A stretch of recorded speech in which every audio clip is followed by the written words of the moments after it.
Morano, eagerly kissing her hand and rising. "My carriage waits below the castle walls." "You mistake me, sir," said Emily. "Allow me to thank you for the interest you express in my welfare, and to decide by my own choice. I shall remain under the protection of Signor Montoni." "Under his protection?" exclaimed Morano proudly. "His protection? Emily, why will you suffer yourself to be thus deluded? I have already told you what you have to expect from his protection. And pardon me, sir, if in this instance I doubt mere assertion, and, to be convinced, require something approaching to proof." "I have now neither the time nor the means of adducing proof," replied the Count. "Nor have I, sir, the inclination to listen to it if you had. But you trifle with my patience and my distress," continued Morano. "Is a marriage with a man who adores you so very terrible in your eyes that you would prefer to it all the misery to which Montoni may condemn you in this remote prison? Some wretch must have stolen those affections which ought to be mine, or you would not thus obstinately persist in refusing an offer that would place you beyond the reach of oppression." Morano walked about the room with quick steps and a disturbed air. "This discourse, Count Morano, sufficiently proves that my affections ought not to be yours," said Emily mildly, "and this conduct that I should not be placed beyond the reach of oppression so long as I remained in your power. If you wish me to believe otherwise, cease to oppress me any longer by your presence. If you refuse this, you will compel me to expose you to the resentment of Signor Montoni." "Yes, let him come," cried Morano furiously, "and brave my resentment. Let him dare to face once more the man he has so courageously injured. Danger shall teach him morality and vengeance justice. Let him come and receive my sword in his heart." The vehemence with which this was uttered gave Emily new cause of alarm, who arose from her chair, but her trembling frame refused to support her, and she resumed her seat. The words died on her lips, and, when she looked wistfully towards the door of the corridor, which was locked, she considered it was impossible for her to leave the apartment before Morano would be apprised of, and able to counteract, her intention. Without observing her agitation, he continued to pace the room in the utmost perturbation of spirits. His darkened countenance expressed all the rage of jealousy and revenge, and a person who had seen his features under the smile of ineffable tenderness which he so lately assumed would now scarcely have believed them to be the same. "Count Morano," said Emily, at length recovering her voice, "calm, I entreat you, these transports, and listen to reason if you will not to pity. You have equally misplaced your love and your hatred. I never could have returned the affection with which you honour me, and certainly have never encouraged it. Neither has Signor Montoni injured you, for you must have known that he had no right to dispose of my hand, had he even possessed the power to do so. Leave the castle, while you may with safety. Spare yourself the dreadful consequences of an unjust revenge, and the remorse of having prolonged to me these moments of suffering. Is it for mine or for Montoni's safety that you are thus alarmed?" said Morano coldly, and turning towards her with a look of acrimony. "For both," replied Emily in a trembling voice. "Unjust revenge," cried the Count, resuming the abrupt tones of passion. "Who that looks upon that face can imagine a punishment adequate to the injury he would have done me? Yes, I will leave the castle, but it shall not be alone.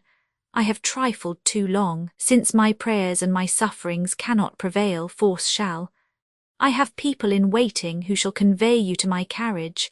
Your voice will bring no succour. It cannot be heard from this remote part of the castle. Submit, therefore, in silence to go with me." This was an unnecessary injunction at present, for Emily was too certain that her call would avail her nothing, and terror had so entirely disordered her thoughts that she knew not how to plead to Morano, but sat, mute and trembling, in her chair, till he advanced to lift her from it, when she suddenly raised herself, and with a repulsive gesture and a countenance of forced serenity said, "Count Morano, I am now in your power, but you will observe that this is not the conduct which can win the esteem you appear so solicitous to obtain. and that you are preparing for yourself a load of remorse in the miseries of a friendless orphan which can never leave you. Do you believe your heart to be indeed so hardened that you can look without emotion on the suffering to which you would condemn me?"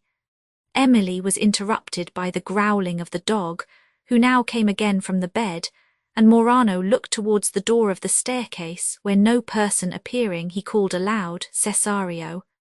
"Emily," said the Count, "why will you reduce me to adopt this conduct? How much more willingly would I persuade than compel you to become my wife?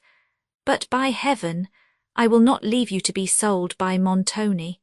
Yet a thought glances across my mind that brings madness. With it I know not how to name it. It is preposterous, it cannot be. Yet you tremble, you grow pale. It is so. You love Montoni," cried Morano, grasping Emily's wrist and stamping his foot on the floor. An involuntary air of surprise appeared on her countenance. "If you have indeed believed so," said she, "believe so still." "That look, those words confirm it," exclaimed Morano furiously. No, Montoni had a richer prize in view than gold. But he shall not live to triumph over me. This very instant he was interrupted by the loud barking of the dog. "Stay, Count Morano," said Emily, terrified by his words and by the fury expressed in his eyes. "I will save you from this error. Of all men, Signor Montoni is not your rival, though if I find all other means of saving myself vain, I will try whether my voice may not arouse his servants to my succour." "Assertion," replied Morano, "at such a moment is not to be depended upon. How could I suffer myself to doubt, even for an instant, that he could see you and not love? But my first care shall be to convey you from the castle. Cesario, ho, Cesario!" A man now appeared at the door of the staircase, and other steps were heard ascending. Emily uttered a loud shriek as Morano hurried her across the chamber, and at the same moment she heard a noise at the door that opened upon the corridor. The Count paused an instant, as if his mind was suspended between love and the desire of vengeance, and in that instant the door gave way, and Montoni, followed by the old steward and several other persons, burst into the room. "Draw," cried Montoni to the Count, who did not pause for a second bidding, but giving Emily into the hands of the people that appeared from the staircase, turned fiercely round. "This in thine heart, villain," said he, as he made a thrust at Montoni with his sword, who parried the blow, and aimed another, while some of the persons who had followed him into the room endeavoured to part the combatants, and others rescued Emily from the hands of Morano's servants. "Was it for this, Count Morano," said Montoni in a cool, sarcastic tone of voice, "that I received you under my roof, and permitted you, though my declared enemy, to remain under it for the night? Was it that you might repay my hospitality with the treachery of a fiend and rob me of my niece?" "Who talks of treachery?" said Morano in a tone of unrestrained vehemence. "Let him that does show an unblushing face of innocence. Montoni, you are a villain. If there is treachery in this affair, look to yourself as the author of it. If, do I say, I, whom you have wronged with unexampled baseness, whom you have injured almost beyond redress. But why do I use words? Come on, coward, and receive justice at my hands." "Coward!" cried Montoni, bursting from the people who held him and rushing on the Count, when they both retreated into the corridor, where the fight continued so desperately that none of the spectators dared approach them, Montoni swearing that the first who interfered should fall by his sword. Jealousy and revenge lent all their fury to Morano, while the superior skill and the temperance of Montoni enabled him to wound his adversary, whom his servants now attempted to seize. But he would not be restrained, and, regardless of his wound, continued to fight. He seemed to be insensible both of pain and loss of blood, and alive only to the energy of his passions. Montoni, on the contrary, persevered in the combat with a fierce yet wary valour. He received the point of Morano's sword on his arm, but almost in the same instant severely wounded and disarmed him. The Count then fell back into the arms of his servant, while Montoni held his sword over him and bade him ask his life. Morano, sinking under the anguish of his wound, had scarcely replied by a gesture, and by a few words feebly articulated that he would not when he fainted, and Montoni was then going to have plunged the sword into his breast as he lay senseless, but his arm was arrested by Cavigni.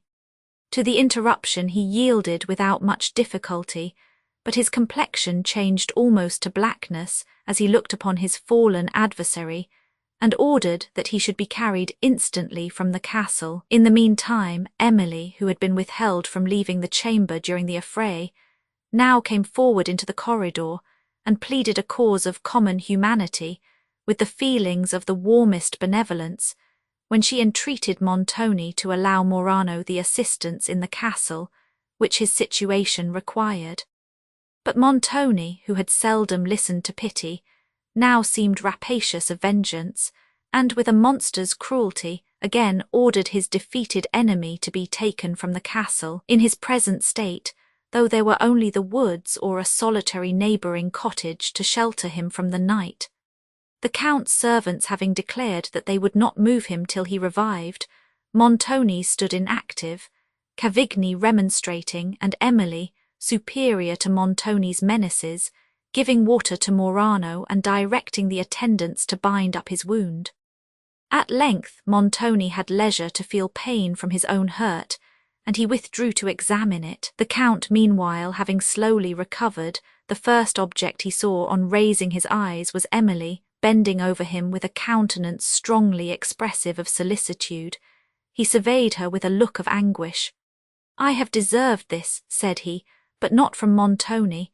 It is from you, Emily, that I have deserved punishment, yet I receive only pity." He paused, for he had spoken with difficulty. After a moment he proceeded, "I must resign you, but not to Montoni. Forgive me the sufferings I have already occasioned you, but for that villain, his infamy shall not go unpunished. Carry me from this place," said he to his servants. "I am in no condition to travel.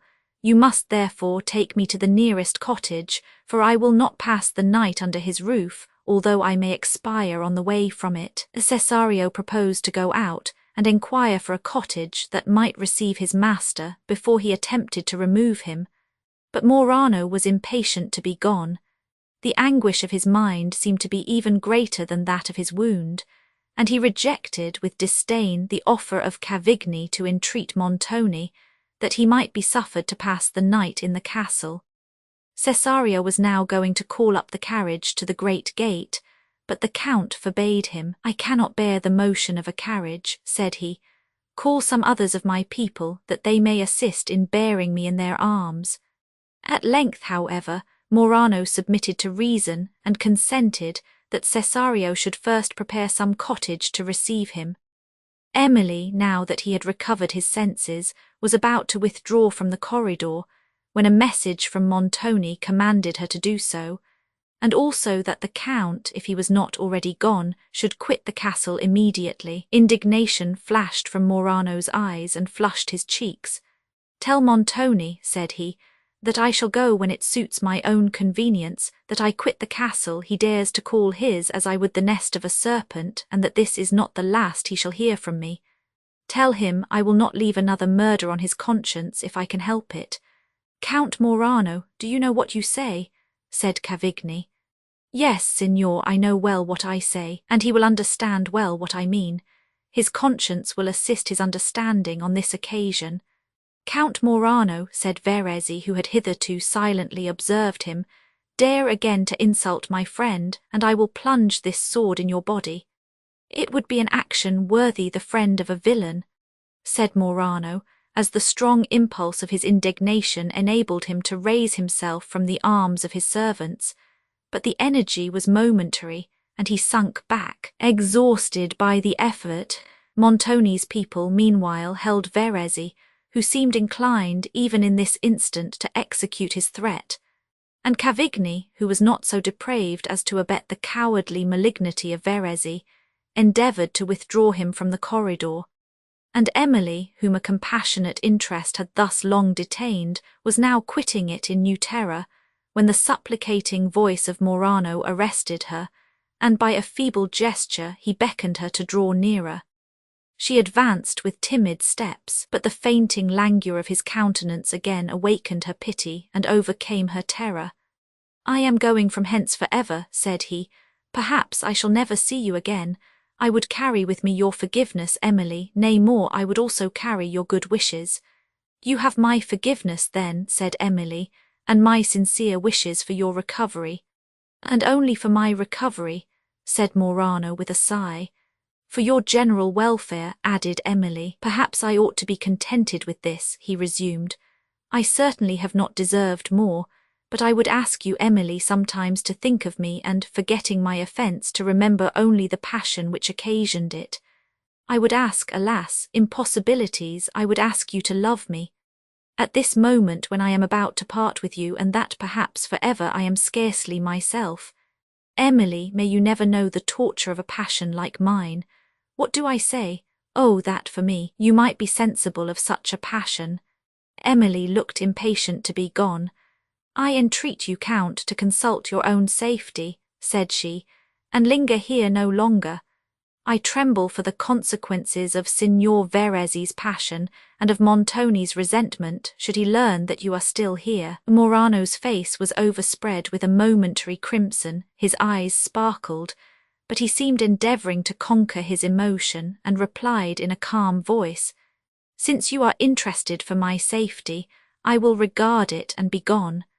But before I go, let me again hear you say that you wish me well," said he, fixing on her an earnest and mournful look. Emily repeated her assurances. He took her hand, which she scarcely attempted to withdraw, and put it to his lips. "Farewell, Count Morano," said Emily, and she turned to go when a second message arrived from Montoni, and she again conjured Morano, as he valued his life, to quit the castle immediately. He regarded her in silence, with a look of fixed despair. But she had no time to enforce her compassionate entreaties, and not daring to disobey the second command of Montoni, she left the corridor to attend him. He was in the cedar parlour that adjoined the great hall, laid upon a couch, and suffering a degree of anguish from his wound, which few persons could have disguised as he did. His countenance, which was stern but calm, expressed the dark passion of revenge, but no symptom of pain. Bodily pain, indeed, he had always despised, and had yielded only to the strong and terrible energies of the soul. He was attended by old Carlo and by Signor Bertolini, but Madame Montoni was not with him. Emily trembled as she approached and received his severe rebuke for not having obeyed his first summons, and perceived also that he attributed her stay in the corridor to a motive that had not even occurred to her artless mind. "This is an instance of female caprice," said he, "which I ought to have foreseen. Count Morano, whose suit you obstinately rejected, so long as it was countenanced by me, you favour, it seems, since you find I have dismissed him." Emily looked astonished. "I do not comprehend you, sir," said she. "You certainly do not mean to imply that the design of the Count to visit the double chamber was founded upon any approbation of mine."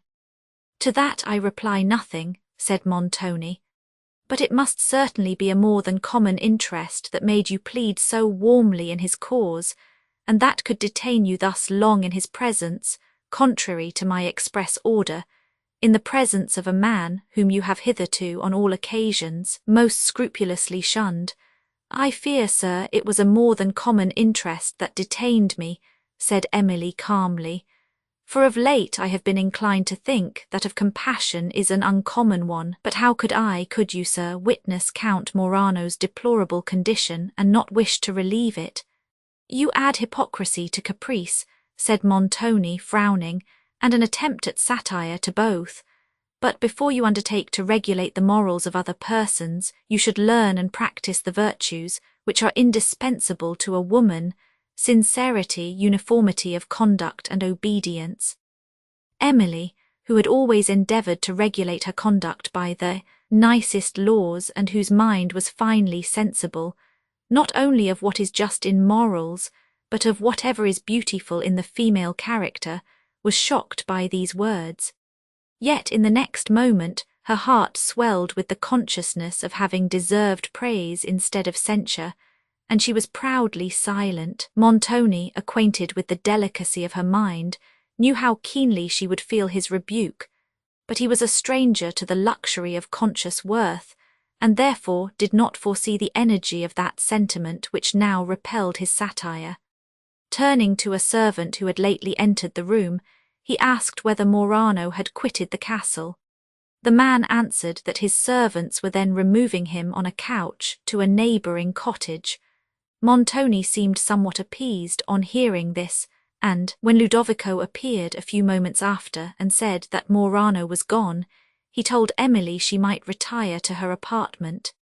She withdrew willingly from his presence, but the thought of passing the remainder of the night in a chamber, which the door from the staircase made liable to the intrusion of any person, now alarmed her more than ever, and she determined to call at Madame Montoni's room and request that Annette might be permitted to be with her. On reaching the great gallery, she heard voices seemingly in dispute, and her spirits now apt to take alarm, she paused, but soon distinguished some words of Cavigni and Verezzi, and went towards them in the hope of conciliating their difference. They were alone. Verezzi's face was still flushed with rage, and as the first object of it was now removed from him, he appeared willing to transfer his resentment to Cavigni, who seemed to be expostulating rather than disputing with him. Verezzi was protesting that he would instantly inform Montoni of the insult which Morano had thrown out against him, and above all that wherein he had accused him of murder. "There is no answering," said Cavigni, "for the words of a man in a passion. Little serious regard ought to be paid to them. If you persist in your resolution, the consequences may be fatal to both. We have now more serious interests to pursue than those of a petty revenge." Emily joined her entreaties to Cavigni's arguments, and they at length prevailed so far as that Verezzi consented to retire without seeing Montoni. On calling at her aunt's apartment, she found it fastened.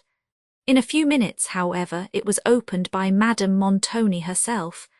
It may be remembered that it was by a door leading into the bedroom from a back passage that Emily had secretly entered a few hours preceding.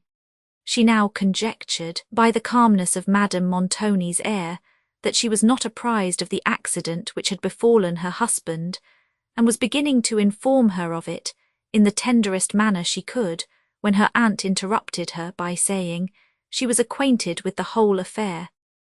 Emily knew indeed that she had little reason to love Montoni, but could scarcely have believed her capable of such perfect apathy as she now discovered towards him. Having obtained permission, however, for Annette to sleep in her chamber, she went thither immediately. A track of blood appeared along the corridor leading to it, and on the spot where the Count and Montoni had fought the whole floor was stained. Emily shuddered and leaned on Annette as she passed. When she reached her apartment, she instantly determined, since the door of the staircase had been left open, and that Annette was now with her, to explore whither it led, a circumstance now materially connected with her own safety. Annette accordingly, half curious and half afraid, proposed to descend the stairs, but on approaching the door they perceived that it was already fastened without, and their care was then directed to the securing it on the inside also, by placing against it as much of the heavy furniture of the room as they could lift. Emily then retired to bed, and Annette continued on a chair by the hearth where some feeble embers remained. Chapter 21. Of airy tongues that syllable men's names on sands and shores and desert wildernesses. Milton, it is now necessary to mention some circumstances which could not be related amidst the events of Emily's hasty departure from Venice, or together with those which so rapidly succeeded to her arrival in the castle. On the morning of her journey, Count Morano had gone at the appointed hour to the mansion of Montoni to demand his bride. When he reached it, he was somewhat surprised by the silence and solitary air of the portico, where Montoni's lacqueys usually loitered. But surprise was soon changed to astonishment, and astonishment to the rage of disappointment, when the door was opened by an old woman who told his servants that her master and his family had left Venice early in the morning for terra firma. Scarcely believing what his servants told, he left his gondola and rushed into the hall to inquire further. The old woman, who was the only person left in care of the mansion, persisted in her story, which the silent and deserted apartments soon convinced him was no fiction. He then seized her with a menacing air, as if he meant to wreak all his vengeance upon her, at the same time asking her 20 questions in a breath, and all these with a gesticulation so furious that she was deprived of the power of answering them. Then suddenly letting her go, he stamped about the hall, like a madman, cursing Montoni and his own folly. When the good woman was at liberty and had somewhat recovered from her fright, she told him all she knew of the affair, which was, indeed, very little, but enough to enable Morano to discover that Montoni was gone to his castle on the Apennine. Thither he followed as soon as his servants could complete the necessary preparation for the journey, accompanied by a friend, and attended by a number of his people, determined to obtain Emily, or a full revenge on Montoni. When his mind had recovered from the first effervescence of rage, and his thoughts became less obscured, his conscience hinted to him certain circumstances, which in some measure explained the conduct of Montoni. But how the latter could have been led to suspect an intention which he had believed was known only to himself, he could not even guess. On this occasion, however, he had been partly betrayed by that sympathetic intelligence which may be said to exist between bad minds, and which teaches one man to judge what another will do in the same circumstances. Thus it was with Montoni, who had now received indisputable proof of a truth, which he had sometimes suspected, that Morano's circumstances, instead of being affluent as he had been bidden to believe, were greatly involved. Montoni had been interested in his suit by motives entirely selfish, those of avarice and pride, the last of which would have been gratified by an alliance with a Venetian nobleman, the former by Emily's estate in Gascony, which he had stipulated as the price of his favour, should be delivered up to him from the day of her marriage. In the meantime he had been led to suspect the consequence of the Count's boundless extravagance, but it was not till the evening, preceding the intended nuptials, that he obtained certain information of his distressed circumstances. He did not hesitate then to infer that Morano designed to defraud him of Emily's estate, and in this supposition he was confirmed, and with apparent reason, by the subsequent conduct of the Count, who, after having appointed to meet him on that night, for the purpose of signing the instrument, which was to secure to him his reward, failed in his engagement. Such a circumstance, indeed, in a man of Morano's gay and thoughtless character, and at a time when his mind was engaged by the bustle of preparation for his nuptials, might have been attributed to a cause less decisive than design. But Montoni did not hesitate an instant to interpret it his own way, and after vainly waiting the Count's arrival for several hours, he gave orders for his people to be in readiness to set off at a moment's notice. By hastening to Udolpho, he intended to remove Emily from the reach of Morano, as well as to break off the affair, without submitting himself to useless altercation. And if the Count meant what he called honourably, he would doubtless follow Emily, and sign the writings in question. If this was done, so little consideration had Montoni for her welfare, that he would not have scrupled to sacrifice her to a man of ruined fortune, since by that means he could enrich himself. And he forbore to mention to her the motive of his sudden journey, lest the hope it might revive should render her more intractable, when submission would be required. With these considerations he had left Venice, and with others totally different Morano had soon after pursued his steps across the rugged Apennines. When his arrival was announced at the castle, Montoni did not believe that he would have presumed to show himself unless he had meant to fulfil his engagement, and he therefore readily admitted him.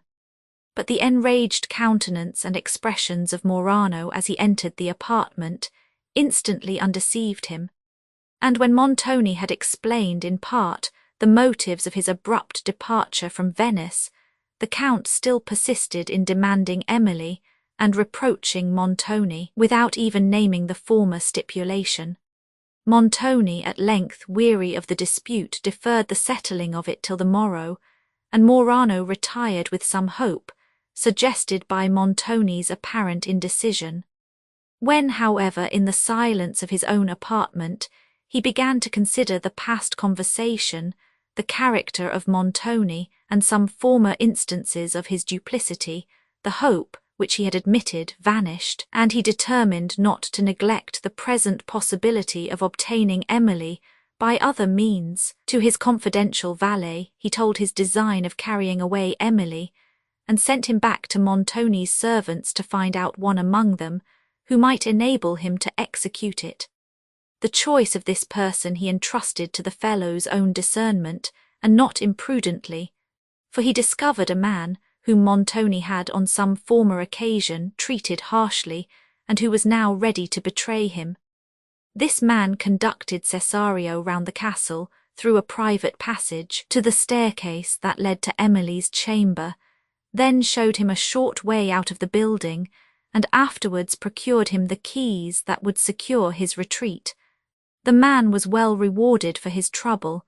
How the Count was rewarded for his treachery had already appeared. Meanwhile, old Carlo had overheard two of Morano's servants, who had been ordered to be in waiting with the carriage beyond the castle walls, expressing their surprise at their master's sudden and secret departure, for the valet had entrusted them with no more of Morano's designs than it was necessary for them to execute. They, however, indulged themselves in surmises and in expressing them to each other, and from these Carlo had drawn a just conclusion. But, before he ventured to disclose his apprehensions to Montoni, he endeavoured to obtain further confirmation of them, and for this purpose placed himself, with one of his fellow servants, at the door of Emily's apartment that opened upon the corridor.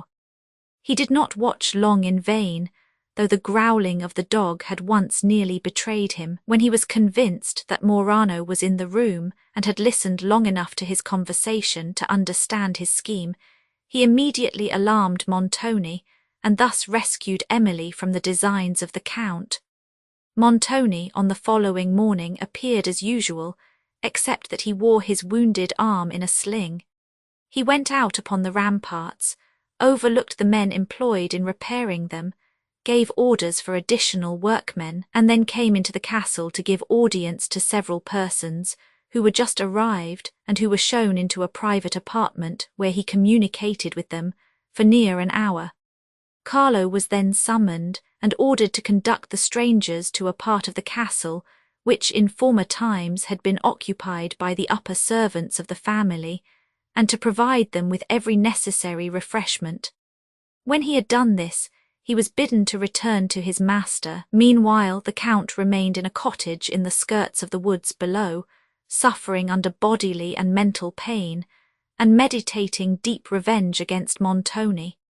His servant, whom he had dispatched for a surgeon to the nearest town, which was, however, at a considerable distance, did not return till the following day, when, his wounds being examined and dressed, the practitioner refused to deliver any positive opinion concerning the degree of danger attending them, but giving his patient a composing draught and ordering him to be quiet, remained at the cottage to watch the event. Emily, for the remainder of the late eventful night, had been suffered to sleep undisturbed, and when her mind recovered from the confusion of slumber, and she remembered that she was now released from the addresses of Count Morano, her spirits were suddenly relieved from a part of the terrible anxiety that had long oppressed them.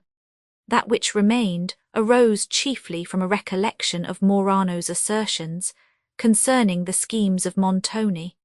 He had said that plans of the latter concerning Emily were unsearchable, yet that he knew them to be terrible.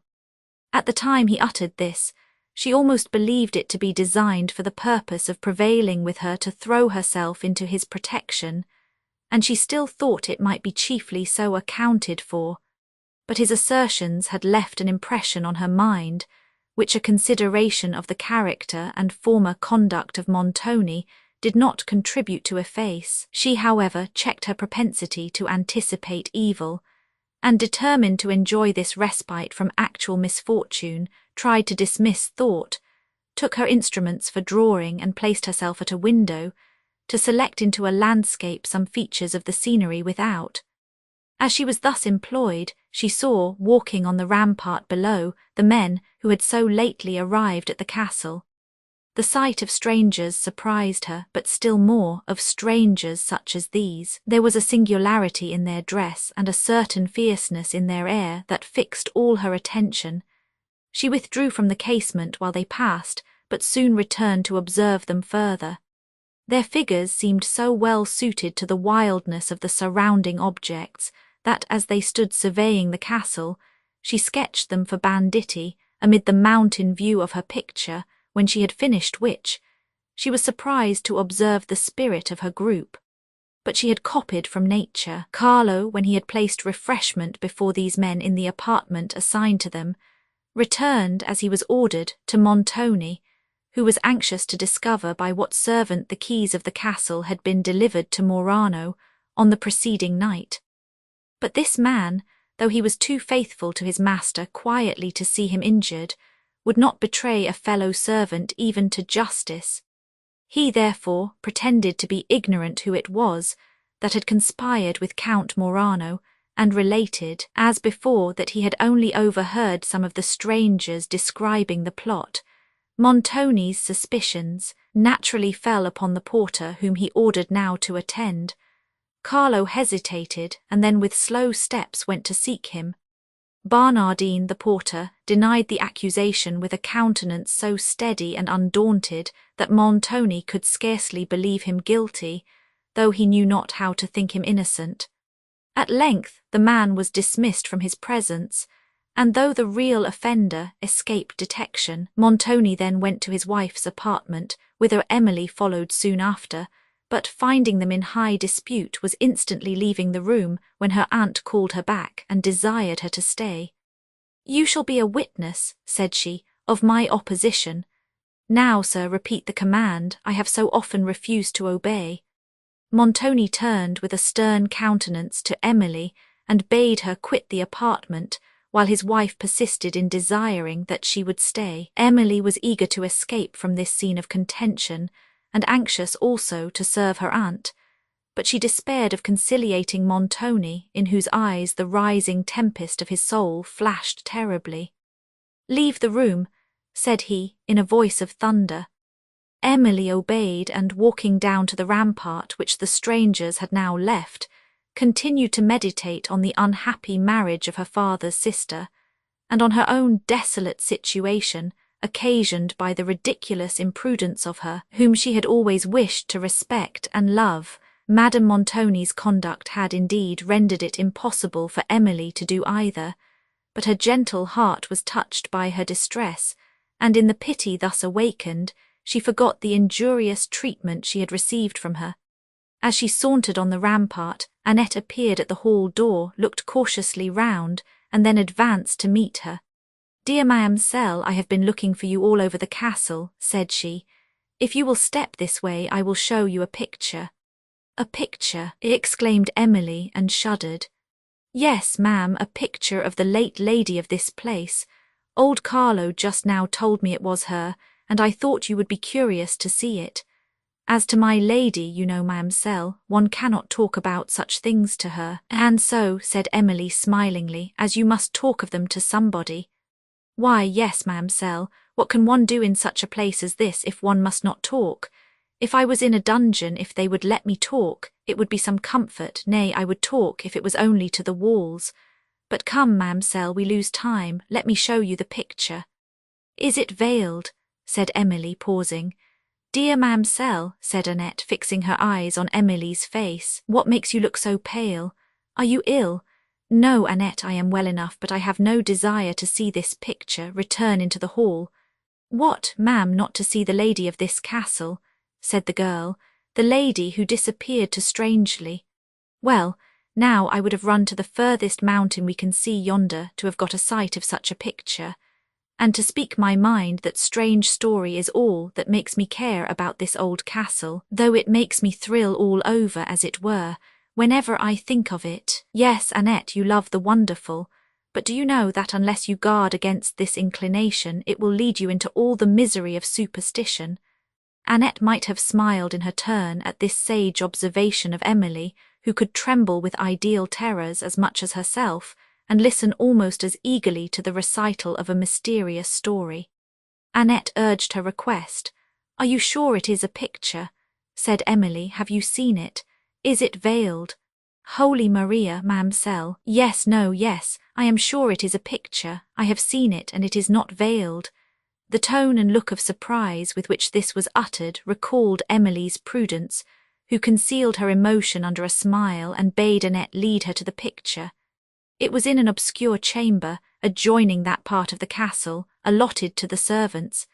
Several other portraits hung on the walls, covered like this with dust and cobweb. "That is it, ma'amselle," said Annette in a low voice, and pointing. Emily advanced and surveyed the picture. It represented a lady in the flower of youth and beauty. Her features were handsome and noble, full of strong expression, but had little of the captivating sweetness that Emily had looked for, and still less of the pensive mildness she loved. It was a countenance which spoke the language of passion rather than that of sentiment, a haughty impatience of misfortune, not the placid melancholy of a spirit injured, yet resigned. "How many years have passed since this lady disappeared, Annette?" said Emily. 20 years, ma'amselle, or thereabout, as they tell me. I know it is a long while ago." Emily continued to gaze upon the portrait. "I think," resumed Annette, "the signor would do well to hang it in a better place than this old chamber. Now, in my mind, he ought to place the picture of a lady who gave him all these riches in the handsomest room in the castle, but he may have good reasons for what he does, and some people do say that he has lost his riches as well as his gratitude. But hush, ma'am, not a word," added Annette, laying her finger on her lips. Emily was too much absorbed in thought to hear what she said. "'Tis a handsome lady, I am sure," continued Annette. "The signor need not be ashamed to put her in the great apartment where the veiled picture hangs." Emily turned round. "But for that matter, she would be as little seen there as here, for the door is always locked, I find." "Let us leave this chamber," said Emily.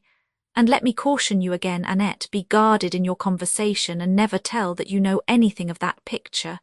"Holy Mother," exclaimed Annette, "it is no secret. Why, all the servants have seen it already."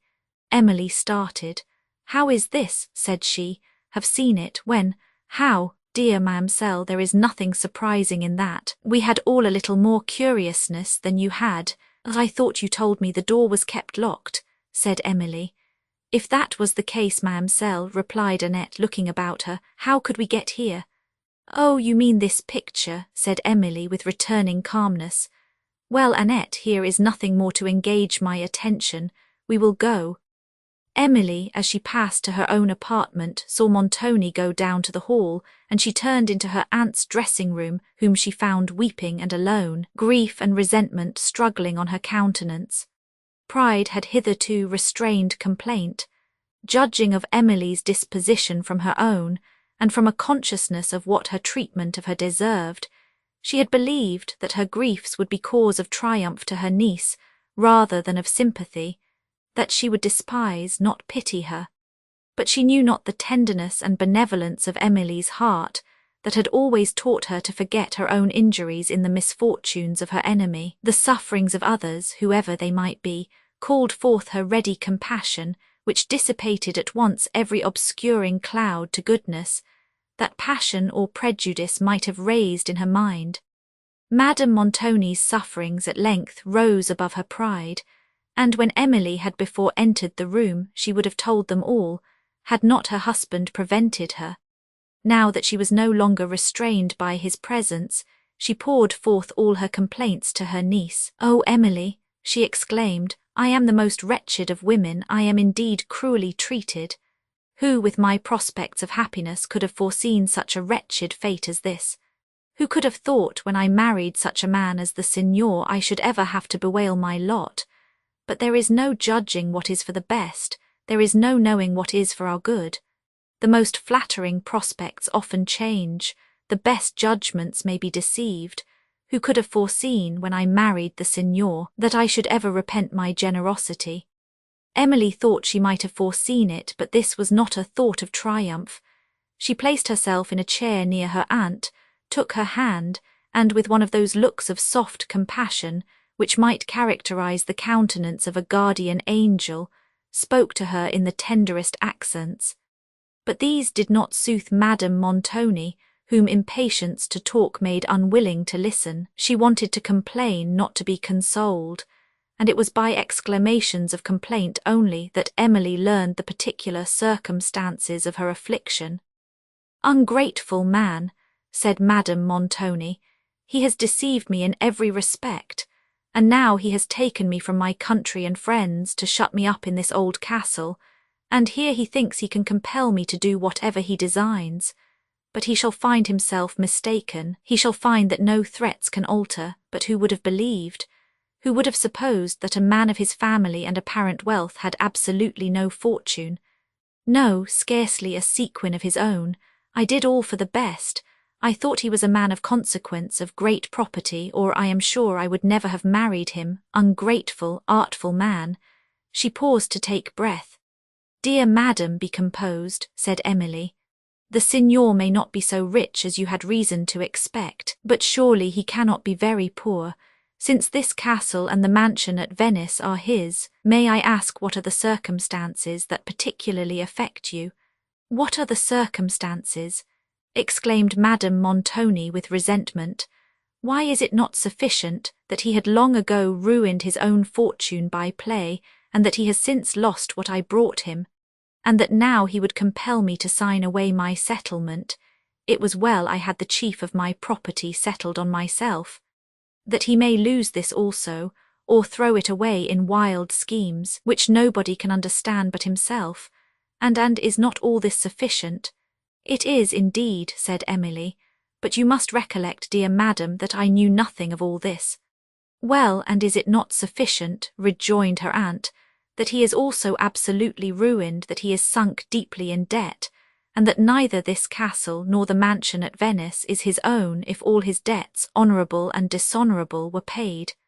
"I am shocked by what you tell me, madam," said Emily. "And is it not enough," interrupted Madame Montoni, "that he has treated me with neglect, with cruelty, because I refused to relinquish my settlements, and instead of being frightened by his menaces, resolutely defied him and upbraided him with his shameful conduct? But I bore all meekly. You know, niece, I never uttered a word of complaint till now. No, that such a disposition as mine should be so imposed upon. That I, whose only faults are too much kindness, too much generosity, should be chained for life to such a vile, deceitful, cruel monster." Want of breath compelled Madame Montoni to stop. If anything could have made Emily smile in these moments, it would have been this speech of her aunt, delivered in a voice very little below a scream, and with a vehemence of gesticulation and of countenance that turned the whole into burlesque. Emily saw that her misfortunes did not admit of real consolation, and contemning the commonplace terms of superficial comfort, she was silent, while Madame Montoni, jealous of her own consequence, mistook this for the silence of indifference or of contempt, and reproached her with want of duty and feeling. "Oh, I suspected what all this boasted sensibility would prove to be," rejoined she. "I thought it would not teach you to feel either duty or affection for your relations, who have treated you like their own daughter." "Pardon me, madam," said Emily mildly. "It is not natural to me to boast, and if it was, I am sure I would not boast of sensibility, a quality perhaps more to be feared than desired." "Well, well, niece, I will not dispute with you. But, as I said, Montoni threatens me with violence if I any longer refuse to sign away my settlements, and this was the subject of our contest, when you came into the room before. Now I am determined no power on earth shall make me do this, neither will I bear all this tamely. He shall hear his true character from me. I will tell him all he deserves in spite of his threats and cruel treatment. Emily seized a pause of Madame Montoni's voice to speak. "Dear madam," said she, "but will not this serve to irritate the signor unnecessarily? Will it not provoke the harsh treatment you dread?" "I do not care," replied Madame Montoni. "It does not signify. I will not submit to such usage. You would have me give up my settlements too, I suppose." "No, madam, I do not exactly mean that. What is it you do mean then?" "You spoke of reproaching the signor," said Emily with hesitation. "Why does he not deserve reproaches?" said her aunt. "Certainly he does, but will it be prudent in you, madam, to make them?" "Prudent!" exclaimed Madame Montoni. "Is this a time to talk of prudence when one is threatened with all sorts of violence? It is to avoid that violence that prudence is necessary," said Emily. "Of prudence," continued Madame Montoni without attending to her, "of prudence towards a man who does not scruple to break all the common ties of humanity in his conduct to me. And is it for me to consider prudence in my behaviour towards him? I am not so mean." "It is for your own sake, not for the signor's, madam," said Emily modestly, "that you should consult prudence. Your reproaches, however just, cannot punish him, but they may provoke him to further violence against you." "What, would you have me submit then to whatever he commands? Would you have me kneel down at his feet and thank him for his cruelties? Would you have me give up my settlements?" "How much you mistake me, madam," said Emily. "I am unequal to advise you on a point so important as the last, but you will pardon me for saying that if you consult your own peace you will try to conciliate Signor Montoni, rather than to irritate him by reproaches." "Conciliate indeed! I tell you, niece, it is utterly impossible. I disdain to attempt it." Emily was shocked to observe the perverted understanding and obstinate temper of Madame Montoni, but not less grieved for her sufferings, she looked round for some alleviating circumstance to offer her. "Your situation is, perhaps, not so desperate, dear madam," said Emily, "as you may imagine. The signor may represent his affairs to be worse than they are, for the purpose of pleading a stronger necessity for his possession of your settlement. Besides, so long as you keep this, you may look forward to it as a resource, at least, that will afford you a competence, should the signor's future conduct compel you to sue for separation." Madame Montoni impatiently interrupted her. "Unfeeling, cruel girl," said she, "and so you would persuade me that I have no reason to complain, that the signor is in very flourishing circumstances, that my future prospects promise nothing but comfort, and that my griefs are as fanciful and romantic as your own. Is it the way to console me, to endeavour to persuade me out of my senses and my feelings, because you happen to have no feelings yourself? I thought I was opening my heart to a person who could sympathise in my distress, but I find that your people of sensibility can feel for nobody but themselves. You may retire to your chamber." Emily, without replying, immediately left the room, with a mingled emotion of pity and contempt, and hastened to her own, where she yielded to the mournful reflections which a knowledge of her aunt's situation had occasioned. The conversation of the Italian with Valancourt in France again occurred to her. His hints respecting the broken fortunes of Montoni were now completely justified. Those also concerning his character appeared not less so, though the particular circumstances are connected with his fame, to which the stranger had alluded, yet remained to be explained, notwithstanding that her own observations and the words of Count Morano had convinced her that Montoni's situation was not what it formerly appeared to be. The intelligence she had just received from her aunt on this point struck her with all the force of astonishment, which was not weakened, when she considered the present style of Montoni's living, the number of servants he maintained, and the new expenses he was incurring by repairing and fortifying his castle. Her anxiety for her aunt and for herself increased with reflection. Several assertions of Morano, which on the preceding night she had believed were prompted either by interest or by resentment, now returned to her mind with the strength of truth. She could not doubt that Montoni had formally agreed to give her to the Count for a pecuniary reward. His character and his distressed circumstances justified the belief. These also seemed to confirm Morano's assertion that he now designed to dispose of her, more advantageously for himself, to a richer suitor. Amidst the reproaches which Morano had thrown out against Montoni, he had said he would not quit the castle he dared to call his, nor willingly leave another murder on his conscience, hints which might have no other origin than the passion of the moment. But Emily was now inclined to account for them more seriously, and she shuddered to think that she was in the hands of a man to whom it was even possible they could apply. At length, considering that reflection could neither release her from her melancholy situation, nor enable her to bear it with greater fortitude, she tried to divert her anxiety, and took down from her little library a volume of her favourite Ariosto, but his wild imagery and rich invention could not long enchant her attention. His spells did not reach her heart, and over her sleeping fancy they played without awakening it. She now put aside the book and took her lute, for it was seldom that her sufferings refused to yield to the magic of sweet sounds. When they did so, she was oppressed by sorrow that came from excess of tenderness and regret. And there were times when music had increased such sorrow to a degree that was scarcely endurable, when, if it had not suddenly ceased, she might have lost her reason. Such was the time when she mourned for her father, and heard the midnight strains that floated by her window near the convent in Languedoc, on the night that followed his death. She continued to play till Annette brought dinner into her chamber, at which Emily was surprised, and enquired whose order she obeyed.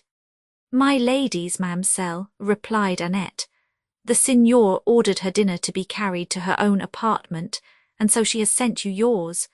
There have been sad doings between them, worse than ever, I think."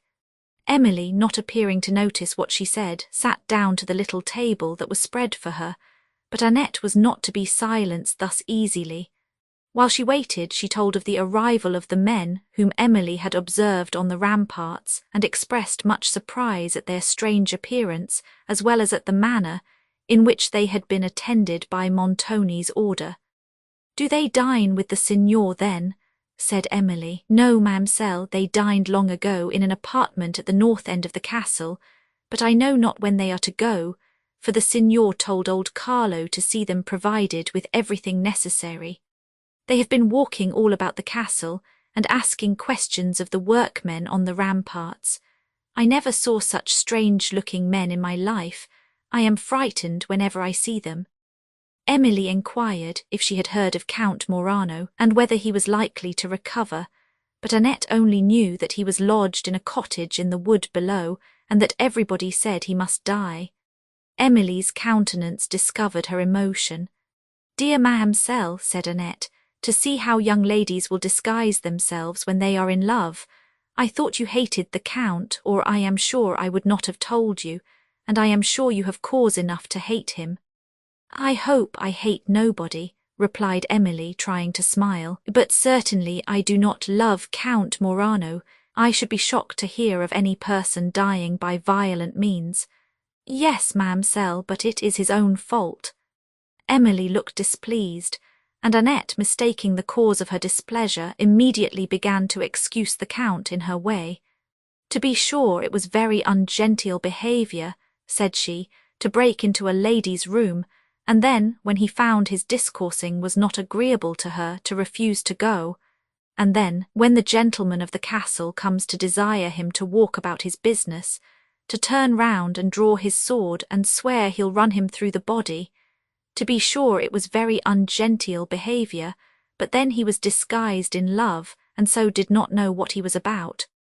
"Enough of this," said Emily, who now smiled without an effort, and Annette returned to a mention of the disagreement between Montoni and her lady. "It is nothing new," said she. "We saw and heard enough of this at Venice, though I never told you of it, ma'amselle. Well, Annette, it was very prudent of you not to mention it then. Be as prudent now, the subject is an unpleasant one. Ah, dear ma'amselle, to see now how considerate you can be about some folks who care so little about you. I cannot bear to see you so deceived, and I must tell you. But it is all for your own good, and not to spite my lady, though, to speak truth, I have little reason to love her.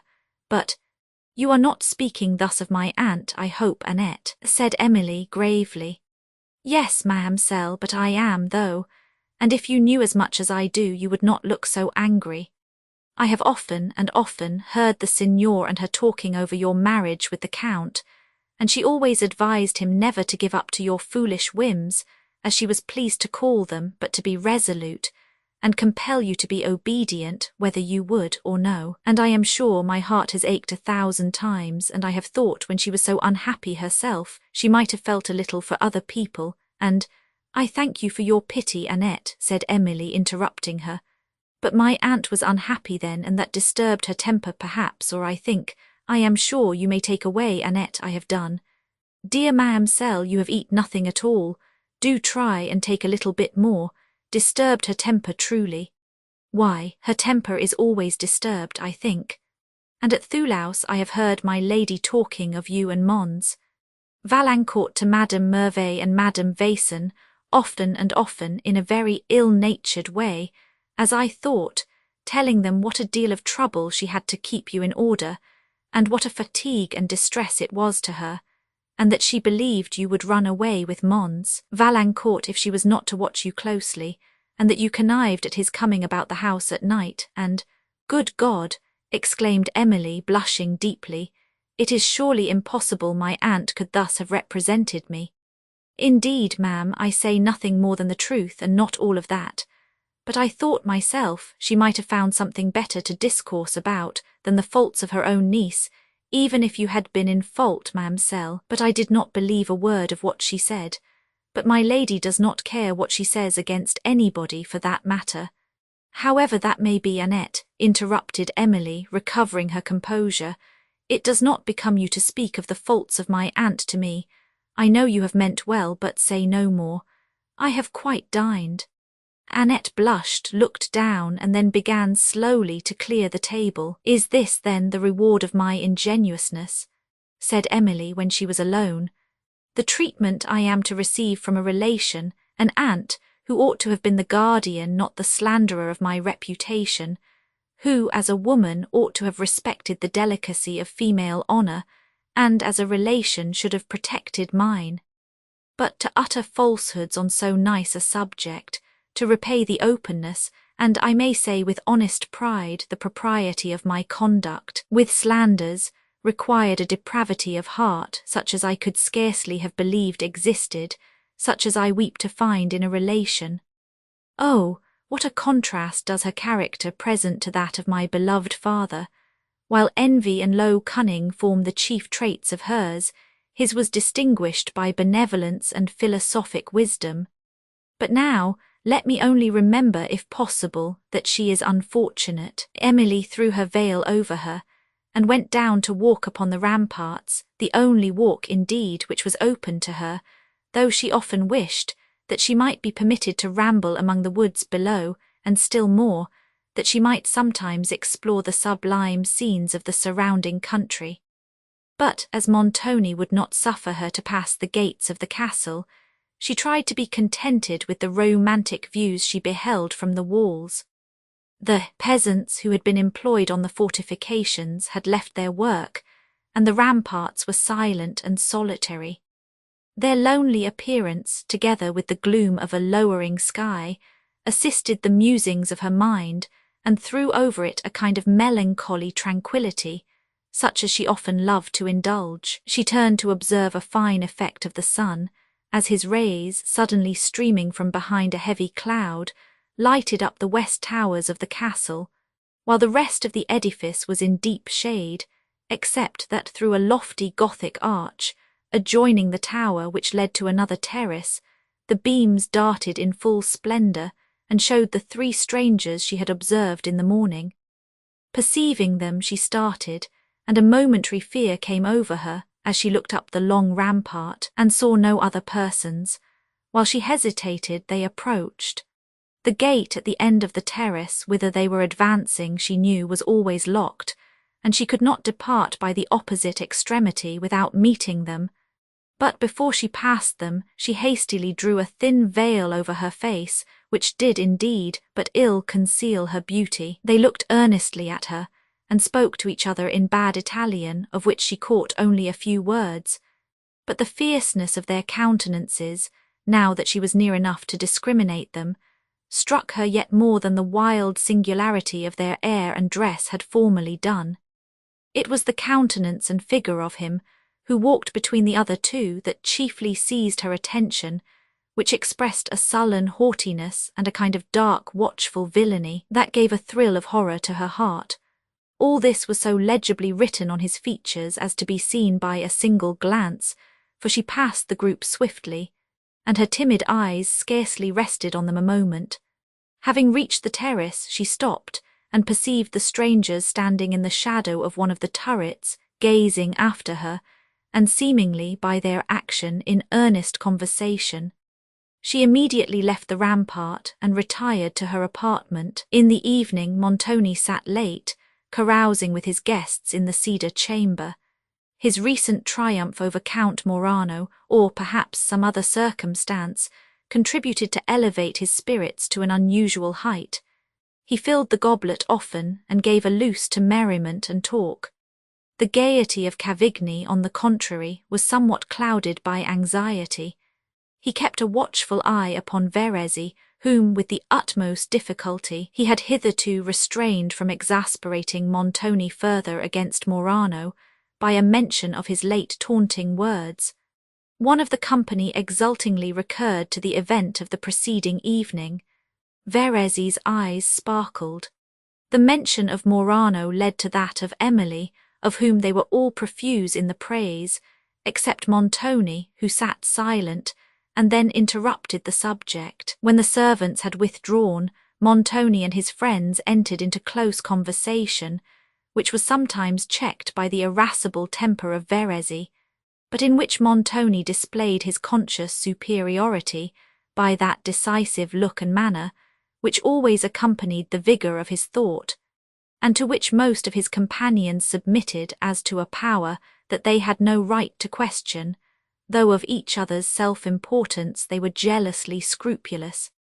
Amidst this conversation, one of them imprudently introduced again the name of Morano, and Verezzi, now more heated by wine, disregarded the expressive looks of Cavigni, and gave some dark hints of what had passed on the preceding night. These, however, Montoni did not appear to understand, for he continued silent in his chair, without discovering any emotion, while, the choler of Verezzi increasing with the apparent insensibility of Montoni, he at length told the suggestion of Morano that this castle did not lawfully belong to him, and that he would not willingly leave another murder on his conscience.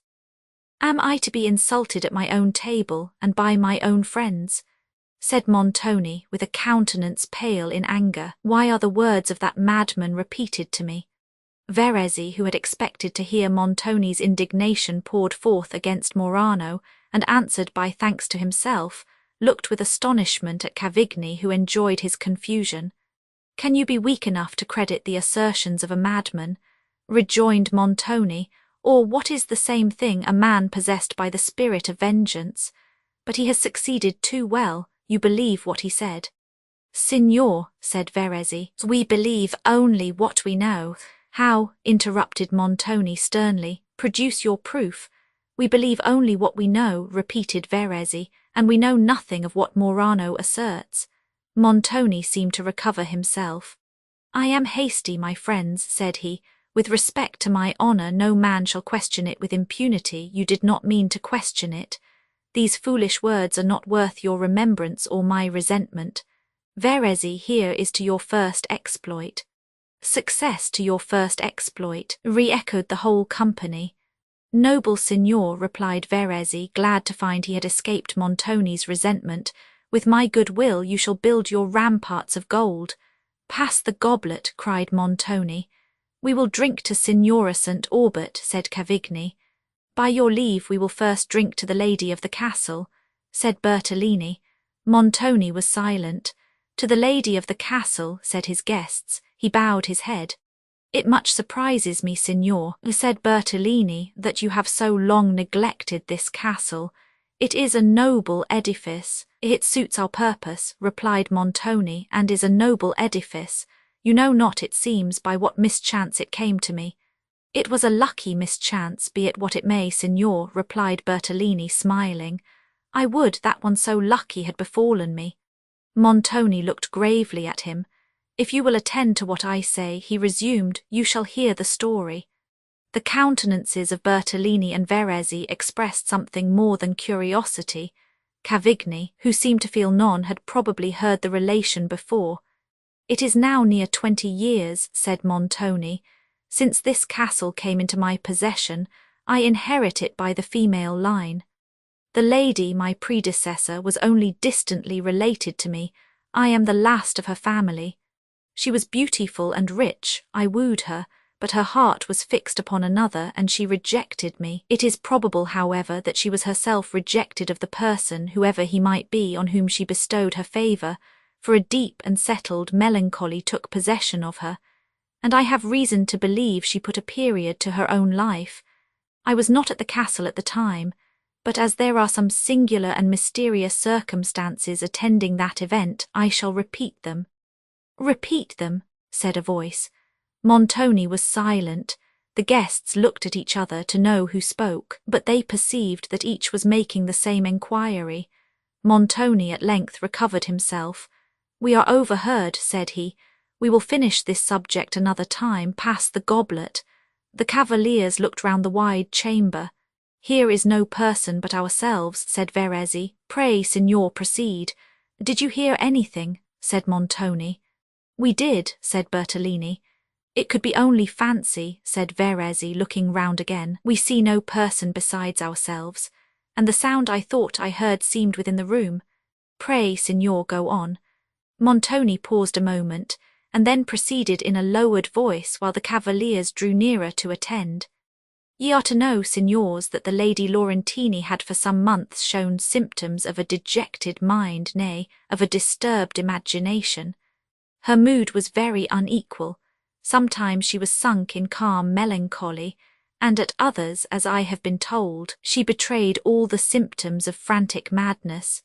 It was one night in the month of October, after she had recovered from one of those fits of excess, and had sunk again into her usual melancholy, that she retired alone to her chamber and forbade all interruption. It was the chamber at the end of the corridor, signors, where we had the affray last night. From that hour she was seen no more. How seen no more? Said Bertolini. Was not her body found in the chamber? Or were her remains never found? Cried the rest of the company all together.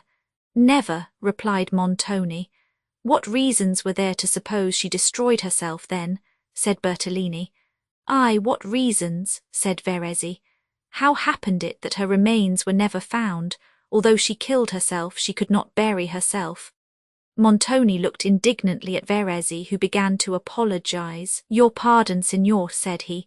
I did not consider that the lady was your relative when I spoke of her so lightly. Montoni accepted the apology. But the signor will oblige us with the reasons which urged him to believe that the lady committed suicide. Those I will explain hereafter, said Montoni. At present let me relate a most extraordinary circumstance. This conversation goes no further, signors. Listen then to what I am going to say. Listen, said a voice. They were all again silent, and the countenance of Montoni changed. This is no illusion of the fancy, said Cavigni, at length breaking the profound silence. No, said Bertolini. I heard it myself now, yet here is no person in the room but ourselves.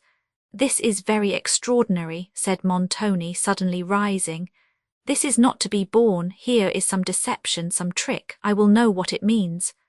All the company rose from their chairs in confusion. It is very odd, said Bertolini. Here is really no stranger in the room.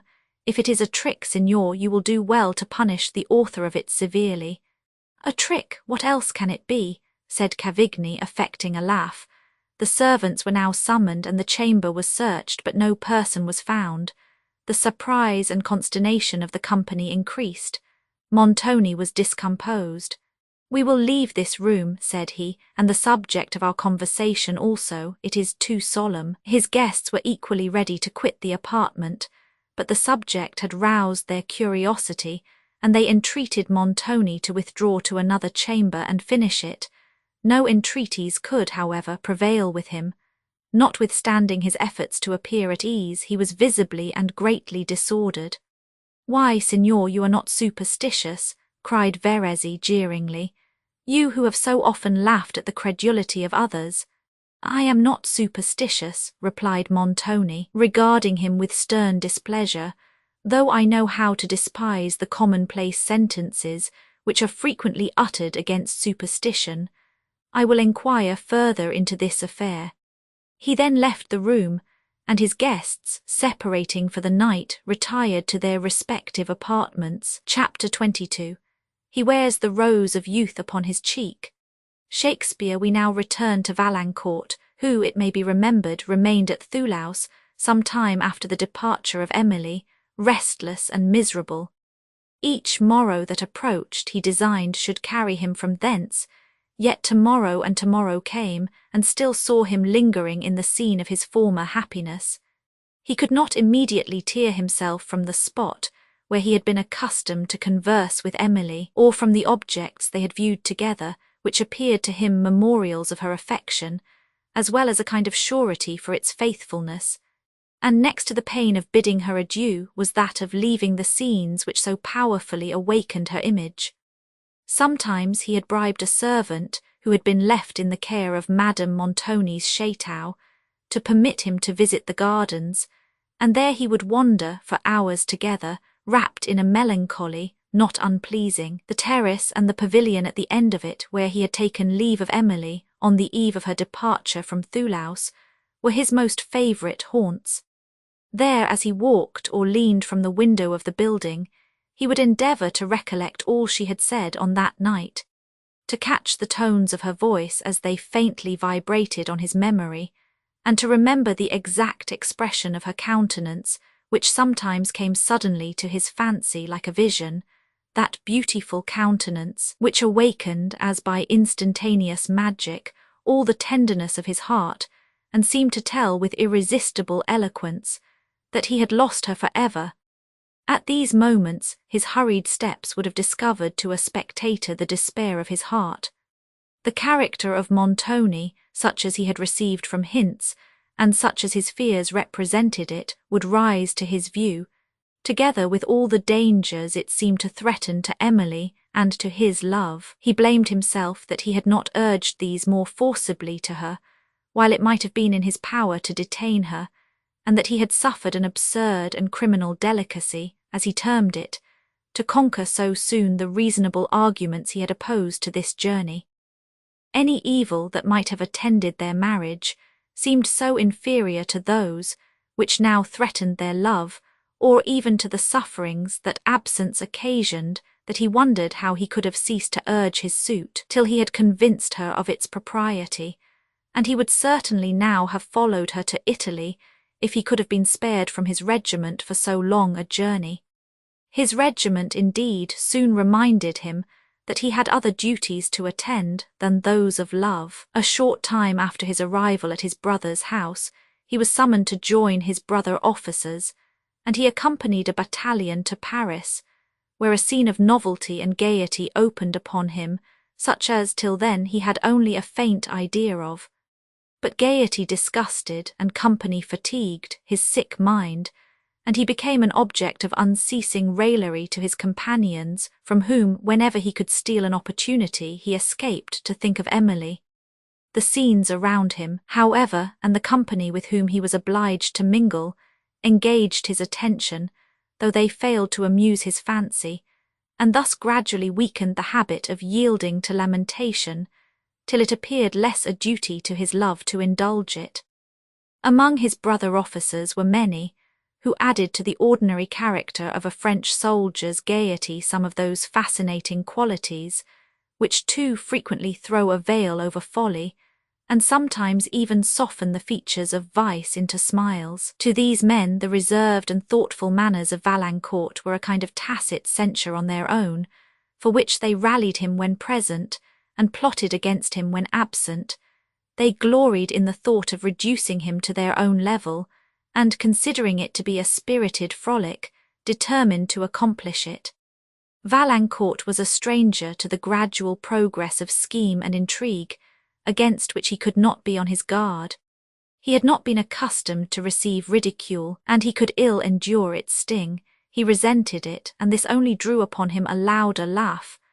To escape from such scenes he fled into solitude, and there the image of Emily met him, and revived the pangs of love and despair. He then sought to renew those tasteful studies which had been the delight of his early years, but his mind had lost the tranquillity which is necessary for their enjoyment. To forget himself and the grief and anxiety which the idea of her recalled, he would quit his solitude and again mingle in the crowd, glad of a temporary relief and rejoicing to snatch amusement for the moment. Thus passed weeks after weeks, time gradually softening his sorrow, and habit strengthening his desire of amusement, till the scenes around him seemed to awaken into a new character, and Valancourt to have fallen among them from the clouds. His figure and address made him a welcome visitor wherever he had been introduced, and he soon frequented the most gay and fashionable circles of Paris. Among these was the assembly of the Countess Lacleur, a woman of eminent beauty and captivating manners. She had passed the spring of youth, but her wit prolonged the triumph of its reign, and they mutually assisted the fame of each other. For those who were charmed by her loveliness spoke with enthusiasm of her talents, and others who admired her playful imagination declared that her personal graces were unrivalled. But her imagination was merely playful, and her wit, if such it could be called, was brilliant rather than just. It dazzled, and its fallacy escaped the detection of the moment, for the accents in which she pronounced it and the smile that accompanied them were a spell upon the judgment of the auditors. Her petits soupers were the most tasteful of any in Paris, and were frequented by many of the second class of literati. She was fond of music, was herself a scientific performer, and had frequently concerts at her house. Valancourt, who passionately loved music, and who sometimes assisted at these concerts, admired her execution, but remembered with a sigh the eloquent simplicity of Emily's songs and the natural expression of her manner, which waited not to be approved by the judgment, but found their way at once to the heart. Madame la Comtesse had often deep play at her house, which she affected to restrain but secretly encouraged, and it was well known among her friends that the splendour of her establishment was chiefly supplied from the profits of her tables. But her petits soupers were the most charming imaginable. Here were all the delicacies of the 4 quarters of the world, all the wit and the lighter efforts of genius, all the graces of conversation, the smiles of beauty and the charm of music, and Valancourt passed his pleasantest as well as most dangerous hours in these parties. His brother, who remained with his family in Gascony, had contented himself with giving him letters of introduction to such of his relations residing at Paris as the latter was not already known to. All these were persons of some distinction, and as neither the person, mind, nor manners of Valancourt the younger threatened to disgrace their alliance, they received him with as much kindness as their nature, hardened by uninterrupted prosperity, would admit of, but their attentions did not extend to acts of real friendship, for they were too much occupied by their own pursuits to feel any interest in his, and thus he was set down in the midst of Paris, in the pride of youth, with an open, unsuspicious temper and ardent affections, without one friend, to warn him of the dangers to which he was exposed. Emily, who, had she been present, would have saved him from these evils by awakening his heart, and engaging him in worthy pursuits, now only increased his danger. It was to lose the grief which the remembrance of her occasioned that he first sought amusement, and for this end he pursued it, till habit made it an object of abstract interest. There was also a Marchioness Champfort, a young widow at whose assemblies he passed much of his time. She was handsome, still more artful, gay, and fond of intrigue.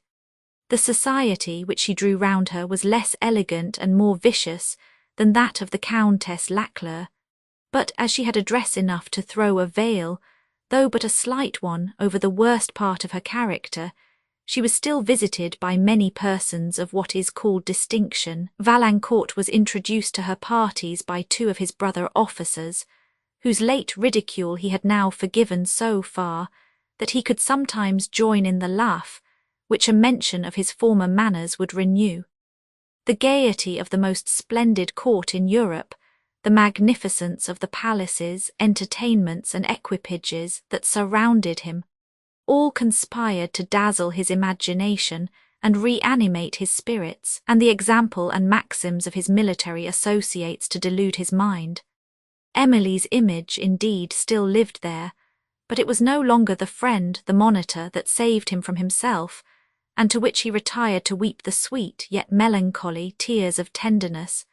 When he had recourse to it, it assumed a countenance of mild reproach that wrung his soul, and called forth tears of unmixed misery, his only escape from which was to forget the object of it, and he endeavoured, therefore, to think of Emily as seldom as he could. Thus dangerously circumstanced was Valancourt, at the time when Emily was suffering at Venice, from the persecuting addresses of Count Morano, and the unjust authority of Montoni, at which period we leave him. Chapter 23. The image of a wicked, heinous fault lives in his eye. That close aspect of his does show the mood of a much troubled breast. King John leaving the gay scenes of Paris, we return to those of the gloomy Apennine, where Emily's thoughts were still faithful to Valancourt. Looking to him as to her only hope, she recollected, with jealous exactness, every assurance and every proof she had witnessed of his affection, read again and again the letters she had received from him, weighed, with intense anxiety, the force of every word that spoke of his attachment, and dried her tears as she trusted in his truth. Montoni, meanwhile, had made strict enquiry concerning the strange circumstance of his alarm, without obtaining information, and was at length obliged to account for it by the reasonable supposition that it was a mischievous trick played off by one of his domestics. His disagreements with Madame Montoni on the subject of her settlements were now more frequent than ever. He even confined her entirely to her own apartment, and did not scruple to threaten her with much greater severity, should she persevere in a refusal. Reason, had she consulted it, would now have perplexed her in the choice of a conduct to be adopted. It would have pointed out the danger of irritating by further opposition a man, such as Montoni had proved himself to be, and to whose power she had so entirely committed herself, and it would also have told her of what extreme importance to her future comfort it was to reserve for herself those possessions which would enable her to live independently of Montoni, should she ever escape from his immediate control. But she was directed by a more decisive guide than reason, the spirit of revenge, which urged her to oppose violence to violence, and obstinacy to obstinacy. Wholly confined to the solitude of her apartment, she was now reduced to solicit the society she had lately rejected, for Emily was the only person, except Annette, with whom she was permitted to converse. Generously anxious for her peace, Emily, therefore, tried to persuade, when she could not convince, and sought by every gentle means to induce her to forbear that asperity of reply which so greatly irritated Montoni. The pride of her aunt did sometimes soften to the soothing voice of Emily, and there even were moments when she regarded her affectionate attentions with goodwill.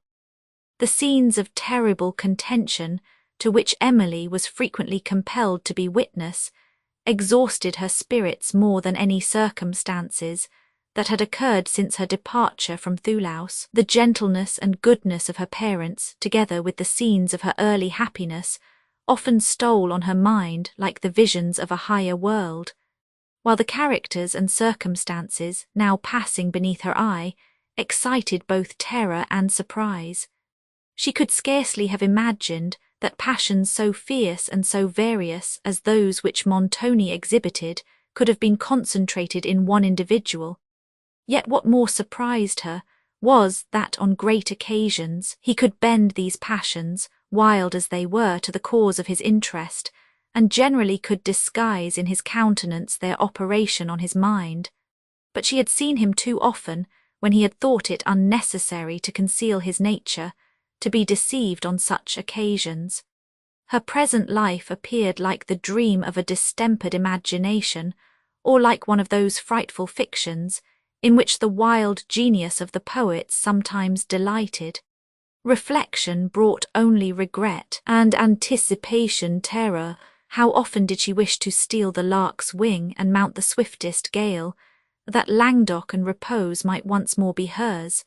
Of Count Morano's health she made frequent enquiry, but Annette heard only vague reports of his danger, and that his surgeon had said he would never leave the cottage alive, while Emily could not but be shocked to think that she, however innocently, might be the means of his death.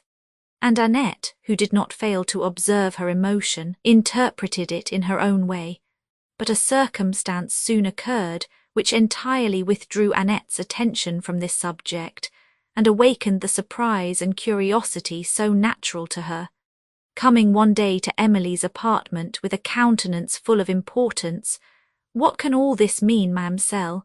said she. "Would I was once safe in Languedoc again, they should never catch me going on my travels any more. I must think it a fine thing, truly, to come abroad and see foreign parts. I little thought I was coming to be catched up in an old castle, among such dreary mountains, with the chance of being murdered, or what is as good, having my throat cut." "What can all this mean, indeed, Annette?" said Emily in astonishment. "Ay, ma'amselle, you may look surprised, but you won't believe it, perhaps, till they have murdered you too. You would not believe about the ghost I told you of, though I showed you the very place where it used to appear. You will believe nothing, ma'amselle. Not till you speak more reasonably, Annette. For heaven's sake, explain your meaning. You spoke of murder." "Ay, ma'amselle, they are coming to murder us all, perhaps, but what signifies explaining? You will not believe." Emily again desired her to relate what she had seen or heard. "Oh, I have seen enough, ma'am, and heard too much, as Ludovico can prove. Poor soul, they will murder him too. I little thought when he sung those sweet verses under my lattice at Venice." Emily looked impatient and displeased. "Well, ma'amselle, as I was saying, these preparations about the castle, and these strange-looking people that are calling here every day, and the signor's cruel usage of my lady and his odd goings-on, all these, as I told Ludovico, can bode no good, and he bid me hold my tongue. So, says I, the signor's strangely altered Ludovico in this gloomy castle to what he was in France, there all so gay, nobody so gallant to my lady then, and he could smile too upon a poor servant sometimes, and jeer her too good-naturedly enough. I remember once when he said to me as I was going out of my lady's dressing-room, 'Annette,' says he—" "Never mind what the signor said," interrupted Emily, "but tell me at once the circumstance which has thus alarmed you." "Ay, ma'amselle," rejoined Annette, "that is just what Ludovico said. Says he, never mind what the signor says to you, so I told him what I thought about the signor. He is so strangely altered, said I, for now he is so haughty and so commanding and so sharp with my lady, and if he meets one he'll scarcely look at one unless it be to frown. So much the better, says Ludovico, so much the better. And to tell you the truth, ma'amselle, I thought this was a very ill-natured speech of Ludovico, but I went on. And then, says I, he is always knitting his brows, and if one speaks to him he does not hear, and then he sits up counselling so of a night with the other signors, there they are till long past midnight discoursing together. Ay, but says Ludovico, you don't know what they are counselling about.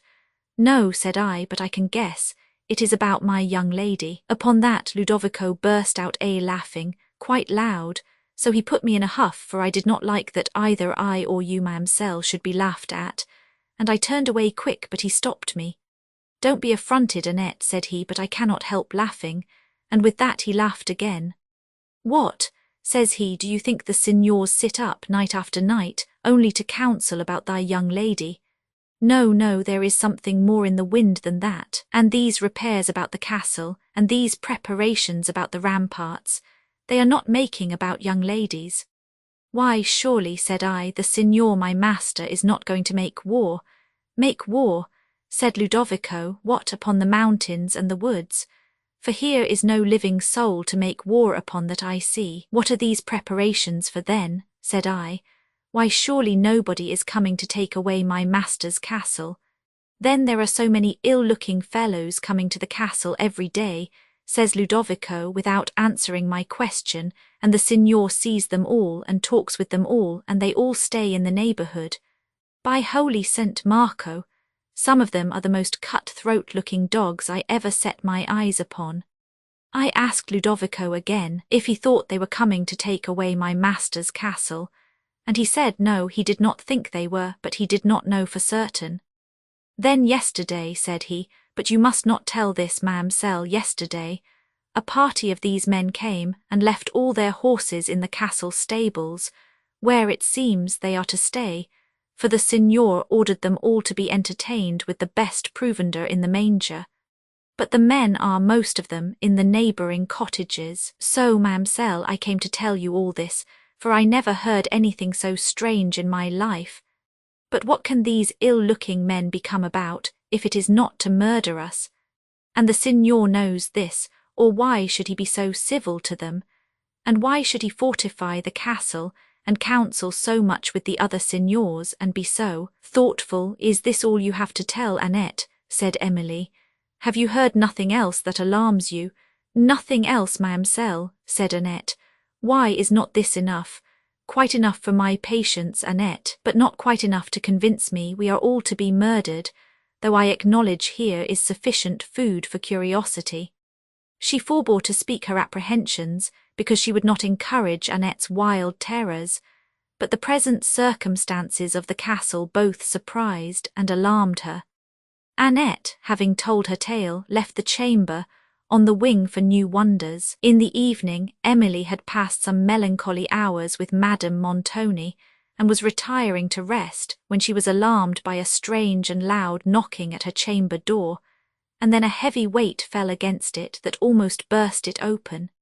She called to know who was there, and receiving no answer, repeated the call, but a chilling silence followed. It occurred to her, for at this moment she could not reason on the probability of circumstances, that someone of the strangers, lately arrived at the castle, had discovered her apartment, and was come with such intent, as their looks rendered too possible, to rob, perhaps to murder her. The moment she admitted this possibility, terror supplied the place of conviction, and a kind of instinctive remembrance of her remote situation from the family heightened it to a degree that almost overcame her senses. She looked at the door which led to the staircase, expecting to see it open, and listening in fearful silence for a return of the noise, till she began to think it had proceeded from this door, and a wish of escaping through the opposite one rushed upon her mind. She went to the gallery door, and then, fearing to open it lest some person might be silently lurking for her without, she stopped, but with her eyes fixed in expectation upon the opposite door of the staircase. As thus she stood, she heard a faint breathing near her, and became convinced that some person was on the other side of the door, which was already locked. She sought for other fastening, but there was none. While she yet listened, the breathing was distinctly heard, and her terror was not soothed, when, looking round her wide and lonely chamber, she again considered her remote situation. As she stood hesitating whether to call for assistance, the continuance of the stillness surprised her, and her spirits would have revived had she not continued to hear the faint breathing that convinced her the person, whoever it was, had not quitted the door. At length, worn out with anxiety, she determined to call loudly for assistance from her casement, and was advancing to it, when, whether the terror of her mind gave her ideal sounds or that real ones did come. She thought footsteps were ascending the private staircase, and expecting to see its door unclose, she forgot all other cause of alarm and retreated towards the corridor. Here she endeavoured to make her escape, but on opening the door was very near falling over a person who lay on the floor without. She screamed and would have passed, but her trembling frame refused to support her, and the moment in which she leaned against the wall of the gallery allowed her leisure to observe the figure before her and to recognise the features of Annette. Fear instantly yielded to surprise. She spoke in vain to the poor girl, who remained senseless on the floor, and then, losing all consciousness of her own weakness, hurried to her assistance. When Annette recovered, she was helped by Emily into the chamber, but was still unable to speak, and looked round her as if her eyes followed some person in the room. Emily tried to soothe her disturbed spirits, and forbore at present to ask her any questions, but the faculty of speech was never long withheld from Annette, and she explained in broken sentences, and in her tedious way, the occasion of her disorder. She affirmed, and with a solemnity of conviction that almost staggered the incredulity of Emily, that she had seen an apparition as she was passing to her bedroom through the corridor. "I had heard strange stories of that chamber before," said Annette, "but as it was so near yours, Mademoiselle, I would not tell them to you because they would frighten you. The servants had told me often and often that it was haunted, and that was the reason why it was shut up. Nay, for that matter, why the whole string of these rooms here are shut up. I quaked whenever I went by, and I must say, I did sometimes think I heard odd noises within it, but as I said, as I was passing along the corridor, and not thinking a word about the matter, or even of the strange voice that the signors heard the other night, all of a sudden comes a great light, and looking behind me there was a tall figure.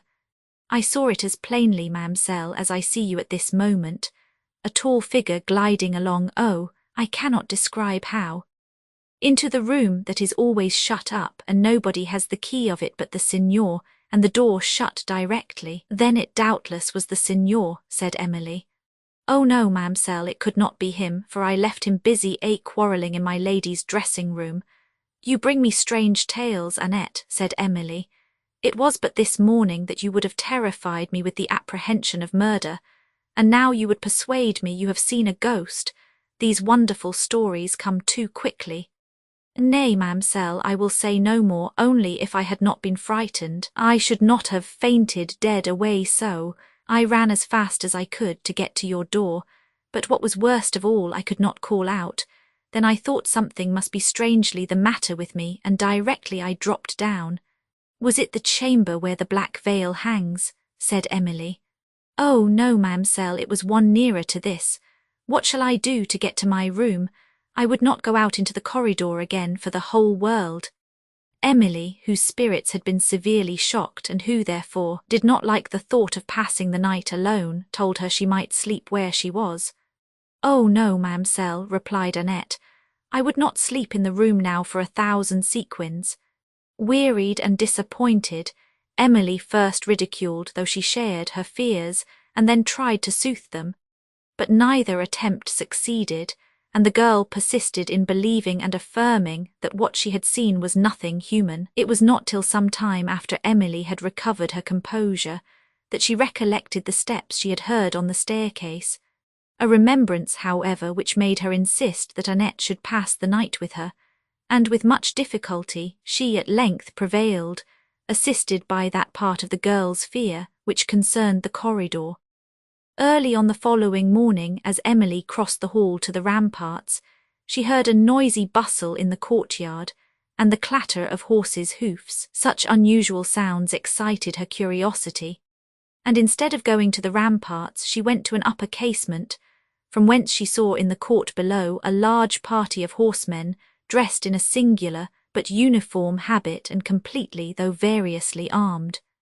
They wore a kind of short jacket, composed of black and scarlet, and several of them had a cloak of plain black, which, covering the person entirely, hung down to the stirrups. As one of these cloaks glanced aside, she saw beneath daggers apparently of different sizes, tucked into the horseman's belt.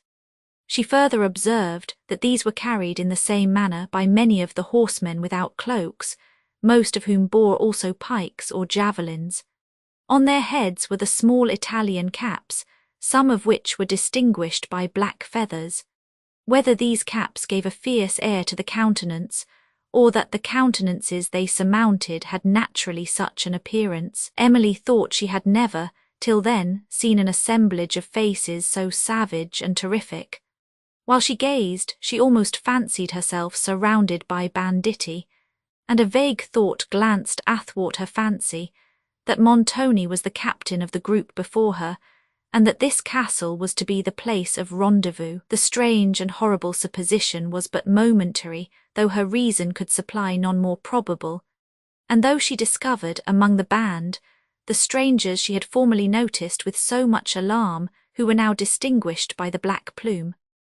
While she continued gazing, Cavigni, Verezzi, and Bertolini came forth from the hall, habited like the rest, except that they wore hats, with a mixed plume of black and scarlet, and that their arms differed from those of the rest of the party. As they mounted their horses, Emily was struck with the exulting joy expressed on the visage of Verezzi, while Cavigni was gay, yet with a shade of thought on his countenance, and as he managed his horse with dexterity, his graceful and commanding figure, which exhibited the majesty of a hero, had never appeared to more advantage. Emily, as she observed him, thought he somewhat resembled Valancourt in the spirit and dignity of his person, but she looked in vain for the noble, benevolent countenance, the soul's intelligence which overspread the features of the latter. As she was hoping, she scarcely knew why, that Montoni would accompany the party, he appeared at the hall door but unaccoutred. Having carefully observed the horsemen, conversed a while with the cavaliers, and bidden them farewell, the band wheeled round the court and, led by Verezzi, issued forth under the portcullis, Montoni following to the portal and gazing after them for some time. Emily then retired from the casement, and now certain of being unmolested, went to walk on the ramparts, from whence she soon after saw the party winding among the mountains to the west, appearing and disappearing between the woods, till distance confused their figures, consolidated their numbers, and only a dingy mass appeared moving along the heights. Emily observed that no workmen were on the ramparts, and that the repairs of the fortifications seemed to be completed. While she sauntered thoughtfully on, she heard distant footsteps, and, raising her eyes, saw several men lurking under the castle walls, who were evidently not workmen, but looked as if they would have accorded well with the party which was gone. Wondering where Annette had hid herself so long, who might have explained some of the late circumstances, and then considering that Madame Montoni was probably risen, she went to her dressing-room, where she mentioned what had occurred, but Madame Montoni either would not or could not give any explanation of the event. The signor's reserve to his wife on this subject was probably nothing more than usual, yet to Emily it gave an air of mystery to the whole affair that seemed to hint there was danger, if not villainy, in his schemes. Annette presently came, and as usual was full of alarm. To her lady's eager enquiries of what she had heard among the servants, she replied, "Ah, madam, nobody knows what it is all about but old Carlo. He knows well enough, I dare say, but he is as close as his master. Some say the signor is going out to frighten the enemy, as they call it, but where is the enemy? Then others say he is going to take away somebody's castle, but I am sure he has room enough in his own, without taking other people's, and I am sure I should like it a great deal better if there were more people to fill it." "Ah, you will soon have your wish, I fear," replied Madame Montoni. "No, madam, but such ill-looking fellows are not worth having. I mean such gallant, smart, merry fellows as Ludovico, who is always telling droll stories to make one laugh. It was but yesterday he told me such a humorsome tale. I can't help laughing at it now.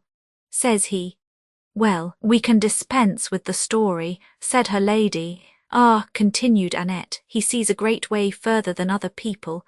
Now he sees into all the signor's meaning without knowing a word about the matter. How is that? Said Madame Montoni. Why, he says, but he made me promise not to tell, and I would not disoblige him for the world. What is it he made you promise not to tell? Said her lady sternly. I insist upon knowing immediately. What is it he made you promise? Oh, madam, cried Annette, I would not tell for the universe.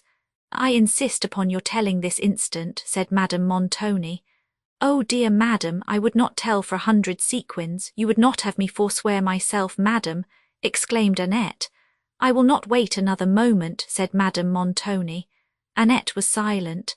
The signor shall be informed of this directly, rejoined her mistress. He will make you discover all. It is Ludovico who has discovered, said Annette. But for mercy's sake, madam, don't tell the signor, and you shall know all directly. Madame Montoni said that she would not.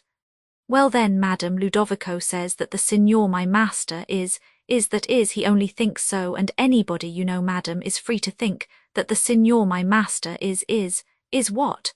Said her lady impatiently. That the signor my master is going to be a great robber, he is going to rob on his own account. But I am sure I don't understand what he means to be a captain of robbers. Art thou in thy senses, Annette? Said Madame Montoni. Or is this a trick to deceive me? Tell me this instant what Ludovico did say to thee. No equivocation, this instant. Nay, madam, cried Annette, if this is all I am to get for having told the secret. Her mistress thus continued to insist, and Annette to protest, till Montoni himself appeared, who bade the latter leave the room, and she withdrew, trembling for the fate of her story. Emily also was retiring, but her aunt desired she would stay, and Montoni had so often made her a witness of their contention that he no longer had scruples on that account. I insist upon knowing this instant, signor, what all this means, said his wife. What are all these armed men whom they tell me of gone out about? Montoni answered her only with a look of scorn, and Emily whispered something to her. It does not signify, said her aunt. I will know, and I will know, too, what the castle has been fortified for. Come, come, said Montoni, other business brought me here. I must be trifled with no longer. I have immediate occasion for what I demand. Those estates must be given up without further contention, or I may find a way. They never shall be given up, interrupted Madame Montoni. They never shall enable you to carry on your wild schemes. But what are these? I will know. Do you expect the castle to be attacked? Do you expect enemies? Am I to be shut up here to be killed in a siege? Sign the writings, said Montoni, and you shall know more. What enemy can be coming? Continued his wife. Have you entered into the service of the state? Am I to be blocked up here to die?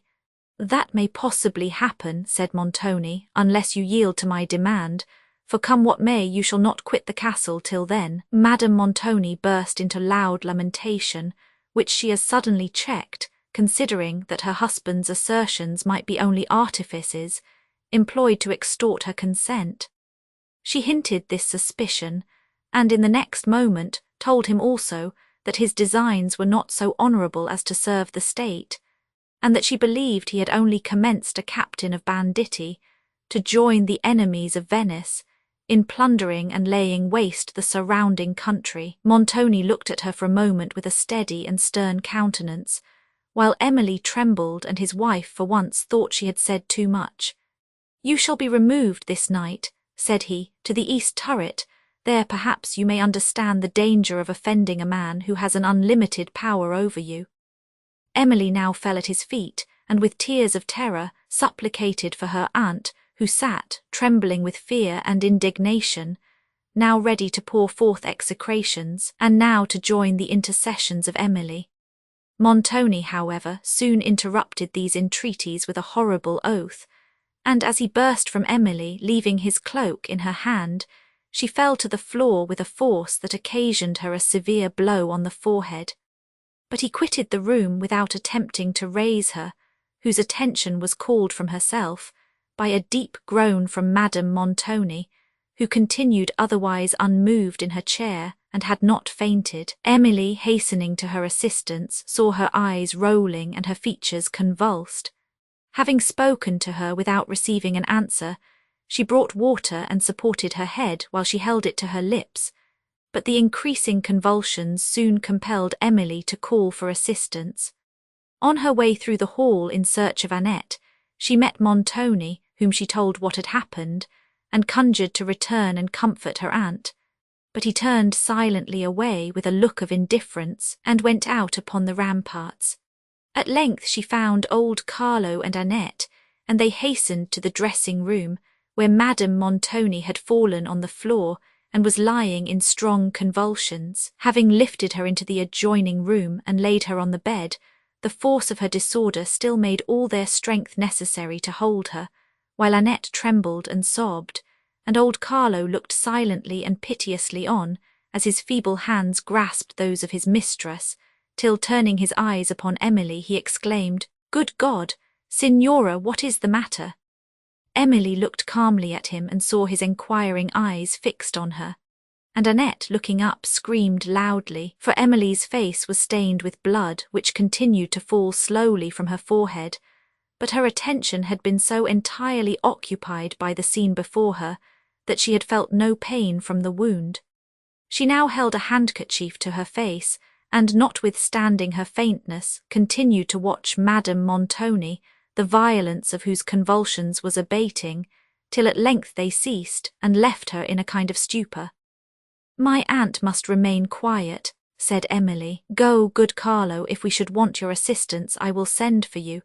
In the meantime, if you have an opportunity, speak kindly of your mistress to your master." "Alas," said Carlo, "I have seen too much. I have little influence with the signor, but do, dear young lady, take some care of yourself. That is an ugly wound, and you look sadly." "Thank you, my friend, for your consideration," said Emily, smiling kindly. "The wound is trifling, it came by a fall." Carlo shook his head and left the room, and Emily, with Annette, continued to watch by her aunt. "Did my lady tell the signor what Ludovico said, ma'amselle?" asked Annette in a whisper, but Emily quieted her fears on the subject. "I thought what this quarrelling would come to," continued Annette. "I suppose the signor has been beating my lady." "No, no, Annette, you are totally mistaken. Nothing extraordinary has happened." "Why, extraordinary things happen here so often, ma'amselle, that there is nothing in them. Here is another legion of those ill-looking fellows come to the castle this morning." "Hush, Annette, you will disturb my aunt. We will talk of that by and by."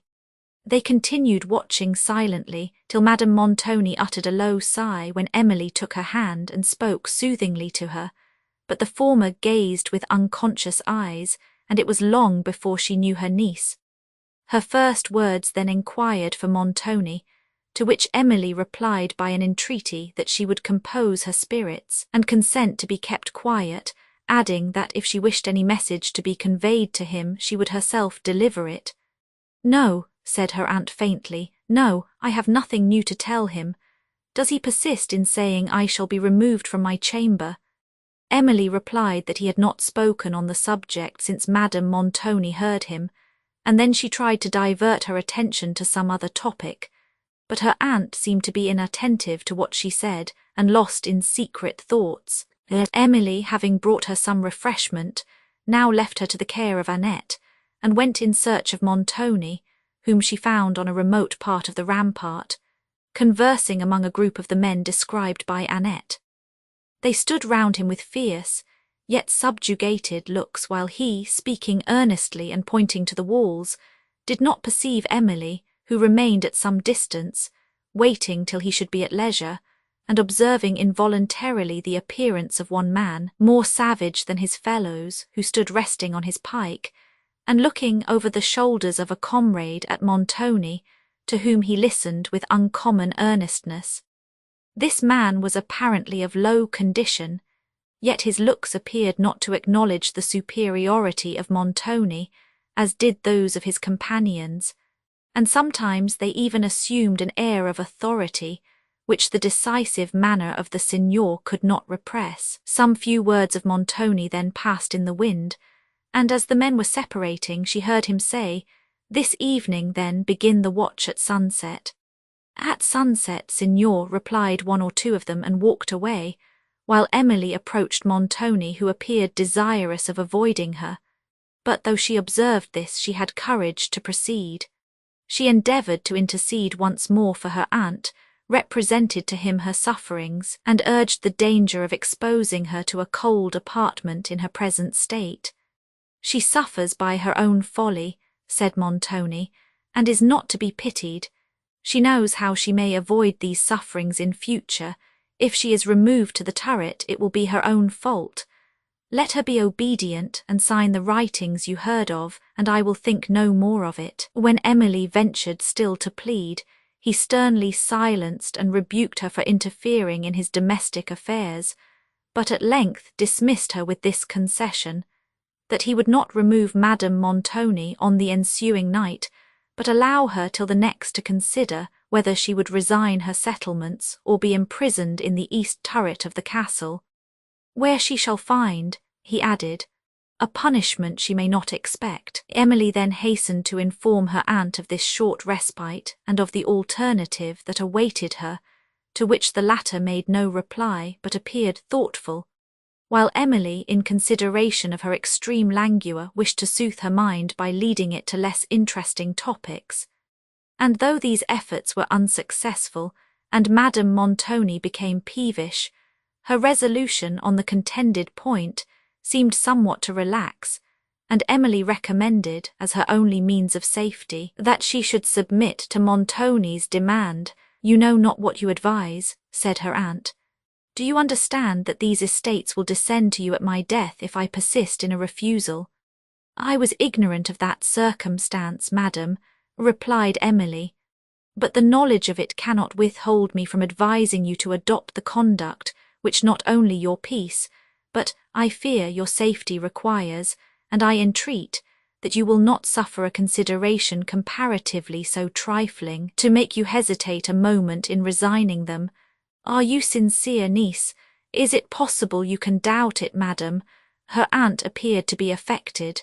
"You are not unworthy of these estates, niece," said she.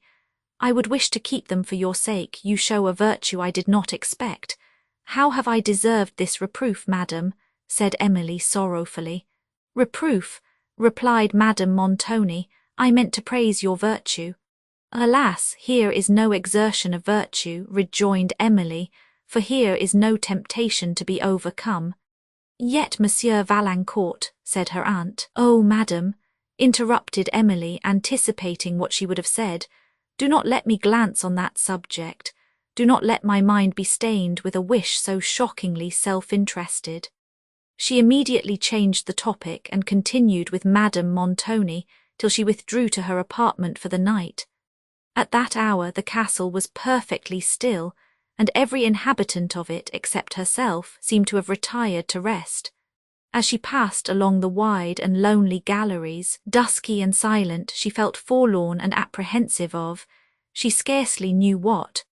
But when, entering the corridor, she recollected the incident of the preceding night, a dread seized her lest a subject of alarm, similar to that which had befallen Annette, should occur to her, and which, whether real or ideal, would, she felt, have an almost equal effect upon her weakened spirits. The chamber to which Annette had alluded she did not exactly know, but understood it to be one of those she must pass in the way to her own, and, sending a fearful look forward into the gloom, she stepped lightly and cautiously along, till, coming to a door from whence issued a low sound, she hesitated and paused. And during the delay of that moment her fears so much increased that she had no power to move from the spot. Believing that she heard a human voice within, she was somewhat revived, but in the next moment the door was opened, and a person whom she conceived to be Montoni appeared, who instantly started back, and closed it, though not before she had seen, by the light that burned in the chamber, another person, sitting in a melancholy attitude by the fire. Her terror vanished, but her astonishment only began, which was now roused by the mysterious secrecy of Montoni's manner, and by the discovery of a person whom he thus visited at midnight, in an apartment which had long been shut up, and of which such extraordinary reports were circulated. While she thus continued hesitating, strongly prompted to watch Montoni's motions, yet fearing to irritate him by appearing to notice them, the door was again opened cautiously and as instantly closed as before. She then stepped softly to her chamber, which was the next but one to this, but having put down her lamp, returned to an obscure corner of the corridor to observe the proceedings of this half-seen person, and to ascertain whether it was indeed Montoni. Having waited in silent expectation for a few minutes with her eyes fixed on the door, it was again opened, and the same person appeared, whom she now knew to be Montoni. He looked cautiously round without perceiving her, then, stepping forward, closed the door and left the corridor. Soon after, Emily heard the door fastened on the inside, and she withdrew to her chamber, wondering at what she had witnessed. It was now 12 o'clock. As she closed her casement, she heard footsteps on the terrace below and saw imperfectly through the gloom several persons advancing who passed under the casement. She then heard the clink of arms, and in the next moment the watchword, when, recollecting the command she had overheard from Montoni, and the hour of the night, she understood that these men were, for the first time, relieving guard in the castle. Having listened till all was again still, she retired to sleep. Chapter 24. And shall no lay of death with pleasing murmur soothe her parted soul? Shall no tear wet her grave? Say as on the following morning, Emily went early to the apartment of Madame Montoni, who had slept well and was much recovered. Her spirits had also returned with her health, and her resolution to oppose Montoni's demands revived, though it yet struggled with her fears, which Emily, who trembled for the consequence of further opposition, endeavoured to confirm.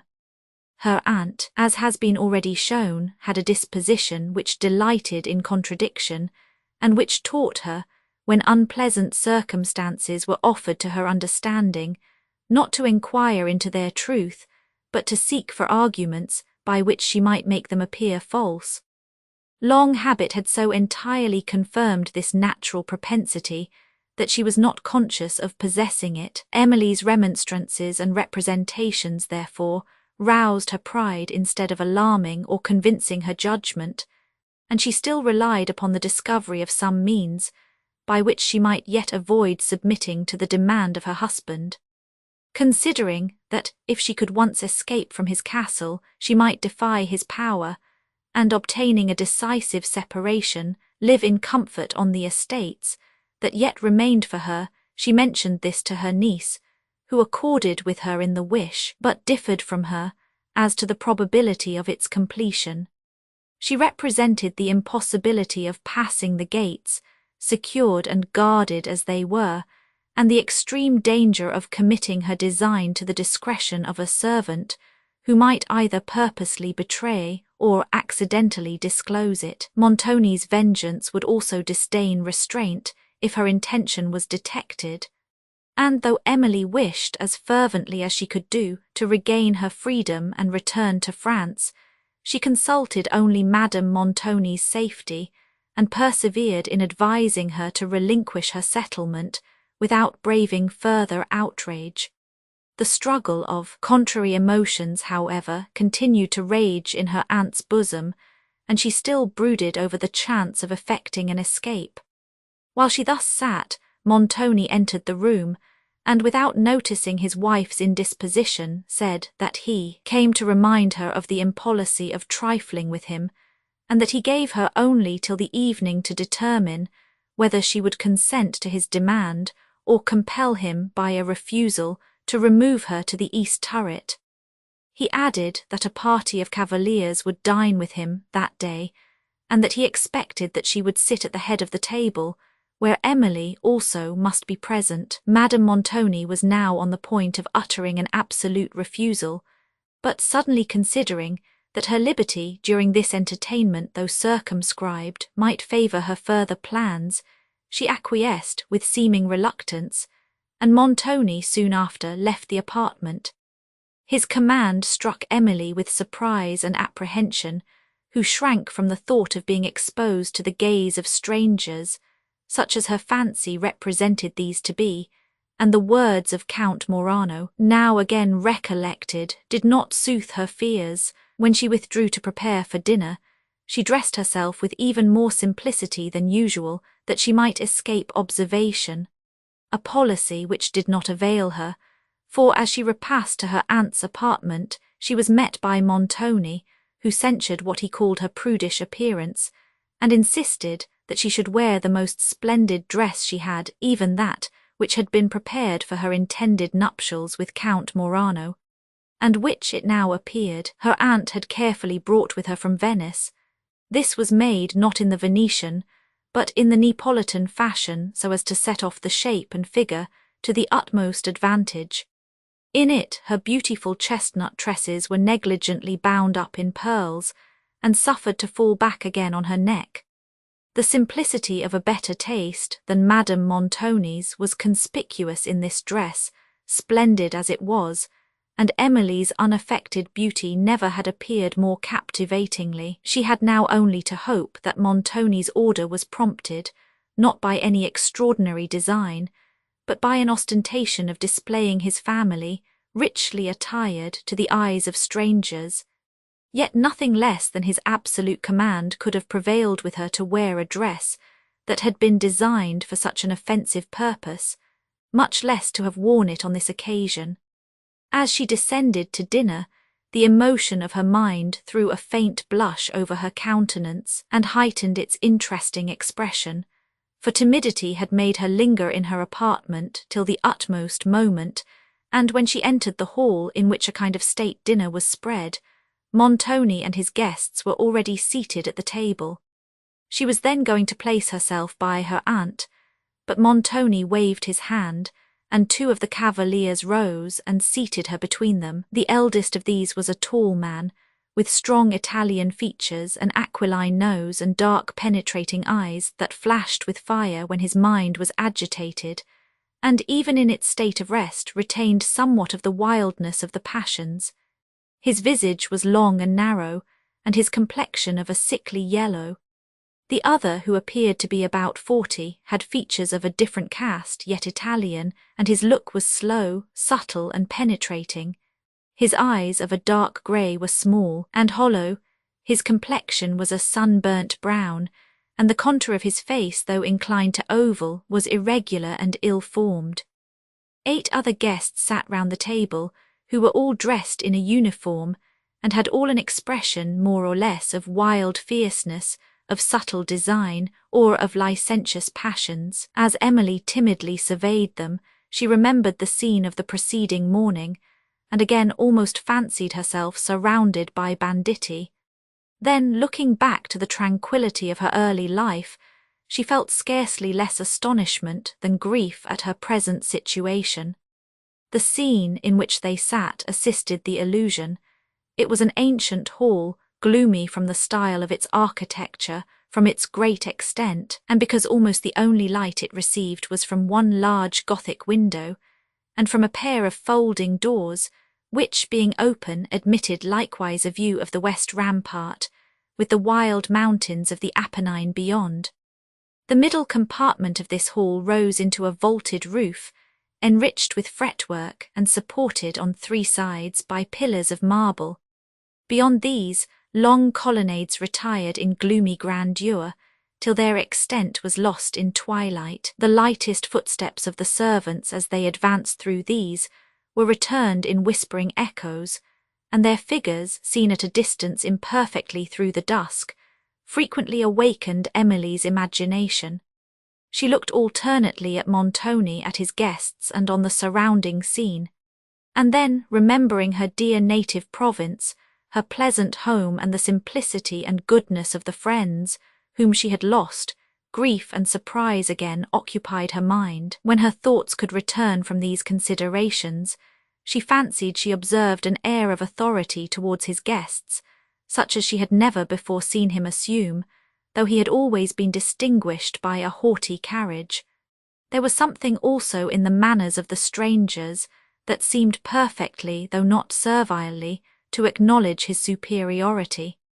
During dinner, the conversation was chiefly on war and politics. They talked with energy of the state of Venice, its dangers, the character of the reigning doge and of the chief senators. and then spoke of the state of Rome. When the repast was over, they rose, and each filling his goblet with wine from the gilded ewer that stood beside him, drank success to our exploits. Montoni was lifting his goblet to his lips to drink this toast, when suddenly the wine hissed, rose to the brim, and as he held the glass from him, it burst into 1,000 pieces. To him, who constantly used that sort of Venice glass which had the quality of breaking upon receiving poisoned liquor, a suspicion that some of his guests had endeavoured to betray him instantly occurred, and he ordered all the gates to be closed, drew his sword, and looking round on them who stood in silent amazement, exclaimed, "Here is a traitor among us. Let those that are innocent assist in discovering the guilty." Indignation flashed from the eyes of the cavaliers, who all drew their swords, and Madame Montoni, terrified at what might ensue, was hastening from the hall when her husband commanded her to stay. But his further words could not now be distinguished, for the voice of every person rose together. His order that all the servants should appear was at length obeyed, and they declared their ignorance of any deceit, a protestation which could not be believed, for it was evident that as Montoni's liquor, and his only, had been poisoned, a deliberate design had been formed against his life, which could not have been carried so far towards its accomplishment, without the connivance of the servant who had the care of the wine ewers.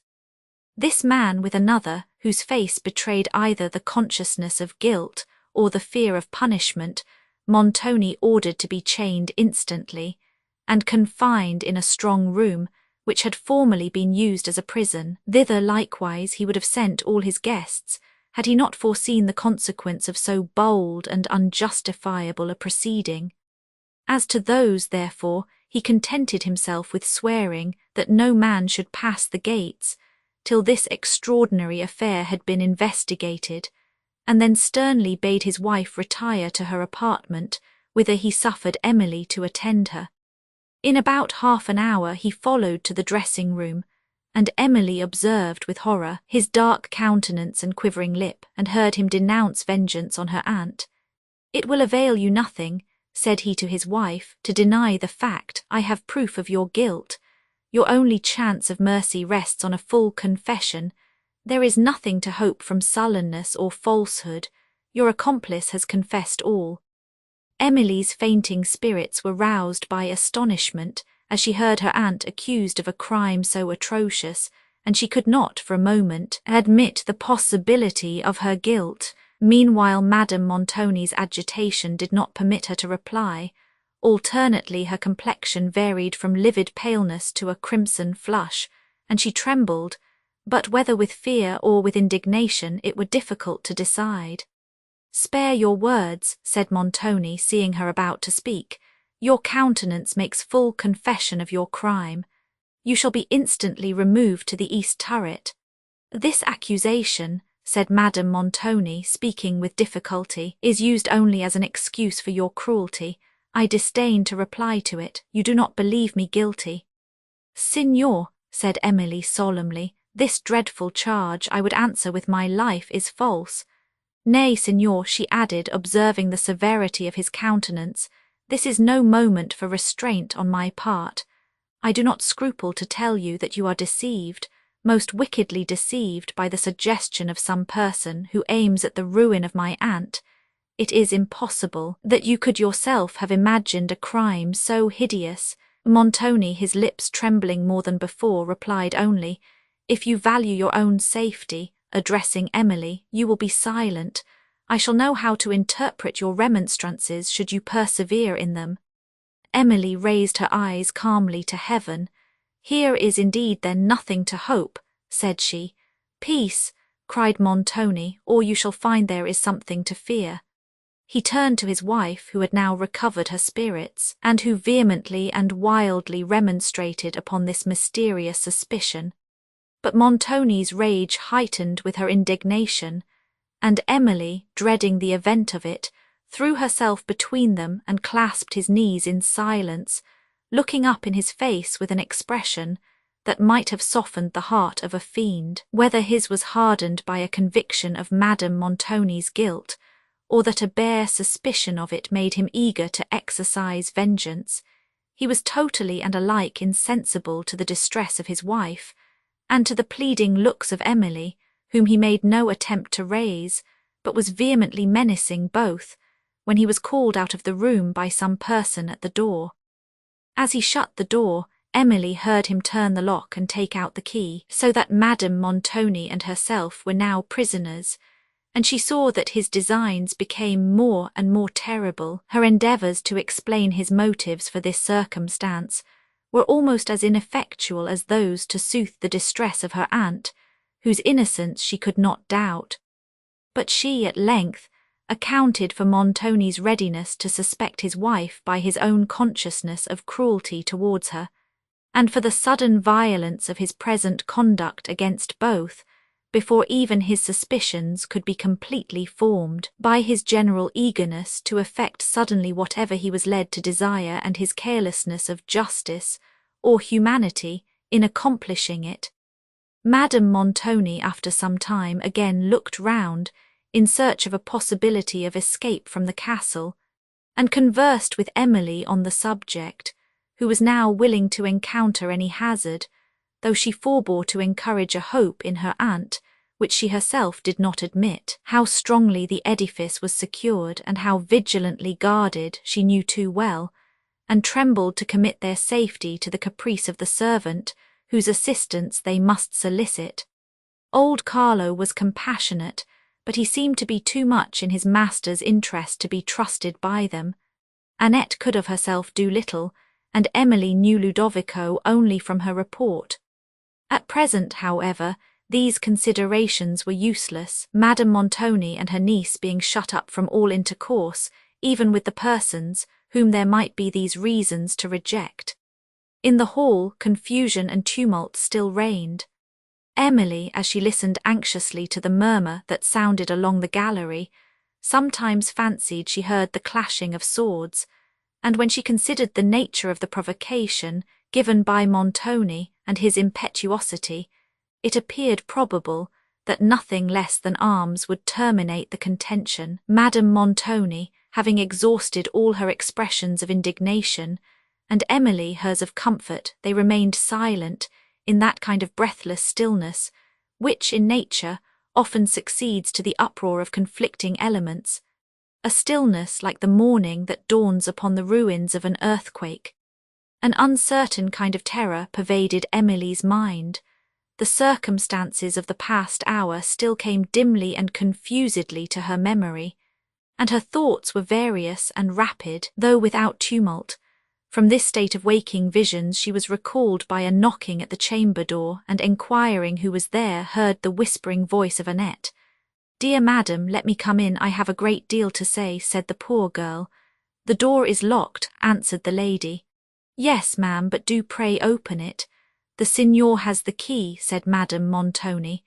"Oh, blessed Virgin, what will become of us?" exclaimed Annette. "Assist us to escape," said her mistress. "Where is Ludovico?" "Below in the hall, ma'am, amongst them all, fighting with the best of them." "Fighting? Who are fighting?" cried Madame Montoni. "Why, the signor, ma'am, and all the signors, and a great many more." "Is any person much hurt?" said Emily in a tremulous voice. "Hurt? Yes, ma'amselle, there they lie bleeding, and the swords are clashing, and oh, holy saints! Do let me in, ma'am, they are coming this way, I shall be murdered." "Fly," cried Emily, "fly, we cannot open the door." Annette repeated that they were coming, and in the same moment fled. "Be calm, madam," said Emily, turning to her aunt. "I entreat you to be calm, I am not frightened in the least, do not you be alarmed." "You can scarcely support yourself," replied her aunt. "Merciful God, what is it they mean to do with us?" "They come, perhaps, to liberate us," said Emily. "Signor Montoni perhaps is conquered." The belief of his death gave her spirits a sudden shock, and she grew faint as she saw him in imagination expiring at her feet. "They are coming," cried Madame Montoni.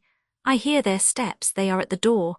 Emily turned her languid eyes to the door, but terror deprived her of utterance. The key sounded in the lock, the door opened, and Montoni appeared, followed by 3 ruffian-like men.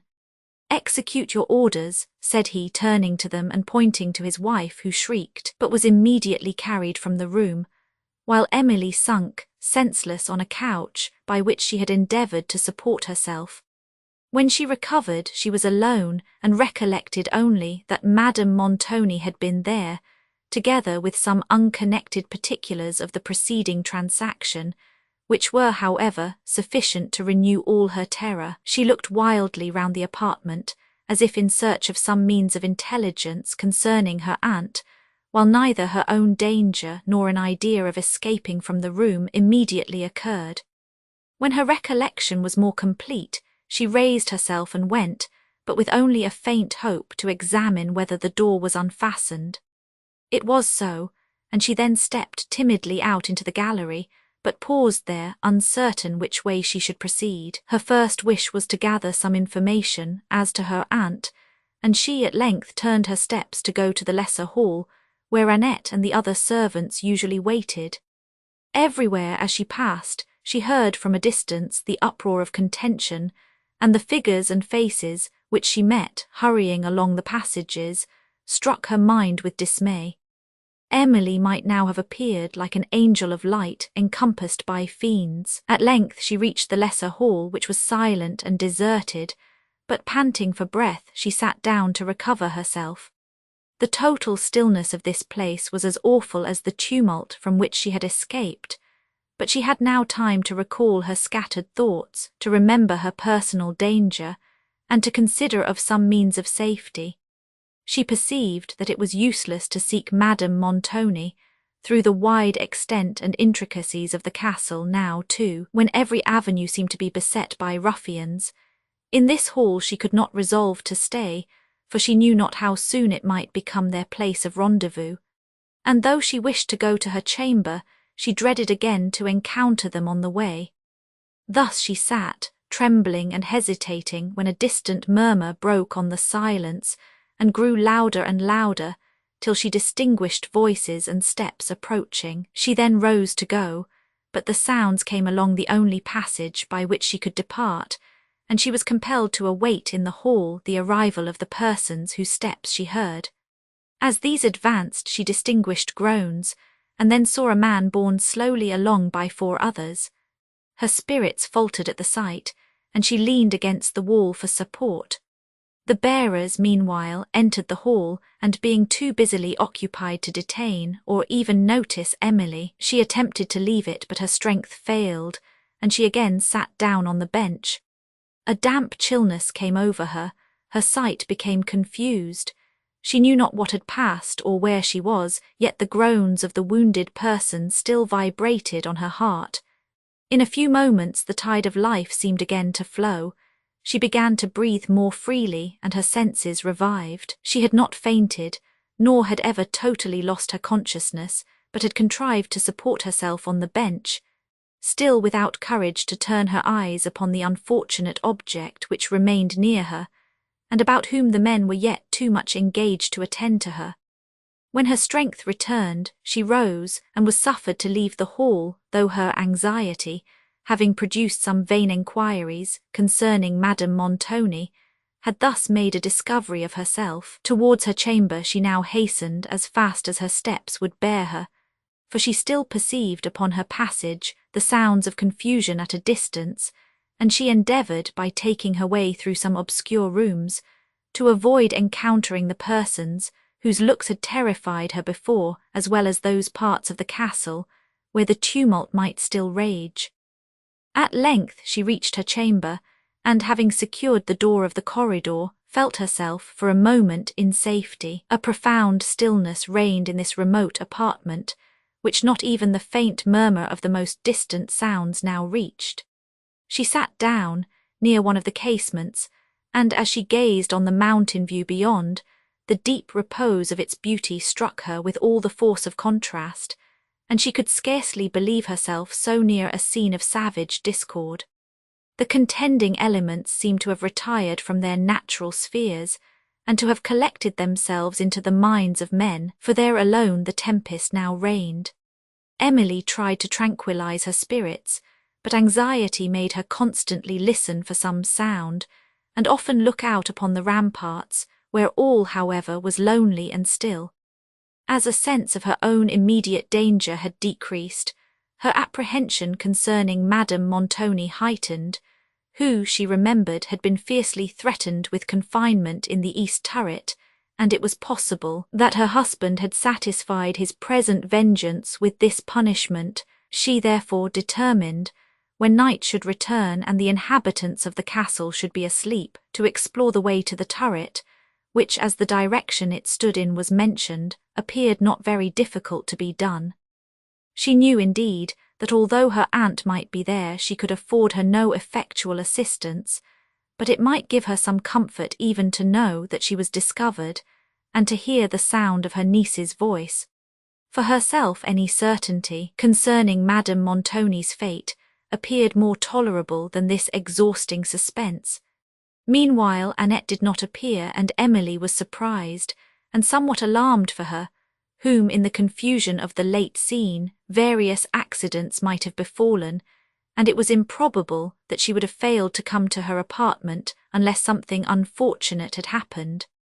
Thus the hours passed in solitude, in silence, and in anxious conjecturing. Being not once disturbed by a message or a sound, it appeared that Montoni had wholly forgotten her, and it gave her some comfort to find that she could be so unnoticed.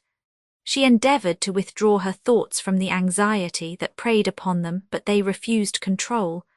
She could neither read nor draw, and the tones of her lute were so utterly discordant with the present state of her feelings that she could not endure them for a moment. The sun, at length, set behind the western mountains, his fiery beams faded from the clouds, and then a dun melancholy purple drew over them, and gradually involved the features of the country below. Soon after, the sentinels passed on the rampart to commence the watch. Twilight had now spread its gloom over every object.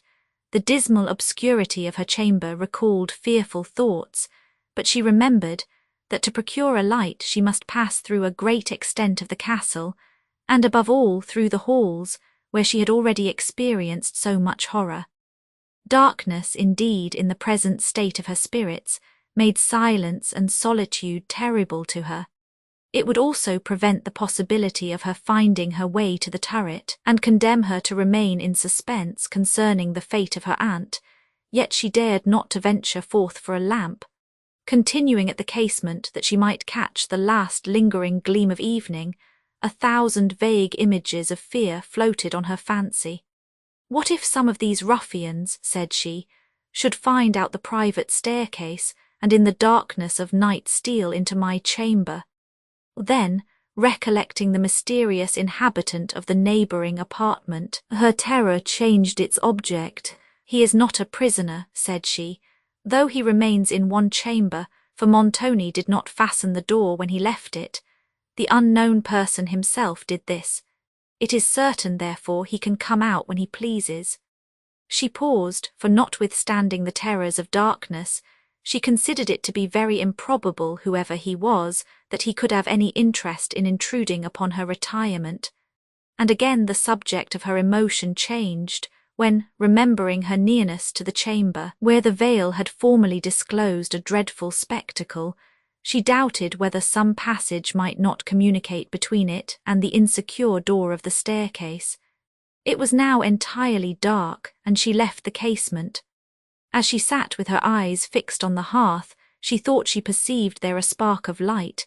It twinkled and disappeared, and then again was visible. At length, with much care, she fanned the embers of a wood fire that had been lighted in the morning into flame, and having communicated it to a lamp which always stood in her room, felt a satisfaction not to be conceived without a review of her situation.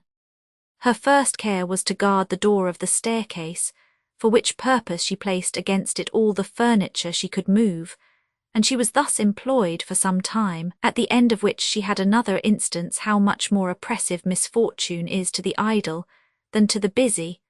For having then leisure to think over all the circumstances of her present afflictions, she imagined 1,000 evils for futurity, and these real and ideal subjects of distress alike wounded her mind. Thus heavily moved the hours till midnight, when she counted the sullen notes of the great clock as they rolled along the rampart, unmingled with any sound except the distant footfall of a sentinel who came to relieve guard. She now thought she might venture towards the turret, and having gently opened the chamber door to examine the corridor, and to listen if any person was stirring in the castle, found all around in perfect stillness. Yet no sooner had she left the room than she perceived a light flash on the walls of the corridor, and without waiting to see by whom it was carried, she shrunk back and closed her door. No one approaching, she conjectured that it was Montoni going to pay his midnight visit to her unknown neighbour, and she determined to wait till he should have retired to his own apartment. When the chimes had tolled another half-hour, she once more opened the door, and, perceiving that no person was in the corridor, hastily crossed into a passage that led along the south side of the castle towards the staircase, whence she believed she could easily find her way to the turret, often pausing on her way, listening apprehensively to the murmurs of the wind, and looking fearfully onward into the gloom of the long passages. She at length reached the staircase, but there her perplexity began. 2 passages appeared of which she knew not how to prefer one, and was compelled at last to decide by chance rather than by circumstances. That she entered opened first into a wide gallery, along which she passed lightly and swiftly, for the lonely aspect of the place awed her, and she started at the echo of her own steps. On a sudden she thought she heard a voice, and not distinguishing from whence it came, feared equally to proceed or to return. For some moments she stood in an attitude of listening expectation, shrinking almost from herself and scarcely daring to look round her. The voice came again, but, though it was now near her, terror did not allow her to judge exactly whence it proceeded. She thought, however, that it was the voice of complaint, and her belief was soon confirmed by a low moaning sound that seemed to proceed from one of the chambers opening into the gallery. It instantly occurred to her that Madame Montoni might be there confined, and she advanced to the door to speak, but was checked by considering that she was perhaps going to commit herself to a stranger, who might discover her to Montoni. For though this person, whoever it was, seemed to be in affliction, it did not follow that he was a prisoner. While these thoughts passed over her mind and left her still in hesitation, the voice spoke again, and calling Ludovico, she then perceived it to be that of Annette, on which, no longer hesitating, she went in joy to answer her. "Ludovico," cried Annette, sobbing, "Ludovico, it is not Ludovico, it is I, Mademoiselle Emily." Annette ceased sobbing and was silent. "If you can open the door, let me in," said Emily. "Here is no person to hurt you." "Ludovico, oh Ludovico," cried Annette. Emily now lost her patience, and her fear of being overheard increasing, she was even nearly about to leave the door when she considered that Annette might possibly know something of the situation of Madame Montoni, or direct her to the turret. At length she obtained a reply, though little satisfactory to her questions, for Annette knew nothing of Madame Montoni, and only conjured Emily to tell her what was become of Ludovico. Of him she had no information to give, and she again asked who had shut Annette up. "Ludovico," said the poor girl, "Ludovico shut me up. When I ran away from the dressing-room door today, I went I scarcely knew where for safety, and in this gallery here I met Ludovico, who hurried me into this chamber and locked me up to keep me out of harm, as he said. But he was in such a hurry himself, he hardly spoke 10 words, but he told me he would come, and let me out when all was quiet, and he took away the key with him. Now all these hours are past, and I have neither seen nor heard a word of him. They have murdered him, I know they have." Emily suddenly remembered the wounded person whom she had seen borne into the servants' hall, and she scarcely doubted that he was Ludovico, but she concealed the circumstance from Annette, and endeavoured to comfort her. Then, impatient to learn something of her aunt, she again inquired the way to the turret. "Oh, you are not going, Mademoiselle," said Annette. "For heaven's sake, do not go and leave me here by myself." "Nay, Annette, you do not think I can wait in the gallery all night," replied Emily. "Direct me to the turret. In the morning I will endeavour to release you. Oh, Holy Mary, exclaimed Annette, am I to stay here by myself all night? I shall be frightened out of my senses, and I shall die of hunger. I have had nothing to eat since dinner. Emily could scarcely forbear smiling at the heterogeneous distresses of Annette, though she sincerely pitied them, and said what she could to soothe her. At length she obtained something like a direction to the east turret, and quitted the door from whence, after many intricacies and perplexities, she reached the steep and winding stairs of the turret, at the foot of which she stopped to rest, and to reanimate her courage with a sense of her duty. As she surveyed this dismal place, she perceived a door on the opposite side of the staircase, and, anxious to know whether it would lead her to Madame Montoni, she tried to undraw the bolts which fastened it. A fresher air came to her face, as she unclosed the door which opened upon the east rampart, and the sudden current had nearly extinguished her light, which she now removed to a distance. And again, looking out upon the obscure terrace, she perceived only the faint outline of the walls and of some towers, while above heavy clouds, borne along the wind, seemed to mingle with the stars, and wrap the night in thicker darkness. As she gazed, now willing to defer the moment of certainty, from which she expected only confirmation of evil, a distant footstep reminded her that she might be observed by the men on watch, and hastily closing the door she took her lamp and passed up the staircase. Trembling came upon her as she ascended through the gloom. To her melancholy fancy this seemed to be a place of death, and the chilling silence that reigned confirmed its character. Her spirits faltered. Perhaps, said she, I am come hither only to learn a dreadful truth or to witness some horrible spectacle. I feel that my senses would not survive such an addition of horror. The image of her aunt murdered perhaps by the hand of Montoni, rose to her mind. She trembled, gasped for breath, repented that she had dared to venture hither, and checked her steps. But after she had paused a few minutes, the consciousness of her duty returned, and she went on.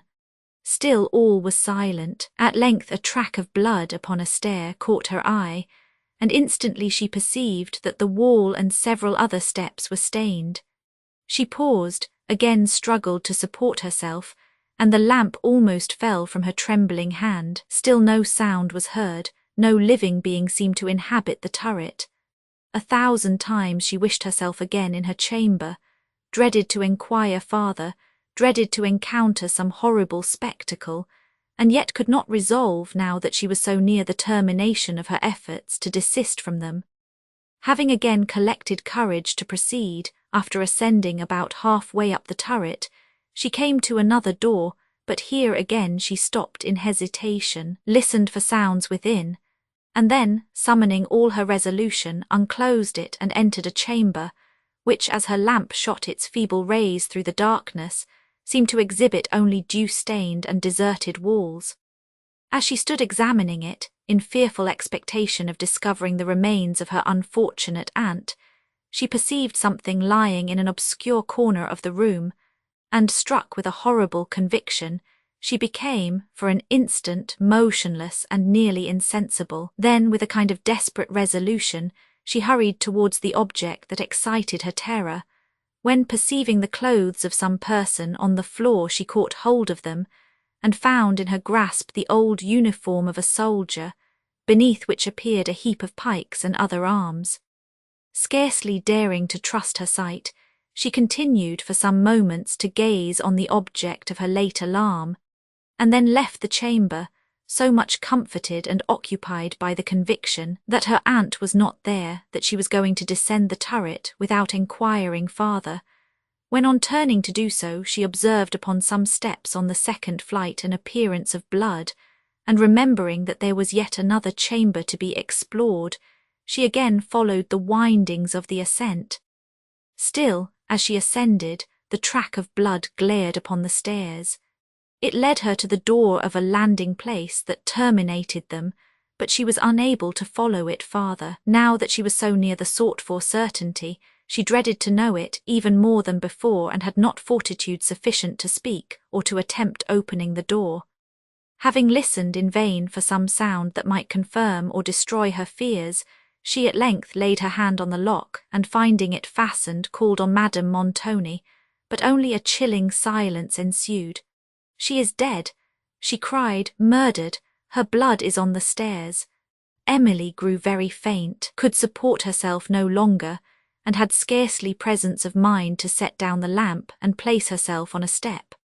When her recollection returned, she spoke again at the door, and again attempted to open it, and having lingered for some time without receiving any answer or hearing a sound, she descended the turret, and with all the swiftness her feebleness would permit, sought her own apartment. As she turned into the corridor, the door of a chamber opened, from whence Montoni came forth, but Emily, more terrified than ever to behold him, shrunk back into the passage soon enough to escape being noticed, and heard him close the door which she had perceived was the same she formerly observed. Having here listened to his departing steps, till their faint sound was lost in distance, she ventured to her apartment, and, securing it once again, retired to her bed, leaving the lamp burning on the hearth. But sleep was fled from her harassed mind, to which images of horror alone occurred. She endeavoured to think it possible that Madame Montoni had not been taken to the turret. But when she recollected the former menaces of her husband and the terrible spirit of vengeance which he had displayed on a late occasion, when she remembered his general character, the looks of the men who had forced Madame Montoni from her apartment, and the written traces on the stairs of the turret, she could not doubt that her aunt had been carried thither, and could scarcely hope that she had not been carried to be murdered. The grey of morning had long dawned through her casements before Emily closed her eyes in sleep, when wearied nature at length yielded her a respite from suffering. Chapter 25. Who rears the bloody hand?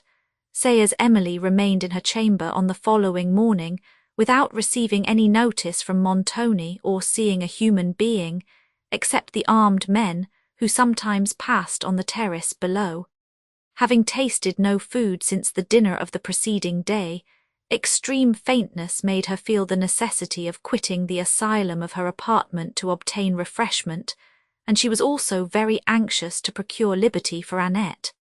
Willing, however, to defer venturing forth as long as possible, and considering whether she should apply to Montoni or to the compassion of some other person, her excessive anxiety concerning her aunt at length overcame her abhorrence of his presence, and she determined to go to him, and to entreat that he would suffer her to see Madame Montoni. Meanwhile it was too certain from the absence of Annette that some accident had befallen Ludovico, and that she was still in confinement.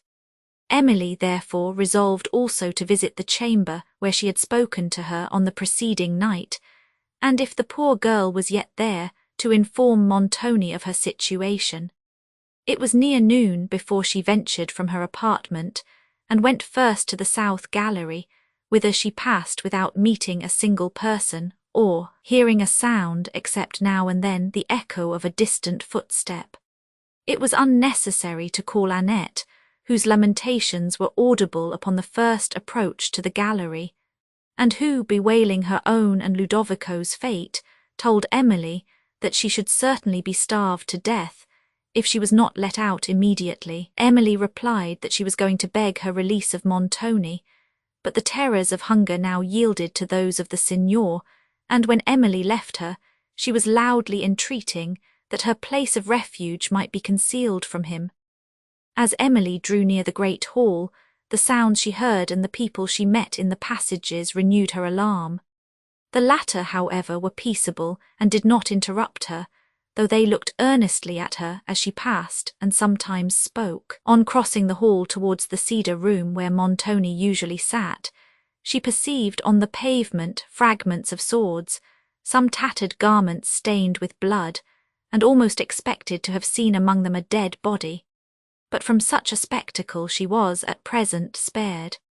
As she approached the room, the sound of several voices issued from within, and a dread of appearing before many strangers, as well as of irritating Montoni by such an intrusion, made her pause and falter from her purpose. She looked up through the long arcades of the hall in search of a servant who might bear a message, but no one appeared, and the urgency of what she had to request made her still linger near the door. The voices within were not in contention, though she distinguished those of several of the guests of the preceding day. But still her resolution failed whenever she would have tapped at the door, and she had determined to walk in the hall till some person should appear, who might call Montoni from the room when, as she turned from the door, it was suddenly opened by himself. Emily trembled and was confused, while he almost started with surprise, and all the terrors of his countenance unfolded themselves. She forgot all she would have said, and neither enquired for her aunt nor entreated for Annette, but stood silent and embarrassed. After closing the door, he reproved her for a meanness, of which she had not been guilty, and sternly questioned her what she had overheard, an accusation which revived her recollection so far that she assured him she had not come thither with an intention to listen to his conversation, but to entreat his compassion for her aunt and for Annette. Montoni seemed to doubt this assertion, for he regarded her with a scrutinizing look, and the doubt evidently arose from no trifling interest. Emily then further explained herself, and concluded with entreating him to inform her where her aunt was placed, and to permit that she might visit her. But he looked upon her only with a malignant smile, which instantaneously confirmed her worst fears for her aunt, and at that moment she had not courage to renew her entreaties. "For Annette," said he, "if you go to Carlo, he will release the girl. The foolish fellow who shut her up died yesterday." Emily shuddered. "But my aunt, signor," said she. "Oh, tell me of my aunt." "She is taken care of," replied Montoni hastily. "I have no time to answer idle questions." He would have passed on, but Emily, in a voice of agony that could not be wholly resisted, conjured him to tell her where Madame Montoni was.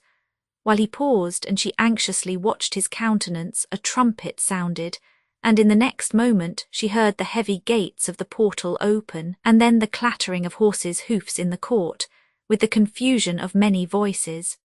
She stood for a moment hesitating whether she should follow Montoni, who, at the sound of the trumpet, had passed through the hall, and turning her eyes whence it came, she saw through the door that opened beyond a long perspective of arches into the courts, a party of horsemen, whom she judged, as well as the distance and her embarrassment would allow, to be the same she had seen depart a few days before. But she stayed not to scrutinize, for when the trumpet sounded again, the chevaliers rushed out of the cedar room, and men came running into the hall from every quarter of the castle. Emily once more hurried for shelter to her own apartment. Thither she was still pursued by images of horror. She reconsidered Montoni's manner and words when he had spoken of his wife, and they served only to confirm her most terrible suspicions. Tears refused any longer to relieve her distress, and she had sat for a considerable time absorbed in thought when a knocking at the chamber door aroused her, on opening which she found old Carlo. "Dear young lady," said he, "I have been so flurried I never once thought of you till just now. I have brought you some fruit and wine, and I am sure you must stand in need of them by this time." "Thank you, Carlo," said Emily. "This is very good of you. Did the signor remind you of me?" "No, signora," replied Carlo. "His Excellenza has business enough on his hands."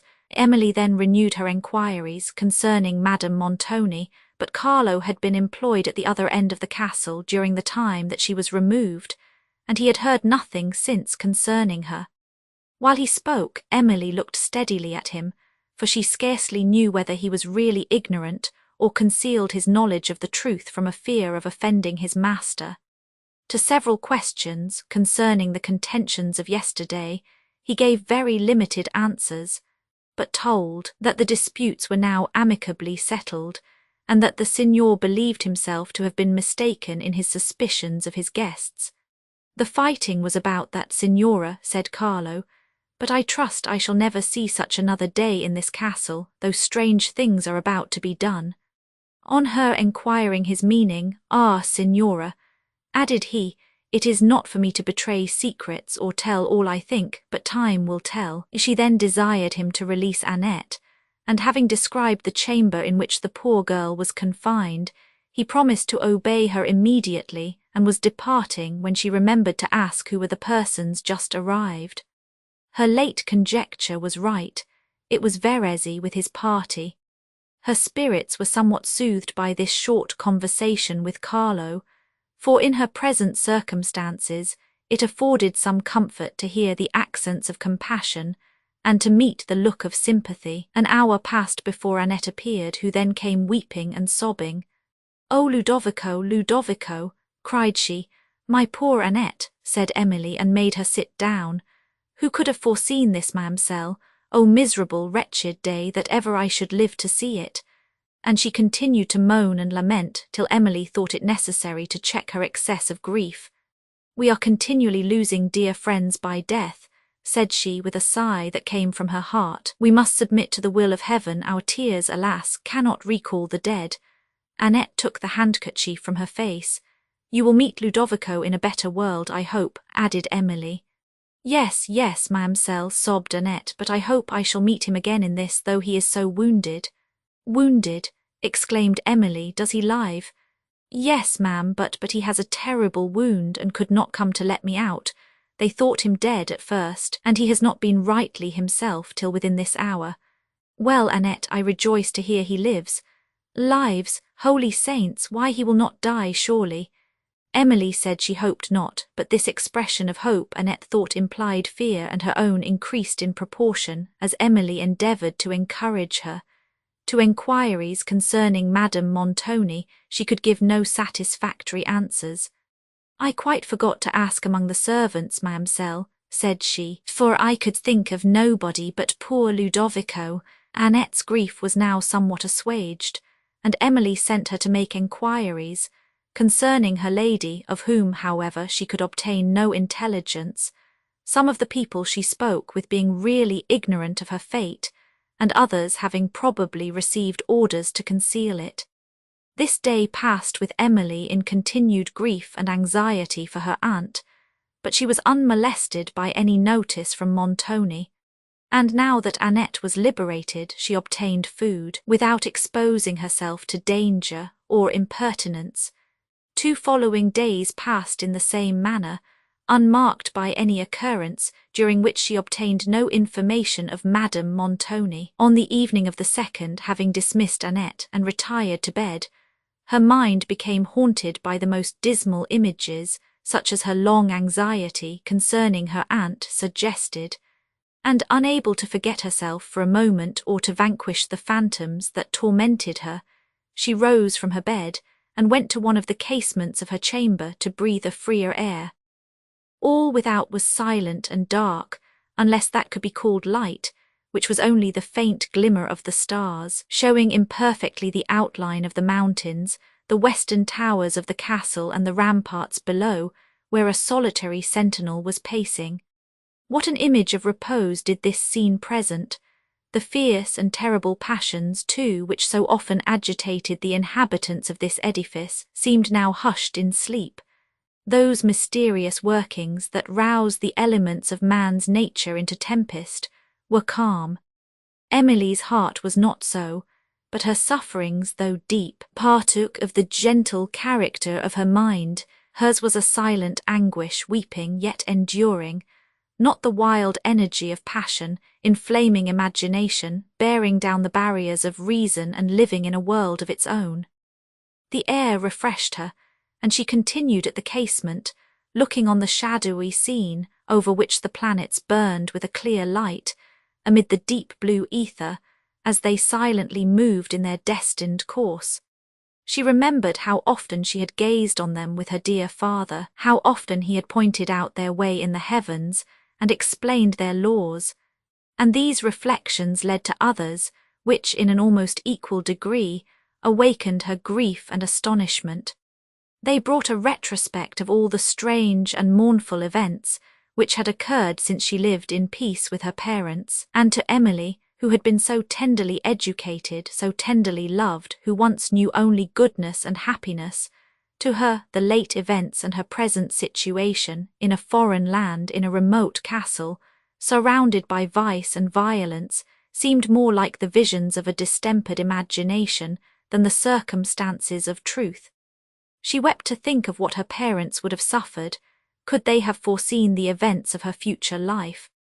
While she raised her streaming eyes to heaven, she observed the same planet, which she had seen in Languedoc on the night preceding her father's death, rise above the eastern towers of the castle, while she remembered the conversation which has passed concerning the probable state of departed souls, remembered also the solemn music she had heard, and to which the tenderness of her spirits had, in spite of her reason, given a superstitious meaning. At these recollections she wept again, and continued musing, when suddenly the notes of sweet music passed on the air.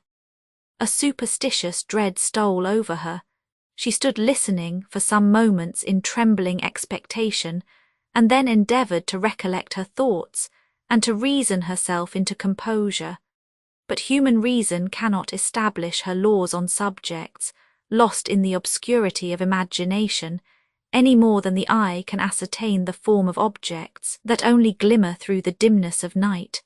Her surprise on hearing such soothing and delicious sounds was at least justifiable, for it was long, very long, since she had listened to anything like melody.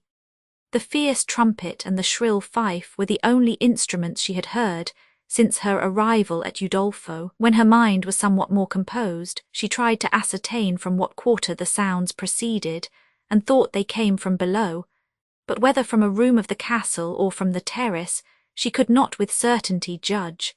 Fear and surprise now yielded to the enchantment of a strain that floated on the silent night with the most soft and melancholy sweetness. Suddenly it seemed removed to a distance, trembled faintly, and then entirely ceased. She continued to listen, sunk in that pleasing repose which soft music leaves on the mind, but it came no more.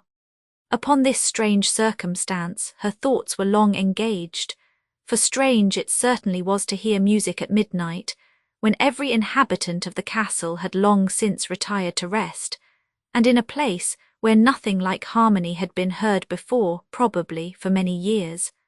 Long suffering had made her spirits peculiarly sensible to terror, and liable to be affected by the illusions of superstition. It now seemed to her as if her dead father had spoken to her in that strain, to inspire her with comfort and confidence on the subject which had then occupied her mind. Yet reason told her that this was a wild conjecture, and she was inclined to dismiss it, but with the inconsistency so natural when imagination guides the thoughts, she then wavered towards a belief as wild.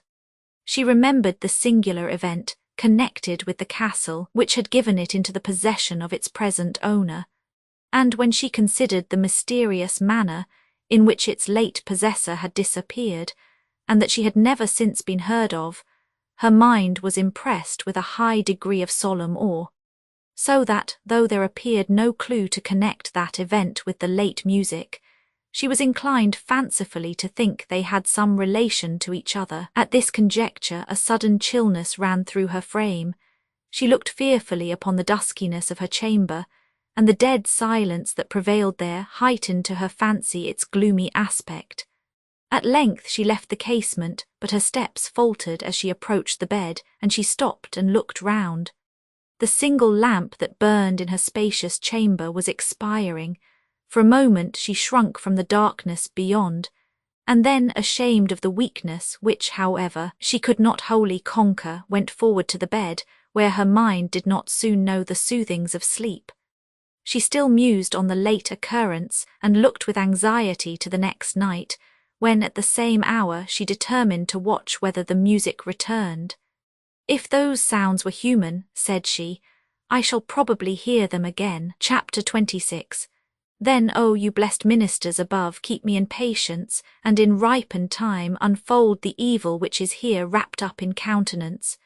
Shakespeare Annette came almost breathless to Emily's apartment in the morning. "Oh, ma'amselle," said she in broken sentences, "what news I have to tell. I have found out who the prisoner is, but he was no prisoner neither. He that was shut up in the chamber I told you of, I must think him a ghost forsooth. Who was the prisoner? inquired Emily while her thoughts glanced back to the circumstance of the preceding night.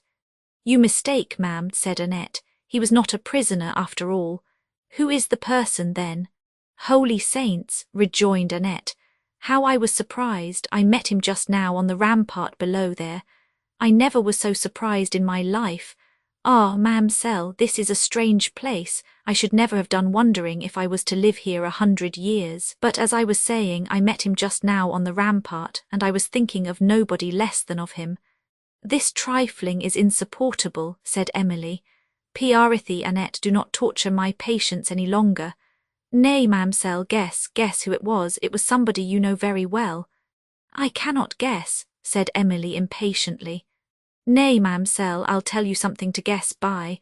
A tall signor with a longish face who walked so stately, and used to wear such a high feather in his hat, and used often to look down upon the ground when people spoke to him, and to look at people from under his eyebrows, as it were, all so dark and frowning. You have seen him often and often at Venice, ma'am. Then he was so intimate with the signor too. And now I think of it, I wonder what he could be afraid of in this lonely old castle that he should shut himself up for. But he is come abroad now, for I met him on the rampart just this minute. I trembled when I saw him, for I always was afraid of him somehow, but I determined I would not let him see it. So I went up to him and made him a low courtesy. You are welcome to the castle, Signor Orsino, said I. Oh, it was Signor Orsino then, said Emily. Yes, ma'amselle, Signor Orsino himself, who caused that Venetian gentleman to be killed, and has been popping about from place to place ever since, as I hear. Good God! Exclaimed Emily, recovering from the shock of this intelligence. And is he come to Udolpho? He does well to endeavour to conceal himself. Yes, ma'amselle, but if that was all, this desolate place would conceal him, without his shutting himself up in one room. Who would think of coming to look for him here? I am sure I should as soon think of going to look for anybody in the other world. There is some truth in that, said Emily, who would now have concluded it was Orsino's music, which she had heard on the preceding night, had she not known that he had neither taste nor skill in the art. But though she was unwilling to add to the number of Annette's surprises by mentioning the subject of her own, she enquired whether any person in the castle played on a musical instrument. Oh yes, ma'amselle. There is Benedetto plays the great drum to admiration. And then there is Launcelot the trumpeter, nay, for that matter, Ludovico himself can play on the trumpet. But he is ill now. I remember once, Emily interrupted her. Have you heard no other music since you came to the castle, none last night? Why, did you hear any last night, ma'amselle? Emily evaded this question by repeating her own. Why, no, ma'am, replied Annette. I never heard any music here, I must say, but the drums and the trumpet, and as for last night I did nothing but dream I saw my late lady's ghost. Your late lady's, said Emily in a tremulous voice. You have heard more then. Tell me all, Annette, I entreat, tell me the worst at once. Nay, ma'amselle, you know the worst already. I know nothing, said Emily. Yes, you do, ma'amselle, you know that nobody knows anything about her, and it is plain, therefore, she is gone the way of the first lady of the castle. Nobody ever knew anything about her. Emily leaned her head upon her hand, and was for some time silent. Then, telling Annette she wished to be alone, the latter left the room. The remark of Annette had revived Emily's terrible suspicion concerning the fate of Madame Montoni, and she resolved to make another effort to obtain certainty on this subject by applying to Montoni once more. When Annette returned a few hours after, she told Emily that the porter of the castle wished very much to speak with her, for that he had something of importance to say. Her spirits had, however, of late been so subject to alarm that any new circumstance excited it, and this message from the porter, when her first surprise was over, made her look round for some lurking danger, the more suspiciously, perhaps, because she had frequently remarked the unpleasant air and countenance of this man. She now hesitated whether to speak with him, doubting even that this request was only a pretext to draw her into some danger, but a little reflection showed her the improbability of this, and she blushed at her weak fears. "I will speak to him, Annette," said she. "Desire him to come to the corridor immediately." Annette departed, and soon after returned. "Barnardine, ma'amselle," said she, "dare not come to the corridor lest he should be discovered, it is so far from his post, and he dare not even leave the gates for a moment now. But if you will come to him at the portal, through some roundabout passages he told me of without crossing the courts, he has that to tell which will surprise you. But you must not come through the courts, lest the signor should see you." Emily, neither approving these roundabout passage nor the other part of the request, now positively refused to go. "Tell him," said she, "if he has anything of consequence to impart, I will hear him in the corridor whenever he has an opportunity of coming thither." Annette went to deliver this message and was absent a considerable time. When she returned, "It won't do, ma'amselle," said she. "Barnardine has been considering all this time what can be done, for it is as much as his place is worth to leave his post now. But if you will come to the east rampart in the dusk of the evening, he can, perhaps, steal away and tell you all he has to say." Emily was surprised and alarmed at the secrecy which this man seemed to think so necessary, and hesitated whether to meet him, till, considering that he might mean to warn her of some serious danger, she resolved to go. "Soon after sunset," said she, "I will be at the end of the east rampart. But then the watch will be set," she added, recollecting herself, "and how can Barnardine pass unobserved?" "That is just what I said to him, ma'am, and he answered me that he had the key of the gate at the end of the rampart that leads towards the courts, and could let himself through that way. And as for the sentinels, there were none at this end of the terrace, because the place is guarded enough by the high walls of the castle and the east turret.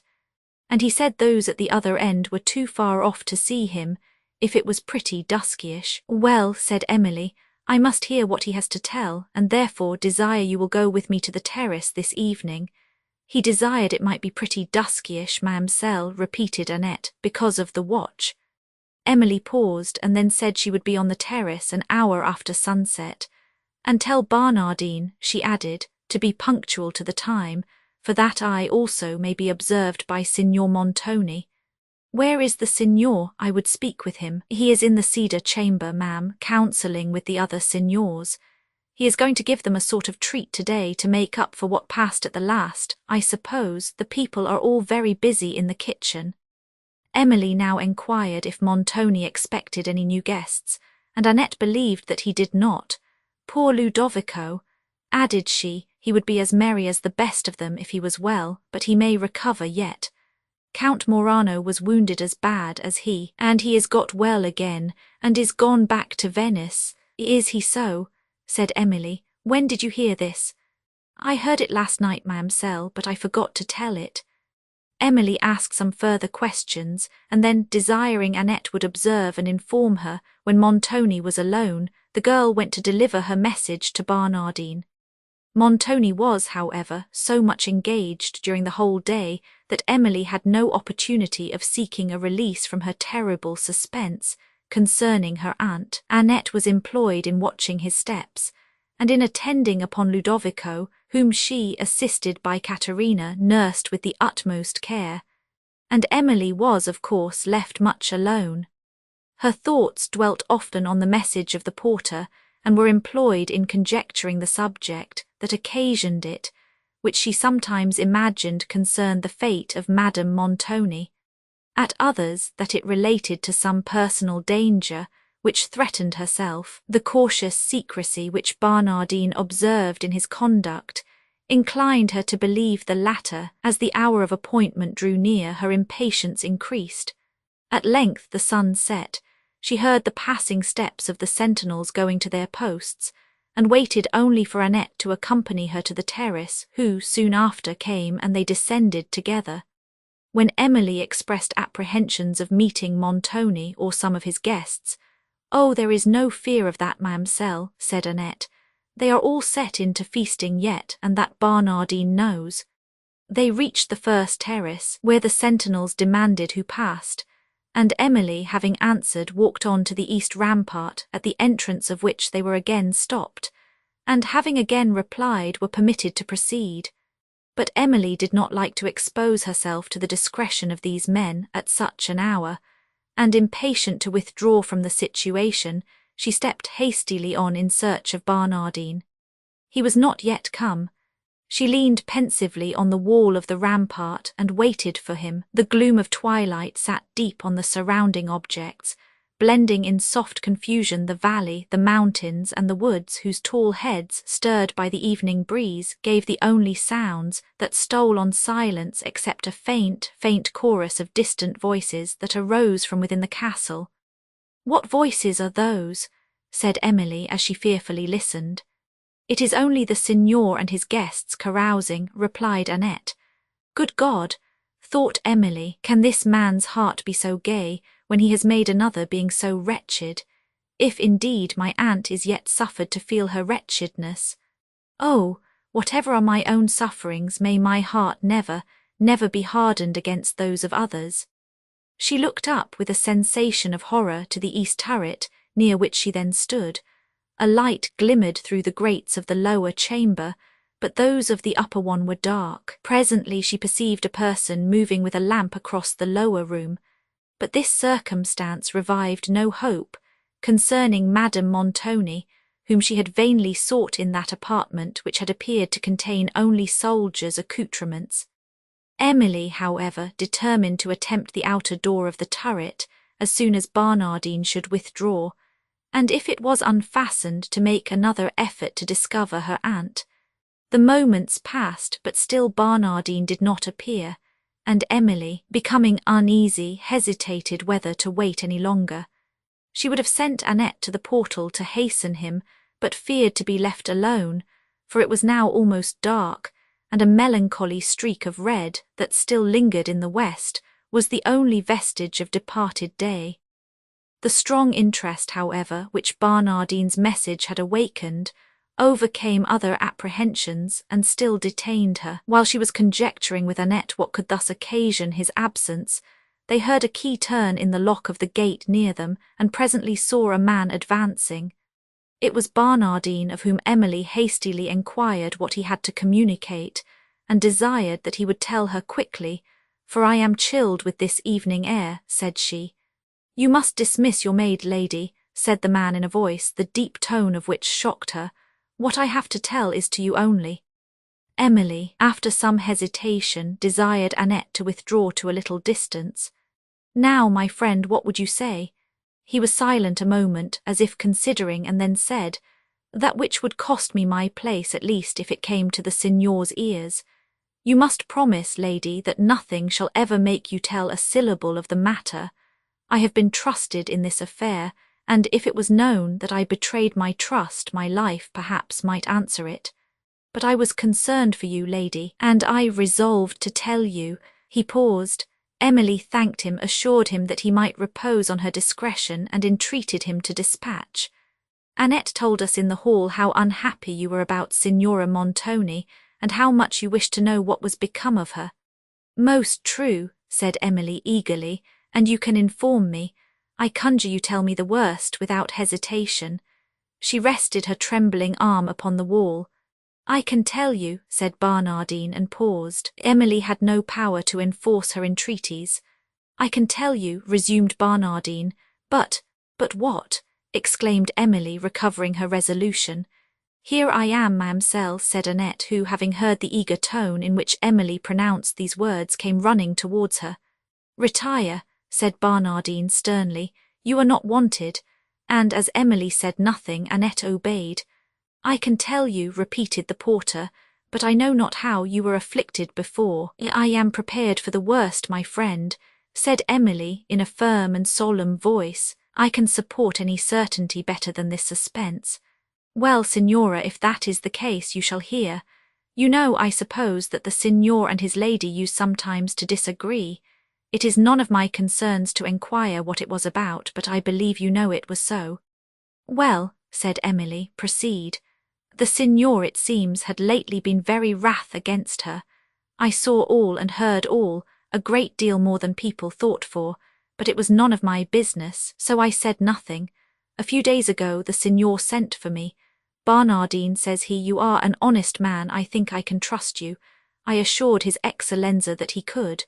Then, says he, as near as I can remember, I have an affair in hand which I want you to assist me in. Then he told me what I was to do, but that I shall say nothing about, it concerned only the signora. Oh heavens! Exclaimed Emily. What have you done? Barnardine hesitated and was silent. What fiend could tempt him or you to such an act? Cried Emily, chilled with horror and scarcely able to support her fainting spirits. It was a fiend, said Barnardine in a gloomy tone of voice. They were now both silent. Emily had not courage to enquire further, and Barnardine seemed to shrink from telling more. At length he said, It is of no use to think of the past. The signor was cruel enough, but he would be obeyed. What signified my refusing? He would have found others who had no scruples. You have murdered her, then, said Emily in a hollow and inward voice. I am talking with a murderer. Barnardine stood silent, while Emily turned from him and attempted to leave the place. Stay, lady, said he, you deserve to think so still, since you can believe me capable of such a deed.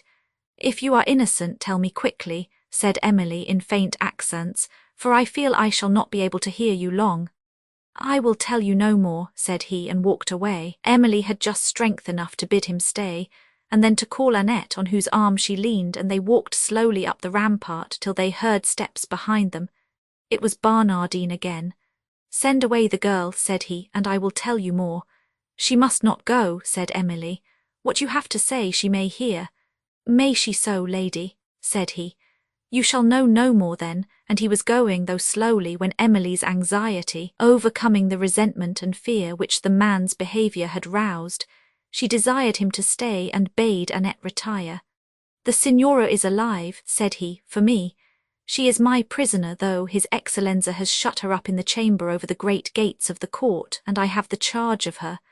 I was going to have told you you might see her. But now— Emily, relieved from an unutterable load of anguish by this speech, had now only to ask Barnardine's forgiveness, and to conjure that he would let her visit her aunt. He complied with less reluctance than she expected, and told her that if she would repair on the following night, when the signor was retired to rest, to the postern gate of the castle, she should perhaps see Madame Montoni.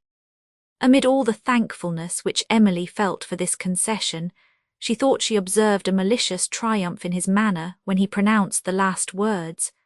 But in the next moment she dismissed the thought, and having again thanked him, commended her aunt to his pity, and assured him that she would herself reward him and would be punctual to her appointment, she bade him good night, and retired unobserved to her chamber.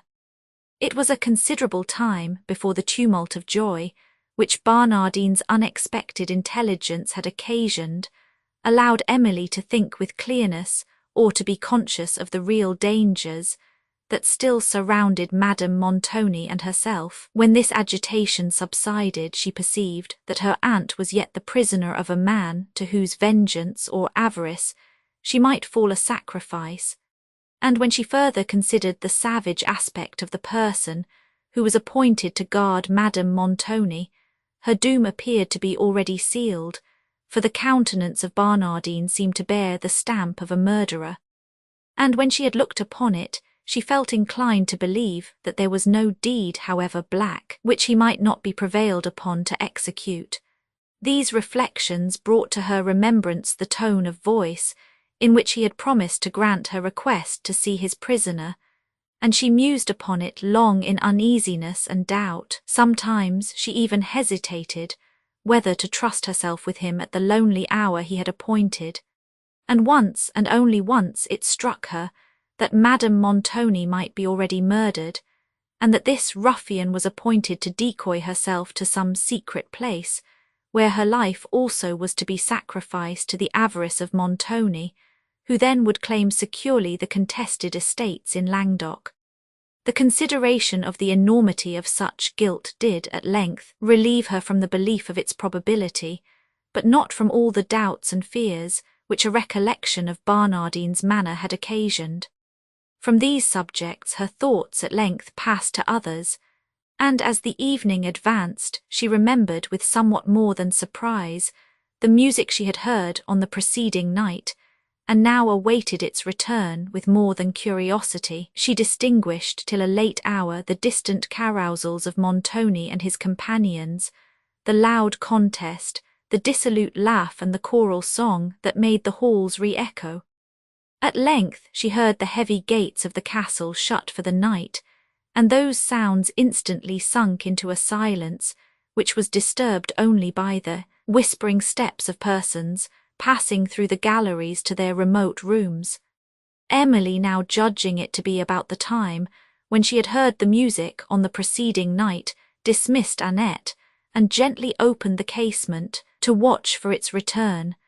The planet she had so particularly noticed at the recurrence of the music was not yet risen, but with superstitious weakness she kept her eyes fixed on that part of the hemisphere where it would rise, almost expecting that when it appeared the sounds would return.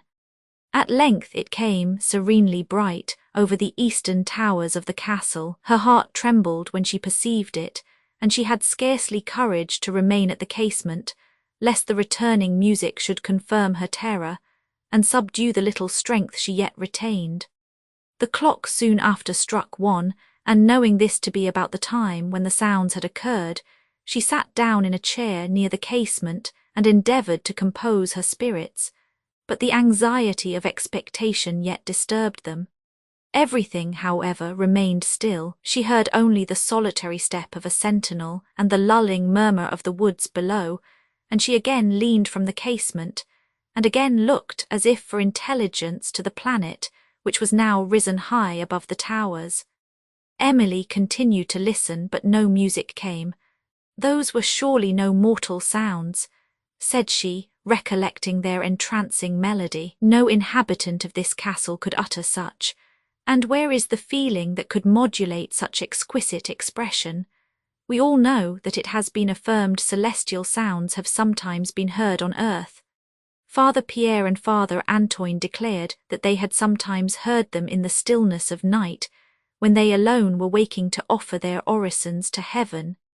Nay, my dear father himself once said that, soon after my mother's death, as he lay watchful in grief, sounds of uncommon sweetness called him from his bed, and on opening his window he heard lofty music pass along the midnight air. It soothed him, he said.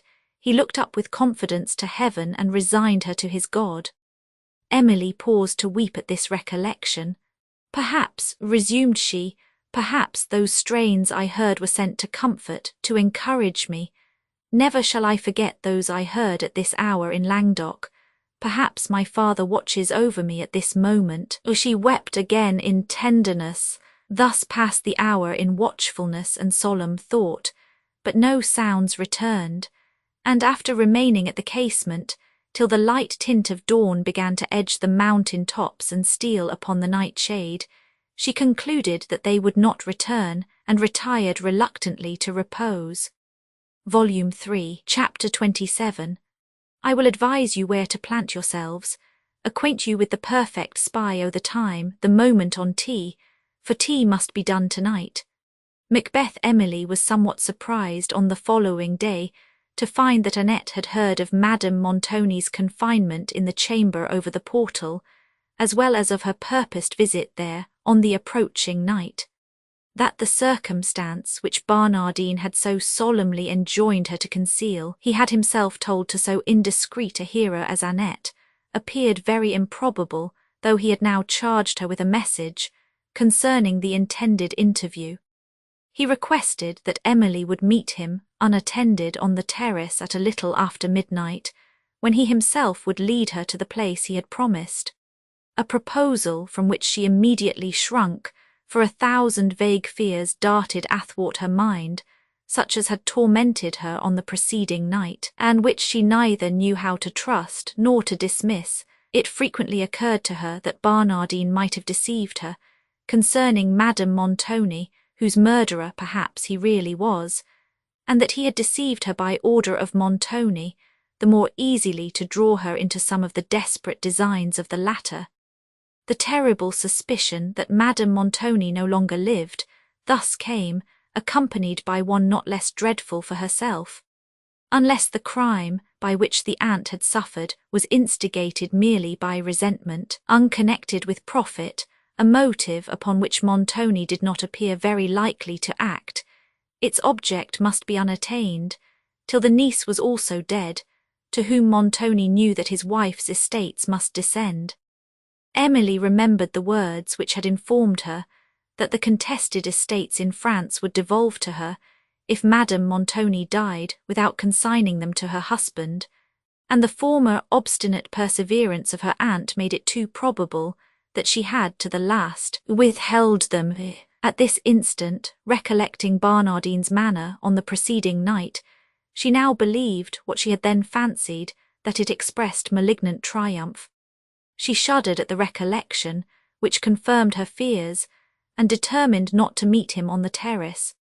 Soon after, she was inclined to consider these suspicions as the extravagant exaggerations of a timid and harassed mind, and could not believe Montoni liable to such preposterous depravity as that of destroying, from one motive, his wife and her niece. She blamed herself for suffering her romantic imagination to carry her so far beyond the bounds of probability, and determined to endeavour to check its rapid flights, lest they should sometimes extend into madness. Still, however, she shrunk from the thought of meeting Barnardine on the terrace at midnight, and still the wish to be relieved from this terrible suspense concerning her aunt to see her, and to soothe her sufferings, made her hesitate what to do. "Yet how is it possible, Annette, I can pass to the terrace at that hour?" said she, recollecting herself. "The sentinels will stop me, and Signor Montoni will hear of the affair." "Oh, ma'amselle, that is well thought of," replied Annette. "That is what Barnardine told me about. He gave me this key, and bade me say it unlocks the door at the end of the vaulted gallery that opens near the end of the east rampart, so that you need not pass any of the men on watch. He bade me say, too, that his reason for requesting you to come to the terrace was because he could take you to the place you want to go to without opening the great doors of the hall, which grate so heavily." Emily's spirits were somewhat calmed by this explanation, which seemed to be honestly given to Annette. "But why did he desire I would come alone, Annette?" said she. "Why, that was what I asked him myself, ma'amselle. Says I, why is my young lady to come alone? Surely I may come with her. What harm can I do? But he said no, no, I tell you not, in his gruff way. Nay, says I have been trusted in as great affairs as this, I warrant, and it's a hard matter if I can't keep a secret now. Still he would say nothing but no, no, no. Well, says I, if you will only trust me, I will tell you a great secret that was told me a month ago, and I have never opened my lips about it yet, so you need not be afraid of telling me. But all would not do. Then, ma'amselle, I went so far as to offer him a beautiful new sequin that Ludovico gave me for a keepsake, and I would not have parted with it for all St. Marco's place. But even that would not do. Now what can be the reason of this? But I know you know, ma'am, who you are going to see. Pray, did Barnardine tell you this?" "No, ma'amselle, that he did not." Emily enquired who did, but Annette showed that she could keep a secret. During the remainder of the day, Emily's mind was agitated with doubts and fears and contrary determinations on the subject of meeting this Barnardine on the rampart, and submitting herself to his guidance she scarcely knew whither. Pity for her aunt and anxiety for herself alternately swayed her determination, and night came before she had decided upon her conduct. She heard the castle clock strike 11, 12, and yet her mind wavered. The time, however, was now come when she could hesitate no longer, and then the interest she felt for her aunt overcame other considerations, and, bidding Annette follow her to the outer door of the vaulted gallery, and there await her return, she descended from her chamber. The castle was perfectly still, and the great hall, where so lately she had witnessed a scene of dreadful contention, now returned only the whispering footsteps of the two solitary figures gliding fearfully between the pillars, and gleamed only to the feeble lamp they carried, Emily, deceived by the long shadows of the pillars and by the catching lights between, often stopped, imagining she saw some person moving in the distant obscurity of the perspective, and as she passed these pillars, she feared to turn her eyes toward them, almost expecting to see a figure start out from behind their broad shaft. She reached, however, the vaulted gallery without interruption, but unclosed its outer door with a trembling hand, and, charging Annette not to quit it and to keep it a little open, that she might be heard if she called, she delivered to her the lamp, which she did not dare to take herself because of the men on watch, and alone stepped out upon the dark terrace. Everything was so still that she feared, lest her own light steps should be heard by the distant sentinels, and she walked cautiously towards the spot where she had before met Barnardine, listening for a sound, and looking onward through the gloom in search of him.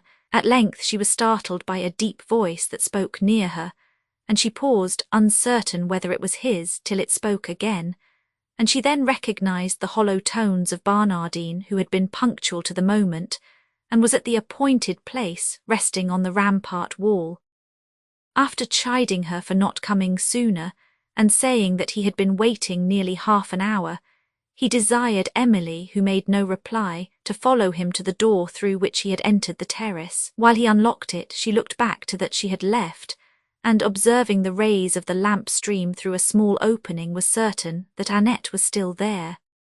But her remote situation could little befriend Emily after she had quitted the terrace, and when Barnardine unclosed the gate, the dismal aspect of the passage beyond, shown by a torch burning on the pavement, made her shrink from following him alone, and she refused to go unless Annette might accompany her. This, however, Barnardine absolutely refused to permit, mingling at the same time with his refusal such artful circumstances to heighten the pity and curiosity of Emily towards her aunt, that she at length consented to follow him alone to the portal.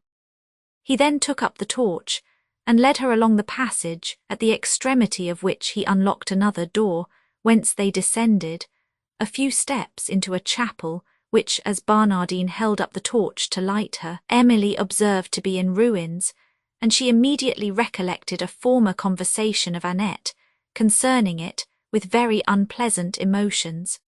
She looked fearfully on the almost roofless walls, green with damps, and on the Gothic points of the windows, where the ivy and the briony had long supplied the place of glass, and ran mantling among the broken capitals of some columns that had once supported the roof. Barnardine stumbled over the broken pavement, and his voice, as he uttered a sudden oath, was returned in hollow echoes that made it more terrific. Emily's heart sunk, but she still followed him, and he turned out of what had been the principal aisle of the chapel. "Down these steps, lady," said Barnardine, as he descended a flight which appeared to lead into the vaults, but Emily paused on the top and demanded in a tremulous tone whither he was conducting her. "To the portal," said Barnardine. "Cannot we go through the chapel to the portal?" said Emily. "No, Signora, that leads to the inner court, which I don't choose to unlock. This way, and we shall reach the outer court presently." Emily still hesitated, fearing not only to go on, but since she had gone thus far, to irritate Barnardine by refusing to go further. "Come, lady," said the man, who had nearly reached the bottom of the flight, "make a little haste. I cannot wait here all night." "Whither do these steps lead?" said Emily, yet pausing. "To the portal," repeated Barnardine in an angry tone. "I will wait no longer." As he said this, he moved on with the light, and Emily, fearing to provoke him by further delay, reluctantly followed. From the steps they proceeded through a passage adjoining the vaults, the walls of which were dropping with unwholesome dews, and the vapours that crept along the ground made the torch burn so dimly that Emily expected every moment to see it extinguished, and Barnardine could scarcely find his way. As they advanced, these vapours thickened, and Barnardine, believing the torch was expiring, stopped for a moment to trim it. As he then rested against a pair of iron gates that opened from the passage, Emily saw, by uncertain flashes of light, the vaults beyond, and near her heaps of earth that seemed to surround an open grave. Such an object in such a scene would at any time have disturbed her, but now she was shocked by an instantaneous presentiment that this was the grave of her unfortunate aunt, and that the treacherous Barnardine was leading herself to destruction. The obscure and terrible place to which he had conducted her seemed to justify the thought. It was a place suited for murder, a receptacle for the dead, where a deed of horror might be committed, and no vestige appear to proclaim it. Emily was so overwhelmed with terror that, for a moment, she was unable to determine what conduct to pursue. She then considered that it would be vain to attempt an escape from Barnardine by flight, since the length and the intricacy of the way she had passed would soon enable him to overtake her, who was unacquainted with the turnings, and whose feebleness would not suffer her to run long with swiftness. She feared equally to irritate him by a disclosure of her suspicions, which a refusal to accompany him further certainly would do. And since she was already as much in his power as it was possible she could be, if she proceeded, she at length determined to suppress, as far as she could, the appearance of apprehension, and to follow silently whither he designed to lead her. Pale with horror and anxiety, she now waited till Barnardine had trimmed the torch, and, as her sight glanced again upon the grave, she could not forbear enquiring for whom it was prepared. He took his eyes from the torch and fixed them upon her face without speaking. She faintly repeated the question, but the man, shaking the torch, passed on, and she followed, trembling, to a second flight of steps, having ascended which, a door delivered them into the first court of the castle. As they crossed it, the light showed the high black walls around them, fringed with long grass and dank weeds that found a scanty soil among the mouldering stones, the heavy buttresses with here and there between them a narrow grate that admitted a freer circulation of air to the court, the massy iron gates that led to the castle, whose clustering turrets appeared above, and opposite the huge towers and arch of the portal itself. In this scene the large, uncouth person of Barnardine, bearing the torch, formed a characteristic figure. This Barnardine was wrapped in a long dark cloak, which scarcely allowed the kind of half-boots or sandals that were laced upon his legs to appear, and showed only the point of a broad sword which he usually wore, slung in a belt across his shoulders. On his head was a heavy flat velvet cap, somewhat resembling a turban, in which was a short feather. The visage beneath it showed strong features, and a countenance furrowed with the lines of cunning and darkened by habitual discontent. The view of the court, however, reanimated Emily, who, as she crossed silently towards the portal, began to hope that her own fears and not the treachery of Barnardine had deceived her. She looked anxiously up at the first casement that appeared above the lofty arch of the portcullis, but it was dark, and she enquired whether it belonged to the chamber where Madame Montoni was confined. Emily spoke low, and Barnardine perhaps did not hear her question, for he returned no answer, and they soon after entered the postern door of the gateway, which brought them to the foot of a narrow staircase that wound up one of the towers. "Up this staircase the Signora lies," said Barnardine. "Lies," repeated Emily faintly, as she began to ascend. "She lies in the upper chamber," said Barnardine. As they passed up, the wind which poured through the narrow cavities in the wall made the torch flare, and it threw a stronger gleam upon the grim and sallow countenance of Barnardine, and discovered more fully the desolation of the place. The rough stone walls, the spiral stairs, black with age, and a suit of ancient armour with an iron visor that hung upon the walls, and appeared a trophy of some former victory. Having reached a landing place, "You may wait here, lady," said he, applying a key to the door of a chamber, "while I go up and tell the Signora you are coming." "That ceremony is unnecessary," replied Emily. "My aunt will rejoice to see me." "I am not so sure of that," said Barnardine, pointing to the room he had opened. "Come in here, lady, while I step up."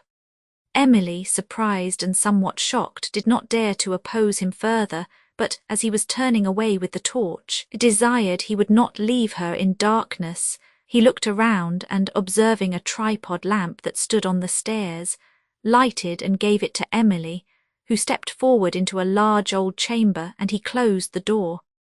As she listened anxiously to his departing steps, she thought he descended instead of ascending the stairs, but the gusts of wind that whistled round the portal would not allow her to hear distinctly any other sound.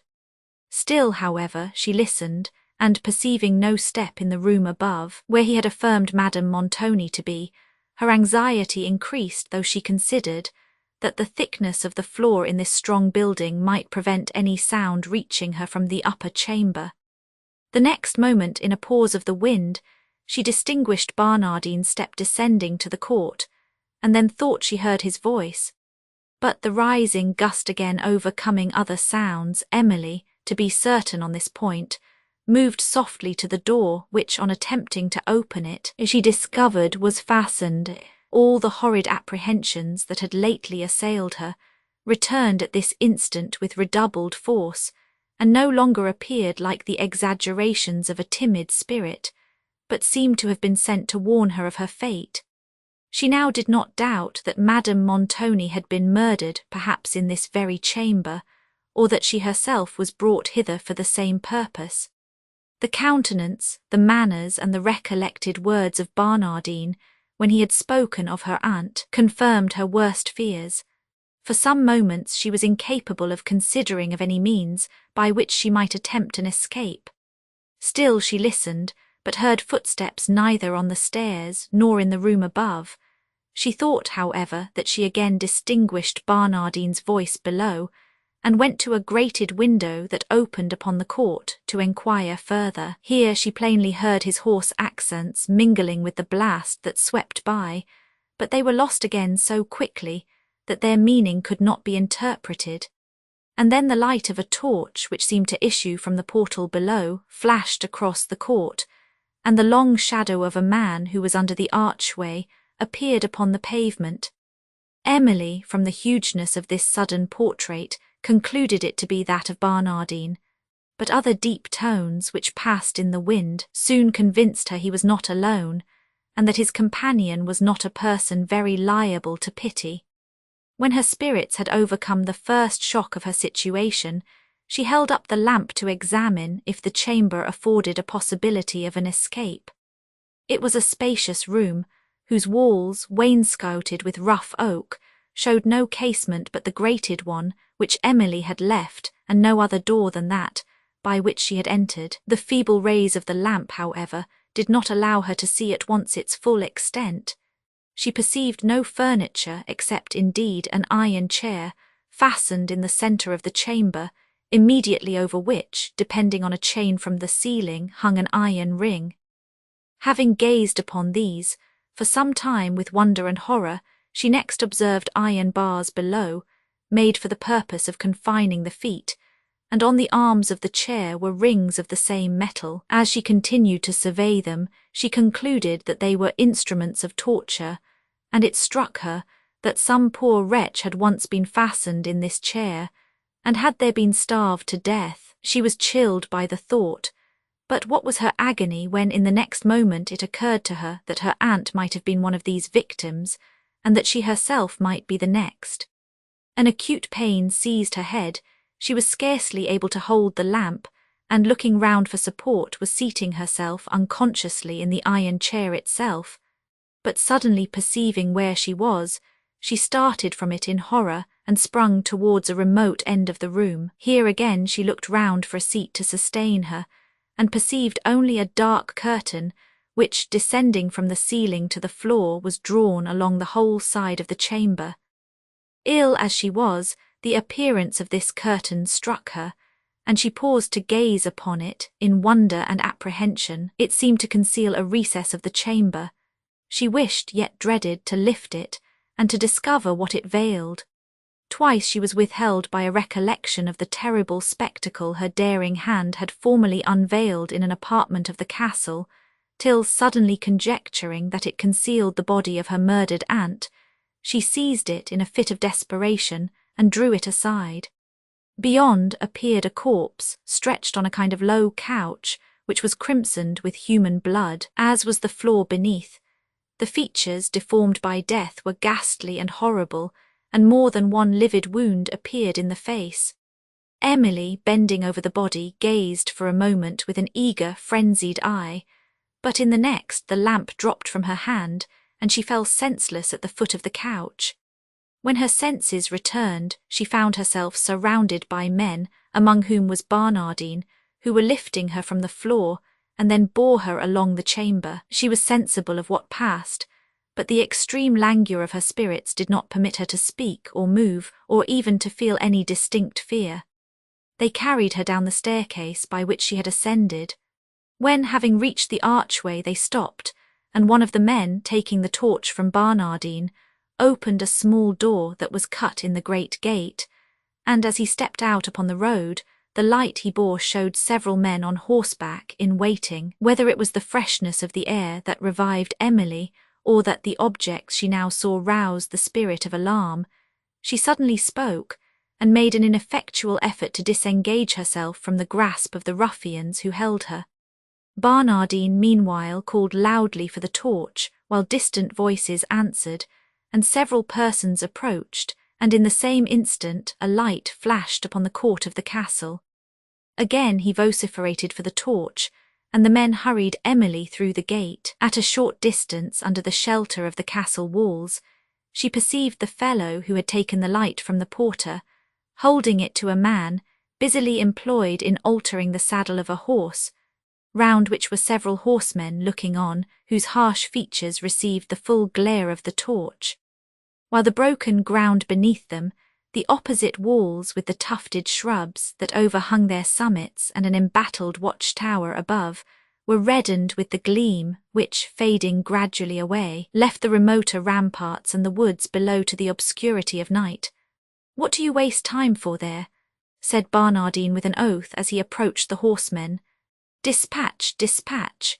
The saddle will be ready in a minute," replied the man who was buckling it, at whom Barnardine now swore again for his negligence, and Emily, calling feebly for help, was hurried towards the horses, while the ruffians disputed on which to place her, the one designed for her not being ready. At this moment a cluster of lights issued from the great gates, and she immediately heard the shrill voice of Annette above those of several other persons who advanced. In the same moment she distinguished Montoni and Cavigni, followed by a number of ruffian-faced fellows, to whom she no longer looked with terror, but with hope, for at this instant she did not tremble at the thought of any dangers that might await her within the castle whence so lately and so anxiously she had wished to escape. Those which threatened her from without had engrossed all her apprehensions. A short contest ensued between the parties, in which that of Montoni, however, were presently victors, and the horsemen, perceiving that numbers were against them, and being perhaps not very warmly interested in the affair they had undertaken, galloped off, while Barnardine had run far enough to be lost in the darkness, and Emily was led back into the castle. As she repassed the courts, the remembrance of what she had seen in the portal chamber came with all its horror to her mind, and when, soon after, she heard the gate close that shut her once more within the castle walls, she shuddered for herself, and, almost forgetting the danger she had escaped, could scarcely think that anything less precious than liberty and peace was to be found beyond them. Montoni ordered Emily to await him in the cedar parlour, whither he soon followed, and then sternly questioned her on this mysterious affair. Though she now viewed him with horror as the murderer of her aunt, and scarcely knew what she said in reply to his impatient enquiries, her answers and her manner convinced him that she had not taken a voluntary part in the late scheme, and he dismissed her upon the appearance of his servants, whom he had ordered to attend, that he might inquire further into the affair and discover those who had been accomplices in it. Emily had been some time in her apartment before the tumult of her mind allowed her to remember several of the past circumstances. Then, again, the dead form which the curtain in the portal chamber had disclosed came to her fancy, and she uttered a groan which terrified Annette the more as Emily forbore to satisfy her curiosity on the subject of it, for she feared to trust her with so fatal a secret, lest her indiscretion should call down the immediate vengeance of Montoni on herself. Thus compelled to bear within her own mind the whole horror of the secret that oppressed it, her reason seemed to totter under the intolerable weight. She often fixed a wild and vacant look on Annette, and when she spoke, either did not hear her or answered from the purpose. Long fits of abstraction succeeded. Annette spoke repeatedly, but her voice seemed not to make any impression on the sense of the long agitated Emily, who sat fixed and silent, except that now and then she heaved a heavy sigh, but without tears. Terrified at her condition, Annette at length left the room to inform Montoni of it, who had just dismissed his servants, without having made any discoveries on the subject of his enquiry. The wild description which this girl now gave of Emily induced him to follow her immediately to the chamber. At the sound of his voice, Emily turned her eyes, and a gleam of recollection seemed to shoot athwart her mind, for she immediately rose from her seat and moved slowly to a remote part of the room. He spoke to her in accents somewhat softened from their usual harshness, but she regarded him with a kind of half-curious, half-terrified look, and answered only yes to whatever he said. Her mind still seemed to retain no other impression than that of fear. Of this disorder Annette could give no explanation, and Montoni, having attempted for some time to persuade Emily to talk, retired, after ordering Annette to remain with her during the night, and to inform him in the morning of her condition. When he was gone, Emily again came forward and asked who it was that had been there to disturb her. Annette said it was the Signor Montoni. Emily repeated the name after her several times, as if she did not recollect it, and then suddenly groaned and relapsed into abstraction. With some difficulty, Annette led her to the bed, which Emily examined with an eager, frenzied eye before she lay down, and then, pointing, turned with shuddering emotion to Annette, who, now more terrified, went towards the door that she might bring one of the female servants to pass the night with them. But Emily, observing her going, called her by name, and then in the naturally soft and plaintive tone of her voice, begged that she too would not forsake her. For since my father died, added she, sighing, everybody forsakes me. Your father, ma'amselle, said Annette, he was dead before you knew me. He was indeed, rejoined Emily, and her tears began to flow.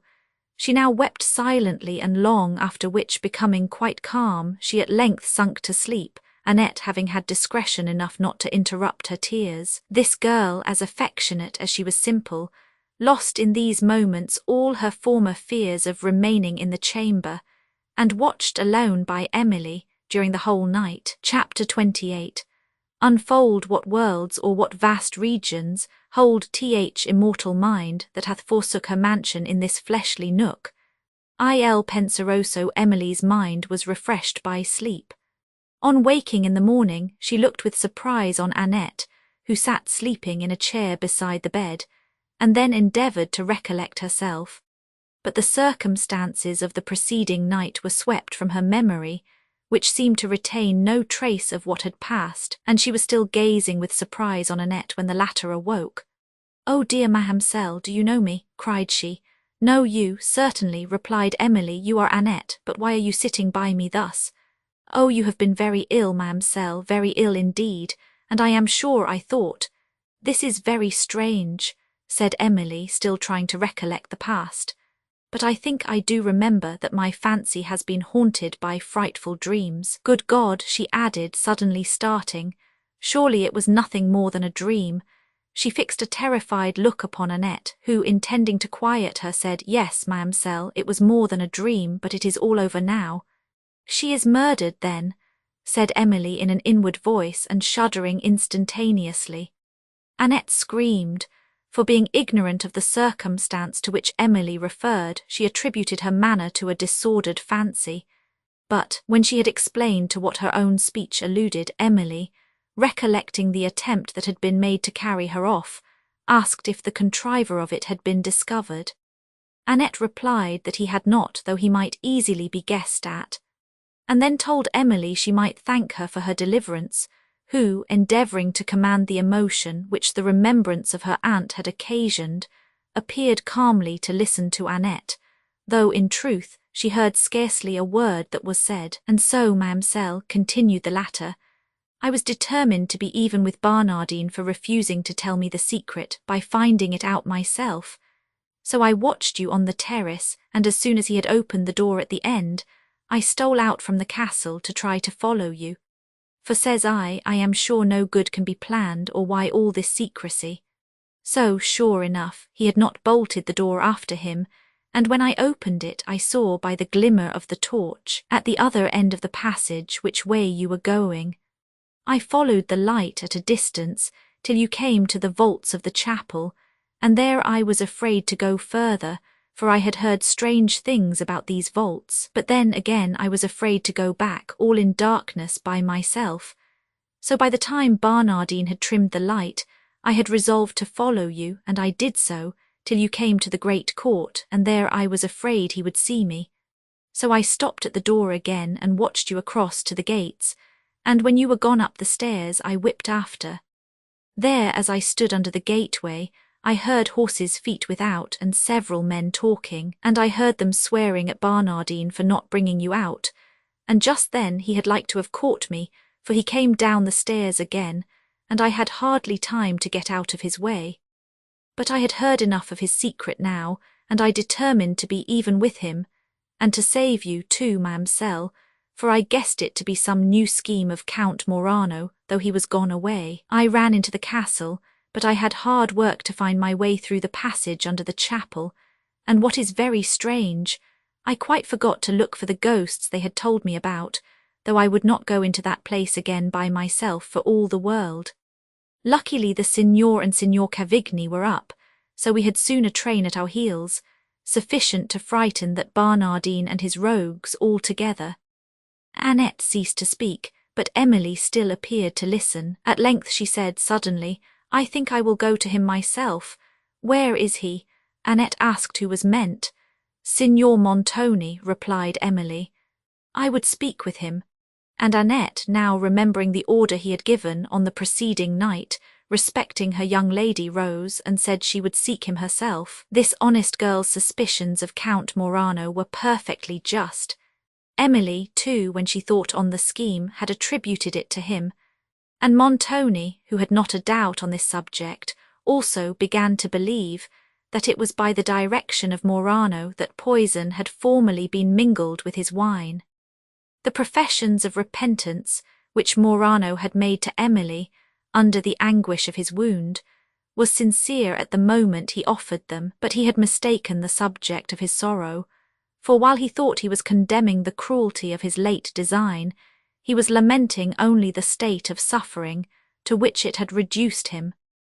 As these sufferings abated, his former views revived, till, his health being re-established, he again found himself ready for enterprise and difficulty. The porter of the castle, who had served him on a former occasion, willingly accepted a second bribe, and having concerted the means of drawing Emily to the gates, Morano publicly left the hamlet, whither he had been carried after the affray, and withdrew with his people to another at several miles' distance. From thence, on a night agreed upon by Barnardine, who had discovered from the thoughtless prattle of Annette the most probable means of decoying Emily, the Count sent back his servants to the castle, while he awaited her arrival at the hamlet, with an intention of carrying her immediately to Venice. How this, his second scheme, was frustrated has already appeared, but the violent and various passions with which this Italian lover was now agitated on his return to that city can only be imagined. Annette, having made her report to Montoni of Emily's health and of her request to see him, he replied that she might attend him in the cedar room in about an hour. It was on the subject that pressed so heavily on her mind that Emily wished to speak to him, yet she did not distinctly know what good purpose this could answer, and sometimes she even recoiled in horror from the expectation of his presence. She wished also to petition, though she scarcely dared to believe the request would be granted, that he would permit her, since her aunt was no more, to return to her native country. As the moment of interview approached, her agitation increased so much that she almost resolved to excuse herself under what could scarcely be called a pretence of illness. And when she considered what could be said, either concerning herself or the fate of her aunt, she was equally hopeless as to the event of her entreaty, and terrified as to its effect upon the vengeful spirit of Montoni. Yet to pretend ignorance of her death appeared in some degree to be sharing its criminality, and indeed this event was the only ground on which Emily could rest her petition for leaving Udolpho. While her thoughts thus wavered, a message was brought importing that Montoni could not see her till the next day, and her spirits were then relieved for a moment from an almost intolerable weight of apprehension. Annette said she fancied the Chevaliers were going out to the wars again, for the courtyard was filled with horses, and she heard that the rest of the party who went out before were expected at the castle. And I heard one of the soldiers, too, added she, say to his comrade that he would warrant they'd bring home a rare deal of booty. So, thinks I, if the Signor can, with a safe conscience, send his people out robbing, why it is no business of mine. I only wish I was once safe out of this castle, and if it had not been for poor Ludovico's sake, I would have let Count Morano's people run away with us both, for it would have been serving you a good turn, ma'amselle, as well as myself. Annette might have continued thus talking for hours for any interruption she would have received from Emily, who was silent, inattentive, absorbed in thought, and passed the whole of this day in a kind of solemn tranquillity, such as is often the result of faculties overstrained by suffering. When night returned, Emily recollected the mysterious strains of music that she had lately heard, in which she still felt some degree of interest, and of which she hoped to hear again the soothing sweetness. The influence of superstition now gained on the weakness of her long-harassed mind. She looked with enthusiastic expectation to the guardian spirit of her father, and having dismissed Annette for the night, determined to watch alone for their return. It was not yet, however, near the time when she had heard the music on a former night, and anxious to call off her thoughts from distressing subjects, she sat down with one of the few books that she had brought from France, but her mind, refusing control, became restless and agitated, and she went often to the casement to listen for a sound. Once she thought she heard a voice, but then, everything without the casement remaining still, she concluded that her fancy had deceived her. Thus passed the time till 12 o'clock, soon after which the distant sounds that murmured through the castle ceased, and sleep seemed to reign over all. Emily then seated herself at the casement, where she was soon recalled from the reverie, into which she sunk by very unusual sounds, not of music, but like the low mourning of some person in distress.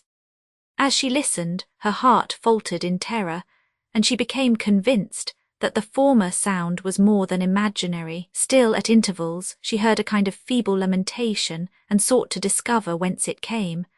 There were several rooms underneath, adjoining the rampart which had been long shut up, and as the sound probably rose from one of these, she leaned from the casement to observe whether any light was visible there. The chambers, as far as she could perceive, were quite dark, but at a little distance on the rampart below she thought she saw something moving. The faint twilight which the stars shed did not enable her to distinguish what it was, but she judged it to be a sentinel on watch, and she removed her light to a remote part of the chamber that she might escape notice during her further observation. The same object still appeared. Presently it advanced along the rampart towards her window, and she then distinguished something like a human form, but the silence with which it moved convinced her it was no sentinel. As it drew near, she hesitated whether to retire.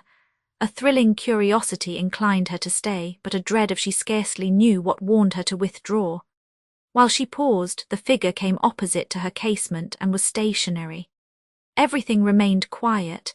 She had not heard even a foot fall, and the solemnity of this silence with the mysterious form she saw subdued her spirits, so that she was moving from the casement, when on a sudden she observed the figure start away and glide down the rampart, after which it was soon lost in the obscurity of night. Emily continued to gaze for some time on the way it had passed, and then retired within her chamber, musing on this strange circumstance and scarcely doubting that she had witnessed a supernatural appearance. When her spirits recovered composure, she looked round for some other explanation. Remembering what she had heard of the daring enterprises of Montoni, it occurred to her that she had just seen some unhappy person who, having been plundered by his banditti, was brought hither a captive, and that the music she had formerly heard came from him. Yet if they had plundered him, it still appeared improbable that they should have brought him to the castle, and it was also more consistent with the manners of banditti to murder those they rob than to make them prisoners. But what, more than any other circumstance, contradicted the supposition that it was a prisoner was that it wandered on the terrace without a guard, a consideration which made her dismiss immediately her first surmise. Afterwards she was inclined to believe that Count Morano had obtained admittance into the castle, but she soon recollected the difficulties and dangers that must have opposed such an enterprise, and that if he had so far succeeded, to come alone and in silence to her casement at midnight was not the conduct he would have adopted, particularly since the private staircase, communicating with her apartment, was known to him. Neither would he have uttered the dismal sounds she had heard. Another suggestion represented that this might be some person who had designs upon the castle, but the mournful sounds destroyed also that probability. Thus enquiry only perplexed her, who or what it could be that haunted this lonely hour, complaining in such doleful accents and in such sweet music, for she was still inclined to believe that the former strains and the late appearance were connected. She had no means of ascertaining, and imagination again assumed her empire and roused the mysteries of superstition. She determined, however, to watch on the following night, when her doubts might perhaps be cleared up, and she almost resolved to address the figure if it should appear again. Chapter 29. Such are those thick and gloomy shadows damp, oft seen in charnel vaults and sepulchres, lingering and sitting by a new-made grave. Milton on the following day, Montoni sent a second excuse to Emily, who was surprised at the circumstance. "This is very strange," said she to herself. "His conscience tells him the purport of my visit, and he defers it to avoid an explanation." She now almost resolved to throw herself in his way, but terror checked the intention, and this day passed as the preceding one with Emily, except that a degree of awful expectation concerning the approaching night now somewhat disturbed the dreadful calmness that had pervaded her mind. Towards evening, the second part of the band, which had made the first excursion among the mountains, returned to the castle, where, as they entered the courts, Emily, in her remote chamber, heard their loud shouts and strains of exultation, like the orgies of furies over some horrid sacrifice. She even feared they were about to commit some barbarous deed, a conjecture from which, however, Annette soon relieved her by telling that the people were only exulting over the plunder they had brought with them. This circumstance still further confirmed her in the belief that Montoni had really commenced to be a captain of banditti, and meant to retrieve his broken fortunes by the plunder of travellers. Indeed, when she considered all the circumstances of his situation, in an armed and almost inaccessible castle, retired far among the recesses of wild and solitary mountains, along whose distant skirts were scattered towns, and cities whither wealthy travellers were continually passing, this appeared to be the situation of all others most suited for the success of schemes of rapine, and she yielded to the strange thought that Montoni was become a captain of robbers. His character also, unprincipled, dauntless, cruel, and enterprising, seemed to fit him for the situation. Delighting in the tumult and in the struggles of life, he was equally a stranger to pity and to fear. His very courage was a sort of animal ferocity, not the noble impulse of a principle, such as inspirits the mind against the oppressor in the cause of the oppressed, but a constitutional hardiness of nerve that cannot feel and that therefore cannot fear.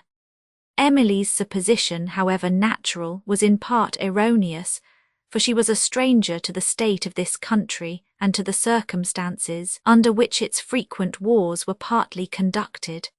The revenues of the many states of Italy being, at that time, insufficient to the support of standing armies, even during the short periods which the turbulent habits both of the governments and the people permitted to pass in peace, an order of men arose not known in our age, and but faintly described in the history of their own. Of the soldiers disbanded at the end of every war, few returned to the safe but unprofitable occupations then usual in peace.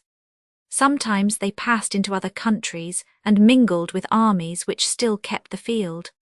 Sometimes they formed themselves into bands of robbers and occupied remote fortresses where their desperate character, the weakness of the governments which they offended, and the certainty that they could be recalled to the armies when their presence should be again wanted, prevented them from being much pursued by the civil power, and sometimes they attached themselves to the fortunes of a popular chief, by whom they were led into the service of any state, which could settle with him the price of their valour.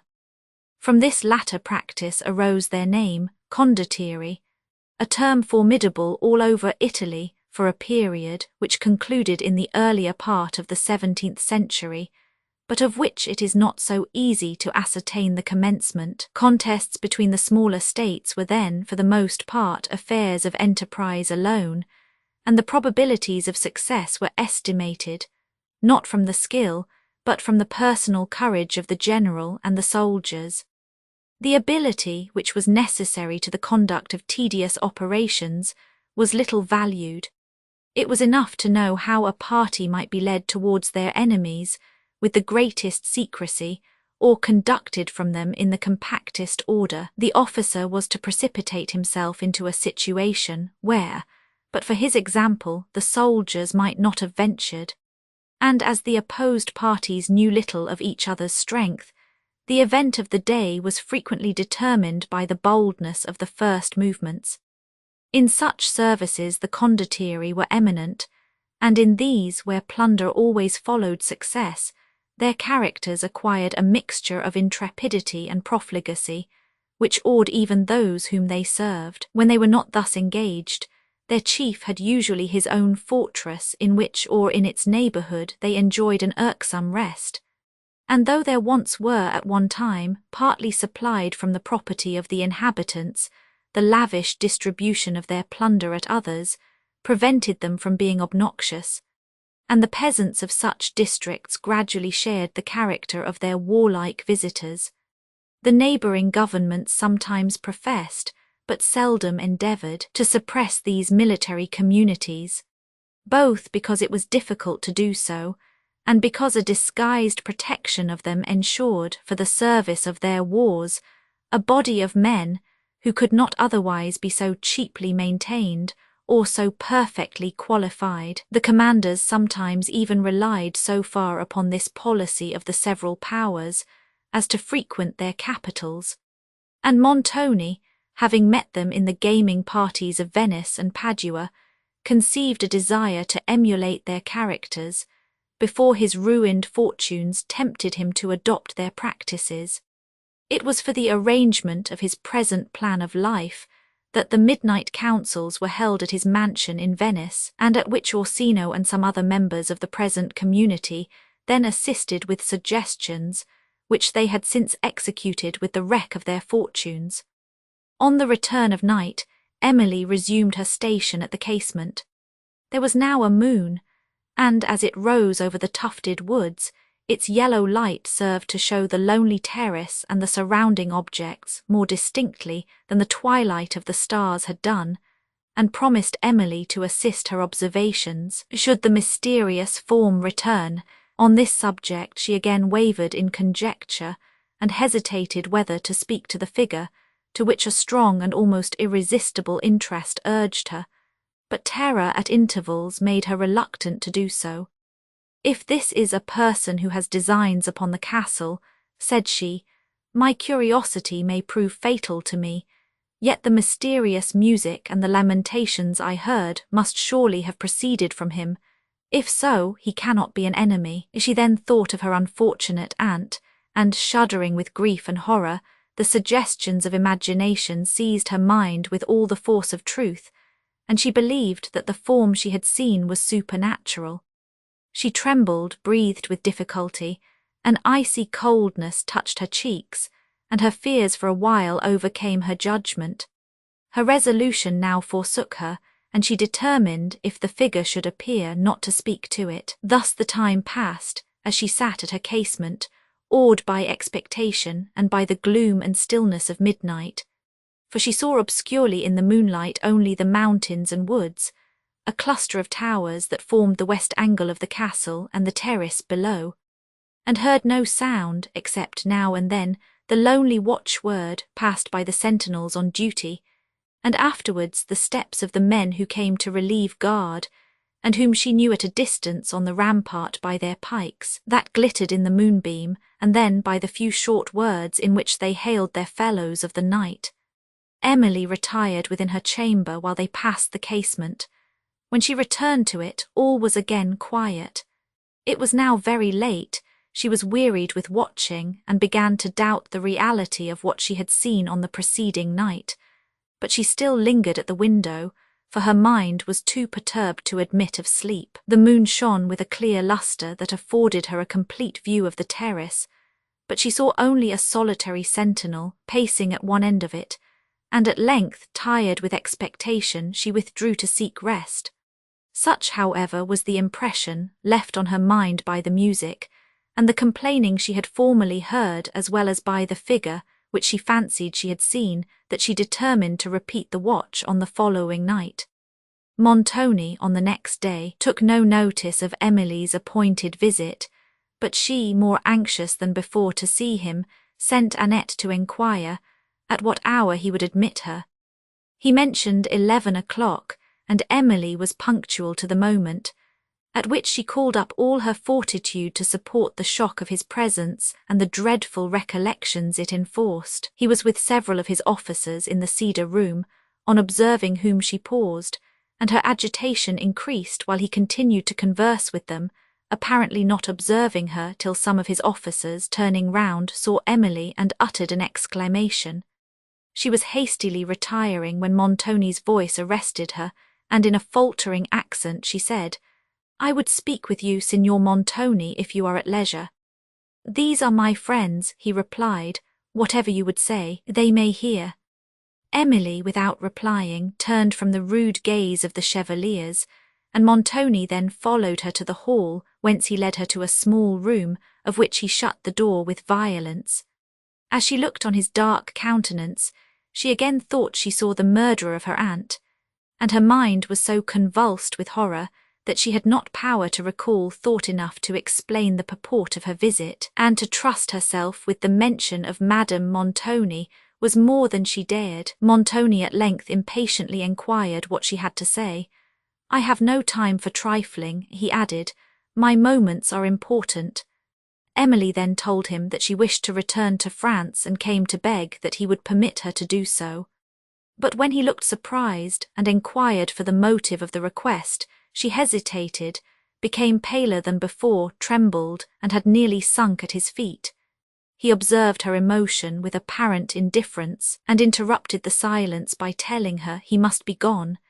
Emily, however, recalled her spirits sufficiently to enable her to repeat her request, and when Montoni absolutely refused it, her slumbering mind was roused. "I can no longer remain here with propriety, sir," said she, "and I may be allowed to ask by what right you detain me." "It is my will that you remain here," said Montoni, laying his hand on the door to go. "Let that suffice you." Emily, considering that she had no appeal from this will, forbore to dispute his right, and made a feeble effort to persuade him to be just. "While my aunt lived, sir," said she in a tremulous voice, "my residence here was not improper, but now that she is no more I may surely be permitted to depart. My stay cannot benefit you, sir, and will only distress me. Who told you that Madame Montoni was dead?" said Montoni with an inquisitive eye. Emily hesitated, for nobody had told her so, and she did not dare to avow the having seen that spectacle in the portal chamber which had compelled her to the belief. "Who told you so?" he repeated more sternly. "Alas, I know it too well," replied Emily. "Spare me on this terrible subject." She sat down on a bench to support herself. "If you wish to see her," said Montoni, "you may. She lies in the east turret." He now left the room without awaiting her reply, and returned to the cedar chamber, where such of the chevaliers as had not before seen Emily began to rally him on the discovery they had made. But Montoni did not appear disposed to bear this mirth, and they changed the subject. Having talked with the subtle Orsino on the plan of an excursion which he meditated for a future day, his friend advised that they should lie in wait for the enemy, which Verezzi impetuously opposed, reproached Orsino with want of spirit, and swore that, if Montoni would let him lead on 50 men, he would conquer all that should oppose him. Orsino smiled contemptuously. Montoni smiled too, but he also listened. Verezzi then proceeded with vehement declamation and assertion, till he was stopped by an argument of Orsino, which he knew not how to answer better than by invective. His fierce spirit detested the cunning caution of Orsino, whom he constantly opposed, and whose inveterate, though silent, hatred he had long ago incurred. And Montoni was a calm observer of both, whose different qualifications he knew, and how to bend their opposite character to the perfection of his own designs. But Verezzi, in the heat of opposition, now did not scruple to accuse Orsino of cowardice, at which the countenance of the latter, while he made no reply, was overspread with a livid paleness, and Montoni, who watched his lurking eye, saw him put his hand hastily into his bosom. But Verezzi, whose face, glowing with crimson, formed a striking contrast to the complexion of Orsino, remarked not the action, and continued boldly declaiming against cowards to Cavigni, who was slyly laughing at his vehemence, and at the silent mortification of Orsino when the latter, retiring a few steps behind, drew forth a stiletto to stab his adversary in the back. Montoni arrested his half-extended arm, and with a significant look made him return the poniard into his bosom, unseen by all except himself, for most of the party were disputing at a distant window on the situation of a dell where they meant to form an ambuscade. When Verezzi had turned round, the deadly hatred expressed on the features of his opponent, raising for the first time a suspicion of his intention, he laid his hand on his sword, and then, seeming to recollect himself, strode up to Montoni. "Signor," said he with a significant look at Orsino, "we are not a band of assassins. If you have business for brave men, employ me on this expedition. You shall have the last drop of my blood. If you have only work for cowards, keep him," pointing to Orsino, "and let me quit Udolpho." Orsino, still more incensed, again drew forth his stiletto and rushed towards Verezzi, who at the same instant advanced with his sword when Montoni and the rest of the party interfered and separated them. "This is the conduct of a boy," said Montoni to Verezzi, "not of a man. Be more moderate in your speech." "Moderation is the virtue of cowards," retorted Verezzi. "They are moderate in everything but in fear." "I accept your words," said Montoni, turning upon him with a fierce and haughty look and drawing his sword out of the scabbard. "With all my heart," cried Verezzi, "though I did not mean them for you." He directed a pass at Montoni, and while they fought, the villain Orsino made another attempt to stab Verezzi and was again prevented. The combatants were at length separated, and after a very long and violent dispute reconciled. Montoni then left the room with Orsino, whom he detained in private consultation for a considerable time. Emily, meanwhile, stunned by the last words of Montoni, forgot for the moment his declaration that she should continue in the castle, while she thought of her unfortunate aunt, who, he had said, was laid in the east turret. In suffering the remains of his wife to lie thus long unburied, there appeared a degree of brutality more shocking than she had suspected even Montoni could practise. After a long struggle, she determined to accept his permission to visit the turret and to take a last look of her ill-fated aunt, with which design she returned to her chamber, and while she waited for Annette to accompany her, endeavoured to acquire fortitude sufficient to support her through the approaching scene. For though she trembled to encounter it, she knew that to remember the performance of this last act of duty would hereafter afford her consoling satisfaction. Annette came, and Emily mentioned her purpose, from which the former endeavoured to dissuade her, though without effect, and Annette was with much difficulty prevailed upon to accompany her to the turret, but no consideration could make her promise to enter the chamber of death. They now left the corridor, and having reached the foot of the staircase, which Emily had formerly ascended, Annette declared she would go no further, and Emily proceeded alone.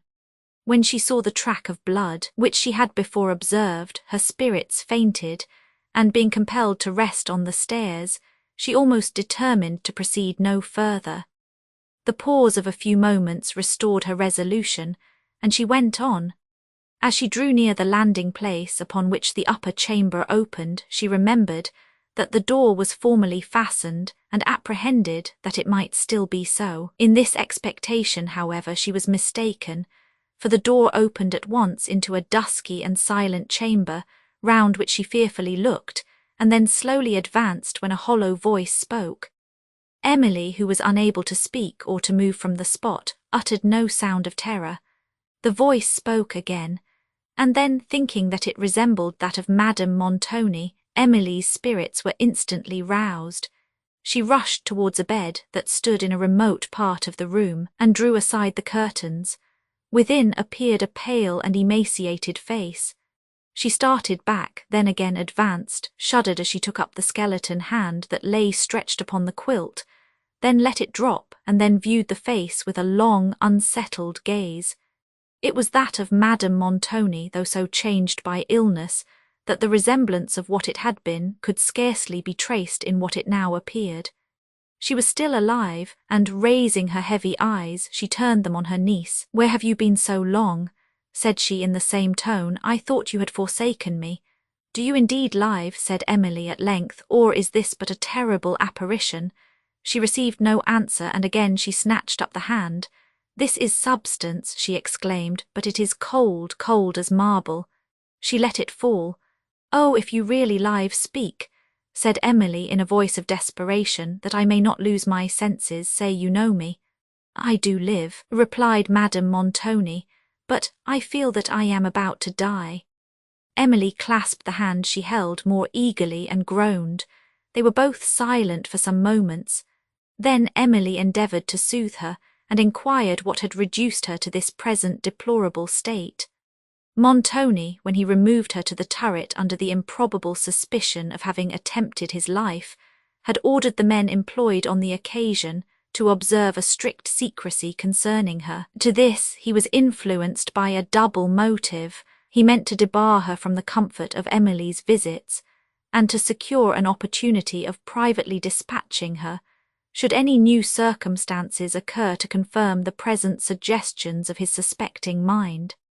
His consciousness of the hatred he deserved it was natural enough, should at first lead him to attribute to her the attempt that had been made upon his life, and though there was no other reason to believe that she was concerned in that atrocious design, his suspicions remained. He continued to confine her in the turret under a strict guard, and without pity or remorse had suffered her to lie, forlorn and neglected, under a raging fever, till it had reduced her to the present state.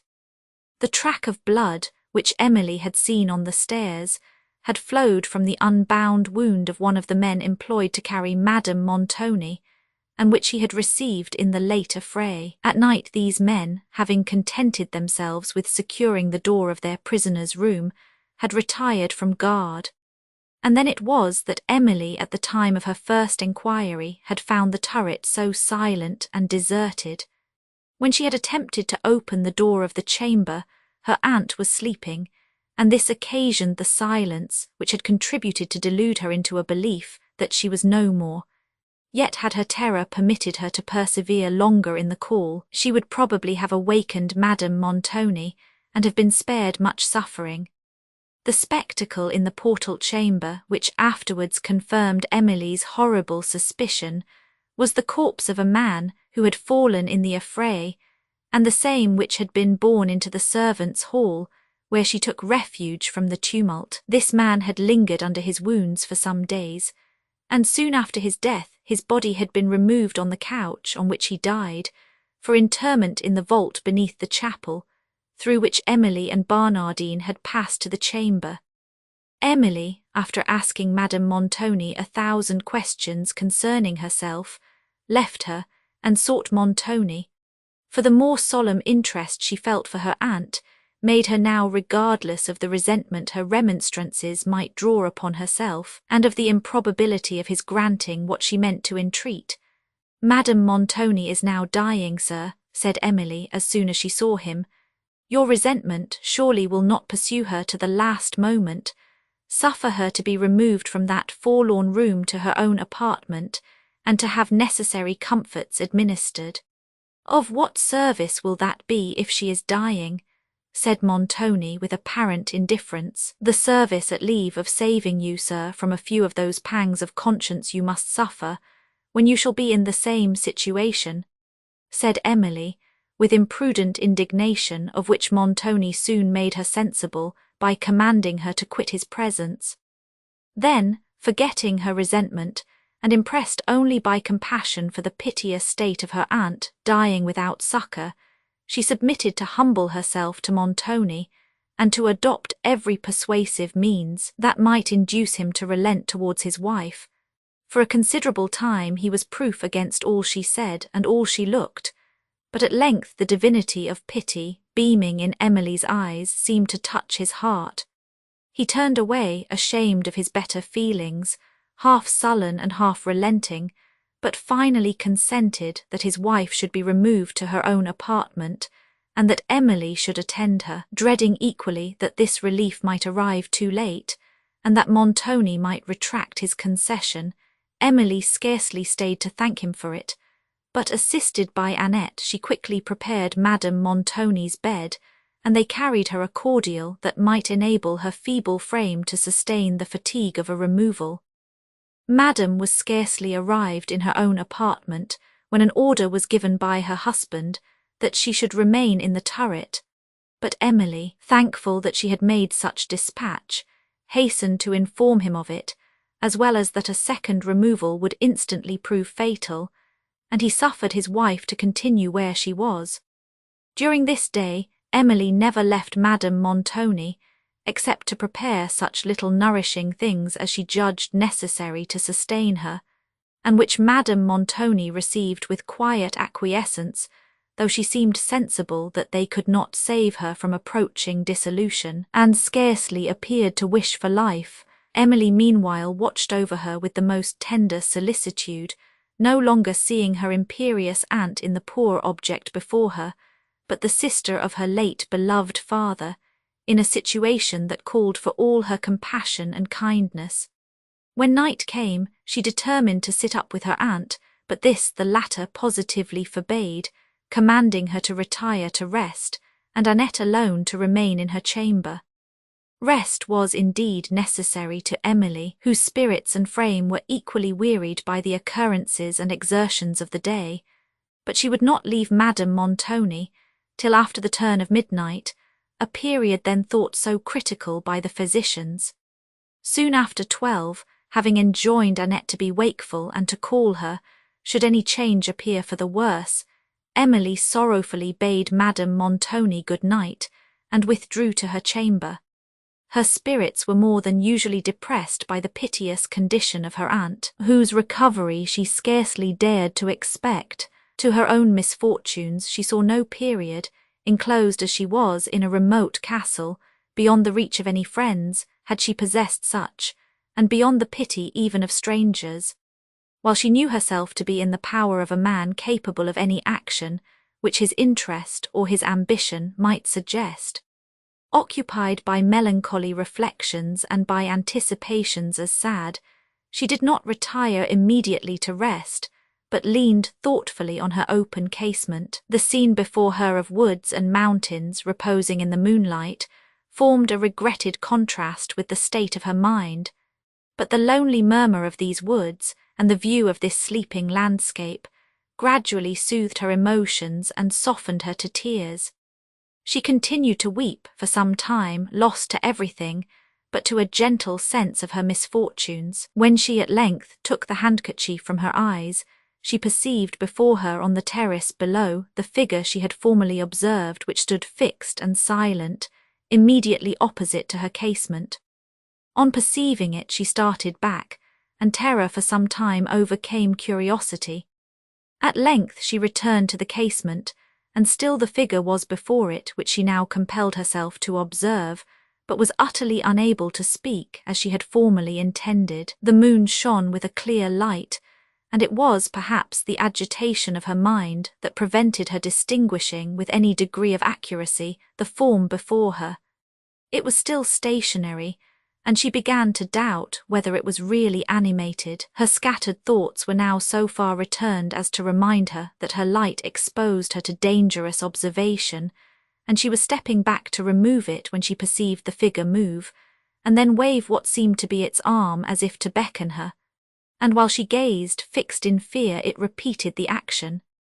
She now attempted to speak, but the words died on her lips, and she went from the casement to remove her light. As she was doing which, she heard from without a faint groan. Listening but not daring to return, she presently heard it repeated. "Good God, what can this mean?" said she.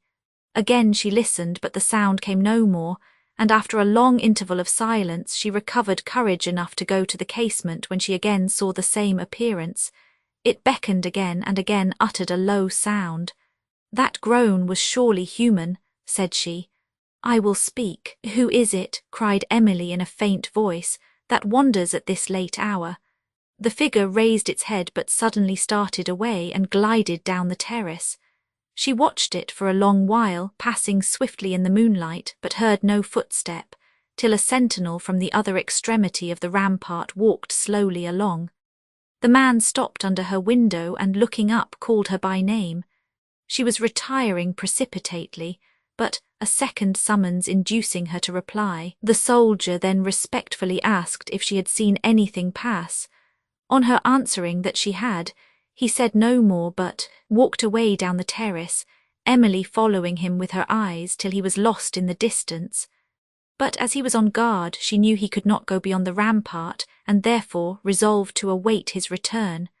Soon after, his voice was heard at a distance, calling loudly, and then a voice still more distant answered, and in the next moment the watchword was given and passed along the terrace. As the soldiers moved hastily under the casement, she called to inquire what had happened, but they passed without regarding her. Emily's thoughts returning to the figure she had seen. "It cannot be a person who has designs upon the castle," said she. "Such a one would conduct himself very differently. He would not venture where sentinels were on watch, nor fix himself opposite to a window where he perceived he must be observed. Much less would he beckon or utter a sound of complaint. Yet it cannot be a prisoner, for how could he obtain the opportunity to wander thus? If she had been subject to vanity, she might have supposed this figure to be some inhabitant of the castle, who wandered under her casement in the hope of seeing her, and of being allowed to declare his admiration.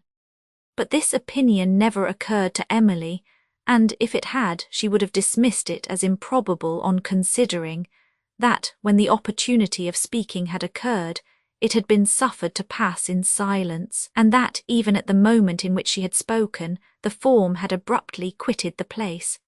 While she mused, 2 sentinels walked up the rampart in earnest conversation, of which she caught a few words, and learned from these that one of their comrades had fallen down senseless. Soon after, 3 other soldiers appeared slowly advancing from the bottom of the terrace, but she heard only a low voice that came at intervals. As they drew near, she perceived this to be the voice of him who walked in the middle, apparently supported by his comrades, and she again called to them, enquiring what had happened. At the sound of her voice they stopped and looked up while she repeated her question, and was told that Roberto, their fellow of the watch, had been seized with a fit, and that his cry as he fell had caused a false alarm. "Is he subject to fits?" said Emily. "Yes, Signora," replied Roberto, "but if I had not, what I saw was enough to have frightened the Pope himself." "What was it?" inquired Emily, trembling. "I cannot tell what it was, lady, or what I saw, or how it vanished," replied the soldier, who seemed to shudder at the recollection. "Was it the person whom you followed down the rampart that has occasioned you this alarm?" said Emily, endeavouring to conceal her own. "Person," exclaimed the man, "it was the devil, and this is not the first time I have seen him." "Nor will it be the last," observed one of his comrades, laughing. "No, no, I warrant not," said another. "Well," rejoined Roberto, "you may be as merry now as you please. You were none so jocose the other night, Sebastian, when you were on watch with Launcelot." "Launcelot need not talk of that," replied Sebastian. "Let him remember how he stood trembling and unable to give the word till the man was gone. If the man had not come so silently upon us, I would have seized him and soon made him tell who he was." "What man?" inquired Emily. "It was no man, lady," said Launcelot, who stood by, "but the devil himself, as my comrade says. What man who does not live in the castle could get within the walls at midnight? Why, I might just as well pretend to march to Venice and get among all the senators when they are counselling, and I warrant I should have more chance of getting out again alive than any fellow that we should catch within the gates after dark. So I think I have proved plainly enough that this can be nobody that lives out of the castle, and now I will prove that it can be nobody that lives in the castle, for, if he did, why should he be afraid to be seen? So after this I hope nobody will pretend to tell me it was anybody. No, I say again, by holy Pope, it was the devil, and Sebastian there knows this is not the first time we have seen him." "When did you see the figure, then, before?" said Emily, half smiling, who, though she thought the conversation somewhat too much, felt an interest which would not permit her to conclude it. "About a week ago, lady," said Sebastian, taking up the story. "And where?" "On the rampart, lady, higher up." "Did you pursue it that it fled?" "No, Signora. Launcelot and I were on watch together, and everything was so still you might have heard a mouse stir, when suddenly Launcelot says, 'Sebastian, do you see nothing?' I turned my head a little to the left, as it might be, thus. 'No,' says I. 'Hush,' said Launcelot, 'look yonder, just by the last cannon on the rampart.' I looked, and then thought I did see something move, but there being no light but what the stars gave, I could not be certain. We stood quite silent to watch it, and presently saw something pass along the castle wall just opposite to us." "Why did you not seize it then?" cried a soldier who had scarcely spoken till now. "Aye, why did you not seize it?" said Roberto. "You should have been there to have done that," replied Sebastian. "You would have been bold enough to have taken it by the throat, though it had been the devil himself. We could not take such a liberty, perhaps, because we are not so well acquainted with him as you are. But, as I was saying, it stole by us so quickly that we had not time to get rid of our surprise before it was gone. Then we knew it was in vain to follow. We kept constant watch all that night, but we saw it no more. Next morning we told some of our comrades, who were on duty on other parts of the ramparts, what we had seen, but they had seen nothing and laughed at us, and it was not till tonight that the same figure walked again." "Where did you lose it, friend?" said Emily to Roberto. "When I left you, lady," replied the man. "You might see me go down the rampart, but it was not till I reached the east terrace that I saw anything. Then, the moon shining bright, I saw something like a shadow flitting before me, as it were, at some distance. I stopped when I turned the corner of the east tower where I had seen this figure not a moment before, but it was gone. As I stood looking through the old arch which leads to the east rampart, and where I am sure it had passed, I heard all of a sudden such a sound. It was not like a groan or a cry or a shout or anything I ever heard in my life. I heard it only once, and that was enough for me, for I know nothing that happened after till I found my comrades here about me." "Come," said Sebastian, "let us go to our posts, the moon is setting. Good night, lady." "Ay, let us go," rejoined Roberto. "Good night, lady." "Good night, the Holy Mother guard you," said Emily as she closed her casement and retired to reflect upon the strange circumstance that had just occurred, connecting which with what had happened on former nights. She endeavoured to derive from the whole something more positive than conjecture, but her imagination was inflamed, while her judgment was not enlightened, and the terrors of superstition again pervaded her mind. Chapter 30. There is one within, besides the things that we have heard and seen, recounts most horrid sights seen by the watch. Julius Caesar in the morning, Emily found Madame Montoni nearly in the same condition as on the preceding night. She had slept little, and that little had not refreshed her. She smiled on her niece and seemed cheered by her presence, but spoke only a few words, and never named Montoni, who, however, soon after entered the room. His wife, when she understood that he was there, appeared much agitated, but was entirely silent, till Emily rose from a chair at the bedside, when she begged in a feeble voice that she would not leave her. The visit of Montoni was not to soothe his wife, whom he knew to be dying, or to console, or to ask her forgiveness, but to make a last effort to procure that signature, which would transfer her estates in Languedoc after her death, to him rather than to Emily. This was a scene that exhibited on his part his usual inhumanity, and on that of Madame Montoni a persevering spirit, contending with a feeble frame, while Emily repeatedly declared to him her willingness to resign all claim to those estates, rather than that the last hours of her aunt should be disturbed by contention. Montoni, however, did not leave the room, till his wife, exhausted by the obstinate dispute, had fainted, and she lay so long insensible that Emily began to fear that the spark of life was extinguished. At length she revived, and looking feebly up at her niece, whose tears were falling over her, made an effort to speak, but her words were unintelligible, and Emily again apprehended she was dying. Afterwards, however, she recovered her speech, and being somewhat restored by a cordial, conversed for a considerable time, on the subject of her estates in France, with clearness and precision. She directed her niece where to find some papers relative to them, which she had hitherto concealed from the search of Montoni, and earnestly charged her never to suffer these papers to escape her.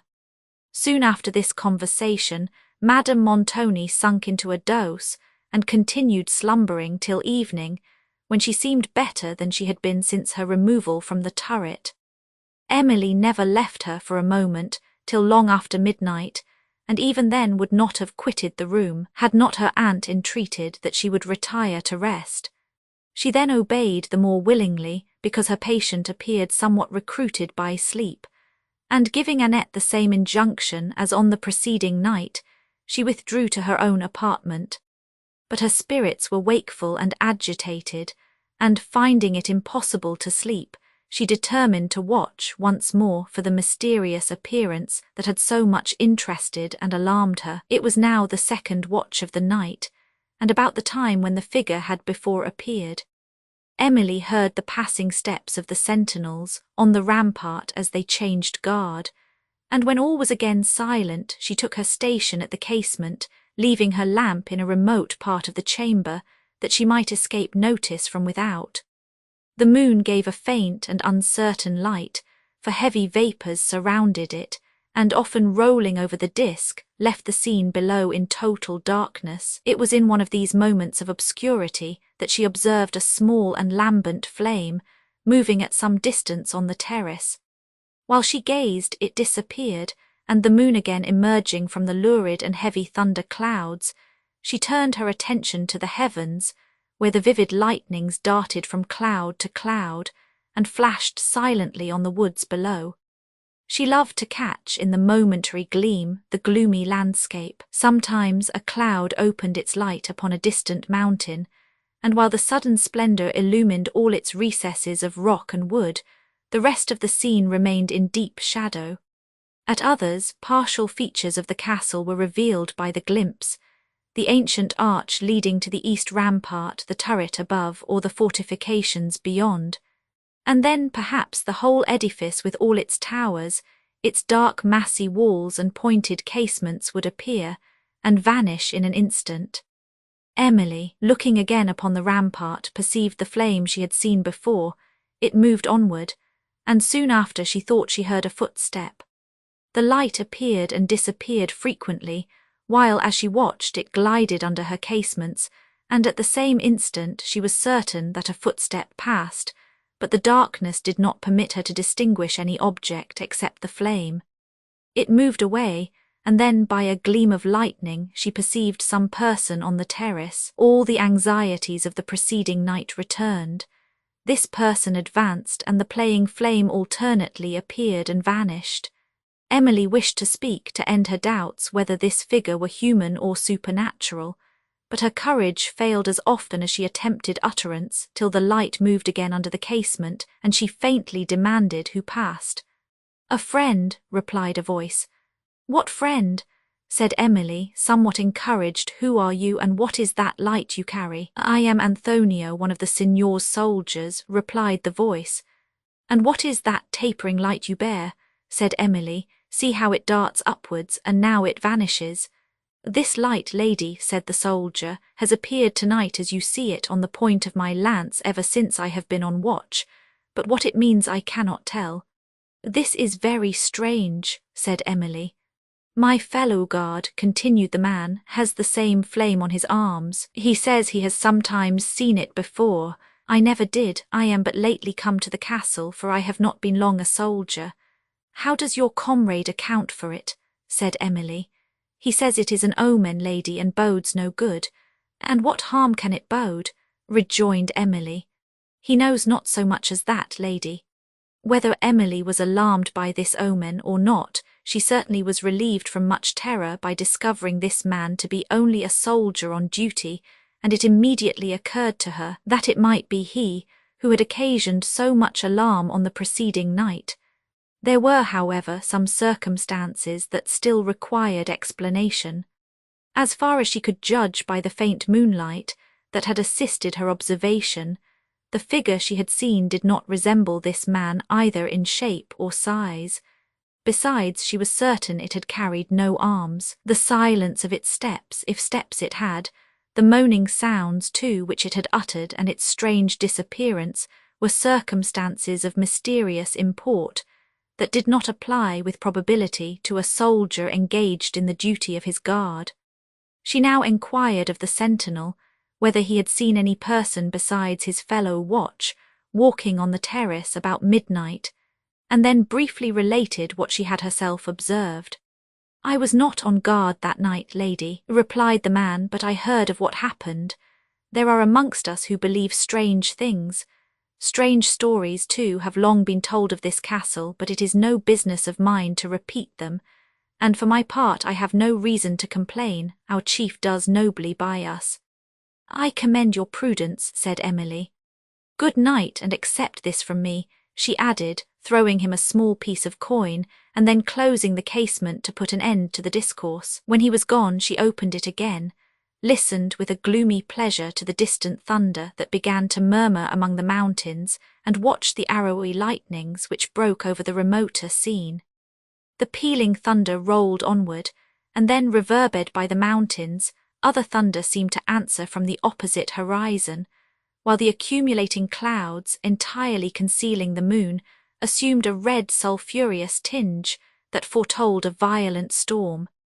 Emily remained at her casement till the vivid lightning, that now every instant revealed the wide horizon and the landscape below, made it no longer safe to do so, and she went to her couch, but unable to compose her mind to sleep, still listened in silent awe to the tremendous sounds that seemed to shake the castle to its foundation. She had continued thus for a considerable time, when amidst the uproar of the storm she thought she heard a voice, and raising herself to listen, saw the chamber door open, and Annette enter with a countenance of wild affright. "She is dying, ma'amselle, my lady is dying," said she. Emily started up and ran to Madame Montoni's room. When she entered, her aunt appeared to have fainted, for she was quite still and insensible, and Emily, with a strength of mind that refused to yield to grief while any duty required her activity, applied every means that seemed likely to restore her. But the last struggle was over. She was gone forever.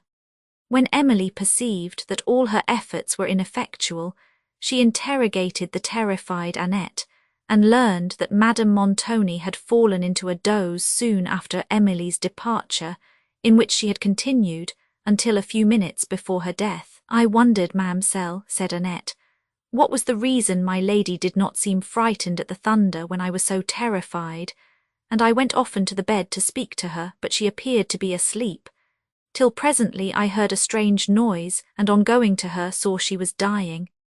Emily, at this recital, shed tears.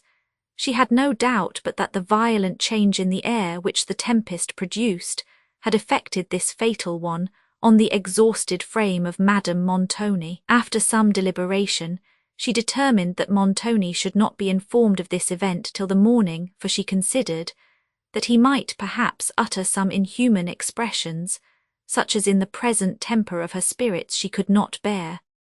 With Annette alone, therefore, whom she encouraged by her own example, she performed some of the last solemn offices for the dead, and compelled herself to watch during the night by the body of her deceased aunt. During this solemn period, rendered more awful by the tremendous storm that shook the air, she frequently addressed herself to heaven for support and protection, and her pious prayers, we may believe, were accepted of the God that giveth comfort. Chapter 31.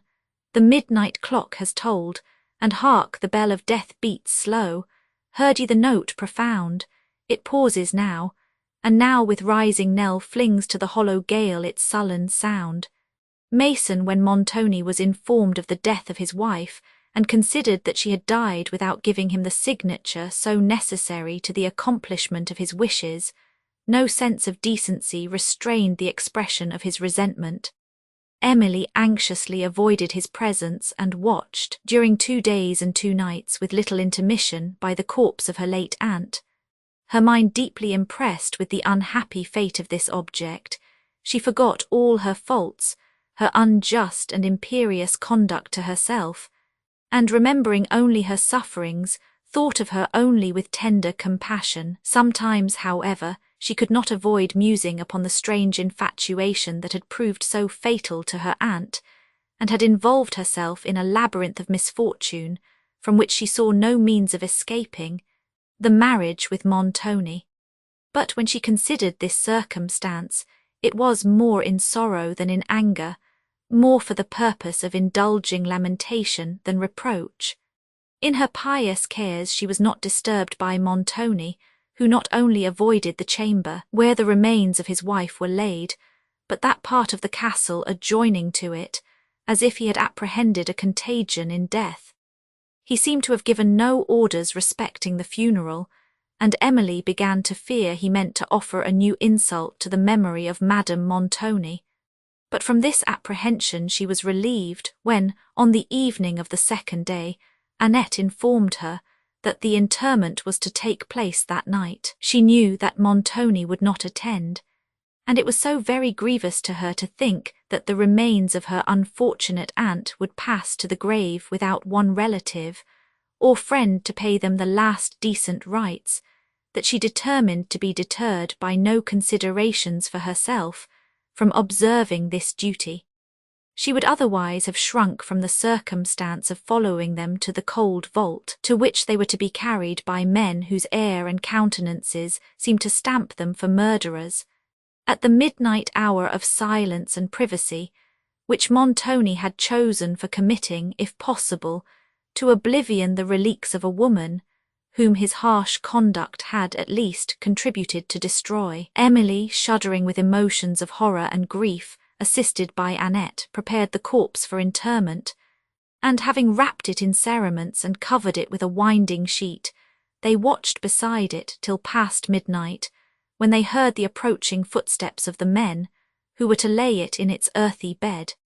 It was with difficulty that Emily overcame her emotion, when, the door of the chamber being thrown open, their gloomy countenances were seen by the glare of the torch they carried, and 2 of them, without speaking, lifted the body on their shoulders, while the 3rd, preceding them with the light, descended through the castle towards the grave, which was in the lower vault of the chapel within the castle walls. They had to cross 2 courts towards the east wing of the castle, which, adjoining the chapel, was, like it, in ruins. But the silence and gloom of these courts had now little power over Emily's mind, occupied as it was with more mournful ideas, and she scarcely heard the low and dismal hooting of the night birds that roosted among the ivied battlements of the ruin, or perceived the still flittings of the bat, which frequently crossed her way. But when, having entered the chapel, and passed between the mouldering pillars of the aisles, the bearers stopped at a flight of steps that led down to a low arched door, and their comrade having descended to unlock it, she saw imperfectly the gloomy abyss beyond, saw the corpse of her aunt carried down these steps, and the ruffian-like figure that stood with a torch at the bottom to receive it. All her fortitude was lost in emotions of inexpressible grief and terror. She turned to lean upon Annette, who was cold and trembling like herself, and she lingered so long on the summit of the flight that the gleam of the torch began to die away on the pillars of the chapel, and the men were almost beyond her view.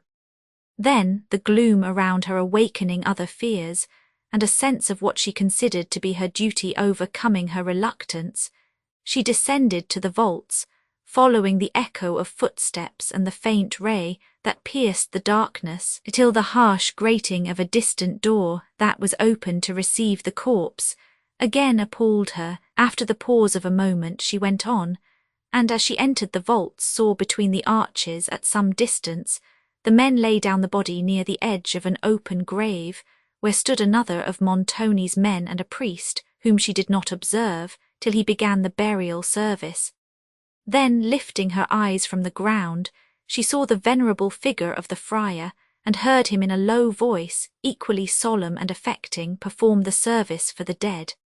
At the moment in which they let down the body into the earth, the scene was such as only the dark pencil of a Domenichino, perhaps, could have done justice to. The fierce features and wild dress of the condottieri, bending with their torches over the grave into which the corpse was descending, were contrasted by the venerable figure of the monk, wrapped in long black garments, his cowl thrown back from his pale face, on which the light gleaming strongly showed the lines of affliction softened by piety, and the few grey locks which time had spared on his temples, while beside him stood the softer form of Emily, who leaned for support upon Annette, her face half averted, and shaded by a thin veil that fell over her figure, and her mild and beautiful countenance fixed in grief so solemn as admitted not of tears, while she thus saw committed untimely to the earth her last relative and friend. The gleams, thrown between the arches of the vaults,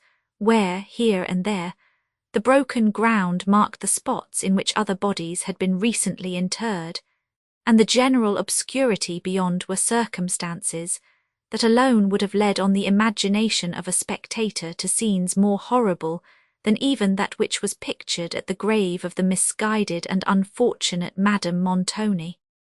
When the service was over, the friar regarded Emily with attention and surprise, and looked as if he wished to speak to her, but was restrained by the presence of the condottieri, who, as they now led the way to the courts, amused themselves with jokes upon his holy order, which he endured in silence, demanding only to be conducted safely to his convent, and to which Emily listened with concern and even horror. When they reached the court, the monk gave her his blessing, and after a lingering look of pity turned away to the portal, whither one of the men carried a torch, while Annette, lighting another, preceded Emily to her apartment.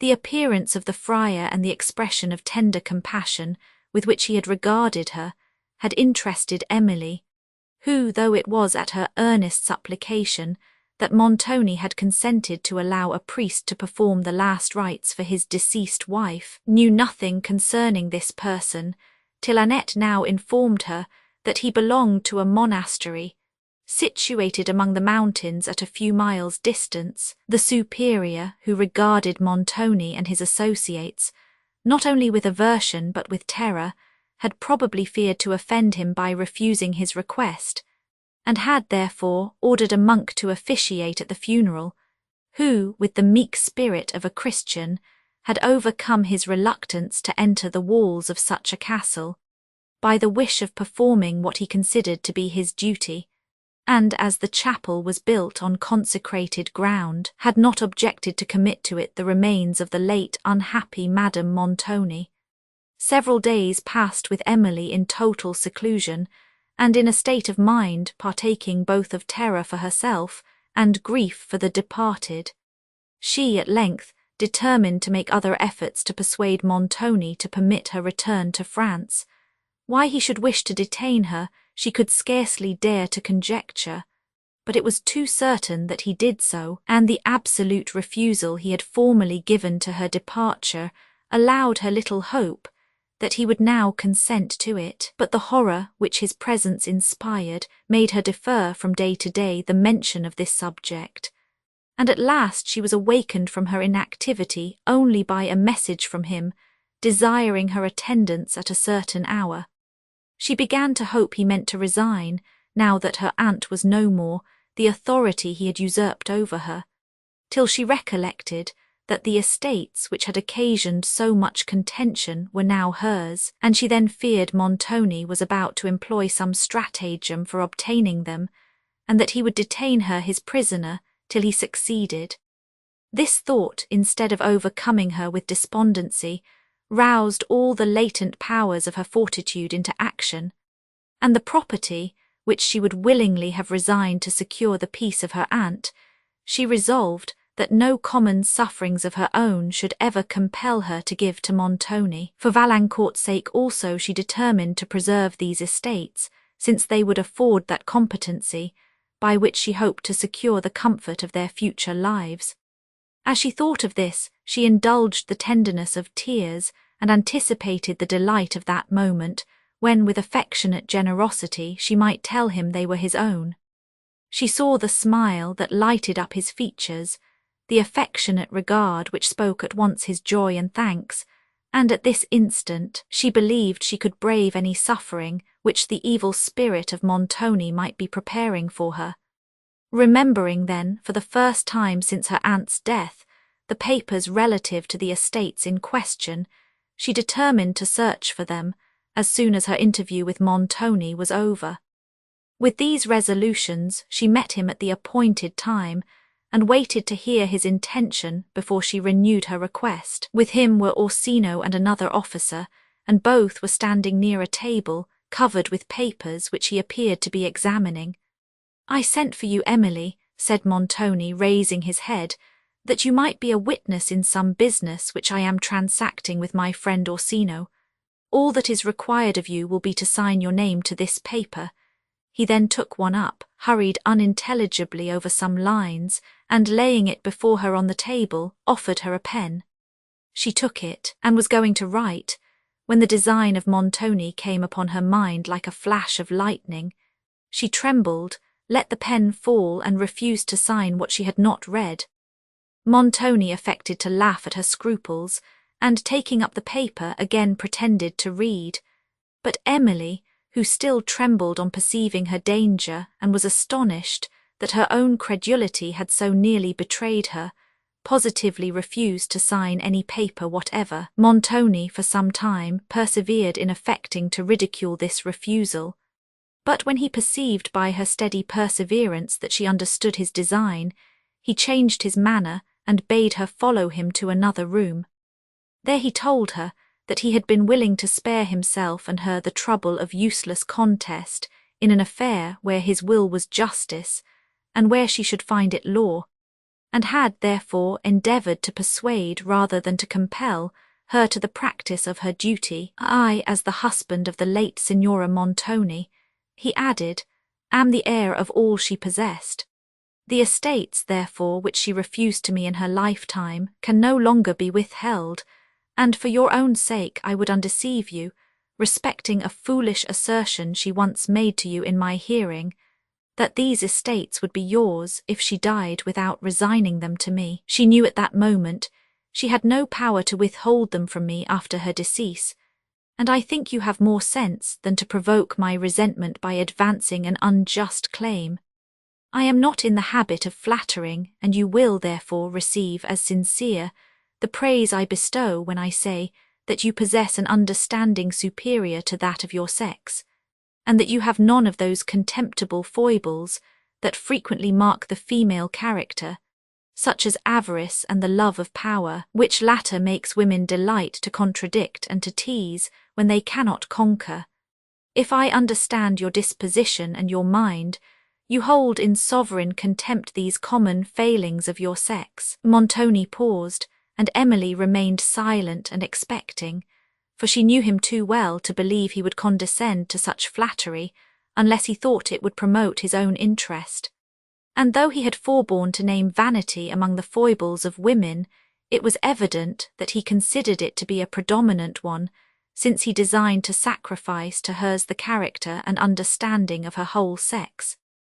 Judging as I do, resumed Montoni, I cannot believe you will oppose, where you know you cannot conquer, or indeed that you would wish to conquer, or be avaricious of any property when you have not justice on your side.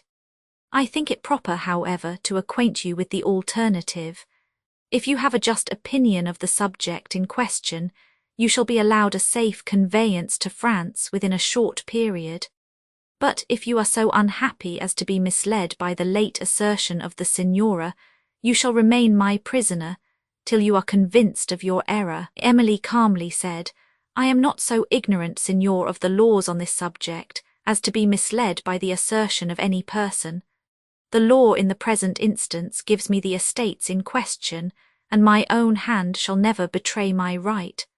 I have been mistaken in my opinion of you, it appears, rejoined Montoni sternly. You speak boldly and presumptuously upon a subject which you do not understand. For once I am willing to pardon the conceit of ignorance. The weakness of your sex too, from which it seems you are not exempt, claims some allowance, but if you persist in this strain you have everything to fear from my justice. From your justice, Signor, rejoined Emily, I have nothing to fear, I have only to hope. Montoni looked at her with vexation and seemed considering what to say. I find that you are weak enough, he resumed, to credit the idle assertion I alluded to. For your own sake I lament this. As to me, it is of little consequence. Your credulity can punish only yourself, and I must pity the weakness of mind which leads you to so much suffering as you are compelling me to prepare for you. You may find, perhaps, Signor, said Emily with mild dignity, that the strength of my mind is equal to the justice of my cause, and that I can endure with fortitude when it is in resistance of oppression. You speak like a heroine, said Montoni contemptuously. We shall see whether you can suffer like one. Emily was silent, and he left the room. Recollecting that it was for Valancourt's sake she had thus resisted, she now smiled complacently upon the threatened sufferings, and retired to the spot which her aunt had pointed out as the repository of the papers, relative to the estates, where she found them as described, and, since she knew of no better place of concealment than this, returned them without examining their contents, being fearful of discovery, while she should attempt a perusal. To her own solitary chamber she once more returned, and there thought again of the late conversation with Montoni, and of the evil she might expect from opposition to his will. But his power did not appear so terrible to her imagination as it was wont to do. A sacred pride was in her heart that taught it to swell against the pressure of injustice, and almost to glory in the quiet sufferance of ills, in a cause which had also the interest of Valancourt for its object. For the first time she felt the full extent of her own superiority to Montoni, and despised the authority which till now she had only feared. As she sat musing, a peal of laughter rose from the terrace, and on going to the casement she saw with inexpressible surprise 3 ladies, dressed in the gala habit of Venice, walking with several gentlemen below. She gazed in an astonishment that made her remain at the window, regardless of being observed, till the group passed under it. And one of the strangers looking up, she perceived the features of Signora Livona, with whose manners she had been so much charmed the day after her arrival at Venice, and who had been there introduced at the table of Montoni. This discovery occasioned her an emotion of doubtful joy, for it was matter of joy and comfort to know that a person of a mind so gentle as that of Signora Livona seemed to be was near her.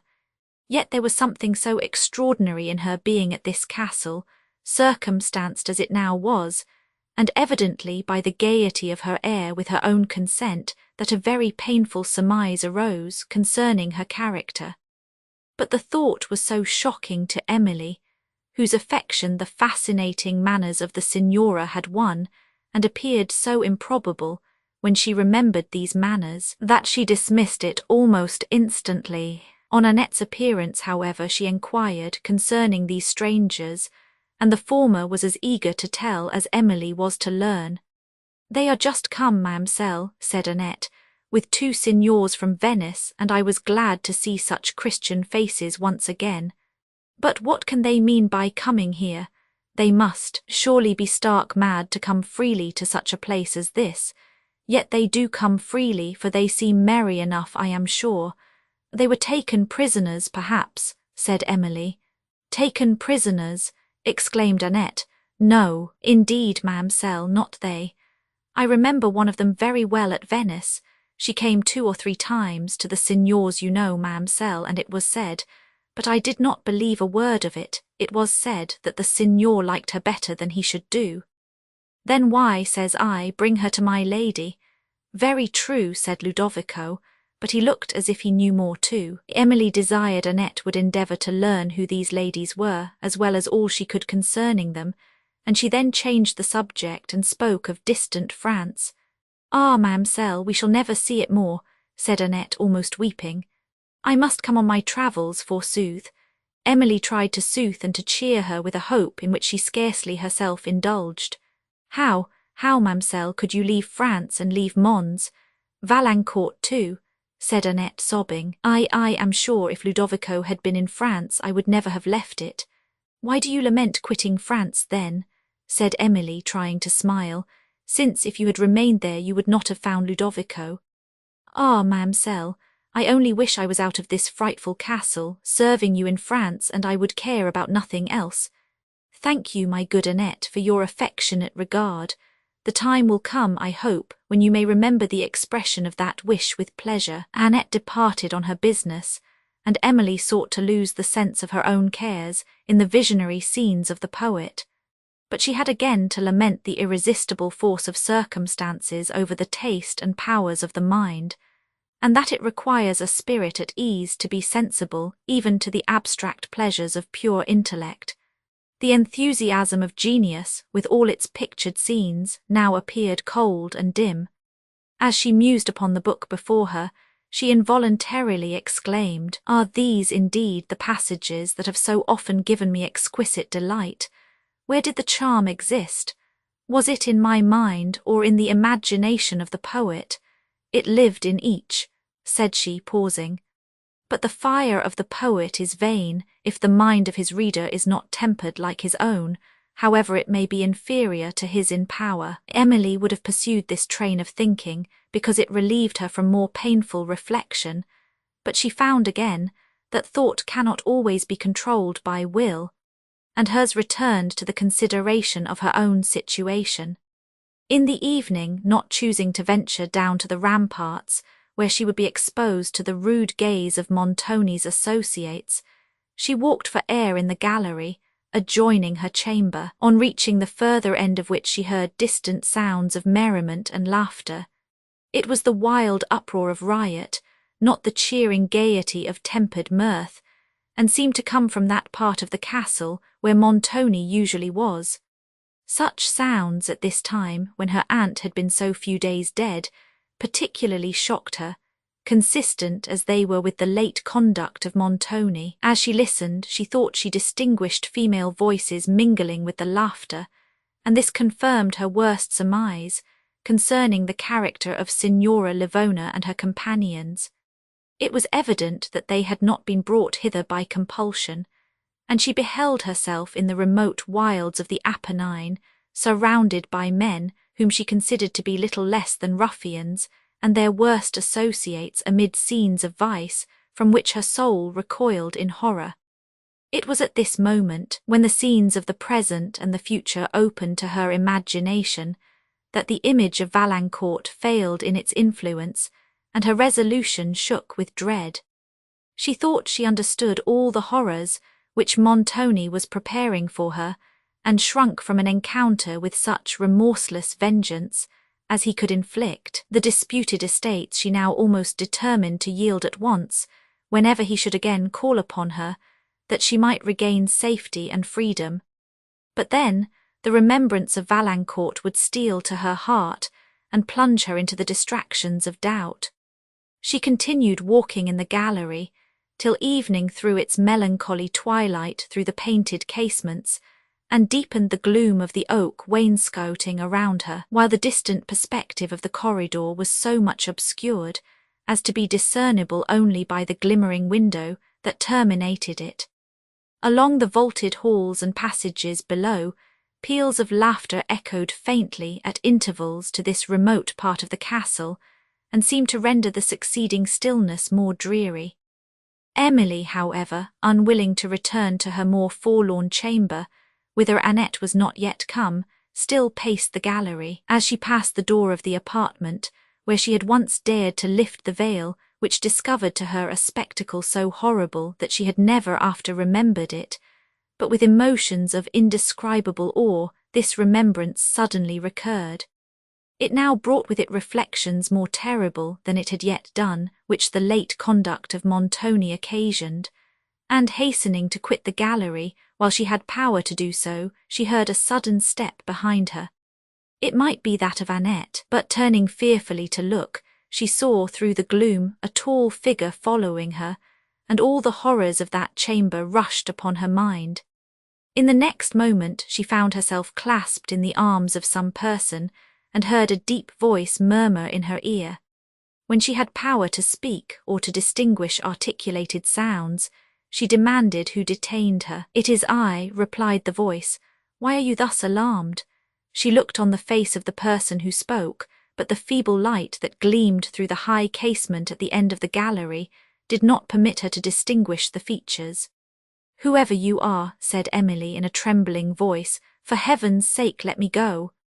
"My charming Emily," said the man, "why will you shut yourself up in this obscure place when there is so much gaiety below? Return with me to the cedar parlour, where you will be the fairest ornament of the party. You shall not repent the exchange." Emily disdained to reply and still endeavoured to liberate herself. "Promise that you will come," he continued, "and I will release you immediately, but first give me a reward for so doing." "Who are you?" demanded Emily in a tone of mingled terror and indignation while she still struggled for liberty. "Who are you that have the cruelty thus to insult me?" "Why call me cruel?" said the man. "I would remove you from this dreary solitude to a merry party below. Do you not know me?" Emily now faintly remembered that he was one of the officers who were with Montoni when she attended him in the morning. "I thank you for the kindness of your intention," she replied, without appearing to understand him, "but I wish for nothing so much as that you would leave me." "Charming Emily," said he, "give up this foolish whim for solitude and come with me to the company and eclipse the beauties who make part of it. You only are worthy of my love." He attempted to kiss her hand, but the strong impulse of her indignation gave her power to liberate herself, and she fled towards the chamber. She closed the door before he reached it, having secured which she sunk in a chair, overcome by terror, and by the exertion she had made while she heard his voice and his attempts to open the door without having the power to raise herself. At length she perceived him depart, and had remained listening for a considerable time, and was somewhat revived by not hearing any sound, when suddenly she remembered the door of the private staircase, and that he might enter that way, since it was fastened only on the other side. She then employed herself in endeavouring to secure it, in the manner she had formerly done. It appeared to her that Montoni had already commenced his scheme of vengeance by withdrawing from her his protection, and she repented of the rashness that had made her brave the power of such a man. To retain the estate seemed to be now utterly impossible, and to preserve her life, perhaps her honour, she resolved, if she should escape the horrors of this night, to give up all claims to the estates, on the morrow, provided Montoni would suffer her to depart from Udolpho. When she had come to this decision, her mind became more composed, though she still anxiously listened, and often started at ideal sounds that appeared to issue from the staircase. Having sat in darkness for some hours, during all which time Annette did not appear, she began to have serious apprehensions for her, but not daring to venture down into the castle, was compelled to remain in uncertainty as to the cause of this unusual absence. Emily often stole to the staircase door to listen if any step approached, but still no sound alarmed her. Determining, however, to watch during the night, she once more rested on her dark and desolate couch, and bathed the pillow with innocent tears. She thought of her deceased parents, and then of the absent Valancourt, and frequently called upon their names, for the profound stillness that now reigned was propitious to the musing sorrow of her mind.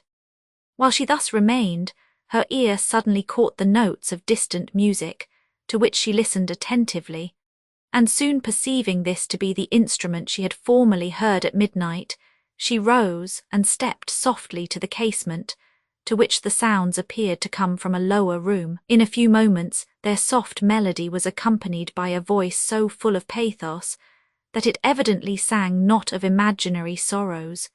Its sweet and peculiar tones she thought she had somewhere heard before, yet if this was not fancy, it was, at most, a very faint recollection. It stole over her mind, amidst the anguish of her present suffering, like a celestial strain, soothing and reassuring her, pleasant as the gale of spring that sighs on the hunter's ear when he awakens from dreams of joy and has heard the music of the spirits of the hill. Note, Ocean, A.R., but her emotion can scarcely be imagined when she heard sung, with the taste and simplicity of true feeling, one of the popular airs of her native province, to which she had so often listened with delight, when a child, and which she had so often heard her father repeat. To this well-known song never, till now, heard but in her native country, her heart melted, while the memory of past times returned. The pleasant, peaceful scenes of Gascony, the tenderness and goodness of her parents, the taste and simplicity of her former life, all rose to her fancy and formed a picture so sweet and glowing, so strikingly contrasted with the scenes, the characters and the dangers which now surrounded her, that her mind could not bear to pause upon the retrospect and shrunk at the acuteness of its own sufferings. Her sighs were deep and convulsed. She could no longer listen to the strain that had so often charmed her to tranquillity, and she withdrew from the casement to a remote part of the chamber. But she was not yet beyond the reach of the music. She heard the measure change, and the succeeding air called her again to the window, for she immediately recollected it to be the same she had formerly heard in the fishing house in Gascony. Assisted perhaps by the mystery which had then accompanied this strain, it had made so deep an impression on her memory that she had never since entirely forgotten it, and the manner in which it was now sung convinced her, however unaccountable the circumstances appeared, that this was the same voice she had then heard. Surprise soon yielded to other emotions. A thought darted like lightning upon her mind, which discovered a train of hopes that revived all her spirits. Yet these hopes were so new, so unexpected, so astonishing, that she did not dare to trust, though she could not resolve to discourage them. She sat down by the casement, breathless and overcome with the alternate emotions of hope and fear, then rose again, leaned from the window that she might catch a nearer sound, listened, now doubting and then believing, softly exclaimed the name of Valancourt, and then sunk again into the chair. Yes, it was possible that Valancourt was near her, and she recollected circumstances which induced her to believe it was his voice she had just heard. She remembered he had more than once said that the fishing house, where she had formerly listened to this voice and air, and where she had seen penciled sonnets addressed to herself, had been his favourite haunt before he had been made known to her. There, too, she had herself unexpectedly met him. It appeared from these circumstances more than probable that he was the musician who had formerly charmed her attention, and the author of the lines which had expressed such tender admiration. Who else, indeed, could it be? She was unable at that time to form a conjecture as to the writer, but since her acquaintance with Valancourt, whenever he had mentioned the fishing house to have been known to him, she had not scrupled to believe that he was the author of the sonnets. As these considerations passed over her mind, joy, fear, and tenderness contended at her heart. She leaned again from the casement to catch the sounds which might confirm or destroy her hope, though she did not recollect to have ever heard him sing. But the voice and the instrument now ceased. She considered for a moment whether she should venture to speak. Then, not choosing, lest it should be he, to mention his name, and yet too much interested to neglect the opportunity of enquiring, she called from the casement, "Is that song from Gascony?" Her anxious attention was not cheered by any reply. Everything remained silent. Her impatience increasing with her fears, she repeated the question, but still no sound was heard, except the sighings of the wind among the battlements above, and she endeavoured to console herself with a belief that the stranger, whoever he was, had retired before she had spoken, beyond the reach of her voice, which it appeared certain, had Valancourt heard and recognised, he would instantly have replied to. Presently, however, she considered that a motive of prudence, and not an accidental removal, might occasion his silence, but the surmise that led to this reflection suddenly changed her hope and joy to terror and grief. For if Valancourt were in the castle, it was too probable that he was here a prisoner, taken with some of his countrymen, many of whom were at that time engaged in the wars of Italy, or intercepted in some attempt to reach her. Had he even recollected Emily's voice, he would have feared in these circumstances to reply to it in the presence of the men who guarded his prison. What so lately she had eagerly hoped she now believed she dreaded to know that Valancourt was near her, and while she was anxious to be relieved from her apprehension for his safety, she still was unconscious that a hope of soon seeing him struggled with the fear. She remained listening at the casement till the air began to freshen and one high mountain in the east to glimmer with the morning, when, wearied with anxiety, she retired to her couch, where she found it utterly impossible to sleep, for joy, tenderness, doubt, and apprehension distracted her during the whole night. Now she rose from the couch and opened the casement to listen. Then she would pace the room with impatient steps, and at length return with despondence to her pillow. Never did hours appear to move so heavily as those of this anxious night, after which she hoped that Annette might appear, and conclude her present state of torturing suspense. Chapter 32. Might we but hear the folded flocks penned in their wattled coats, or sound of pastoral reed with oaten stops, or whistle from the lodge or village cock count the night watches to his feathery dames, 'twould be some solace yet, some little cheering in this close dungeon of innumerous boughs. Milton in the morning, Emily was relieved from her fears for Annette, who came at an early hour. "Here were fine doings in the castle last night, ma'amselle," said she, as soon as she entered the room. "Fine doings, indeed. Were you not frightened, ma'amselle, at not seeing me?" "I was alarmed both on your account and on my own," replied Emily. "What detained you?" I said so, I told him so, but it would not do. It was not my fault, indeed, ma'amselle, for I could not get out. That rogue Ludovico locked me up again." "Locked you up?" said Emily with displeasure. "Why do you permit Ludovico to lock you up?" "Holy saints!" exclaimed Annette, "how can I help it? If he will lock the door, ma'amselle, and take away the key, how am I to get out unless I jump through the window? But that I should not mind so much if the casements here were not all so high. One can hardly scramble up to them on the inside, and one should break one's neck, I suppose, going down on the outside. But you know, I dare say, ma'am, what a hurly-burly the castle was in last night. You must have heard some of the uproar. What were they disputing then? Said Emily. No, ma'amselle, nor fighting, but almost as good, for I believe there was not one of the signors sober, and what is more, not one of those fine ladies sober either. I thought when I saw them first that all those fine silks and fine veils, why, ma'amselle, their veils were worked with silver, and fine trimmings, boded no good. I guessed what they were. Good God! Exclaimed Emily, what will become of me? Ay, ma'am, Ludovico said much the same thing of me.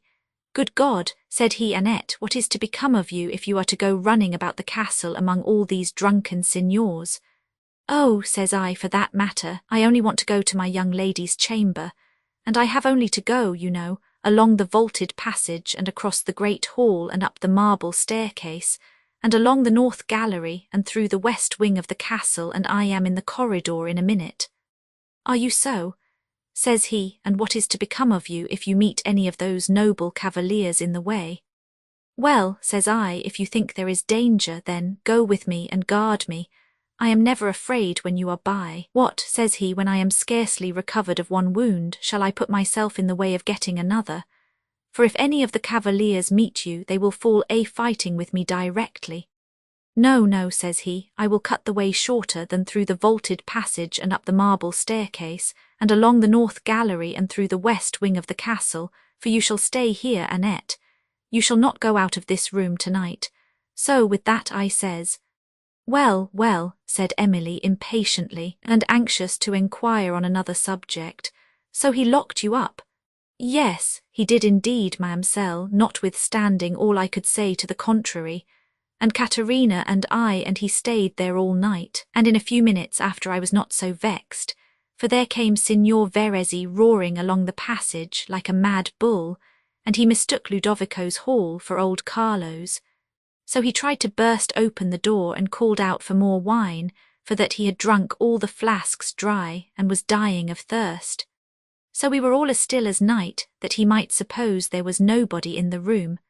But the signor was as cunning as the best of us, and kept calling out at the door, Come forth, my ancient hero. Said he, Here is no enemy at the gate that you need hide yourself. Come forth, my valorous signor steward. Just then old Carlo opened his door, and he came with a flask in his hand. For as soon as the signor saw him, he was as tame as could be, and followed him away as naturally as a dog does a butcher with a piece of meat in his basket. All this I saw through the keyhole. Well, Annette, said Ludovico jeeringly, shall I let you out now? Oh no, says I would not. I have some questions to ask you on another subject, interrupted Emily, quite wearied by this story. Do you know whether there are any prisoners in the castle, and whether they are confined at this end of the edifice? I was not in the way, ma'amselle, replied Annette, when the first party came in from the mountains, and the last party is not come back yet, so I don't know whether there are any prisoners, but it is expected back tonight or tomorrow, and I shall know then, perhaps. Emily inquired if she had ever heard the servants talk of prisoners. Ah, ma'amselle, said Annette archly, now I dare say you are thinking of Monsieur Valancourt, and that he may have come among the armies which, they say, are come from our country to fight against this state, and that he has met with some of our people, and is taken captive. O Lord, how glad I should be if it was so. Would you indeed be glad? Said Emily in a tone of mournful reproach. To be sure I should, ma'am, replied Annette, and would not you be glad too to see Signor Valancourt? I don't know any chevalier I like better. I have a very great regard for the signor, truly. Your regard for him cannot be doubted, said Emily, since you wish to see him a prisoner. Why no, ma'amselle, not a prisoner either, but one must be glad to see him, you know. And it was only the other night I dreamt I saw him drive into the castle yard all in a coach and six, and dressed out, with a laced coat and a sword, like a lord as he is. Emily could not forbear smiling at Annette's ideas of Valancourt, and repeated her enquiry, whether she had heard the servants talk of prisoners. No, ma'amselle, replied she, never. And lately they have done nothing but talk of the apparition that has been walking about of a night on the ramparts, and that frightened the sentinels into fits. It came among them like a flash of fire, they say, and they all fell down in a row till they came to themselves again, and then it was gone and nothing to be seen but the old castle walls, so they helped one another up again as fast as they could. You would not believe, ma'amselle, though I showed you the very canon where it used to appear. And are you indeed so simple, Annette, said Emily, smiling at this curious exaggeration of the circumstances she had witnessed, as to credit these stories? Credit them, ma'amselle? Why, all the world could not persuade me out of them. Roberto and Sebastian and half a dozen more of them went into fits. To be sure, there was no occasion for that. I said myself there was no need of that, for says I, when the enemy comes, what a pretty figure they will cut if they are to fall down in fits all of a row.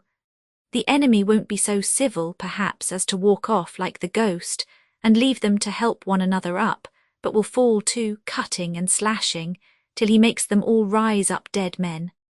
No, no, says I, there is reason in all things, though I might have fallen down in a fit that was no rule for them, being, because it is no business of mine to look gruff and fight battles. Emily endeavoured to correct the superstitious weakness of Annette, though she could not entirely subdue her own, to which the latter only replied, Nay, ma'amselle, you will believe nothing. You are almost as bad as the signor himself, who was in a great passion when they told of what had happened, and swore that the first man who repeated such nonsense should be thrown into the dungeon under the east turret. This was a hard punishment too, for only talking nonsense, as he called it, but I dare say he had other reasons for calling it so than you have, ma'am. Emily looked displeased, and made no reply, as she mused upon the recollected appearance which had lately so much alarmed her, and considered the circumstances of the figure having stationed itself opposite to her casement. She was for a moment inclined to believe it was Valancourt, whom she had seen. Yet if it was he, why did he not speak to her when he had the opportunity of doing so? And if he was a prisoner in the castle, and he could be here in no other character, how could he obtain the means of walking abroad on the rampart? Thus she was utterly unable to decide whether the musician and the form she had observed were the same, or if they were, whether this was Valancourt. She, however, desired that Annette would endeavour to learn whether any prisoners were in the castle, and also their names. Oh dear, ma'amselle, said Annette, I forget to tell you what you bade me ask about the ladies, as they call themselves, who are lately come to Udolpho. Why, that Signora Livona that the Signor brought to see my late lady at Venice is his mistress now, and was little better then, I dare say. And Ludovico says, but pray be secret, ma'am, that his Excellenza introduced her only to impose upon the world, that had begun to make free with her character, so when people saw my lady notice her, they thought what they had heard must be scandal. The other two are the mistresses of Signor Verezzi and Signor Bertolini, and Signor Montoni invited them all to the castle, and so yesterday he gave a great entertainment, and there they were, all drinking Tuscany wine and all sorts, and laughing and singing, till they made the castle ring again. But I thought they were dismal sounds, so soon after my poor lady's death too, and they brought to my mind what she would have thought if she had heard them. But she cannot hear them now, poor soul, said I. Emily turned away to conceal her emotion, and then desired Annette to go and make enquiry concerning the prisoners that might be in the castle, but conjured her to do it with caution, and on no account to mention her name or that of Monsieur Valancourt. Now I think of it, ma'amselle, said Annette, I do believe there are prisoners, for I overheard one of the Signor's men yesterday in the servants' hall talking something about ransoms, and saying what a fine thing it was for his Excellenza to catch up men, and they were as good booty as any other because of the ransoms. And the other man was grumbling, and saying it was fine enough for the Signor, but none so fine for his soldiers, because, said he, we don't go shares there. This information heightened Emily's impatience to know more, and Annette immediately departed on her enquiry. The late resolution of Emily to resign her estates to Montoni now gave way to new considerations. The possibility that Valancourt was near her revived her fortitude, and she determined to brave the threatened vengeance at least, till she could be assured whether he was really in the castle. She was in this temper of mind when she received a message from Montoni, requiring her attendance in the cedar parlour, which she obeyed with trembling, and on her way thither endeavoured to animate her fortitude with the idea of Valancourt. Montoni was alone. "I sent for you," said he, "to give you another opportunity of retracting your late mistaken assertions concerning the Languedoc estates. I will condescend to advise where I may command. If you are really deluded by an opinion that you have any right to these estates, at least do not persist in the error. An error which you may perceive too late has been fatal to you. Dare my resentment no further, but sign the papers." "If I have no right in these estates, sir," said Emily, "of what service can it be to you that I should sign any papers concerning them? If the lands are yours by law, you certainly may possess them without my interference or my consent." "I will have no more argument," said Montoni with a look that made her tremble. "What had I but trouble to expect when I condescended to reason with a baby? But I will be trifled with no longer. Let the recollection of your aunt's sufferings, in consequence of her folly and obstinacy, teach you a lesson. Sign the papers." Emily's resolution was for a moment awed. She shrunk at the recollections he revived, and from the vengeance he threatened.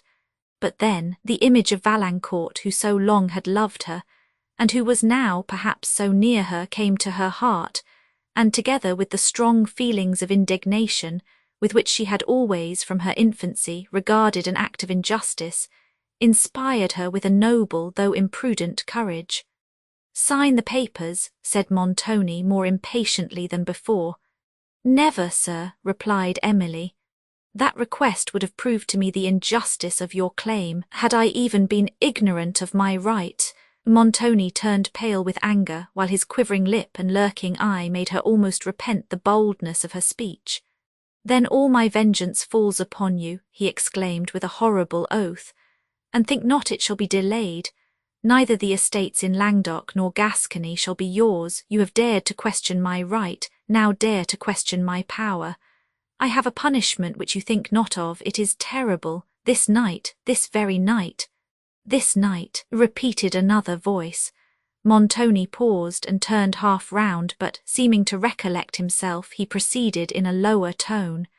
"You have lately seen one terrible example of obstinacy and folly, yet this, it appears, has not been sufficient to deter you. I could tell you of others. I could make you tremble at the bare recital." He was interrupted by a groan, which seemed to rise from underneath the chamber they were in, and as he threw a glance round it, impatience and rage flashed from his eyes, yet something like a shade of fear passed over his countenance. Emily sat down in a chair near the door, for the various emotions she had suffered now almost overcame her, but Montoni paused scarcely an instant, and, commanding his features, resumed his discourse in a lower yet sterner voice. "I say, I could give you other instances of my power and of my character, which it seems you do not understand, or you would not defy me. I could tell you that, when once my resolution is taken, but I am talking to a baby. Let me, however, repeat that, terrible as are the examples I could recite, the recital could not now benefit you, for though your repentance would put an immediate end to opposition, it would not now appease my indignation. I will have vengeance as well as justice." Another groan filled the pause which Montoni made. "Leave the room instantly," said he, seeming not to notice this strange occurrence. Without power to implore his pity, she rose to go, but found that she could not support herself. Awe and terror overcame her, and she sunk again into the chair. "Quit my presence," cried Montoni. "This affectation of fear ill becomes the heroine who has just dared to brave my indignation." "Did you hear nothing, Signor?" said Emily, trembling and still unable to leave the room. "I heard my own voice," rejoined Montoni sternly. "And nothing else," said Emily, speaking with difficulty. "There again, do you hear nothing now?" "Obey my order," repeated Montoni. "And for these fool's tricks, I will soon discover by whom they are practised. Emily again rose, and exerted herself to the utmost to leave the room, while Montoni followed her. But instead of calling aloud to his servants to search the chamber, as he had formerly done on a similar occurrence, passed to the ramparts. As in her way to the corridor, she rested for a moment at an open casement, Emily saw a party of Montoni's troops winding down a distant mountain, whom she noticed no further than as they brought to her mind the wretched prisoners they were, perhaps bringing to the castle. At length, having reached her apartment, she threw herself upon the couch, overcome with the new horrors of her situation. Her thoughts lost in tumult and perplexity, she could neither repent of nor approve her late conduct.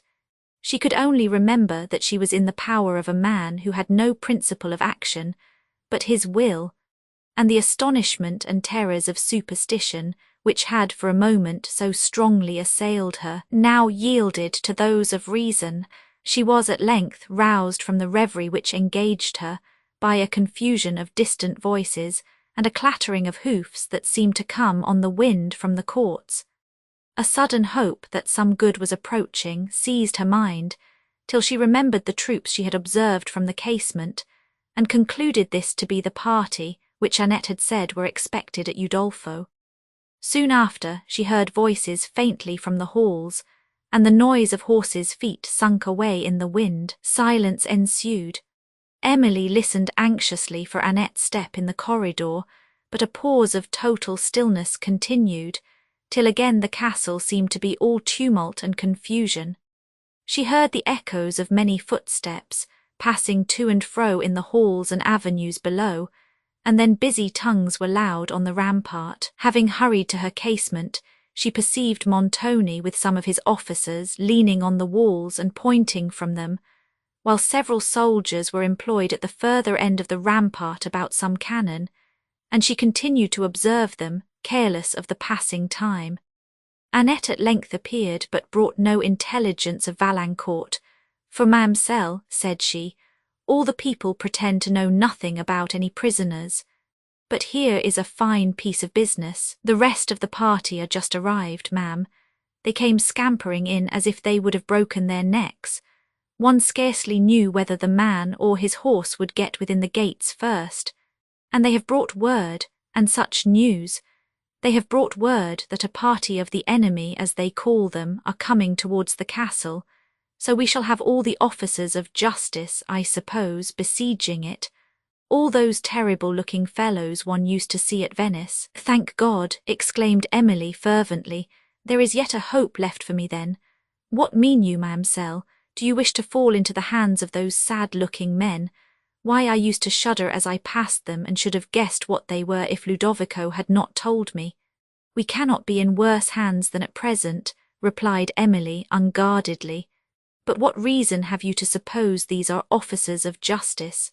Why our people, ma'am, are all in such a fright and a fuss, and I don't know anything but the fear of justice that could make them so.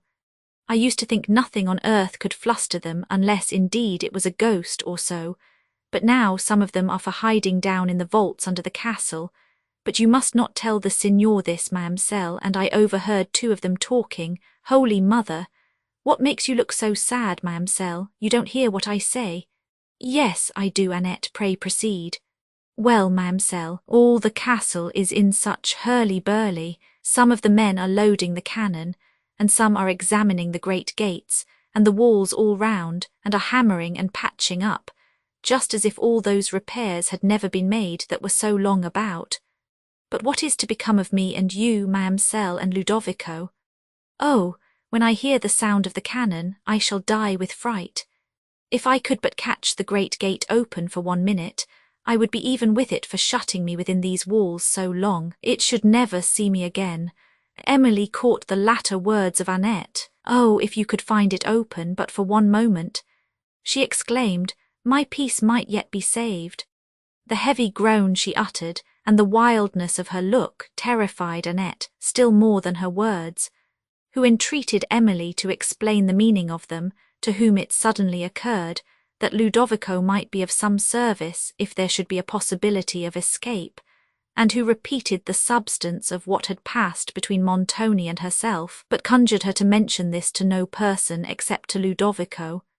It may perhaps be in his power, she added, to effect our escape.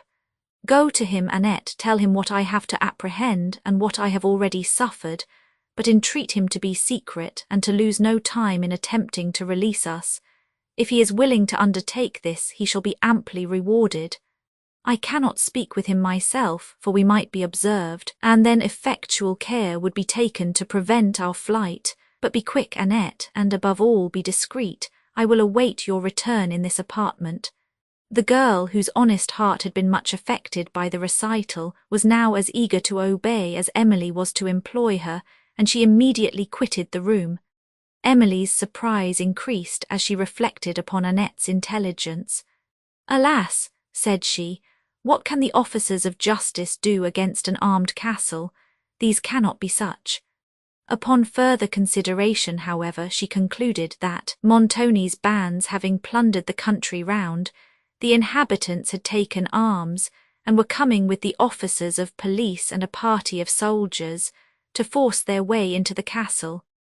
But they know not, thought she, its strength or the armed numbers within it. Alas, except from flight I have nothing to hope.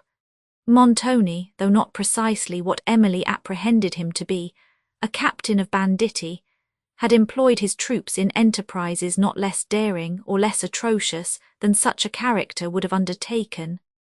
They had not only pillaged, whenever opportunity offered, the helpless traveller, but had attacked and plundered the villas of several persons, which, being situated among the solitary recesses of the mountains, were totally unprepared for resistance. In these expeditions the commanders of the party did not appear, and the men, partly disguised, had sometimes been mistaken for common robbers, and at others for bands of the foreign enemy, who, at that period, invaded the country. But though they had already pillaged several mansions and brought home considerable treasures, they had ventured to approach only one castle, in the attack of which they were assisted by other troops of their own order. From this, however, they were vigorously repulsed, and pursued by some of the foreign enemy, who were in league with the besieged.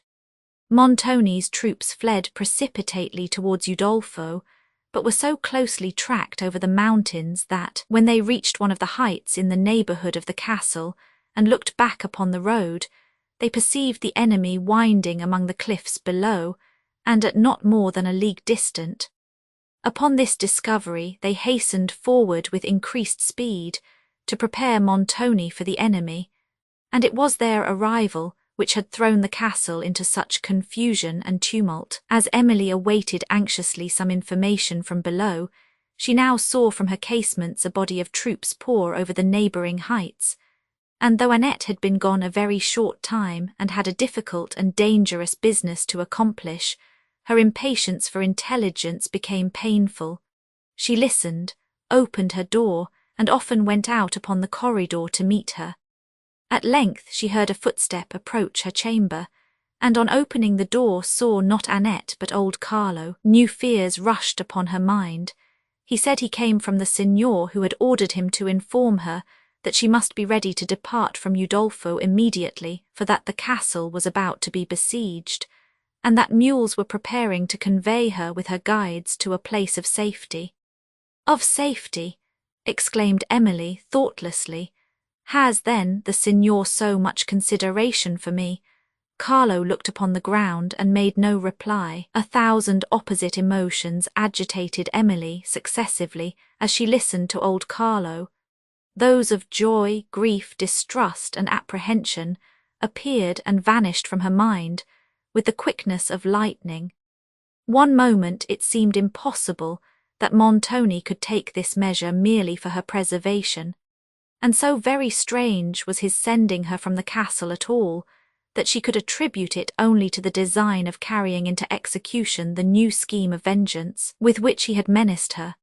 In the next instant it appeared so desirable to quit the castle under any circumstances that she could not but rejoice in the prospect, believing that change must be for the better, till she remembered the probability of Valancourt being detained in it, when sorrow and regret usurped her mind, and she wished, much more fervently than she had yet done, that it might not be his voice which she had heard, Carlo having reminded her that she had no time to lose, for that the enemy were within sight of the castle.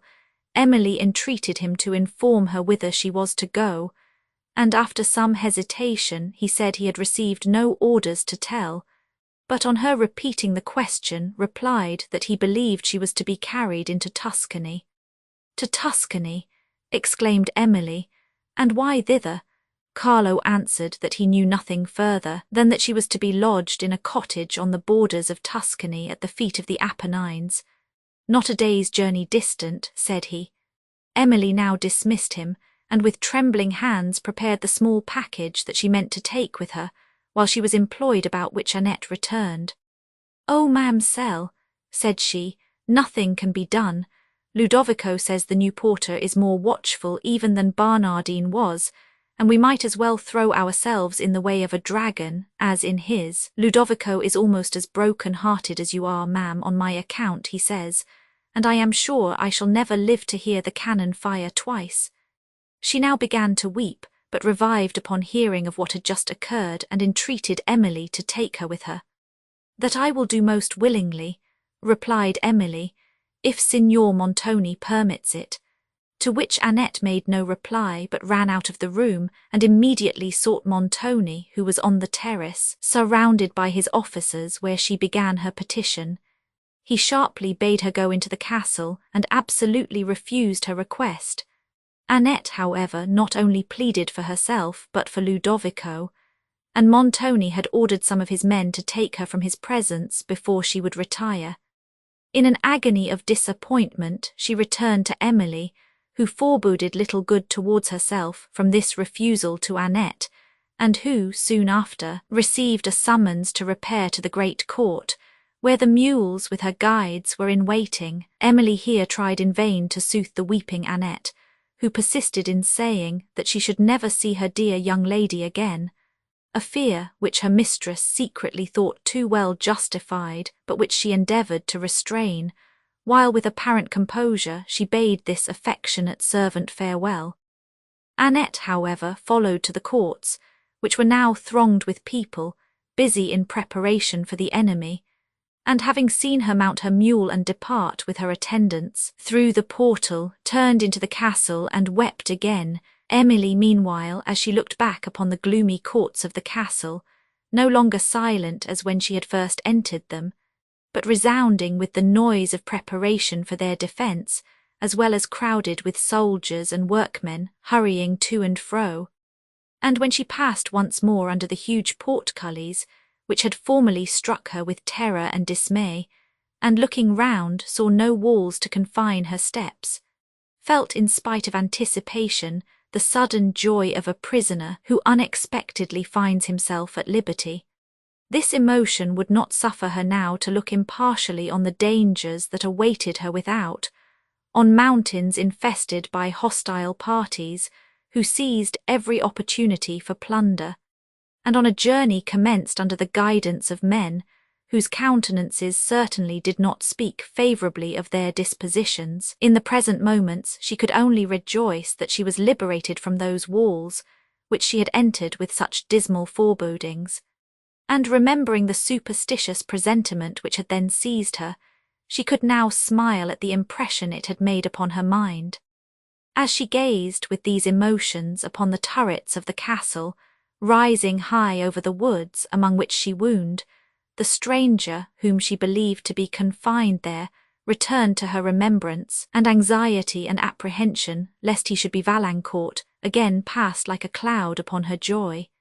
She recollected every circumstance concerning this unknown person since the night when she had first heard him play the song of her native province, circumstances which she had so often recollected, and compared before without extracting from them anything like conviction, and which still only prompted her to believe that Valancourt was a prisoner at Udolpho. It was possible, however, that the men who were her conductors might afford her information on this subject, but fearing to question them immediately, lest they should be unwilling to discover any circumstance to her in the presence of each other, She watched for an opportunity of speaking with them separately.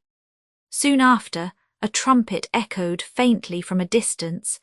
The guides stopped and looked toward the quarter whence it came, but the thick woods which surrounded them, excluding all view of the country beyond, one of the men rode on to the point of an eminence that afforded a more extensive prospect, to observe how near the enemy, whose trumpet he guessed this to be, were advanced.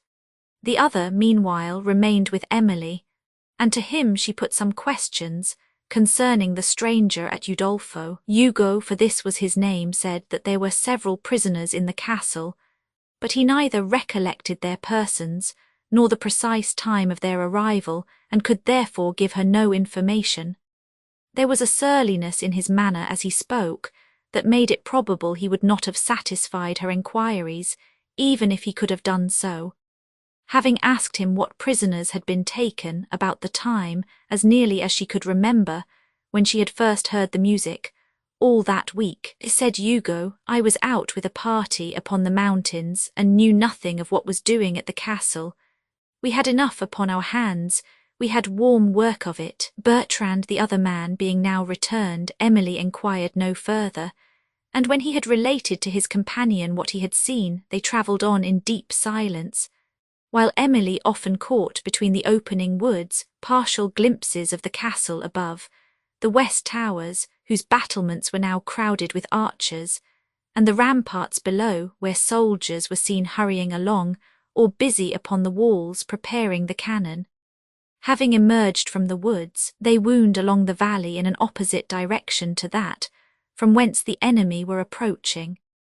Emily now had a full view of Udolpho, with its grey walls, towers and terraces, high overtopping the precipices and the dark woods, and glittering partially with the arms of the condottieri, as the sun's rays, streaming through an autumnal cloud, glanced upon a part of the edifice whose remaining features stood in darkened majesty. She continued to gaze through her tears upon walls that perhaps confined Valancourt, and which now, as the cloud floated away, were lighted up with sudden splendour, and then as suddenly were shrouded in gloom, while the passing gleam fell on the wood-tops below, and heightened the first tints of autumn that had begun to steal upon the foliage. The winding mountains at length shut Udolpho from her view, and she turned with mournful reluctance to other objects. The melancholy sighing of the wind among the pines that waved high over the steeps, and the distant thunder of a torrent assisted her musings, and conspired with the wild scenery around to diffuse over her mind emotions solemn, yet not unpleasing, but which were soon interrupted by the distant roar of cannon, echoing among the mountains. The sounds rolled along the wind, and were repeated in faint and fainter reverberation, till they sunk in sullen murmurs. This was a signal that the enemy had reached the castle, and fear for Valancourt again tormented Emily. She turned her anxious eyes towards that part of the country where the edifice stood, but the intervening heights concealed it from her view. Still, however, she saw the tall head of a mountain which immediately fronted her late chamber, and on this she fixed her gaze, as if it could have told her of all that was passing in the scene it overlooked. The guides twice reminded her that she was losing time and that they had far to go before she could turn from this interesting object, and even when she again moved onward, she often sent a look back, till only its blue point, brightening in a gleam of sunshine, appeared peeping over other mountains. The sound of the cannon affected Ugo, as the blast of the trumpet does the war horse. It called forth all the fire of his nature. He was impatient to be in the midst of the fight, and uttered frequent execrations against Montoni for having sent him to a distance.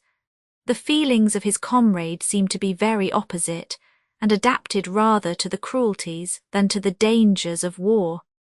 Emily asked frequent questions concerning the place of her destination, but could only learn that she was going to a cottage in Tuscany, and whenever she mentioned the subject, she fancied she perceived in the countenances of these men an expression of malice and cunning that alarmed her. It was afternoon when they had left the castle. During several hours they travelled through regions of profound solitude, where no bleat of sheep or bark of watchdog broke on silence, and they were now too far off to hear even the faint thunder of the cannon. Towards evening they wound down precipices, black with forests of cypress, pine and cedar, into a glen so savage and secluded that if solitude ever had local habitation, this might have been her place of dearest residence. To Emily it appeared a spot exactly suited for the retreat of banditti, and in her imagination she already saw them lurking under the brow of some projecting rock, whence their shadows, lengthened by the setting sun, stretched across the road and warned the traveller of his danger. She shuddered at the idea, and looking at her conductors to observe whether they were armed, thought she saw in them the banditti she dreaded. It was in this glen that they proposed to alight, for, said Hugo, night will come on presently, and then the wolves will make it dangerous to stop. This was a new subject of alarm to Emily, but inferior to what she suffered from the thought of being left in these wilds at midnight, with two such men as her present conductors. Dark and dreadful hints of what might be Montoni's purpose in sending her hither came to her mind. She endeavoured to dissuade the men from stopping, and inquired with anxiety how far they had yet to go. "Many leagues yet," replied Bertrand. "As for you, Signora, you may do as you please about eating, but for us, we will make a hearty supper while we can. We shall have need of it, I warrant, before we finish our journey. The sun's going down apace. Let us alight under that rock yonder." His comrade assented, and turning the mules out of the road, they advanced towards a cliff, overhung with cedars, Emily following in trembling silence. They lifted her from her mule, and having seated themselves on the grass at the foot of the rocks, drew some homely fare from a wallet, of which Emily tried to eat a little, the better to disguise her apprehensions. The sun was now sunk behind the high mountains in the west, upon which a purple haze began to spread, and the gloom of twilight to draw over the surrounding objects. To the low and sullen murmur of the breeze, passing among the woods, she no longer listened with any degree of pleasure, for it conspired with the wildness of the scene and the evening hour to depress her spirits. Suspense had so much increased her anxiety as to the prisoner at Udolpho that, finding it impracticable to speak alone with Bertrand on that subject, she renewed her questions in the presence of Hugo, but he either was or pretended to be entirely ignorant concerning the stranger. When he had dismissed the question, he talked with Hugo on some subject, which led to the mention of Signor Orsino and of the affair that had banished him from Venice, respecting which Emily had ventured to ask a few questions. Hugo appeared to be well acquainted with the circumstances of that tragical event, and related some minute particulars that both shocked and surprised her, for it appeared very extraordinary how such particulars could be known to any but to persons present when the assassination was committed. "He was of rank," said Bertrand, "or the state would not have troubled itself to inquire after his assassins.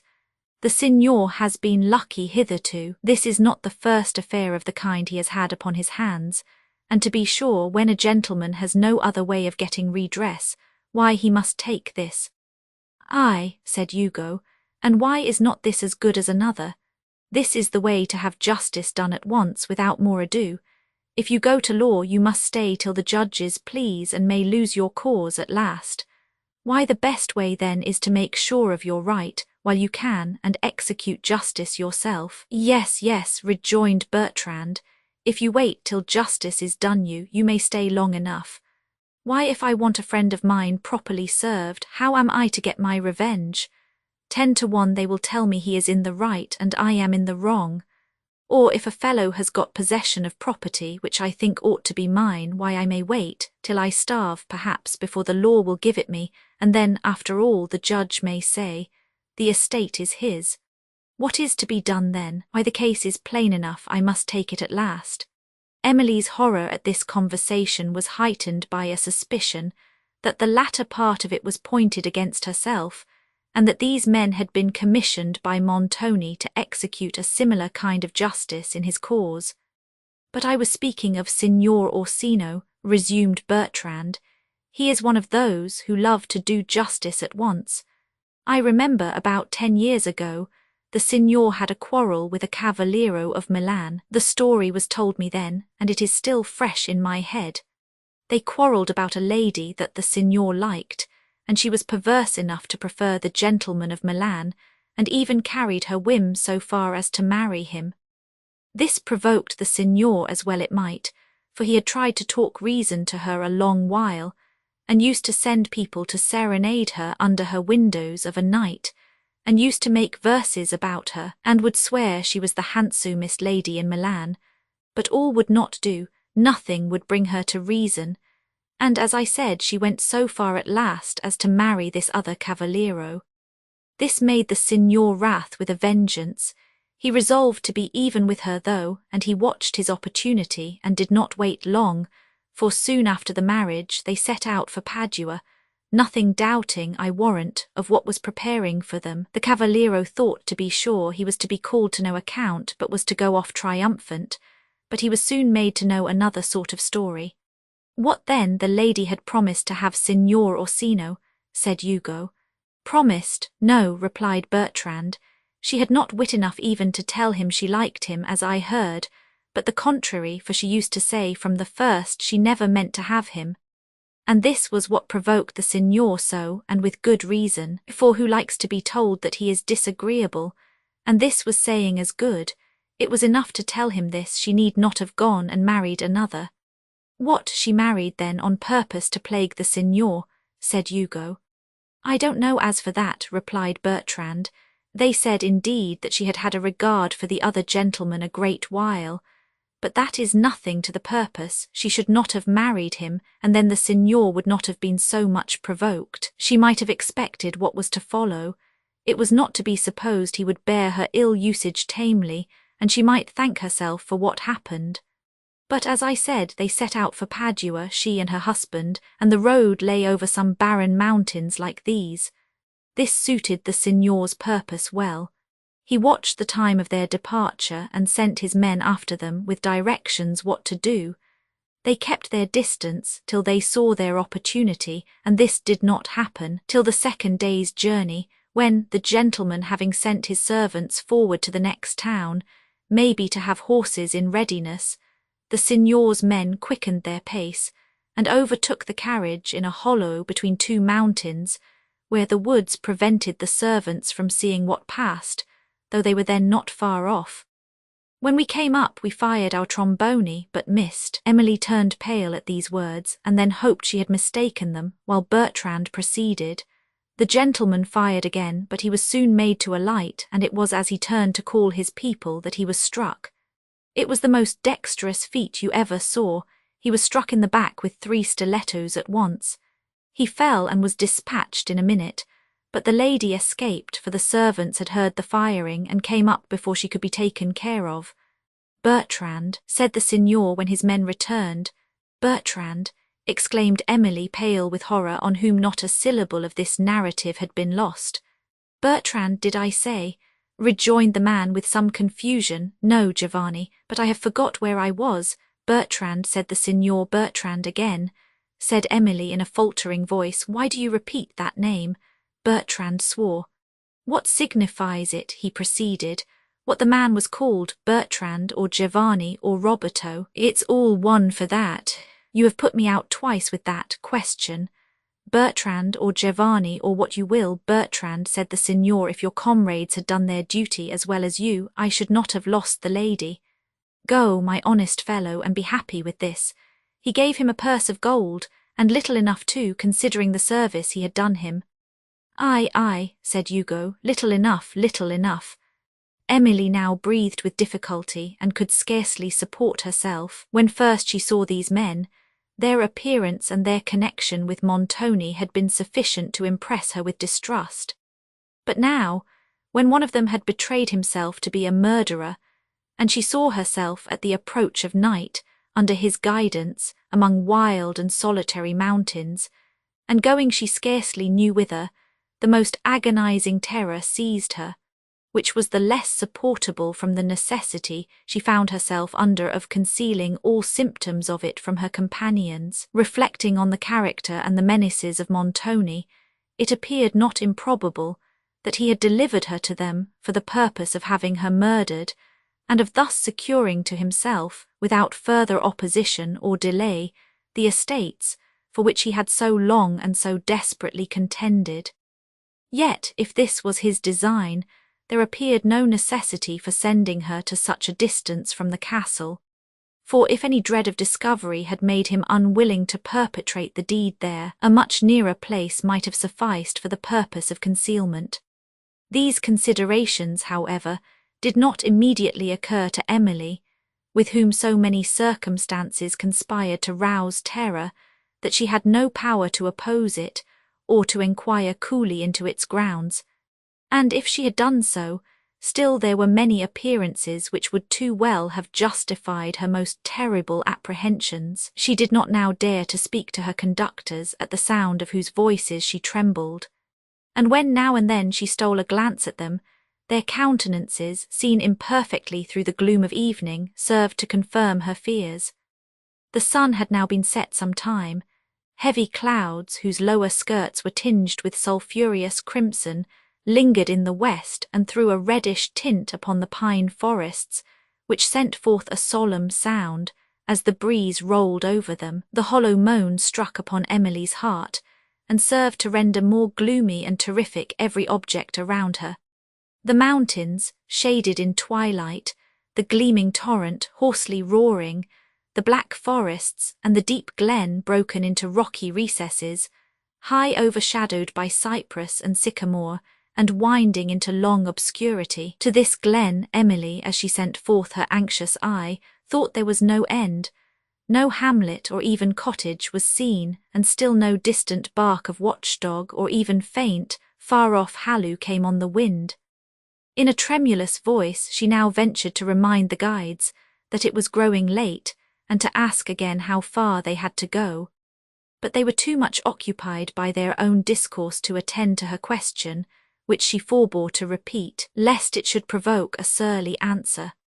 Having, however, soon after finished their supper, the men collected the fragments into their wallet and proceeded along this winding glen in gloomy silence, while Emily again mused upon her own situation and concerning the motives of Montoni for involving her in it. That it was for some evil purpose towards herself she could not doubt, and it seemed that if he did not intend to destroy her with a view of immediately seizing her estates, he meant to reserve her a while in concealment for some more terrible design, for one that might equally gratify his avarice and still more his deep revenge. At this moment, remembering Signor Brocchio and his behaviour in the corridor, a few preceding nights, the latter supposition, horrible as it was, strengthened in her belief. Yet why remove her from the castle, where deeds of darkness had, she feared, been often executed with secrecy? From chambers, perhaps with many a foul and midnight murder stained, the dread of what she might be going to encounter was now so excessive that it sometimes threatened her senses, and often as she went, she thought of her late father and of all he would have suffered, could he have foreseen the strange and dreadful events of her future life, and how anxiously he would have avoided that fatal confidence which committed his daughter to the care of a woman so weak as was Madame Montoni. So romantic and improbable, indeed, did her present situation appear to Emily herself, particularly when she compared it with the repose and beauty of her early days, that there were moments when she could almost have believed herself the victim of frightful visions, glaring upon a disordered fancy. Restrained by the presence of her guides from expressing her terrors, their acuteness was at length lost in gloomy despair. The dreadful view of what might await her hereafter rendered her almost indifferent to the surrounding dangers. She now looked with little emotion on the wild dingles and the gloomy road and mountains, whose outlines were only distinguishable through the dusk. Objects which but lately had affected her spirits so much as to awaken horrid views of the future, and to tinge these with their own gloom, It was now so nearly dark that the travellers, who proceeded only by the slowest pace, could scarcely discern their way. The clouds, which seemed charged with thunder, passed slowly along the heavens, showing at intervals the trembling stars, while the groves of cypress and sycamore that overhung the rocks waved high in the breeze as it swept over the glen and then rushed among the distant woods. Emily shivered as it passed. "Where is the torch?" said Hugo. "It grows dark." "Not so dark yet," replied Bertrand, "but we may find our way, and 'tis best not light the torch before we can help, for it may betray us if any straggling party of the enemy is abroad." Hugo muttered something which Emily did not understand, and they proceeded in darkness while she almost wished that the enemy might discover them. For from change there was something to hope, since she could scarcely imagine any situation more dreadful than her present one. As they moved slowly along, her attention was surprised by a thin tapering flame that appeared by fits at the point of the pike, which Bertrand carried, resembling what she had observed on the lance of the sentinel the night Madame Montoni died, and which he had said was an omen.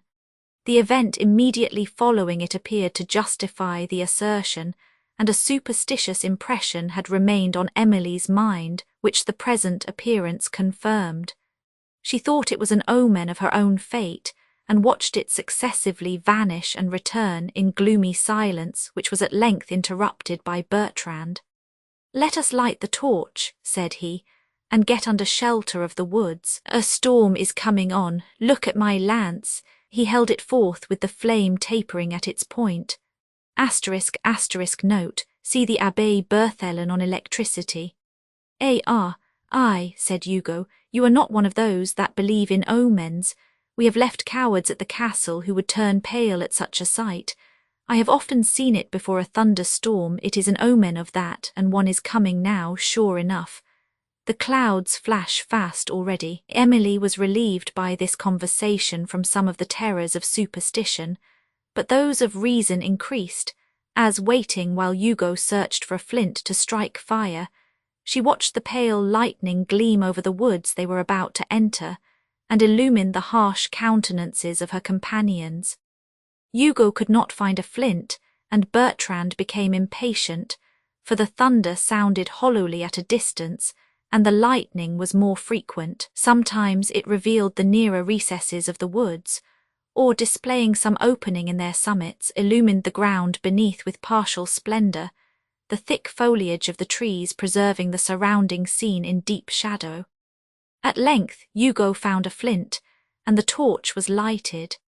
The men then dismounted, and having assisted Emily, led the mules towards the woods that skirted the glen on the left over broken ground, frequently interrupted with brushwood and wild plants, which she was often obliged to make a circuit to avoid. She could not approach these woods without experiencing keener sense of her danger, their deep silence, except when the wind swept among their branches, and impenetrable glooms shown partially by the sudden flash, and then by the red glare of the torch, which served only to make darkness visible, were circumstances that contributed to renew all her most terrible apprehensions. She thought, too, that at this moment the countenances of her conductors displayed more than their usual fierceness, mingled with a kind of lurking exultation, which they seemed endeavouring to disguise. To her affrighted fancy it occurred that they were leading her into these woods to complete the will of Montoni by her murder. The horrid suggestion called a groan from her heart, which surprised her companions, who turned round quickly towards her, and she demanded why they led her thither, beseeching them to continue their way along the open glen, which she represented to be less dangerous than the woods in a thunderstorm. "No," said Bertrand, "we know best where the danger lies. See how the clouds open over our heads. Besides, we can glide under cover of the woods with less hazard of being seen, should any of the enemy be wandering this way. By holy St. Peter and all the rest of them, I've as stout a heart as the best, as many a poor devil could tell if he were alive again. But what can we do against numbers?" "What are you whining about?" said Hugo contemptuously. "Who fears numbers? Let them come, though they were as many as the signor's castle could hold. I would show the knaves what fighting is. For you, I would lay you quietly in a dry ditch where you might peep out and see me put the rogues to flight. Who talks of fear? Bertrand replied with a horrible oath that he did not like such jesting, and a violent altercation ensued, which was at length silenced by the thunder, whose deep volley was heard afar, rolling onward till it burst over their heads in sounds that seemed to shake the earth to its centre. The ruffians paused and looked upon each other. Between the boles of the trees the blue lightning flashed and quivered along the ground, while as Emily looked under the boughs the mountains beyond frequently appeared to be clothed in livid flame. At this moment, perhaps, she felt less fear of the storm than did either of her companions, for other terrors occupied her mind. The men now rested under an enormous chestnut tree, and fixed their pikes in the ground at some distance, on the iron points of which Emily repeatedly observed the lightning play, and then glide down them into the earth. "I would we were well in the signor's castle," said Bertrand. "I know not why he should send us on this business. Hark, how it rattles above there. I could almost find in my heart to turn priest and pray. Hugo, haste got a rosary." "No," replied Hugo, "I leave it to cowards like thee to carry rosaries. I carry a sword, and much good may it do thee in fighting against the storm," said Bertrand. Another peal, which was reverberated in tremendous echoes among the mountains, silenced them for a moment. As it rolled away, Hugo proposed going on. "We are only losing time here," said he, "for the thick boughs of the woods will shelter us as well as this chestnut tree." They again led the mules forward between the boles of the trees and over pathless grass that concealed their high knotted roots. The rising wind was now heard contending with the thunder as it rushed furiously among the branches above and brightened the red flame of the torch, which threw a stronger light forward among the woods, and showed their gloomy recesses to be suitable resorts for the wolves, of which Hugo had formerly spoken. At length the strength of the wind seemed to drive the storm before it, for the thunder rolled away into distance and was only faintly heard. After travelling through the woods for nearly an hour, during which the elements seemed to have returned to repose, the travellers, gradually ascending from the glen, found themselves upon the open brow of a mountain with a wide valley extending in misty moonlight at their feet, and above, the blue sky, trembling through the few thin clouds that lingered after the storm and were sinking slowly to the verge of the horizon. Emily's spirits, now that she had quitted the woods, began to revive, for she considered that, if these men had received an order to destroy her, they would probably have executed their barbarous purpose in the solitary wild, from whence they had just emerged, where the deed would have been shrouded from every human eye. Reassured by this reflection, and by the quiet demeanour of her guides, Emily, as they proceeded silently in a kind of sheep track that wound along the skirts of the woods which ascended on the right, could not survey the sleeping beauty of the vale to which they were declining without a momentary sensation of pleasure. It seemed varied with woods, pastures, and sloping grounds, and was screened to the north and the east by an amphitheatre of the Apennines, whose outline on the horizon was here broken into varied and elegant forms. To the west and the south, the landscape extended indistinctly into the lowlands of Tuscany.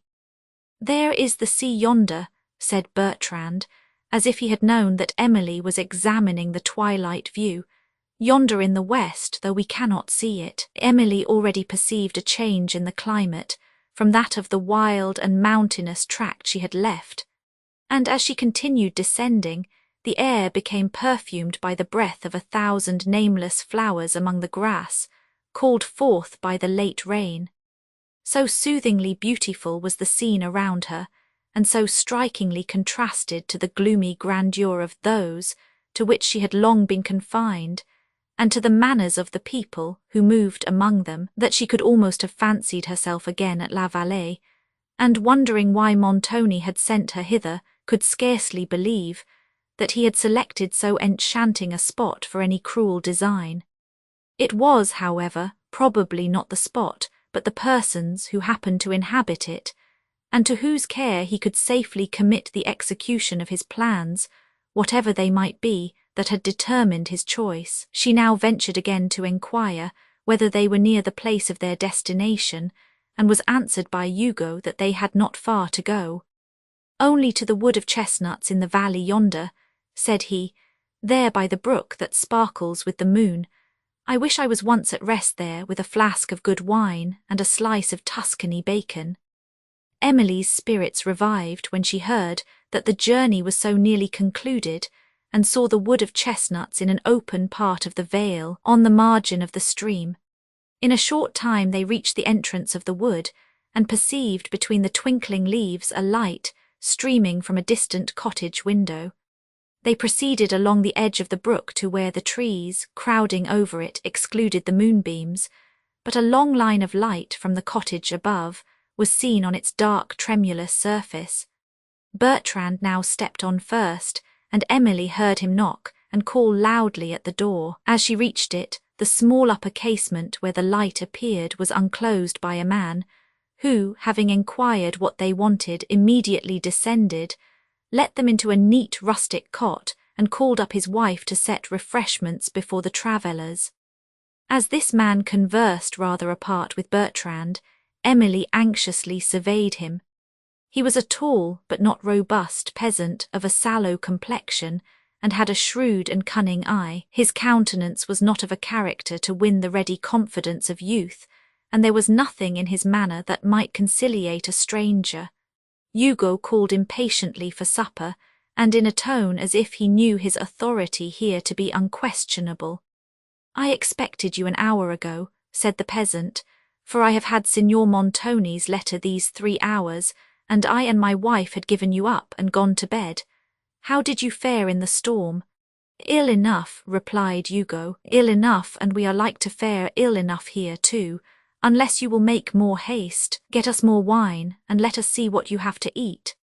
The peasant placed before them all that his cottage afforded: ham, wine, figs, and grapes of such size and flavour as Emily had seldom tasted. After taking refreshment, she was shown by the peasant's wife to her little bed-chamber, where she asked some questions concerning Montoni, to which the woman, whose name was Dorina, gave reserved answers, pretending ignorance of his Excellenza's intention in sending Emily hither, but acknowledging that her husband had been apprised of the circumstance. Perceiving that she could obtain no intelligence concerning her destination, Emily dismissed Dorina and retired to repose. But all the busy scenes of her past and the anticipated ones of the future came to her anxious mind, and conspired with the sense of her new situation to banish sleep. Chapter 33 was naught around but images of rest, sleep-soothing groves and quiet lawns between, and flowery beds that slumbrous influence kept, from poppies breathed and banks of pleasant green, where never yet was creeping creature seen. Meantime unnumbered glittering streamlets played, and hurled everywhere their waters' sheen, that as they bickered through the sunny glade, though restless still themselves, a lulling murmur made. Thomson, when Emily in the morning opened her casement, she was surprised to observe the beauties that surrounded it. The cottage was nearly embowered in the woods, which were chiefly of chestnut intermixed with some cypress, larch, and sycamore. Beneath the dark and spreading branches appeared to the north and to the east the woody Apennines, rising in majestic amphitheatre, not black with pines as she had been accustomed to see them, but their loftiest summits crowned with ancient forests of chestnut, oak, and oriental plane, now animated with the rich tints of autumn, and which swept downward to the valley uninterruptedly, except where some bold rocky promontory looked out from among the foliage and caught the passing gleam. Vineyards stretched along the feet of the mountains, where the elegant villas of the Tuscan nobility frequently adorned the scene, and overlooked slopes clothed with groves of olive, mulberry, orange, and lemon. The plain, to which these declined, was coloured with the riches of cultivation, whose mingled hues were mellowed into harmony by an Italian sun. Vines, their purple clusters blushing between the russet foliage, hung in luxuriant festoons from the branches of standard fig and cherry trees, while pastures of verdure, such as Emily had seldom seen in Italy, enriched the banks of a stream that, after descending from the mountains, wound along the landscape, which it reflected, to a bay of the sea. There, far in the west, the waters, fading into the sky, assumed a tint of the faintest purple, and the line of separation between them was, now and then, discernible only by the progress of a sail, brightened with the sunbeam, along the horizon. The cottage, which was shaded by the woods from the intenser rays of the sun, and was open only to his evening light, was covered entirely with vines, fig trees and jessamine, whose flowers surpassed in size and fragrance any that Emily had seen. These and ripening clusters of grapes hung round her little casement. The turf that grew under the woods was inlaid with a variety of wild flowers and perfumed herbs, and on the opposite margin of the stream, whose current diffused freshness beneath the shades, rose a grove of lemon and orange trees. This, though nearly opposite to Emily's window, did not interrupt her prospect, but rather heightened by its dark verdure the effect of the perspective. And to her this spot was a bower of sweets, whose charms communicated imperceptibly to her mind somewhat of their own serenity. She was soon summoned to breakfast by the peasant's daughter, a girl about 17, of a pleasant countenance, which, Emily was glad to observe, seemed animated with the pure affections of nature, though the others that surrounded her expressed, more or less, the worst qualities: cruelty, ferocity, cunning, and duplicity. Of the latter style of countenance especially were those of the peasant and his wife. Maddelina spoke little, but what she said was in a soft voice, and with an air of modesty and complacency that interested Emily, who breakfasted at a separate table with Dorina, while Hugo and Bertrand were taking a repast of Tuscany bacon and wine with their host, near the cottage door. When they had finished which, Hugo, rising hastily, enquired for his mule, and Emily learned that he was to return to Udolpho, while Bertrand remained at the cottage, a circumstance which, though it did not surprise, distressed her. When Hugo was departed, Emily proposed to walk in the neighbouring woods, but on being told that she must not quit the cottage without having Bertrand for her attendant, she withdrew to her own room. There, as her eyes settled on the towering Apennines, she recollected the terrific scenery they had exhibited, and the horrors she had suffered on the preceding night, particularly at the moment when Bertrand had betrayed himself to be an assassin. And these remembrances awakened a train of images, which, since they abstracted her from a consideration of her own situation, she pursued for some time, and then arranged in the following lines, pleased to have discovered any innocent means by which she could beguile an hour of misfortune. The pilgrim *slow o'er the Apennine, with bleeding feet, a patient pilgrim wound his lonely way, to deck the Lady of Loretto's seat with all the little wealth his zeal could pay. From mountain tops cold died the evening ray, and, stretched in twilight, slept the vale below. And now the last purple streaks of day along the melancholy west fade slow. High o'er his head the restless pines complain, as on their summit rolls the breeze of night. Beneath, the horse stream chides the rocks in vain. The pilgrim pauses on the dizzy height. Then to the vale his cautious step he pressed, for there a hermit's cross was dimly seen, cresting the rock, and there his limbs might rest, cheered in the good man's cave by faggots sheen on leafy beds, nor guile his sleep molest. Unhappy Luke, he trusts a treacherous clue. Behind the cliff the lurking robber stood, no friendly moon his giant shadow threw athwart the road, to save the pilgrim's blood. On as he went a vesper hymn he sang, the hymn that nightly soothed him to repose.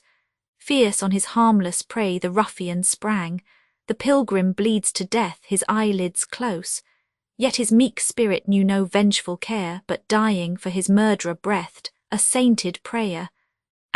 Note, this poem and that entitled The Traveller in Vol. Roman II have already appeared in a periodical publication. A.R. Preferring the solitude of her room to the company of the persons below stairs, Emily dined above, and Maddelina was suffered to attend her, from whose simple conversation she learned that the peasant and his wife were old inhabitants of this cottage, which had been purchased for them by Montoni in reward of some service rendered him many years before by Marco, to whom Carlo, the steward at the castle, was nearly related. So many years ago, Signora, added Maddelina, that I know nothing about it, but my father did the Signor a great good, for my mother has often said to him, this cottage was the least he ought to have had. To the mention of this circumstance Emily listened with a painful interest, since it appeared to give a frightful colour to the character of Marco, whose service, thus rewarded by Montoni, she could scarcely doubt have been criminal, and if so had too much reason to believe that she had been committed into his hands for some desperate purpose. Did you ever hear how many years it is?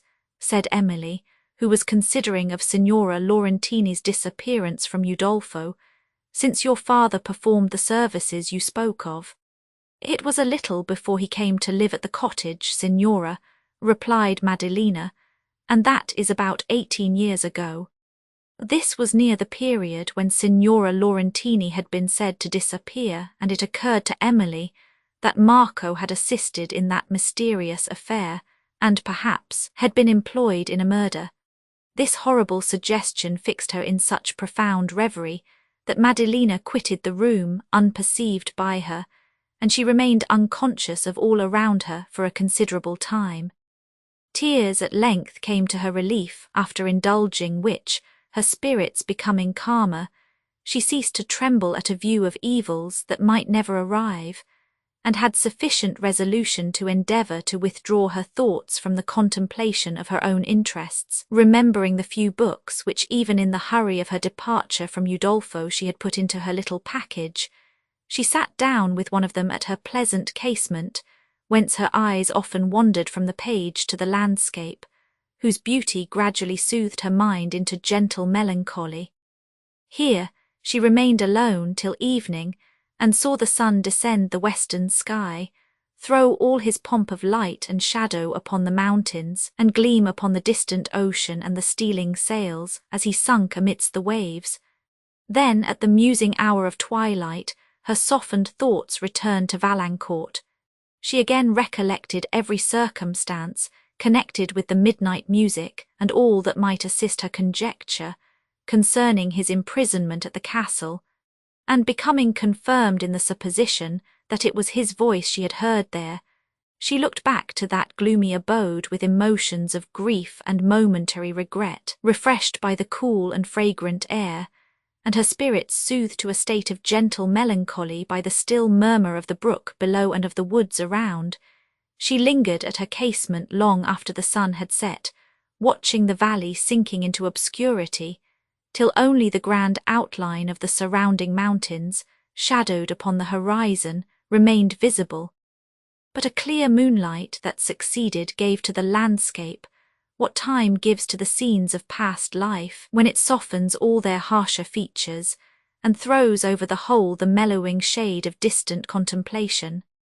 The scenes of La Vallée in the early morn of her life, when she was protected and beloved by parents equally loved, appeared in Emily's memory tenderly beautiful, like the prospect before her, and awakened mournful comparisons. Unwilling to encounter the coarse behaviour of the peasant's wife, she remained supperless in her room, while she wept again over her forlorn and perilous situation, a review of which entirely overcame the small remains of her fortitude, and reducing her to temporary despondence, she wished to be released from the heavy load of life that had so long oppressed her, and prayed to heaven to take her in its mercy to her parents.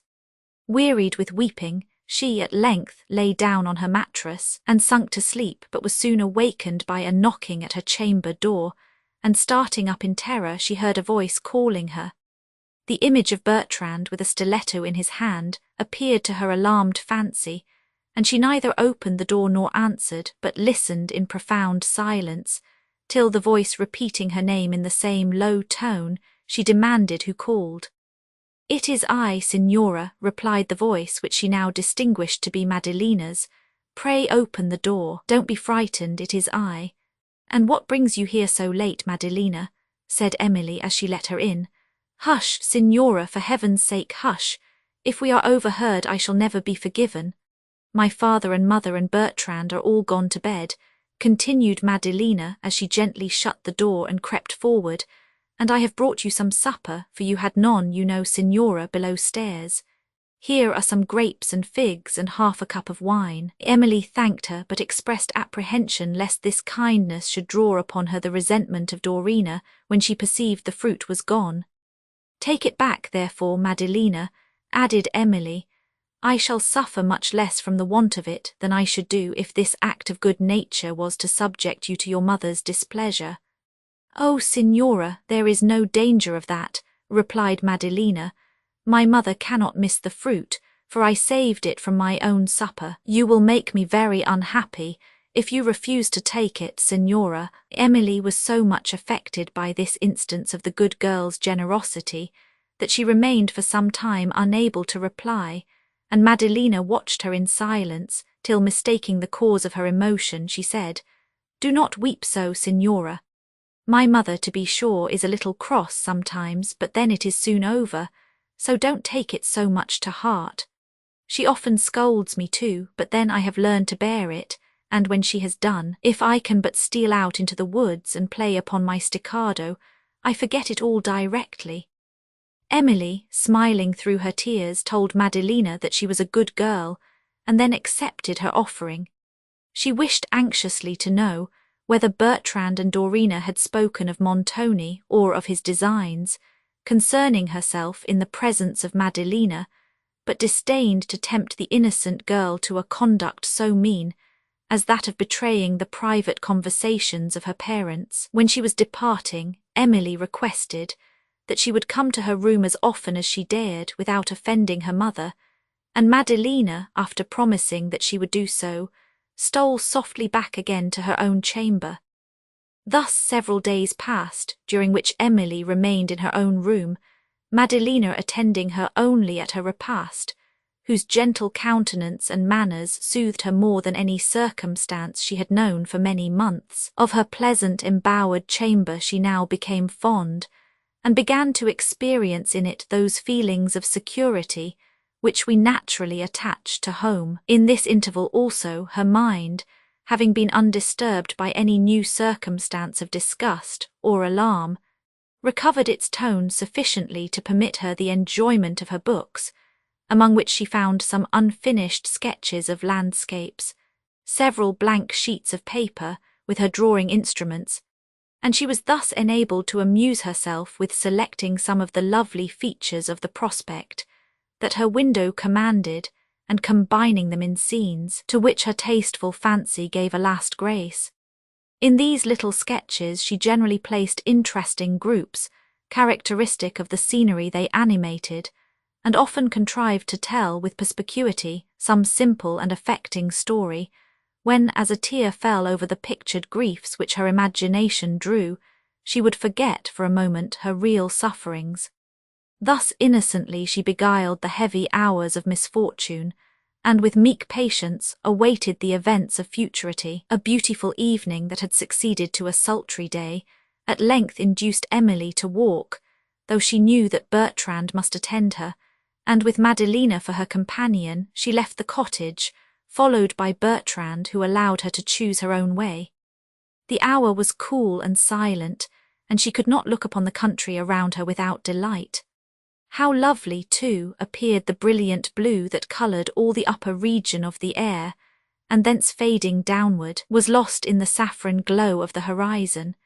Nor less so were the varied shades and warm colouring of the Apennines, as the evening sun threw his slanting rays athwart their broken surface. Emily followed the course of the stream under the shades that overhung its grassy margin. On the opposite banks, the pastures were animated with herds of cattle of a beautiful cream colour, and beyond were groves of lemon and orange, with fruit glowing on the branches, frequent almost as the leaves, which partly concealed it. She pursued her way towards the sea, which reflected the warm glow of sunset, while the cliffs that rose over its edge were tinted with the last rays. The valley was terminated on the right by a lofty promontory, whose summit, impending over the waves, was crowned with a ruined tower, now serving for the purpose of a beacon, whose shattered battlements and the extended wings of some sea-fowl that circled near it were still illumined by the upward beams of the sun, though his disk was now sunk beneath the horizon, while the lower part of the ruin, the cliff on which it stood and the waves at its foot, were shaded with the first tints of twilight. Having reached this headland, Emily gazed with solemn pleasure on the cliffs that extended on either hand along the sequestered shores, some crowned with groves of pine, and others exhibiting only barren precipices of greyish marble, except where the crags were tufted with myrtle and other aromatic shrubs. The sea slept in a perfect calm. Its waves, dying in murmurs on the shores, flowed with the gentlest undulation, while its clear surface reflected in softened beauty the vermeil tints of the west. Emily, as she looked upon the ocean, thought of France and of past times, and she wished, oh, how ardently and vainly, wished that its waves would bear her to her distant native home. "Ah, that vessel," said she, "that vessel which glides along so stately, with its tall sails reflected in the water, is, perhaps, bound for France. Happy, happy bark!" She continued to gaze upon it with warm emotion, till the grey of twilight obscured the distance and veiled it from her view. The melancholy sound of the waves at her feet assisted the tenderness that occasioned her tears, and this was the only sound that broke upon the hour, till, having followed the windings of the beach, for some time a chorus of voices passed her on the air. She paused a moment, wishing to hear more, yet fearing to be seen, and for the first time looked back to Bertrand as her protector, who was following at a short distance in company with some other person. Reassured by this circumstance, she advanced towards the sounds, which seemed to arise from behind a high promontory that projected athwart the beach. There was now a sudden pause in the music, and then one female voice was heard to sing in a kind of chant.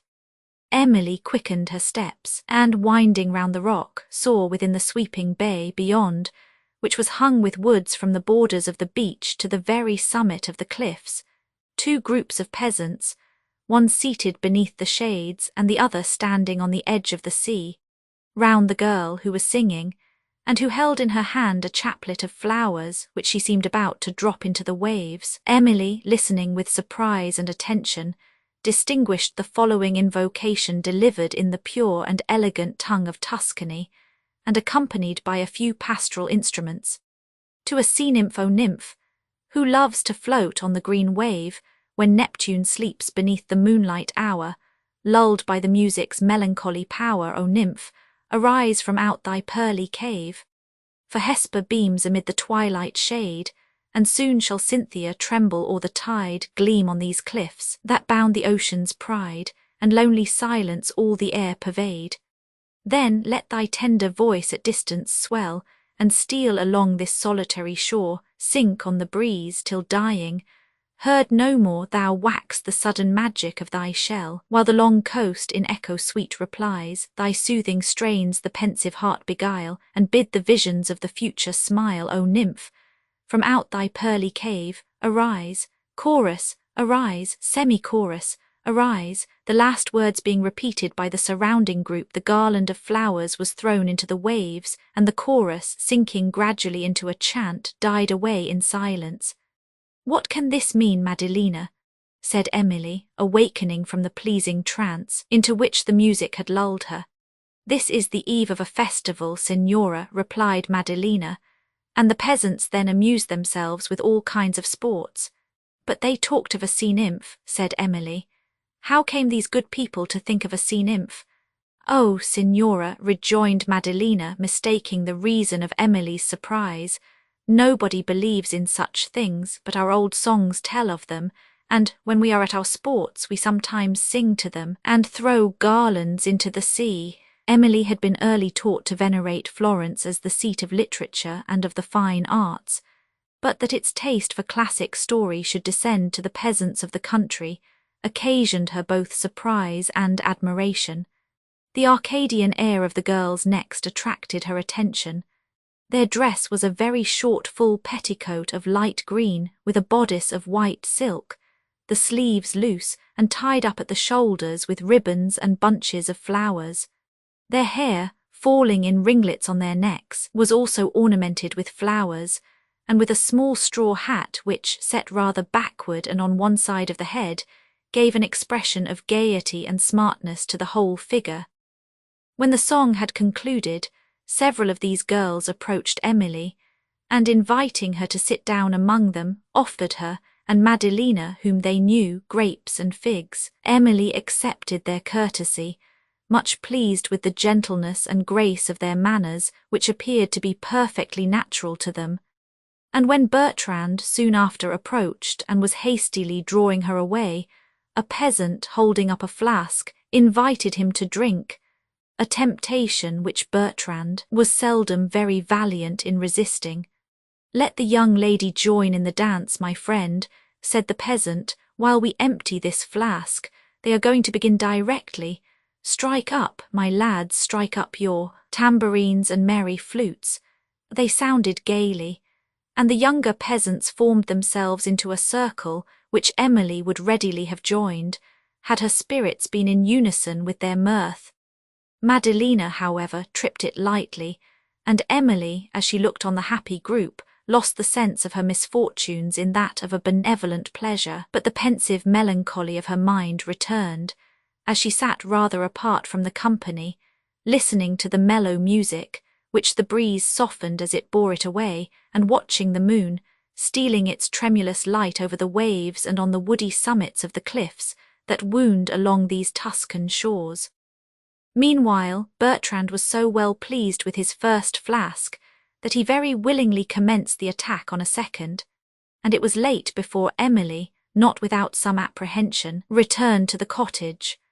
After this evening she frequently walked with Maddelina, but was never unattended by Bertrand, and her mind became by degrees as tranquil as the circumstances of her situation would permit. The quiet in which she was suffered to live encouraged her to hope that she was not sent hither with an evil design, and had it not appeared probable that Valancourt was at this time an inhabitant of Udolpho, she would have wished to remain at the cottage till an opportunity should offer of returning to her native country. But concerning Montoni's motive for sending her into Tuscany, she was more than ever perplexed, nor could she believe that any consideration for her safety had influenced him on this occasion. She had been some time at the cottage before she recollected that in the hurry of leaving Udolpho she had forgotten the papers committed to her by her late aunt relative to the Languedoc estates. But though this remembrance occasioned her much uneasiness, she had some hope that in the obscure place where they were deposited they would escape the detection of Montoni. Chapter 34. My tongue hath but a heavier tale to say. I play the torturer by small and small to lengthen out the worst that must be spoken. Richard Roman II, we now return for a moment to Venice, where Count Morano was suffering under an accumulation of misfortunes. Soon after his arrival in that city, he had been arrested by order of the Senate, and without knowing of what he was suspected, was conveyed to a place of confinement, whither the most strenuous enquiries of his friends had been unable to trace him. Who the enemy was that had occasioned him this calamity, he had not been able to guess, unless indeed it was Montoni on whom his suspicions rested, and not only with much apparent probability, but with justice.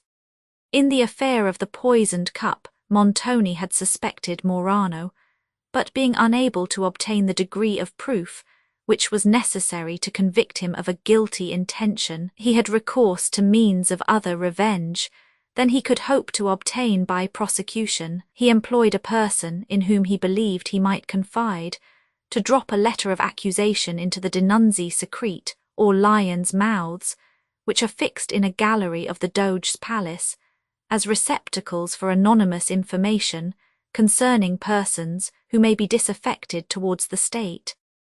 As on these occasions the accuser is not confronted with the accused, a man may falsely impeach his enemy, and accomplish an unjust revenge without fear of punishment or detection. That Montoni should have recourse to these diabolical means of ruining a person whom he suspected of having attempted his life is not in the least surprising. In the letter which he had employed as the instrument of his revenge, he accused Morano of designs against the state, which he attempted to prove with all the plausible simplicity of which he was master, and the Senate, with whom a suspicion was at that time almost equal to a proof, arrested the Count in consequence of this accusation, and without even hinting to him his crime, threw him into one of those secret prisons which were the terror of the Venetians, and in which persons often languished and sometimes died without being discovered by their friends.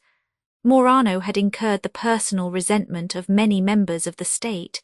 His habits of life had rendered him obnoxious to some, and his ambition and the bold rivalship which he discovered on several public occasions to others, and it was not to be expected that mercy would soften the rigour of a law which was to be dispensed from the hands of his enemies. Montoni, meantime, was beset by dangers of another kind. His castle was besieged by troops who seemed willing to dare everything, and to suffer patiently any hardships in pursuit of victory. The strength of the fortress, however, withstood their attack, and this, with the vigorous defence of the garrison and the scarcity of provision on these wild mountains, soon compelled the assailants to raise the siege. When Udolpho was once more left to the quiet possession of Montoni, he dispatched Ugo into Tuscany for Emily, whom he had sent from considerations of her personal safety, to a place of greater security than a castle which was at that time liable to be overrun by his enemies. Tranquillity being once more restored to Udolpho, he was impatient to secure her again under his roof, and had commissioned Ugo to assist Bertrand in guarding her back to the castle. Thus compelled to return, Emily bade the kind Madelina farewell with regret, and after about a fortnight's stay in Tuscany, where she had experienced an interval of quiet, which was absolutely necessary to sustain her long-harassed spirits, began once more to ascend the Apennines, from whose heights she gave a long and sorrowful look to the beautiful country that extended at their feet, and to the distant Mediterranean, whose waves she had so often wished would bear her back to France. The distress she felt on her return towards the place of her former sufferings was, however, softened by a conjecture that Valancourt was there, and she found some degree of comfort in the thought of being near him, notwithstanding the consideration that he was probably a prisoner. It was noon when she had left the cottage, and the evening was closed, long before she came within the neighbourhood of Udolpho. There was a moon, but it shone only at intervals, for the night was cloudy, and lighted by the torch which Ugo carried, the travellers paced silently along, Emily musing on her situation, and Bertrand and Ugo anticipating the comforts of a flask of wine and a good fire, for they had perceived for some time the difference between the warm climate of the lowlands of Tuscany and the nipping air of these upper regions. Emily was, at length, roused from her reverie by the far-off sound of the castle clock, to which she listened not without some degree of awe as it rolled away on the breeze. Another and another note succeeded, and died in sullen murmur among the mountains. To her mournful imagination it seemed a knell measuring out some fateful period for her. "Ay, there is the old clock," said Bertrand. "There he is still. The cannon have not silenced him." "No," answered Ugo. "He crowed as loud as the best of them in the midst of it all. There he was roaring out in the hottest fire I have seen this many a day.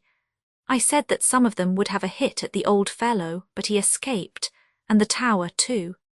The road winding round the base of a mountain, they now came within view of the castle, which was shown in the perspective of the valley by a gleam of moonshine, and then vanished in shade.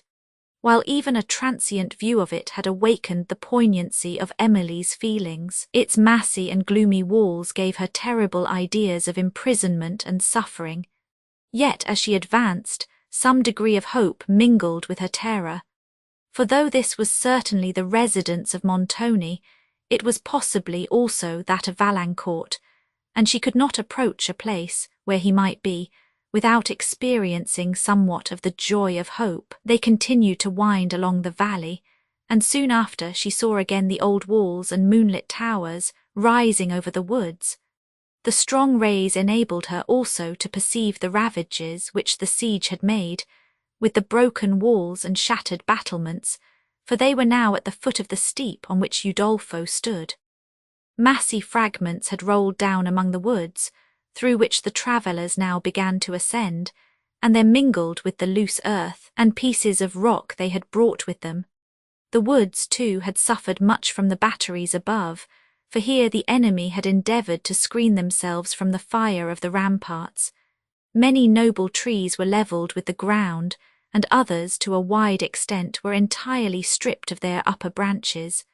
"We had better dismount," said Hugo, "and lead the mules up the hill, or we shall get into some of the holes which the balls have left. Here are plenty of them. Give me the torch," continued Hugo after they had dismounted, "and take care you don't stumble over anything that lies in your way, for the ground is not yet cleared of the enemy." "How?" exclaimed Emily. "Are any of the enemy here, then?" "Nay, I don't know for that now," he replied, "but when I came away I saw one or two of them lying under the trees." As they proceeded, the torch threw a gloomy light upon the ground and far among the recesses of the woods, and Emily feared to look forward, lest some object of horror should meet her eye. The path was often strewn with broken heads of arrows, and with shattered remains of armour, such as at that period was mingled with the lighter dress of the soldiers. "Bring the light hither," said Bertrand. "I have stumbled over something that rattles loud enough." Hugo holding up the torch, they perceived a steel breastplate on the ground which Bertrand raised, and they saw that it was pierced through, and that the lining was entirely covered with blood. But upon Emily's earnest entreaties that they would proceed, Bertrand, uttering some joke upon the unfortunate person to whom it had belonged, threw it hard upon the ground, and they passed on. At every step she took, Emily feared to see some vestige of death. Coming soon after to an opening in the woods, Bertrand stopped to survey the ground, which was encumbered with massy trunks and branches of the trees that had so lately adorned it, and seemed to have been a spot particularly fatal to the besiegers, for it was evident from the destruction of the trees that here the hottest fire of the garrison had been directed. As Hugo held again forth the torch, steel glittered between the fallen trees. The ground beneath was covered with broken arms, and with the torn vestments of soldiers, whose mangled forms Emily almost expected to see. And she again entreated her companions to proceed, who were, however, too intent in their examination to regard her, and she turned her eyes from this desolated scene to the castle above, where she observed lights gliding along the ramparts. Presently the castle clock struck 12, and then a trumpet sounded, of which Emily enquired the occasion. "Oh, they are only changing watch," replied Hugo. "I do not remember this trumpet," said Emily. "It is a new custom." "It is only an old one revived, lady. We always use it in time of war. We have sounded it at midnight ever since the place was besieged." "Hark," said Emily as the trumpet sounded again, and in the next moment she heard a faint clash of arms, and then the watchword passed along the terrace above and was answered from a distant part of the castle, after which all was again still. She complained of cold and begged to go on. "Presently, lady," said Bertrand, turning over some broken arms with the pike he usually carried. "What have we here?" "Hark!" cried Emily. "What noise was that?" "What noise was it?" said Hugo, starting up and listening. "Hush!" repeated Emily. It surely came from the ramparts above, and on looking up they perceived a light moving along the walls, while in the next instant, the breeze swelling, the voice sounded louder than before. "Who goes yonder?" cried a sentinel of the castle. Speak, or it will be worse for you." Bertrand uttered a shout of joy. "Ah, my brave comrade, is it you?" said he, and he blew a shrill whistle, which signal was answered by another from the soldier on watch, and the party then passing forward soon after emerged from the woods upon the broken road that led immediately to the castle gates, and Emily saw with renewed terror the whole of that stupendous structure.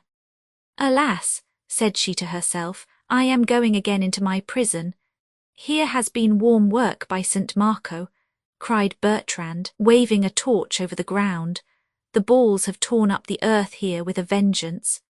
"Aye," replied Hugo, "they were fired from that redoubt yonder, and rare execution they did. The enemy made a furious attack upon the great gates, but they might have guessed they could never carry it there. For besides the cannon from the walls, our archers on the 2 round towers showered down upon them at such a rate that, by Holy Peter, there was no standing it. I never saw a better sight in my life. I laughed till my sides ached to see how the knaves scampered. Bertrand, my good fellow, thou shouldst have been among them. I warrant thou wouldst have won the race." "Ha, you are at your old tricks again," said Bertrand in a surly tone. "It is well for thee thou art so near the castle. Thou knowest I have killed my man before now." Hugo replied only by a laugh, and then gave some further account of the siege, to which as Emily listened, she was struck by the strong contrast of the present scene with that which had so lately been acted here. The mingled uproar of cannon, drums and trumpets, the groans of the conquered, and the shouts of the conquerors were now sunk into a silence so profound that it seemed as if death had triumphed alike over the vanquished and the victor. The shattered condition of one of the towers of the great gates by no means confirmed the valiant account just given by Hugo of the scampering party, who, it was evident, had not only made a stand, but had done much mischief before they took to flight.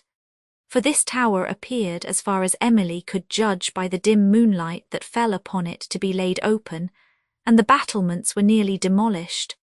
While she gazed, a light glimmered through one of the lower loopholes and disappeared, but in the next moment she perceived through the broken wall a soldier with a lamp ascending the narrow staircase that wound within the tower, and remembering that it was the same she had passed up on the night when Barnardine had deluded her with a promise of seeing Madame Montoni, fancy gave her somewhat of the terror she had then suffered. She was now very near the gates, over which the soldier, having opened the door of the portal chamber, the lamp he carried gave her a dusky view of that terrible apartment, and she almost sunk under the recollected horrors of the moment when she had drawn aside the curtain and discovered the object it was meant to conceal.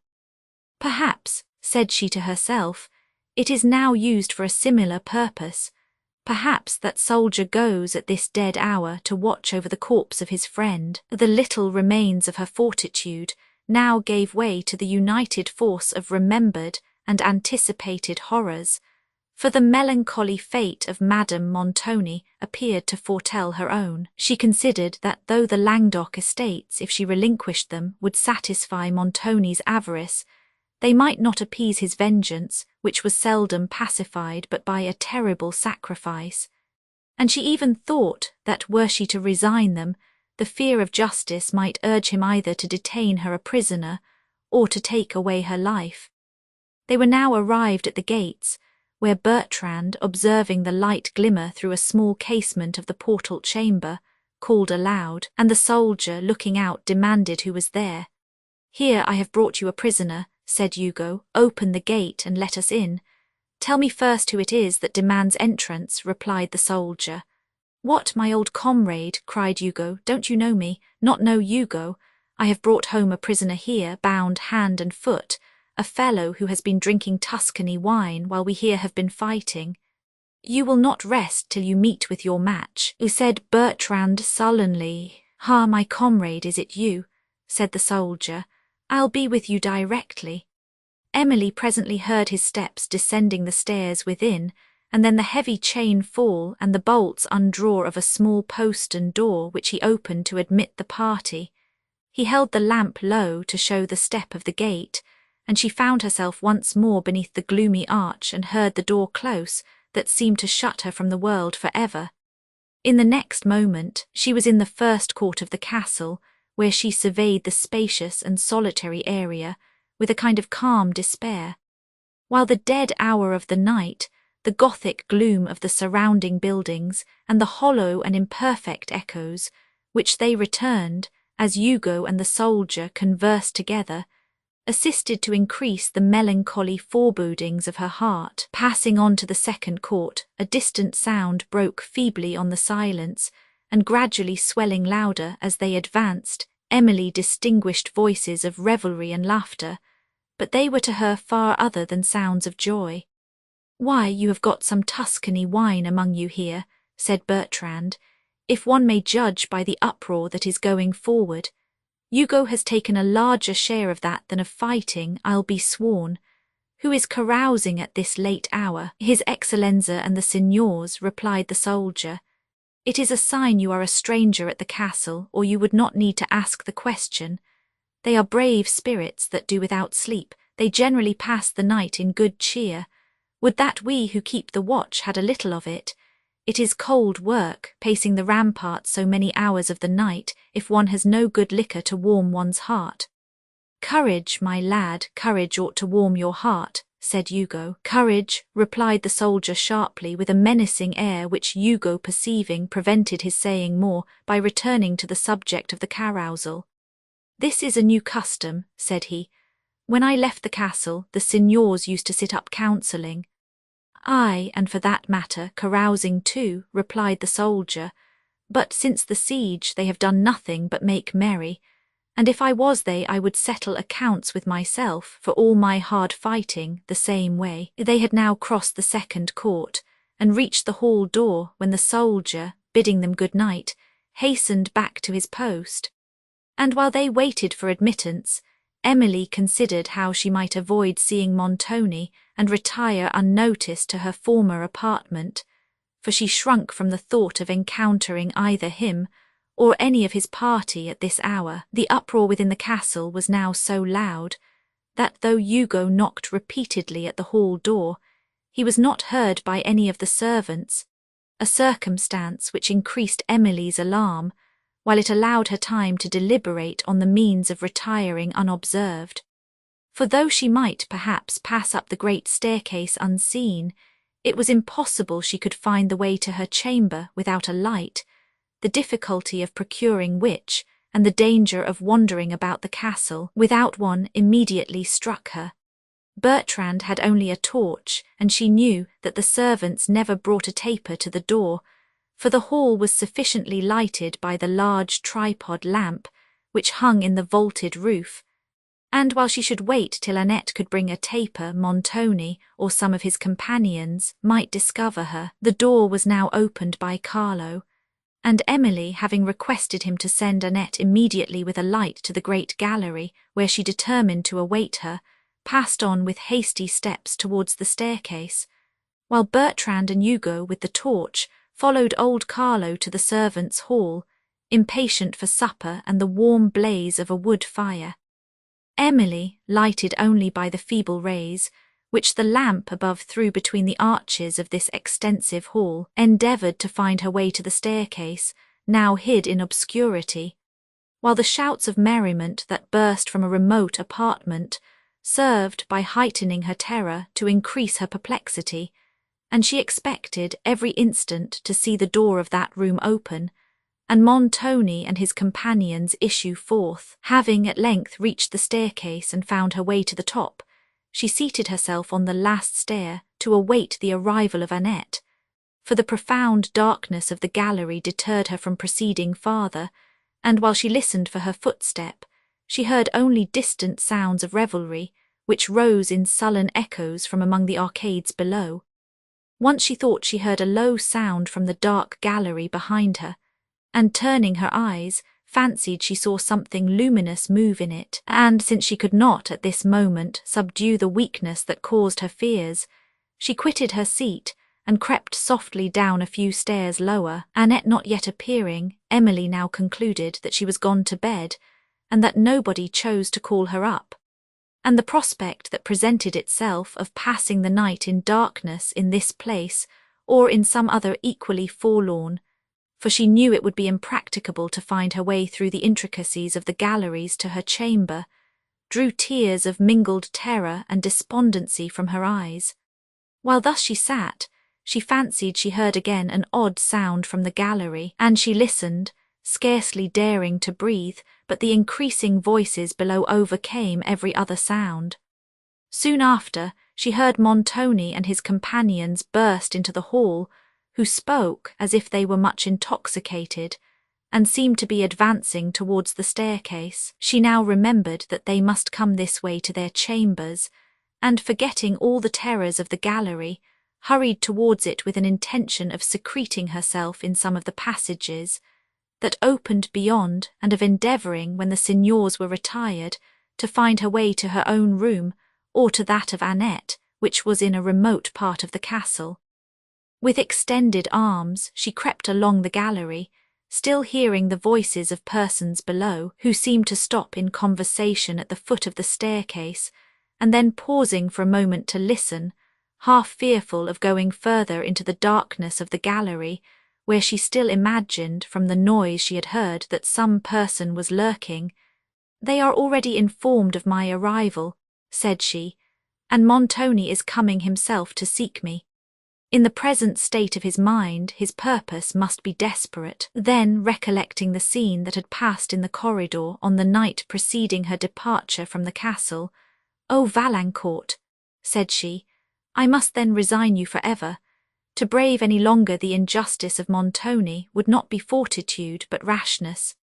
Still the voices below did not draw nearer, but they became louder, and she distinguished those of Verezzi and Bertolini above the rest, while the few words she caught made her listen more anxiously for others. The conversation seemed to concern herself, and having ventured to step a few paces nearer to the staircase, she discovered that they were disputing about her, each seeming to claim some former promise of Montoni, who appeared at first inclined to appease and to persuade them to return to their wine, but afterwards to be weary of the dispute, and saying that he left them to settle it as they could, was returning with the rest of the party to the apartment he had just quitted. Verezzi then stopped him.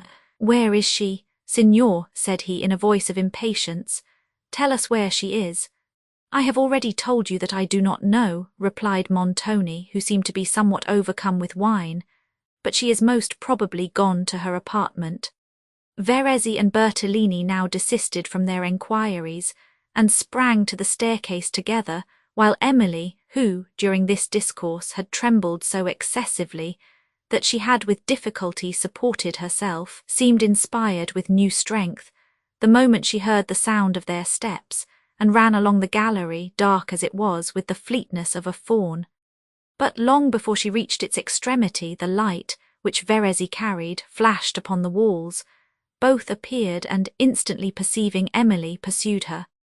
At this moment Bertolini, whose steps, though swift, were not steady, and whose impatience overcame what little caution he had hitherto used, stumbled and fell at his length. The lamp fell with him and was presently expiring on the floor, but Verezzi, regardless of saving it, seized the advantage this accident gave him over his rival, and followed Emily, to whom, however, the light had shown one of the passages that branched from the gallery, and she instantly turned into it. Verezzi could just discern the way she had taken, and this he pursued, but the sound of her steps soon sunk in distance, while he, less acquainted with the passage, was obliged to proceed through the dark, with caution lest he should fall down a flight of steps, such as in this extensive old castle frequently terminated an avenue. This passage at length brought Emily to the corridor, into which her own chamber opened, and not hearing any footstep, she paused to take breath, and consider what was the safest design to be adopted. She had followed this passage, merely because it was the first that appeared, and now that she had reached the end of it, was as perplexed as before. Whither to go, or how further to find her way in the dark, she knew not. She was aware only that she must not seek her apartment, for there she would certainly be sought, and her danger increased every instant while she remained near it.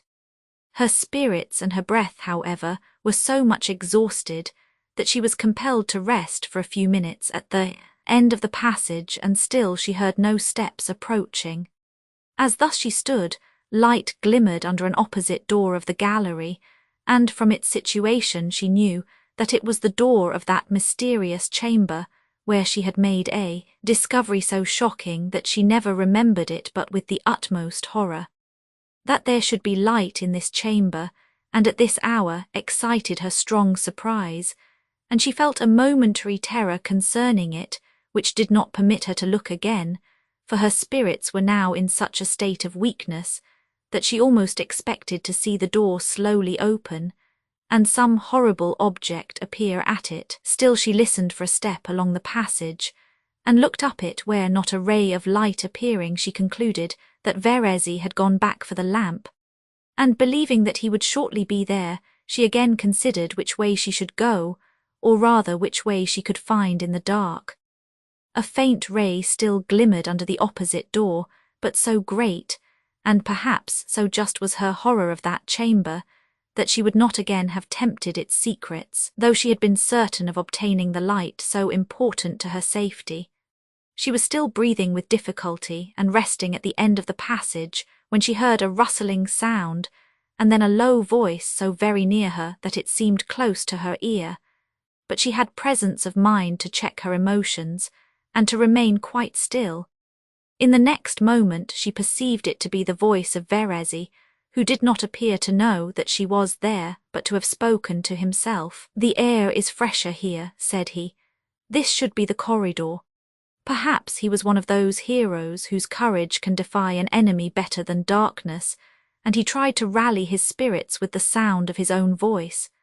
However this might be, he turned to the right, and proceeded with the same stealing steps towards Emily's apartment, apparently forgetting that in darkness she could easily elude his search even in her chamber, and like an intoxicated person he followed pertinaciously the one idea that had possessed his imagination.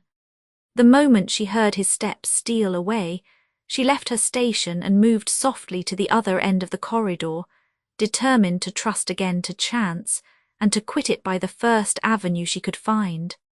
But before she could effect this, light broke upon the walls of the gallery, and looking back, she saw Verezzi crossing it towards her chamber. She now glided into a passage that opened on the left without, as she thought, being perceived. But in the next instant another light, glimmering at the further end of this passage, threw her into new terror. While she stopped and hesitated which way to go, the pause allowed her to perceive that it was Annette who advanced, and she hurried to meet her. But her imprudence again alarmed Emily, on perceiving whom she burst into a scream of joy, and it was some minutes before she could be prevailed with to be silent, or to release her mistress from the ardent clasp in which she held her. When at length Emily made Annette comprehend her danger, they hurried towards Annette's room, which was in a distant part of the castle. No apprehensions, however, could yet silence the latter. "Oh dear ma'amselle," said she as they passed along, "what a terrified time have I had of it! Oh, I thought I should have died 100 times. I never thought I should live to see you again, and I never was so glad to see anybody in my whole life as I am to see you now." "Hark!" cried Emily, "we are pursued. That was the echo of steps." "No, ma'amselle," said Annette, "it was only the echo of a door shutting. Sound runs along these vaulted passages so that one is continually deceived by it. If one does but speak or cough, it makes a noise as loud as a cannon." "Then there is the greater necessity for us to be silent," said Emily. "P'arithie, say no more till we reach your chamber." Here at length they arrived without interruption, and Annette having fastened the door, Emily sat down on her little bed to recover breath and composure. To her enquiry whether Valancourt was among the prisoners in the castle, Annette replied that she had not been able to hear, but that she knew there were several persons confined. She then proceeded in her tedious way to give an account of the siege, or rather a detail of her terrors and various sufferings during the attack. "But," added she, when I heard the shouts of victory from the ramparts, I thought we were all taken, and gave myself up for lost, instead of which we had driven the enemy away. I went then to the north gallery, and saw a great many of them scampering away among the mountains, but the rampart walls were all in ruins, as one may say, and there was a dismal sight to see down among the woods below, where the poor fellows were lying in heaps, but were carried off presently by their comrades. While the siege was going on, the Signor was here, and there and everywhere at the same time, as Ludovico told me, for he would not let me see anything hardly, and locked me up, as he has often done before, in a room in the middle of the castle, and used to bring me food, and come and talk with me as often as he could. And I must say, if it had not been for Ludovico, I should have died outright. "Well, Annette," said Emily, "and how have affairs gone on since the siege?" "Oh, sad hurly-burly doings, ma'amselle," replied Annette. "The signors have done nothing but sit and drink and game ever since. They sit up all night and play among themselves for all those riches and fine things they brought in some time since, when they used to go out robbing or as good for days together. And then they have dreadful quarrels about who loses and who wins. That fierce Signor Verezzi is always losing, as they tell me, and Signor Orsino wins from him, and this makes him very wroth, and they have had several hard setters about it. Then all those fine ladies are at the castle still, and I declare I am frighted whenever I meet any of them in the passages." "Surely, Annette," said Emily, starting, "I heard a noise. Listen." After a long pause, "No, ma'amselle," said Annette, "it was only the wind in the gallery. I often hear it, when it shakes the old doors at the other end. But won't you go to bed, ma'amselle? You surely will not sit up starving all night." Emily now laid herself down on the mattress, and desired Annette to leave the lamp burning on the hearth, having done which, the latter placed herself beside Emily, who, however, was not suffered to sleep, for she again thought she heard a noise from the passage, and Annette was again trying to convince her that it was only the wind, when footsteps were distinctly heard near the door. Annette was now starting from the bed, but Emily prevailed with her to remain there, and listened with her in a state of terrible expectation. The steps still loitered at the door, when presently an attempt was made on the lock, and in the next instant a voice called.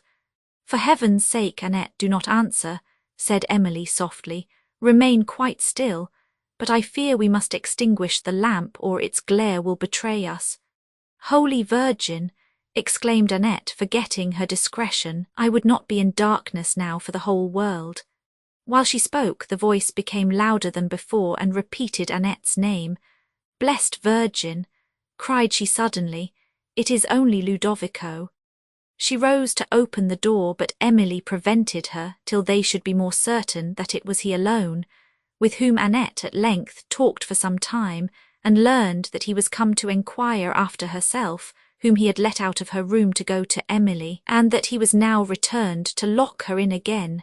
Emily, fearful of being overheard if they conversed any longer through the door, consented that it should be opened, and a young man appeared, whose open countenance confirmed the favourable opinion of him, which his care of Annette had already prompted her to form. She entreated his protection, should Verezzi make this requisite, and Ludovico offered to pass the night in an old chamber, adjoining, that opened from the gallery, and on the first alarm to come to their defence. Emily was much soothed by this proposal, and Ludovico, having lighted his lamp, went to his station, while she once more endeavoured to repose on her mattress. But a variety of interests pressed upon her attention, and prevented sleep. She thought much on what Annette had told her of the dissolute manners of Montoni and his associates, and more of his present conduct towards herself, and of the danger from which she had just escaped. From the view of her present situation she shrunk, as from a new picture of terror.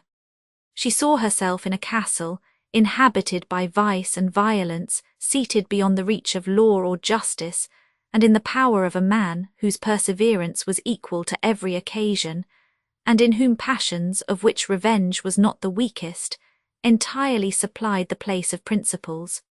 She was compelled once more to acknowledge that it would be folly and not fortitude any longer to dare his power, and resigning all hopes of future happiness with Valancourt, she determined that on the following morning she would compromise with Montoni, and give up her estates on condition that he would permit her immediate return to France.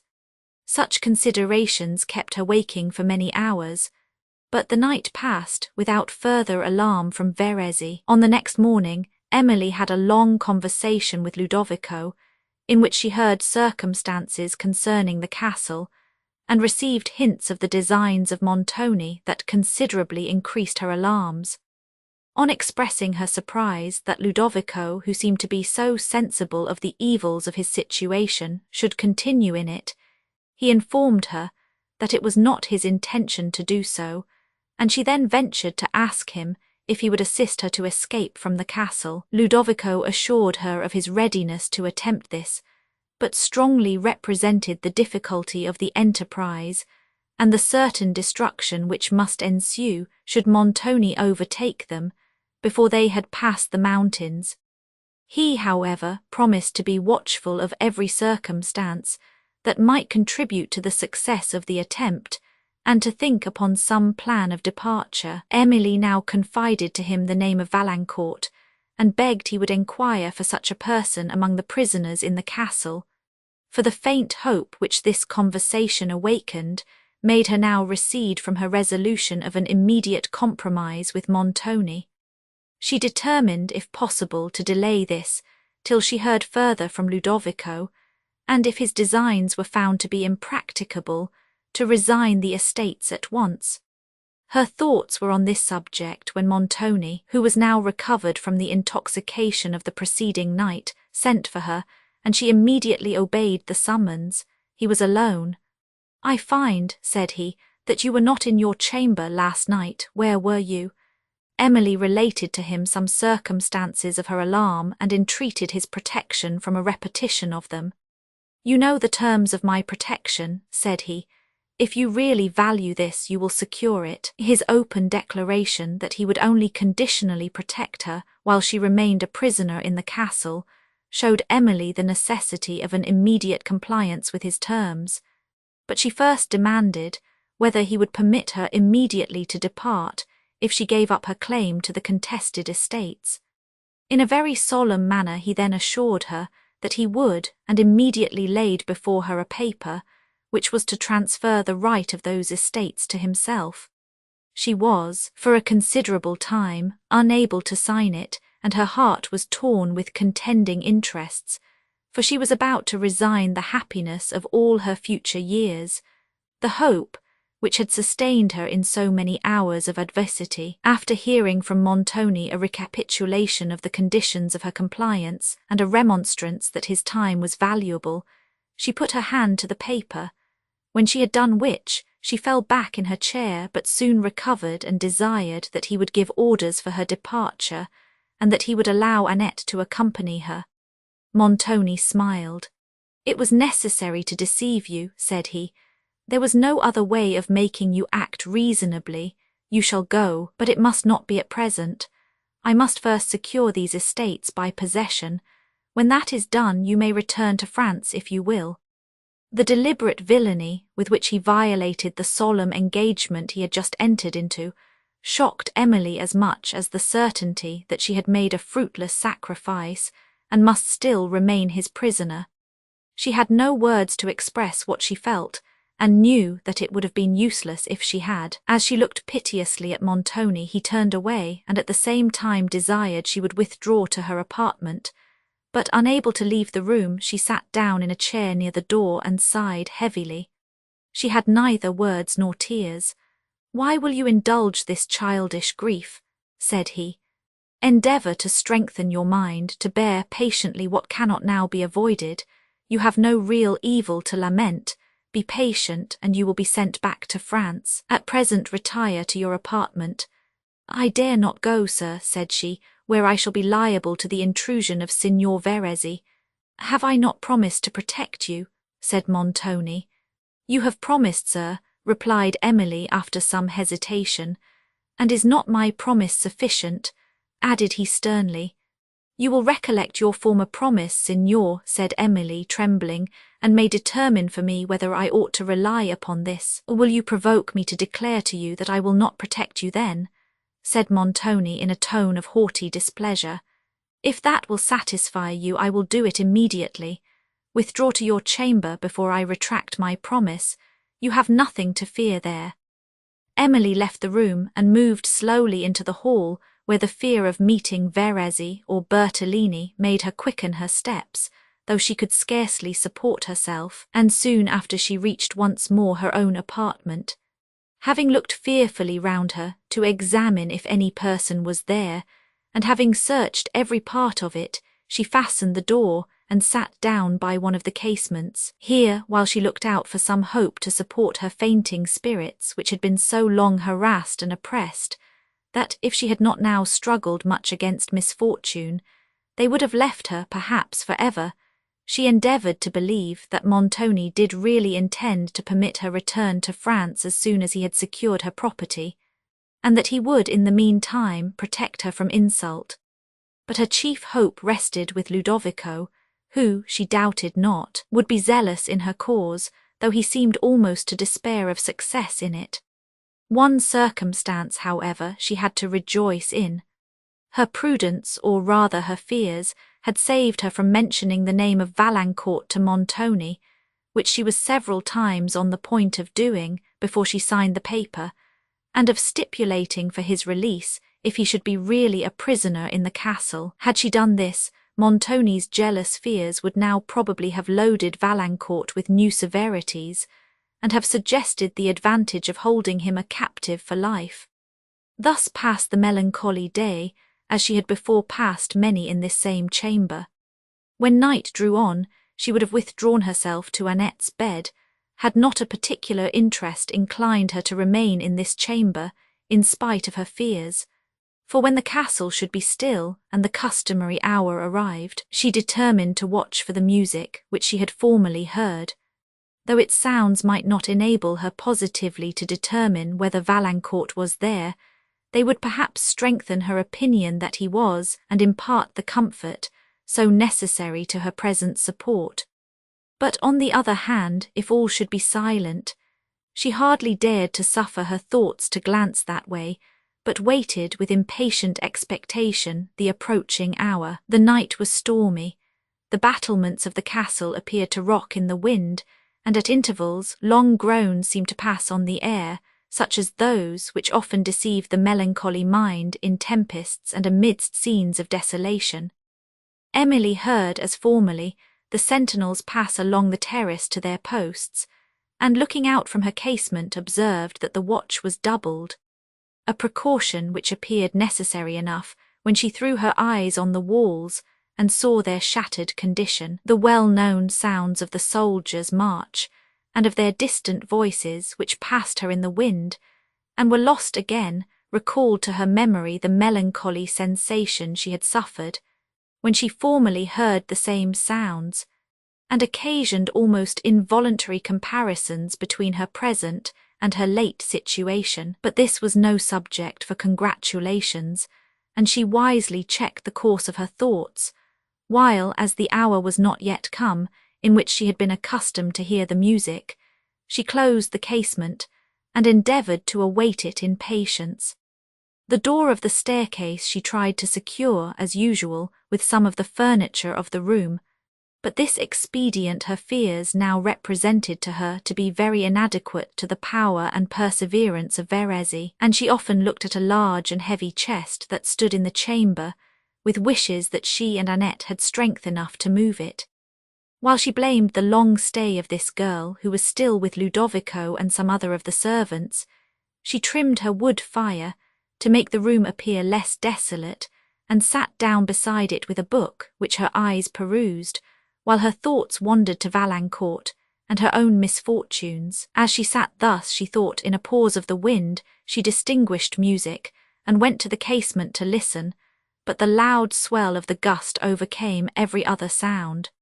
When the wind sunk again, she heard distinctly in the deep pause that succeeded the sweet strings of a lute, but again the rising tempest bore away the notes, and again was succeeded by a solemn pause. Emily, trembling with hope and fear, opened her casement to listen and to try whether her own voice could be heard by the musician, for to endure any longer this state of torturing suspense concerning Valancourt seemed to be utterly impossible.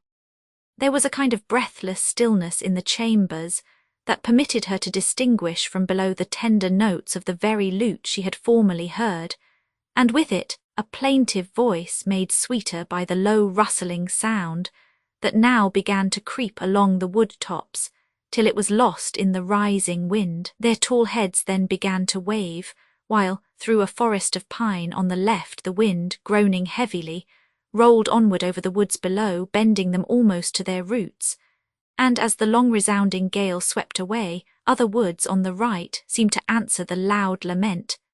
Then others, further still, softened it into a murmur that died into silence. Emily listened, with mingled awe and expectation, hope and fear, and again the melting sweetness of the lute was heard, and the same solemn breathing voice. Convinced that these came from an apartment underneath, she leaned far out of her window that she might discover whether any light was there. But the casements below, as well as those above, were sunk so deep in the thick walls of the castle that she could not see them, or even the faint ray that probably glimmered through their bars. She then ventured to call, but the wind bore her voice to the other end of the terrace, and then the music was heard as before in the pause of the gust.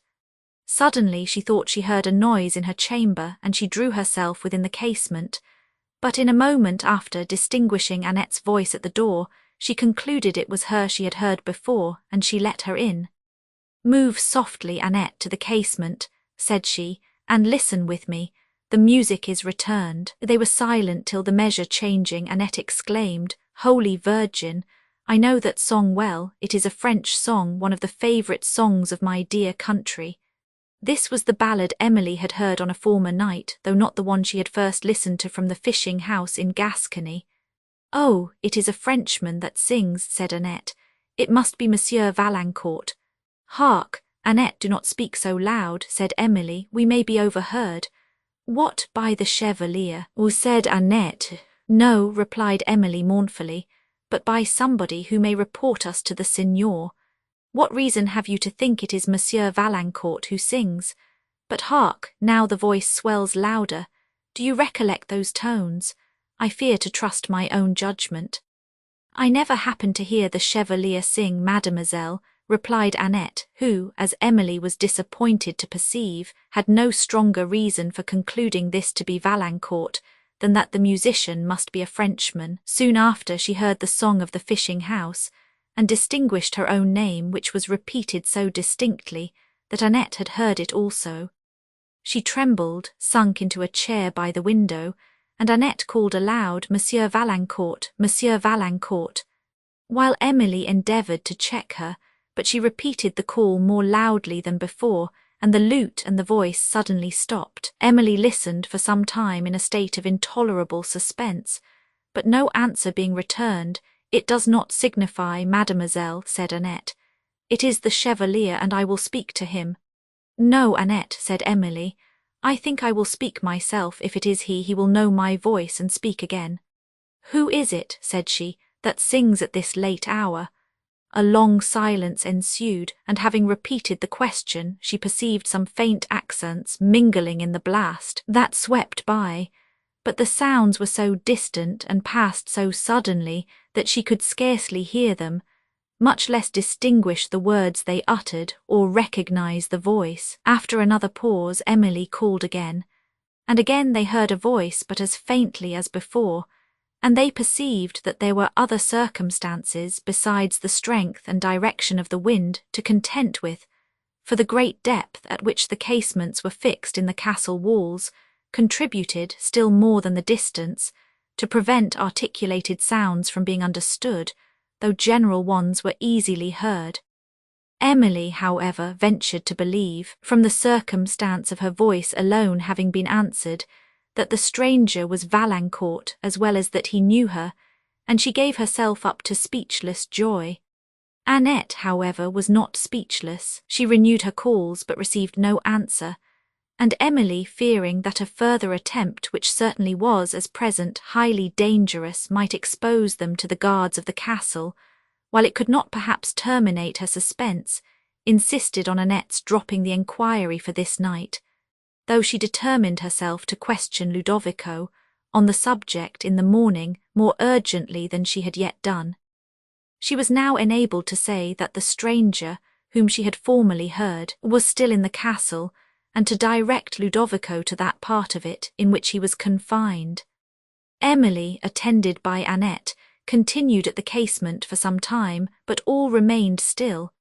They heard neither lute nor voice again, and Emily was now as much oppressed by anxious joy as she lately was by a sense of her misfortunes. With hasty steps she paced the room, now half calling on Valancourt's name, then suddenly stopping, and now going to the casement and listening where, however, she heard nothing but the solemn waving of the woods. Sometimes her impatience to speak to Ludovico prompted her to send Annette to call him, but a sense of the impropriety of this at midnight restrained her. Annette, meanwhile, as impatient as her mistress, went as often to the casement to listen, and returned almost as much disappointed. She at length mentioned Signor Verezzi and her fear lest he should enter the chamber by the staircase door. "But the night is now almost past, mademoiselle," said she, recollecting herself. "There is the morning light beginning to peep over those mountains yonder in the east." Emily had forgotten till this moment that such a person existed as Verezzi, and all the danger that had appeared to threaten her, but the mention of his name renewed her alarm, and she remembered the old chest that she had wished to place against the door, which she now, with Annette, attempted to move, but it was so heavy that they could not lift it from the floor. "What is in this great old chest, mademoiselle?" said Annette. "That makes it so weighty." Emily having replied that she found it in the chamber when she first came to the castle and had never examined it.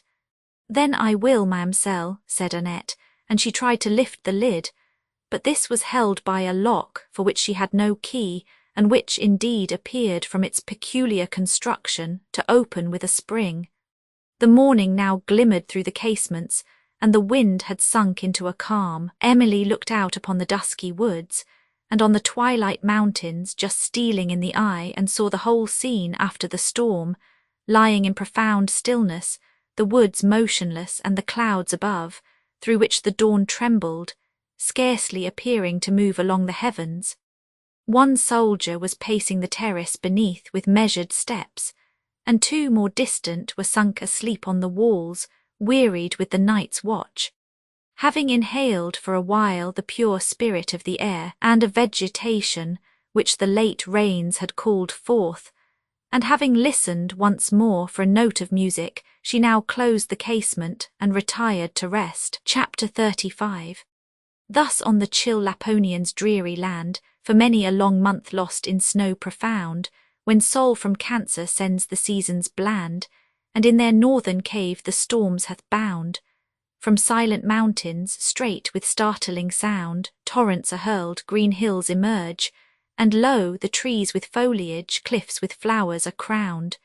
Pure rills through vales of verdure warbling go, and wonder, love, and joy the peasant's heart o'erflow. Beatty several of her succeeding days passed in suspense, for Ludovico could only learn from the soldiers that there was a prisoner in the apartment described to him by Emily, and that he was a Frenchman whom they had taken in one of their skirmishes with a party of his countrymen.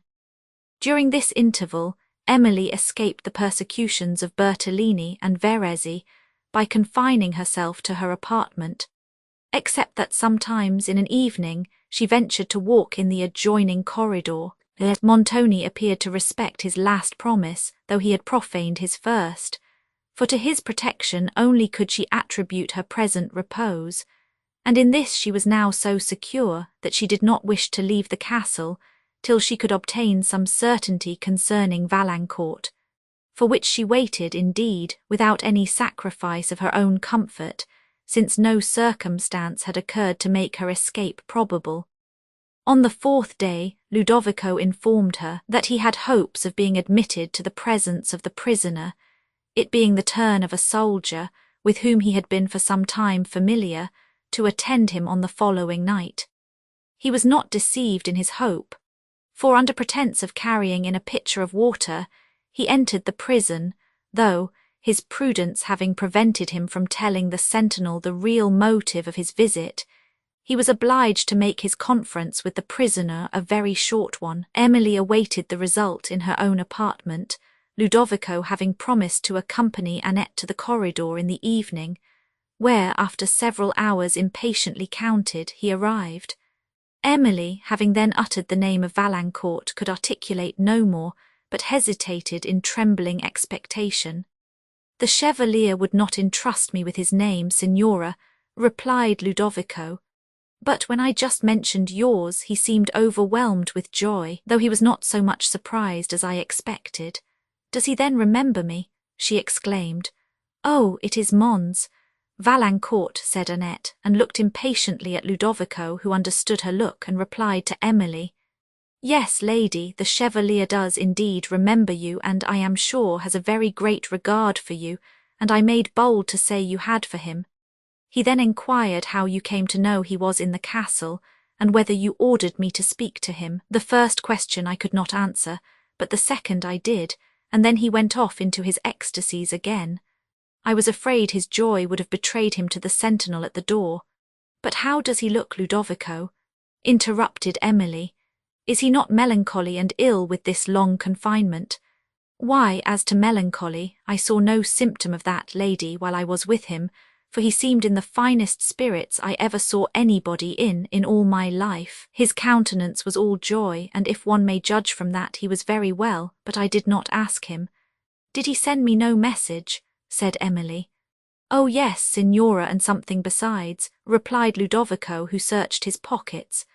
"Surely I have not lost it," added he.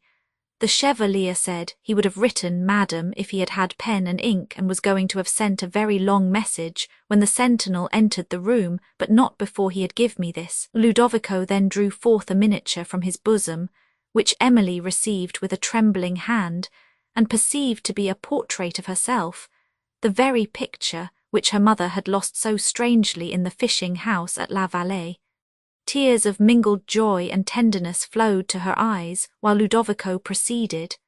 "Tell your lady," said the Chevalier as he gave me the picture, "that this has been my companion and only solace in all my misfortunes.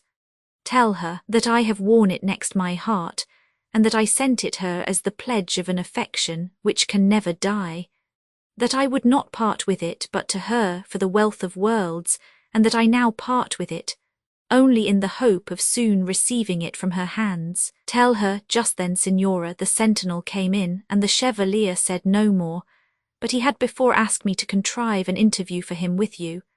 And when I told him how little hope I had of prevailing with the guard to assist me, he said that was not, perhaps, of so much consequence as I imagined, and bade me contrive to bring back your answer, and he would inform me of more than he chose to do then. So this, I think, lady, is the whole of what passed." "How, Ludovico, shall I reward you for your zeal?" said Emily. "But indeed I do not now possess the means. When can you see the Chevalier again?" "That is uncertain, Signora," replied he. "It depends upon who stands guard next. There are not more than 1 or 2 among them from whom I would dare to ask admittance to the prison chamber." "I need not bid you remember, Ludovico," resumed Emily, "how very much interested I am in your seeing the Chevalier soon, and when you do so, tell him that I have received the picture and with the sentiments he wished. Tell him I have suffered much and still suffer." She paused. "But shall I tell him you will see him, lady?" said Ludovico. "Most certainly I will," replied Emily. "But when, Signora, and where?" "That must depend upon circumstances," returned Emily. "The place and the hour must be regulated by his opportunities." "As to the place, mademoiselle," said Annette, "there is no other place in the castle besides this corridor where we can see him in safety, you know. And as for the hour, it must be when all the signors are asleep, if that ever happens. You may mention these circumstances to the Chevalier, Ludovico," said she, checking the flippancy of Annette, "and leave them to his judgment and opportunity. Tell him my heart is unchanged, but above all let him see you again as soon as possible. And Ludovico, I think it is needless to tell you I shall very anxiously look for you." Having then wished her good night, Ludovico descended the staircase, and Emily retired to rest but not to sleep, for joy now rendered her as wakeful as she had ever been from grief. Montoni and his castle had all vanished from her mind like the frightful vision of a necromancer, and she wandered once more in fairy scenes of unfading happiness, as when, beneath the beam of summer moons, the distant woods among, or by some flood all silvered with the gleam, the soft embodied fays through airy portals stream. A week elapsed before Ludovico again visited the prison, for the sentinels during that period were men in whom he could not confide, and he feared to awaken curiosity by asking to see their prisoner. In this interval he communicated to Emily terrific reports of what was passing in the castle, of riots, quarrels, and of carousals more alarming than either, while from some circumstances which he mentioned, she not only doubted whether Montoni meant ever to release her, but greatly feared that he had designs concerning her, such as she had formerly dreaded. Her name was frequently mentioned in the conversations which Bertolini and Verezzi held together, and at those times they were frequently in contention. Montoni had lost large sums to Verezzi, so that there was a dreadful possibility of his designing her to be a substitute for the debt. But as she was ignorant that he had formerly encouraged the hopes of Bertolini also, concerning herself, after the latter had done him some signal service, she knew not how to account for these contentions between Bertolini and Verezzi. The cause of them, however, appeared to be of little consequence, for she thought she saw destruction approaching in many forms, and her entreaties to Ludovico to contrive an escape and to see the prisoner again were more urgent than ever. At length he informed her that he had again visited the Chevalier, who had directed him to confide in the guard of the prison, from whom he had already received some instances of kindness, and who had promised to permit his going into the castle for half an hour on the ensuing night, when Montoni and his companions should be engaged at their carousals. This was kind, to be sure, added Ludovico, but Sebastian knows he runs no risk in letting the Chevalier out, for if he can get beyond the bars and iron doors of the castle, he must be cunning indeed. But the Chevalier desired me, Signora, to go to you immediately, and to beg you would allow him to visit you this night if it was only for a moment, for that he could no longer live under the same roof without seeing you. The hour, he said, he could not mention, for it must depend on circumstances, just as you said, Signora, and the place he desired you would appoint, as knowing which was best for your own safety. Emily was now so much agitated by the near prospect of meeting Valancourt, that it was some time before she could give any answer to Ludovico, or consider of the place of meeting. When she did, she saw none that promised so much security as the corridor near her own apartment, which she was checked from leaving by the apprehension of meeting any of Montoni's guests on their way to their rooms, and she dismissed the scruples which delicacy opposed. Now that a serious danger was to be avoided by encountering them, it was settled therefore that the Chevalier should meet her in the corridor at that hour of the night, which Ludovico, who was to be upon the watch, should judge safest. And Emily, as may be imagined, passed this interval in a tumult of hope and joy, anxiety and impatience. Never, since her residence in the castle, had she watched with so much pleasure the sunset behind the mountains and twilight shade and darkness veil the scene as on this evening. She counted the notes of the great clock and listened to the steps of the sentinels as they changed the watch, only to rejoice that another hour was gone. "Oh, Valancourt," said she, "after all I have suffered, after our long, long separation, when I thought I should never, never see you more, we are still to meet again. Oh, I have endured grief and anxiety and terror, and let me then not sink beneath this joy." These were moments when it was impossible for her to feel emotions of regret or melancholy for any ordinary interests. Even the reflection that she had resigned the estates, which would have been a provision for herself and Valancourt for life, threw only a light and transient shade upon her spirits. The idea of Valancourt, and that she should see him so soon, alone occupied her heart. At length the clock struck 12. She opened the door to listen if any noise was in the castle, and heard only distant shouts of riot and laughter echoed feebly along the gallery. She guessed that the signor and his guests were at the banquet. "They are now engaged for the night," said she, "and Valancourt will soon be here." Having softly closed the door, she paced the room with impatient steps, and often went to the casement to listen for the lute. But all was silent, and her agitation every moment increasing, she was at length unable to support herself and sat down by the window. Annette, whom she detained, was in the meantime as loquacious as usual, but Emily heard scarcely anything she said, and having at length risen to the casement, she distinguished the chords of the lute, struck with an expressive hand, and then the voice she had formerly listened to accompanied it. Now rising love they fanned, now pleasing dole they breathed in tender musings through the heart, and now a graver, sacred strain they stole, as when seraphic hands a hymn impart. Emily wept in doubtful joy and tenderness, and when the strain ceased, she considered it as a signal that Valancourt was about to leave the prison. Soon after she heard steps in the corridor. They were the light, quick steps of hope. She could scarcely support herself as they approached, but opening the door of the apartment, she advanced to meet Valancourt, and in the next moment sunk in the arms of a stranger. His voice, his countenance instantly convinced her, and she fainted away.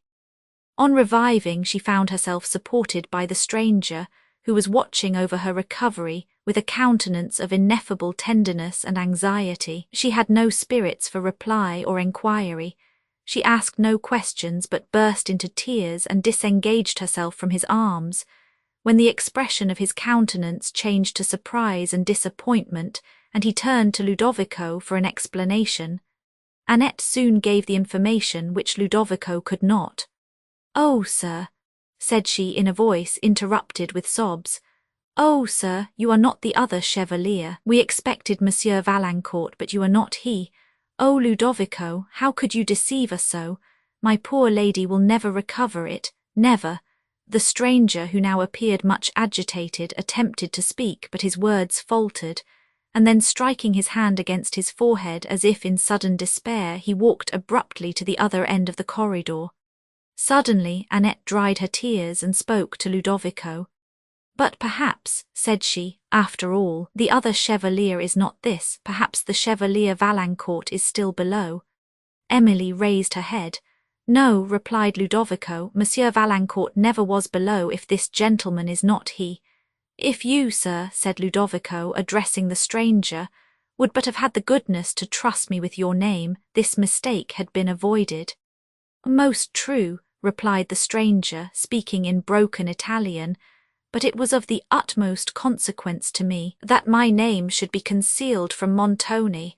Madam," added he then, addressing Emily in French, "will you permit me to apologize for the pain I have occasioned you, and to explain to you alone my name, and the circumstance which has led me into this error? I am of France. I am your countryman. We are met in a foreign land." Emily tried to compose her spirits, yet she hesitated to grant his request. At length, desiring that Ludovico would wait on the staircase, and detaining Annette, she told the stranger that her woman understood very little Italian, and begged he would communicate what he wished to say in that language. Having withdrawn to a distant part of the corridor, he said, with a long-drawn sigh, "You, madam, are no stranger to me, though I am so unhappy as to be unknown to you. My name is Dupont. I am of France, of Gascony, your native province, and have long admired, and why should I affect to disguise it? Have long loved you."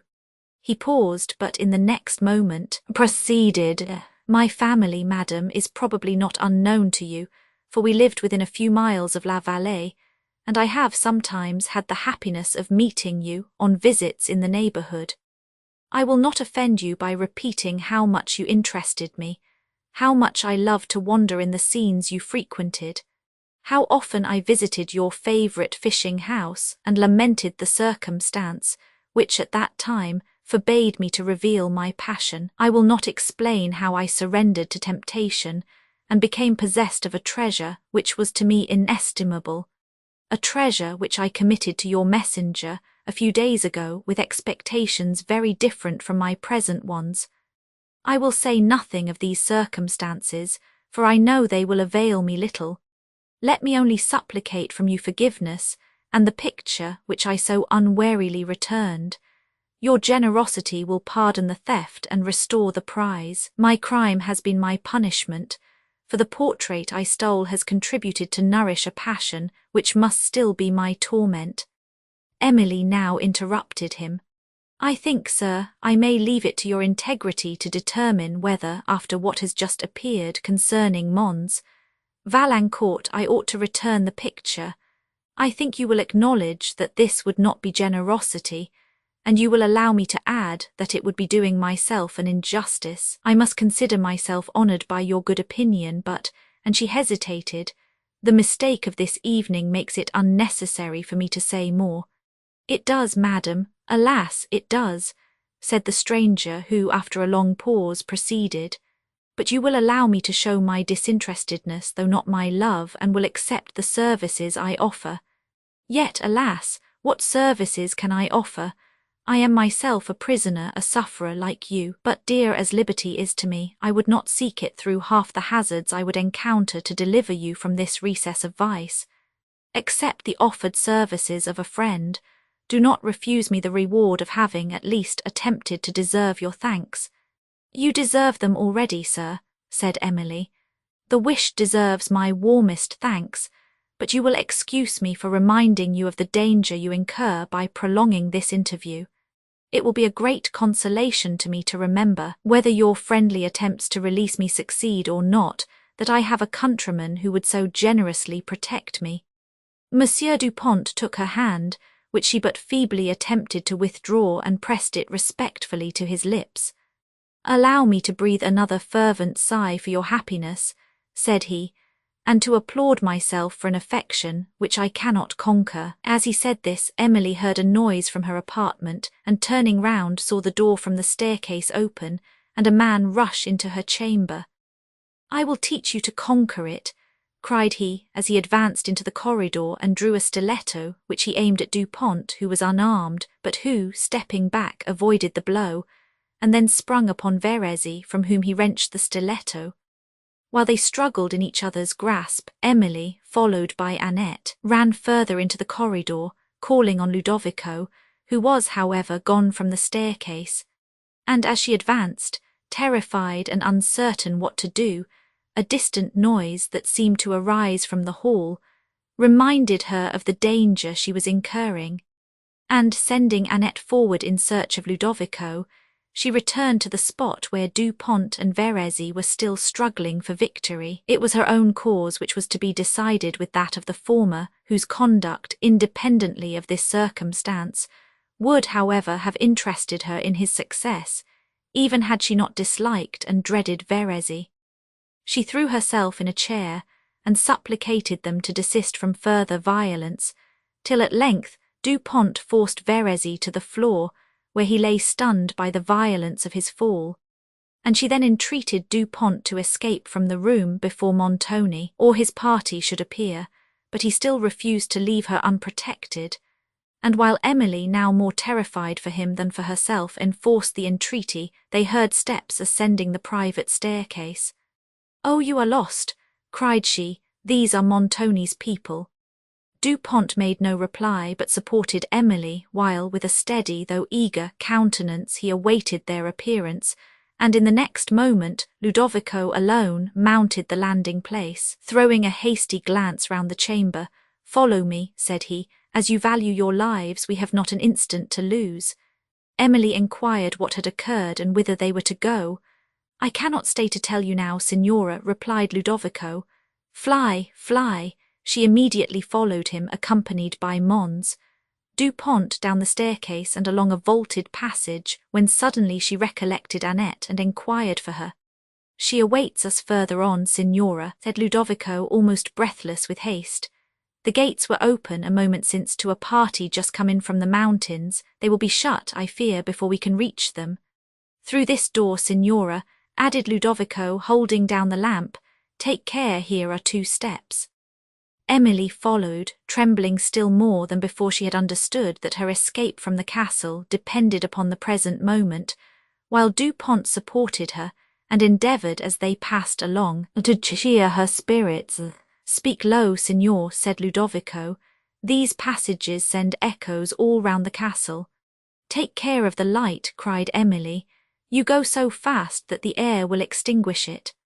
Ludovico now opened another door where they found Annette, and the party then descended a short flight of steps into a passage which, Ludovico said, led round the inner court of the castle and opened into the outer one. As they advanced, confused and tumultuous sounds that seemed to come from the inner court alarmed Emily.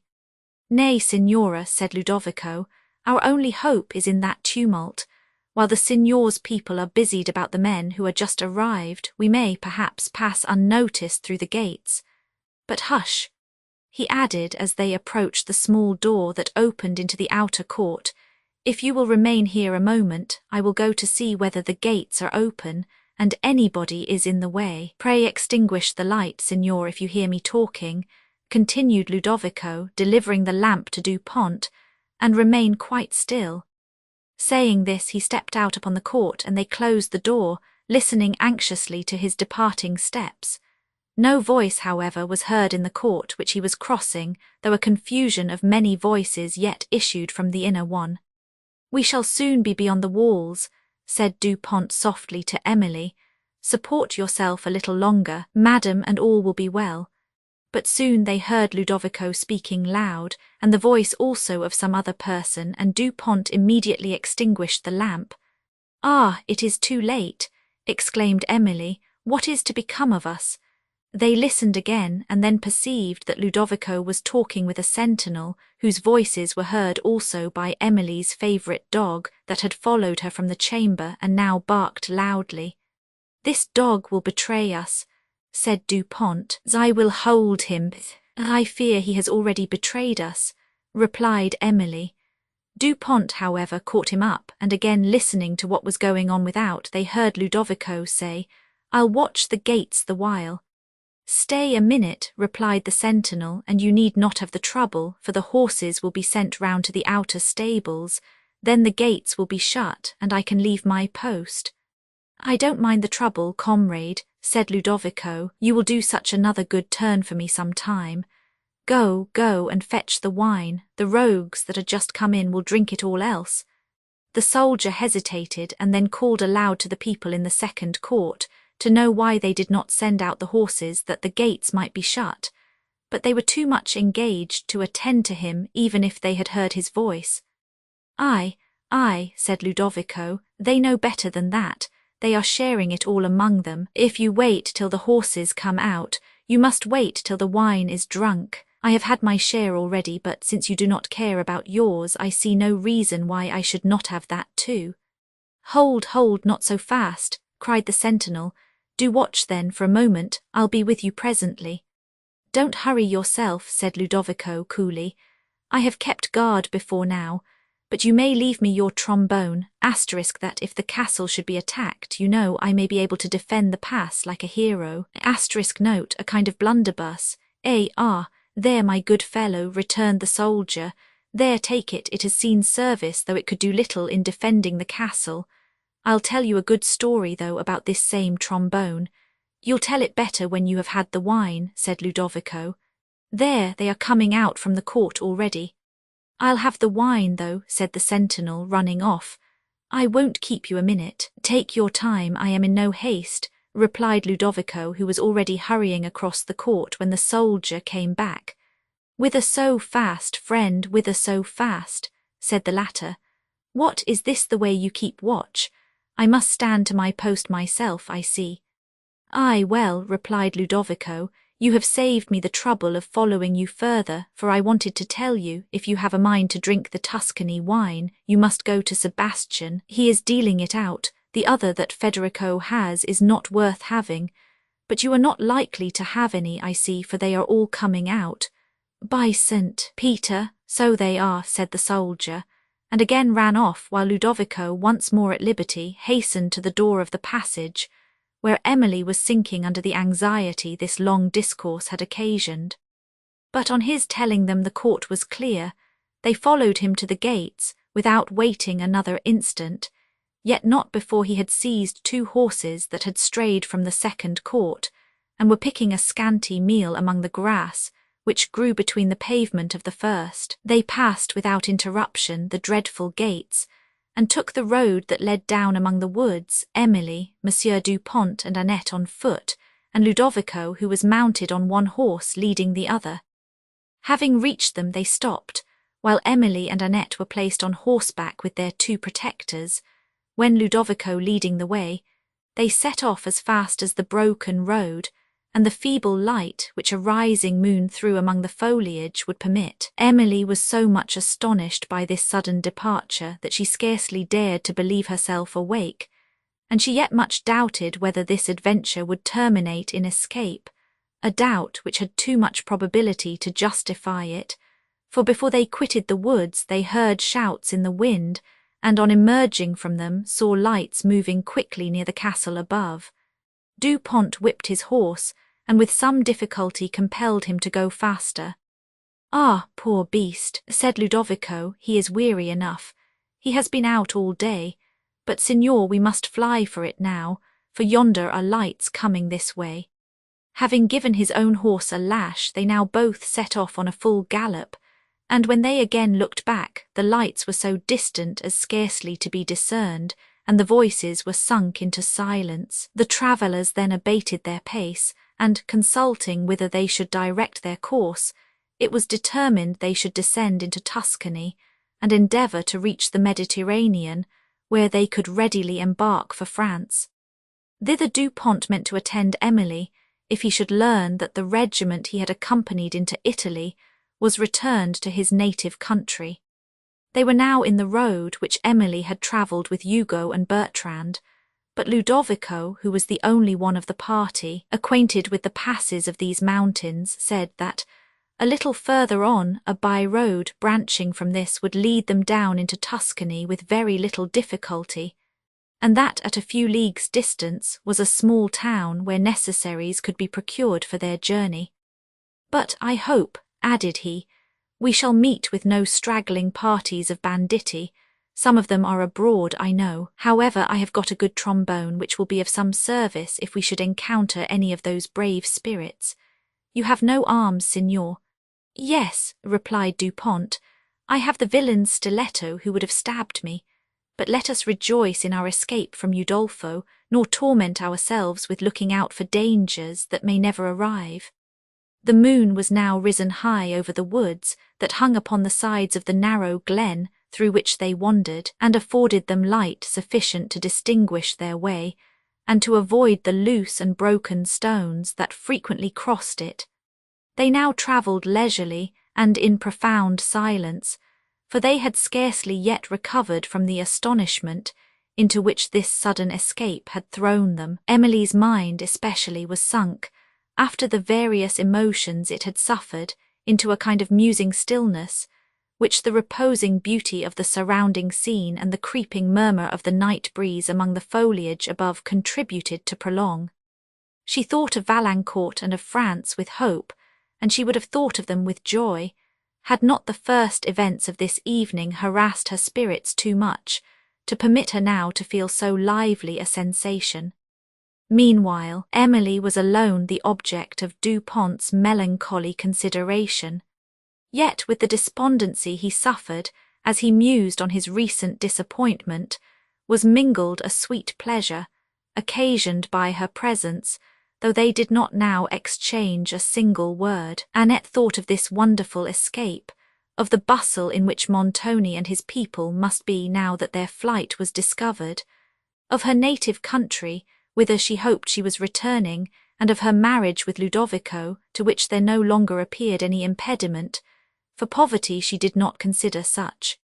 Ludovico, on his part, congratulated himself, on having rescued his Annette and Signora Emily from the danger that had surrounded them, on his own liberation from people whose manners he had long detested, on the freedom he had given to Monsieur du Pont, on his prospect of happiness with the object of his affections, and not a little on the address with which he had deceived the sentinel, and conducted the whole of this affair. Thus variously engaged in thought, the travellers passed on silently, for above an hour, a question only being now and then asked by Du Pont concerning the road, or a remark uttered by Annette respecting objects seen imperfectly in the twilight. At length lights were perceived twinkling on the side of a mountain, and Ludovico had no doubt that they proceeded from the town he had mentioned, while his companions, satisfied by this assurance, sunk again into silence. Annette was the first who interrupted this. "Holy Peter," said she, "what shall we do for money on our journey? For I know neither I nor my lady have a single sequin, the signor took care of that." This remark produced a serious enquiry, which ended in as serious an embarrassment, for Du Pont had been rifled of nearly all his money when he was taken prisoner. The remainder he had given to the sentinel, who had enabled him occasionally to leave his prison chamber, and Ludovico, who had for some time found a difficulty in procuring any part of the wages due to him, had now scarcely cash sufficient to procure necessary refreshment at the first town in which they should arrive. Their poverty was the more distressing, since it would detain them among the mountains, where, even in a town, they could scarcely consider themselves safe from Montoni. The travellers, however, had only to proceed and dare the future, and they continued their way through lonely wilds and dusky valleys, where the overhanging foliage now admitted, and then excluded the moonlight. Wilds so desolate that they appeared, on the first glance, as if no human being had ever trod them before. Even the road in which the party were did but slightly contradict this error, for the high grass and other luxuriant vegetation with which it was overgrown told how very seldom the foot of a traveller had passed it. At length, from a distance, was heard the faint tinkling of a sheep bell, and soon after the bleat of flocks, and the party then knew that they were near some human habitation, for the light, which Ludovico had fancied to proceed from a town, had long been concealed by intervening mountains. Cheered by this hope, they quickened their pace along the narrow pass they were winding, and it opened upon one of those pastoral valleys of the Apennines, which might be painted for a scene of Arcadia, and whose beauty and simplicity are finely contrasted by the grandeur of the snow-topped mountains above. The morning light, now glimmering in the horizon, showed faintly at a little distance upon the brow of a hill, which seemed to peep from under the opening eyelids of the morn, the town they were in search of, and which they soon after reached. It was not without some difficulty that they there found a house which could afford shelter for themselves and their horses, and Emily desired they might not rest longer than was necessary for refreshment. Her appearance excited some surprise, for she was without a hat, having had time only to throw on her veil before she left the castle, a circumstance that compelled her to regret again the want of money, without which it was impossible to procure this necessary article of dress.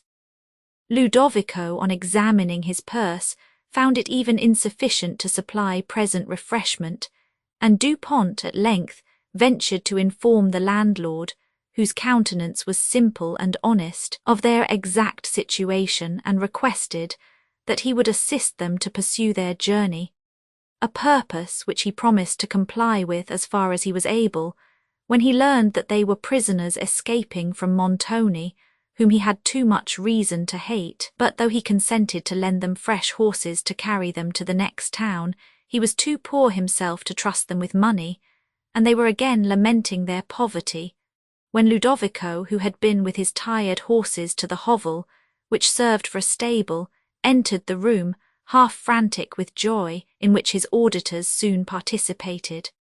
On removing the saddle from one of the horses, he had found beneath it a small bag, containing, no doubt, the booty of one of the condottieri, who had returned from a plundering excursion, just before Ludovico left the castle, and whose horse, having strayed from the inner court while his master was engaged in drinking, had brought away the treasure, which the ruffian had considered the reward of his exploit. On counting over this, Dupont found that it would be more than sufficient to carry them all to France, where he now determined to accompany Emily, whether he should obtain intelligence of his regiment or not. For though he had as much confidence in the integrity of Ludovico as his small knowledge of him allowed, he could not endure the thought of committing her to his care for the voyage. Nor perhaps had he resolution enough to deny himself the dangerous pleasure which he might derive from her presence. He now consulted them concerning the seaport to which they should direct their way, and Ludovico, better informed of the geography of the country, said that Leghorn was the nearest port of consequence, which Dupont knew also to be the most likely of any in Italy to assist their plan, since from thence vessels of all nations were continually departing.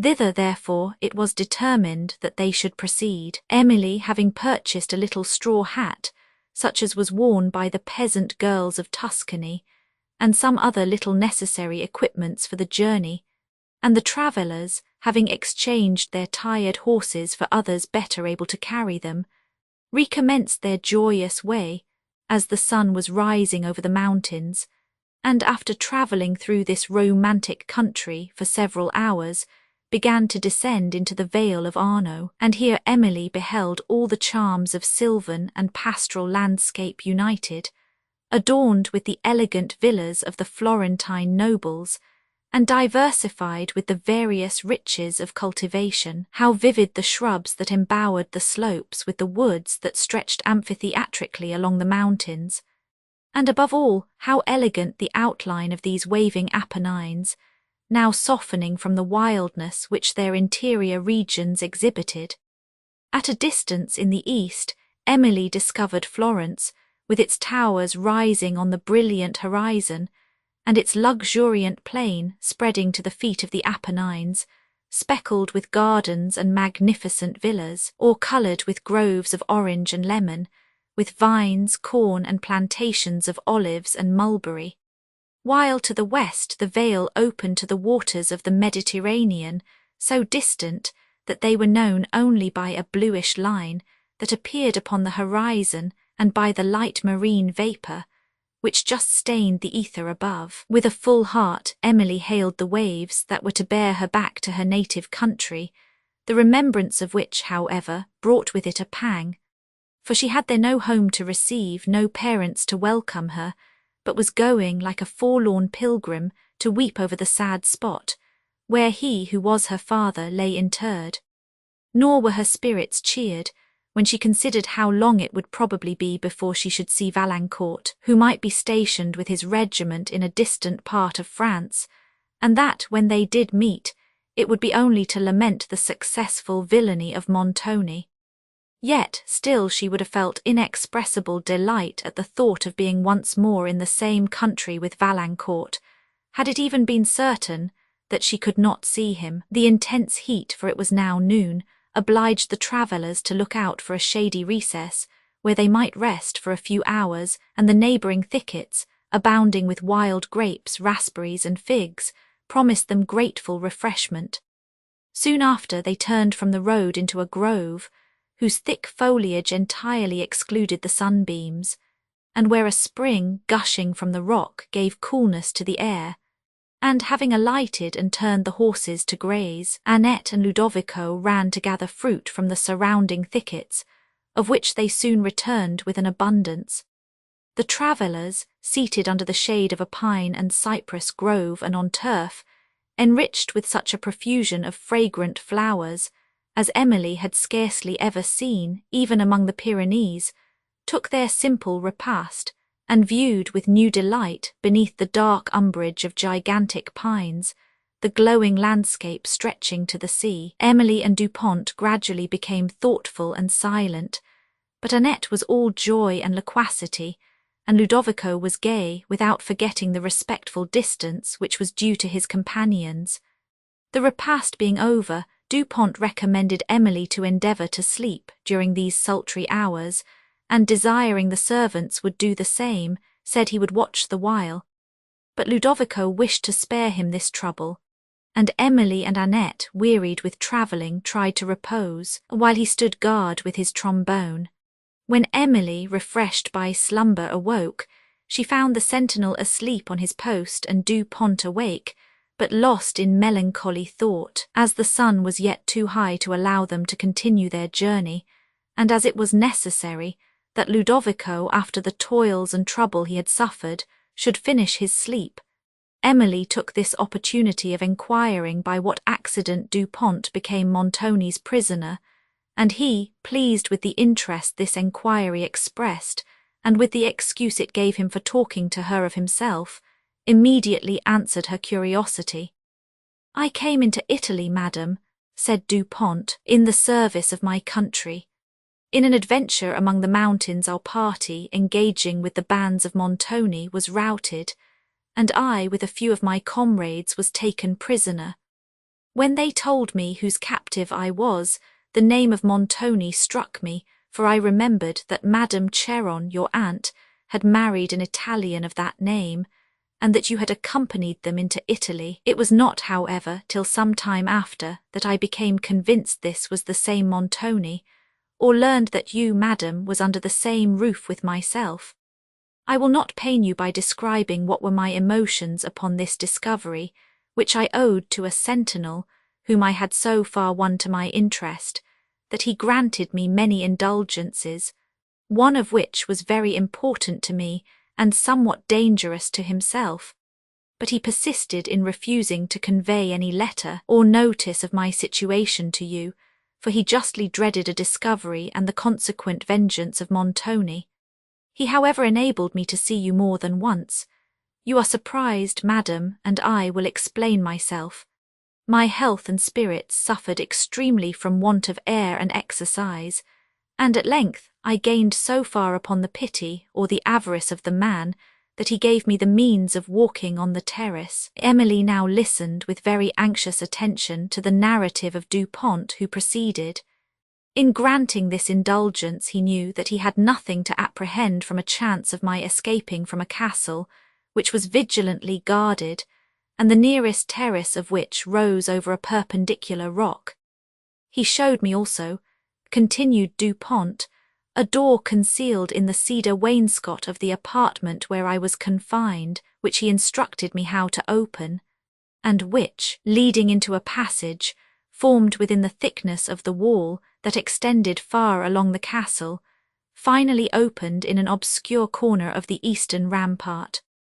I have since been informed that there are many passages of the same kind concealed within the prodigious walls of that edifice, and which were undoubtedly contrived for the purpose of facilitating escapes in time of war. Through this avenue at the dead of night I often stole to the terrace, where I walked with the utmost caution, lest my steps should betray me to the sentinels on duty in distant parts, for this end of it, being guarded by high buildings, was not watched by soldiers. In one of these midnight wanderings I saw light in a casement that overlooked the rampart, and which, I observed, was immediately over my prison chamber. It occurred to me that you might be in that apartment, and, with the hope of seeing you, I placed myself opposite to the window. Emily, remembering the figure that had formerly appeared on the terrace, and which had occasioned her so much anxiety, exclaimed, "It was you then, Monsieur Dupont, who occasioned me much foolish terror." My spirits were at that time so much weakened by long suffering that they took alarm at every hint. Dupont, after lamenting that he had occasioned her any apprehension, added, as I rested on the wall opposite to your casement, the consideration of your melancholy situation and of my own called from me involuntary sounds of lamentation, which drew you, I fancy, to the casement. I saw there a person whom I believed to be you. Oh, I will say nothing of my emotion at that moment. I wished to speak, but prudence restrained me, till the distant footstep of a sentinel compelled me suddenly to quit my station. It was some time before I had another opportunity of walking, for I could only leave my prison when it happened to be the turn of one man to guard me. Meanwhile, I became convinced from some circumstances related by him that your apartment was over mine, and when again I ventured forth, I returned to your casement, where again I saw you, but without daring to speak. I waved my hand, and you suddenly disappeared. Then it was that I forgot my prudence and yielded to lamentation. Again you appeared, you spoke, I heard the well-known accent of your voice, and at that moment my discretion would have forsaken me again had I not heard also the approaching steps of a soldier, when I instantly quitted the place, though not before the man had seen me. He followed down the terrace and gained so fast upon me that I was compelled to make use of a stratagem ridiculous enough to save myself. I had heard of the superstition of many of these men, and I uttered a strange noise with a hope that my pursuer would mistake it for something supernatural and desist from pursuit. Luckily for myself, I succeeded. The man, it seems, was subject to fits, and the terror he suffered threw him into one, by which accident I secured my retreat. A sense of the danger I had escaped, and the increased watchfulness which my appearance had occasioned among the sentinels, deterred me ever after from walking on the terrace. But in the stillness of night, I frequently beguiled myself with an old lute, procured for me by a soldier, which I sometimes accompanied with my voice, and sometimes, I will acknowledge, with a hope of making myself heard by you. But it was only a few evenings ago that this hope was answered. I then thought I heard a voice in the wind calling me, yet even then I feared to reply, lest the sentinel at the prison door should hear me. Was I right, madam, in this conjecture? Was it you who spoke? Yes, said Emily with an involuntary sigh, you were right indeed. Dupont, observing the painful emotions which this question revived, now changed the subject. In one of my excursions through the passage which I have mentioned, I overheard a singular conversation. Said he. In the passage, said Emily with surprise. I heard it in the passage, said Dupont, but it proceeded from an apartment adjoining the wall within which the passage wound, and the shell of the wall was there so thin, and was also somewhat decayed, that I could distinctly hear every word spoken on the other side. It happened that Montoni and his companions were assembled in the room, and Montoni began to relate the extraordinary history of the lady, his predecessor in the castle. He did, indeed, mention some very surprising circumstances, and whether they were strictly true his conscience must decide. I fear it will determine against him. But you, madam, have doubtless heard the report which he designs should circulate on the subject of that lady's mysterious fate. I have, sir, replied Emily, and I perceive that you doubt it. I doubted it before the period I am speaking of, rejoined Dupont, but some circumstances mentioned by Montoni greatly contributed to my suspicions. The account I then heard almost convinced me that he was a murderer. I trembled for you, the more so that I had heard the guests mention your name in a manner that threatened your repose, and knowing that the most impious men are often the most superstitious, I determined to try whether I could not awaken their consciences and awe them from the commission of the crime I dreaded. I listened closely to Montoni, and in the most striking passages of his story I joined my voice and repeated his last words in a disguised and hollow tone. But were you not afraid of being discovered? Said Emily. I was not, replied Dupont, for I knew that if Montoni had been acquainted with the secret of this passage, he would not have confined me in the apartment to which it led. I knew also, from better authority, that he was ignorant of it. The party for some time appeared inattentive to my voice, but at length were so much alarmed that they quitted the apartment, and having heard Montoni order his servants to search it, I returned to my prison, which was very distant from this part of the passage. I remember perfectly to have heard of the conversation you mention, said Emily. It spread a general alarm among Montoni's people, and I will own I was weak enough to partake of it. Monsieur Dupont and Emily thus continued to converse of Montoni, and then of France, and of the plan of their voyage.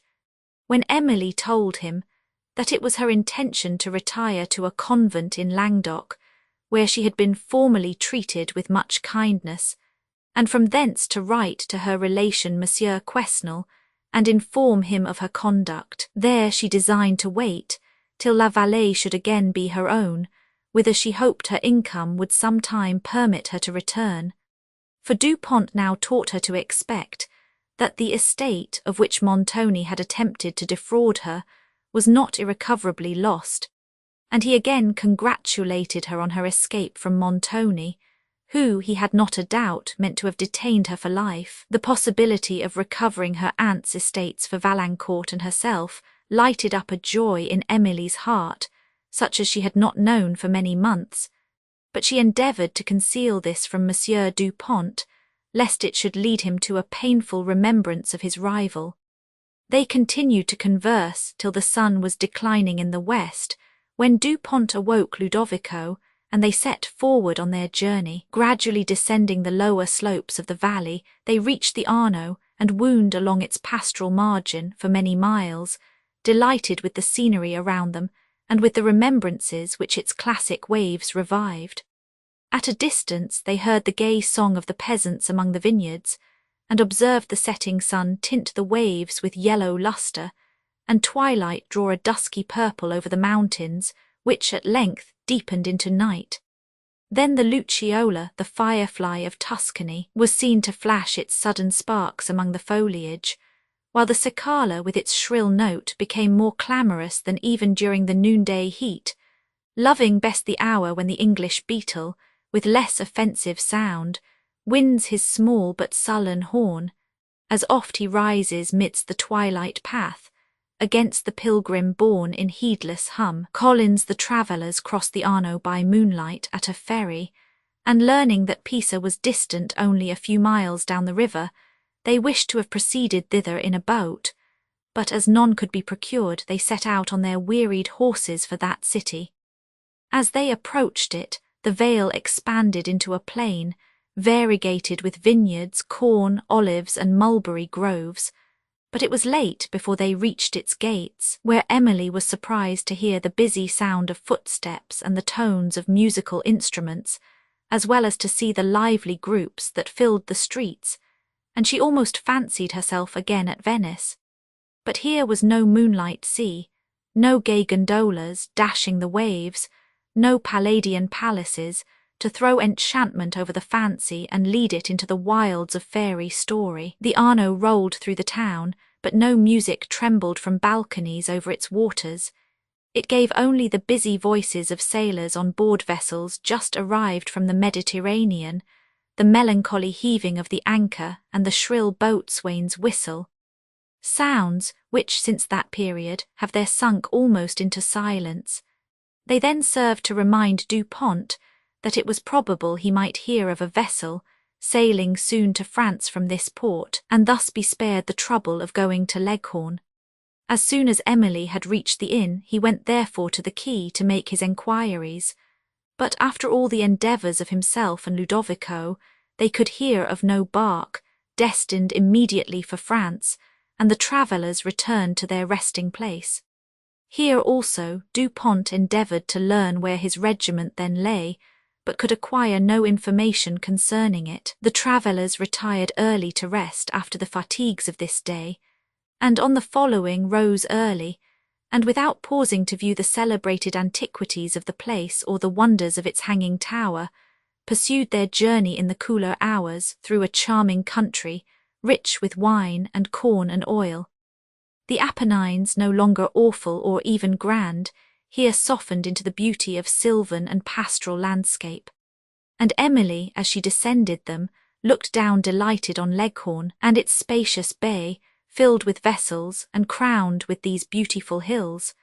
She was no less surprised and amused on entering this town to find it crowded with persons in the dresses of all nations, a scene which reminded her of a Venetian masquerade, such as she had witnessed at the time of the carnival. But here was bustle without gaiety, and noise instead of music, while elegance was to be looked for only in the waving outlines of the surrounding hills. Monsieur Du Pont, immediately on their arrival, went down to the quay where he heard of several French vessels, and of one that was to sail in a few days for Marseille, from whence another vessel could be procured without difficulty to take them across the Gulf of Lyons towards Narbonne, on the coast not many leagues from which city he understood the convent was seated, to which Emily wished to retire. He, therefore, immediately engaged with the captain to take them to Marseille, and Emily was delighted to hear that her passage to France was secured. Her mind was now relieved from the terror of pursuit, and the pleasing hope of soon seeing her native country, that country which held Valancourt, restored to her spirits a degree of cheerfulness, such as she had scarcely known since the death of her father. At Leghorn also Du Pont heard of his regiment, and that it had embarked for France, a circumstance which gave him great satisfaction, for he could now accompany Emily thither without reproach to his conscience or apprehension of displeasure from his commander. During these days he scrupulously forbore to distress her by a mention of his passion, and she was compelled to esteem and pity, though she could not love him. He endeavoured to amuse her by showing the environs of the town, and they often walked together on the seashore, and on the busy quays, where Emily was frequently interested by the arrival and departure of vessels, participating in the joy of meeting friends, and sometimes shedding a sympathetic tear to the sorrow of those that were separating. It was after having witnessed a scene of the latter kind that she arranged the following stanzas. The mariner soft came the breath of spring, smooth flowed the tide, and blue the heaven in its mirror smilled. The white sail trembled, swelled, expanded wide, the busy sailors at the anchor toiled. Eve yields to night, the breeze to wintry gales, in one vast shade the seas and shores repose. He turns his aching eyes, his spirit fails, the chill tear falls. Sad to the deck he goes. The storm of midnight swells, the sails are furled, deep sounds the lead, but finds no friendly shore. Fast o'er the waves the wretched bark is hurled. O Ellen, Ellen, we must meet no more. Lightnings that show the vast and foamy deep, the rending thunders as they onward roll, the loud winds that o'er the billows sweep, shake the firm nerve, appall the bravest soul. Ah, what avails the seaman's toiling care? The straining cordage bursts, the mast is riven, the sounds of terror groan along the air, then sink afar, the bark on rocks is driven. Fierce o'er the wreck the whelming waters passed, the helpless crew sunk in the roaring main. Henry's faint accents trembled in the blast. Farewell, my love, we ne'er shall meet again. Oft at the calm and silent evening hour, when summer breezes linger on the wave, a melancholy voice is heard to pour its lonely sweetness o'er poor Henry's grave. And oft at midnight, airy strains are heard around the grove, where Ellen's form is laid.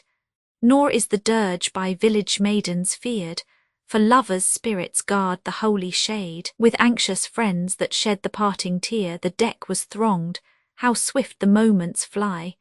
The vessel heaves, the farewell signs appear. Mute is each tongue and eloquent each eye.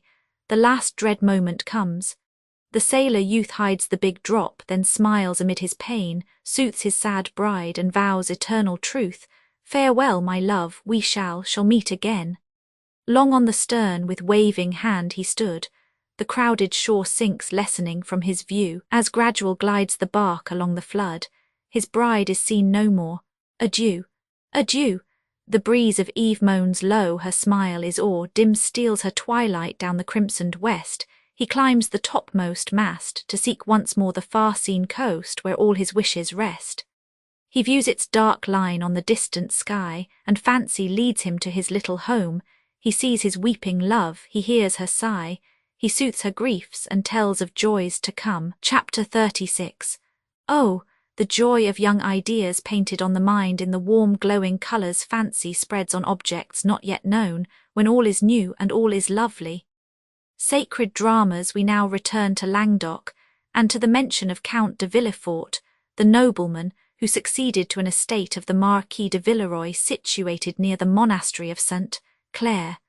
It may be recollected that this chateau was uninhabited, when St. Aubert and his daughter were in the neighbourhood, and that the former was much affected on discovering himself to be so near Château-le-Blanc, a place concerning which the good old La Voisin afterwards dropped some hints that had alarmed Emily's curiosity. It was in the year 1584, the beginning of that, in which St. Aubert died, that Francis Beauveau, Count de Villefort, came into possession of the mansion and extensive domain called Château-le-Blanc, situated in the province of Languedoc, on the shore of the Mediterranean. This estate, which during some centuries had belonged to his family, now descended to him on the decease of his relative, the Marquis de Villeroy, who had been latterly a man of reserved manners and austere character. Circumstances which, together with the duties of his profession that often called him into the field, had prevented any degree of intimacy with his cousin, the Count de Villefort. For many years they had known little of each other, and the Count received the first intelligence of his death, which happened in a distant part of France, together with the instruments that gave him possession of the domain Château-le-Blanc. But it was not till the following year that he determined to visit that estate, when he designed to pass the autumn there. The scenes of Château-le-Blanc often came to his remembrance, heightened by the touches which a warm imagination gives to the recollection of early pleasures. For many years before, in the lifetime of the Marchioness, and at that age when the mind is particularly sensible to impressions of gaiety and delight, he had once visited this spot, and though he had passed a long intervening period amidst the vexations and tumults of public affairs, which too frequently corrode the heart and vitiate the taste, the shades of Languedoc and the grandeur of its distant scenery had never been remembered by him with indifference. During many years the château had been abandoned by the late Marquis, and being inhabited only by an old steward and his wife, had been suffered to fall much into decay. To superintend the repairs that would be requisite to make it a comfortable residence had been a principal motive with the Count for passing the autumnal months in Languedoc, and neither the remonstrances nor the tears of the Countess, for on urgent occasions she could weep, were powerful enough to overcome his determination.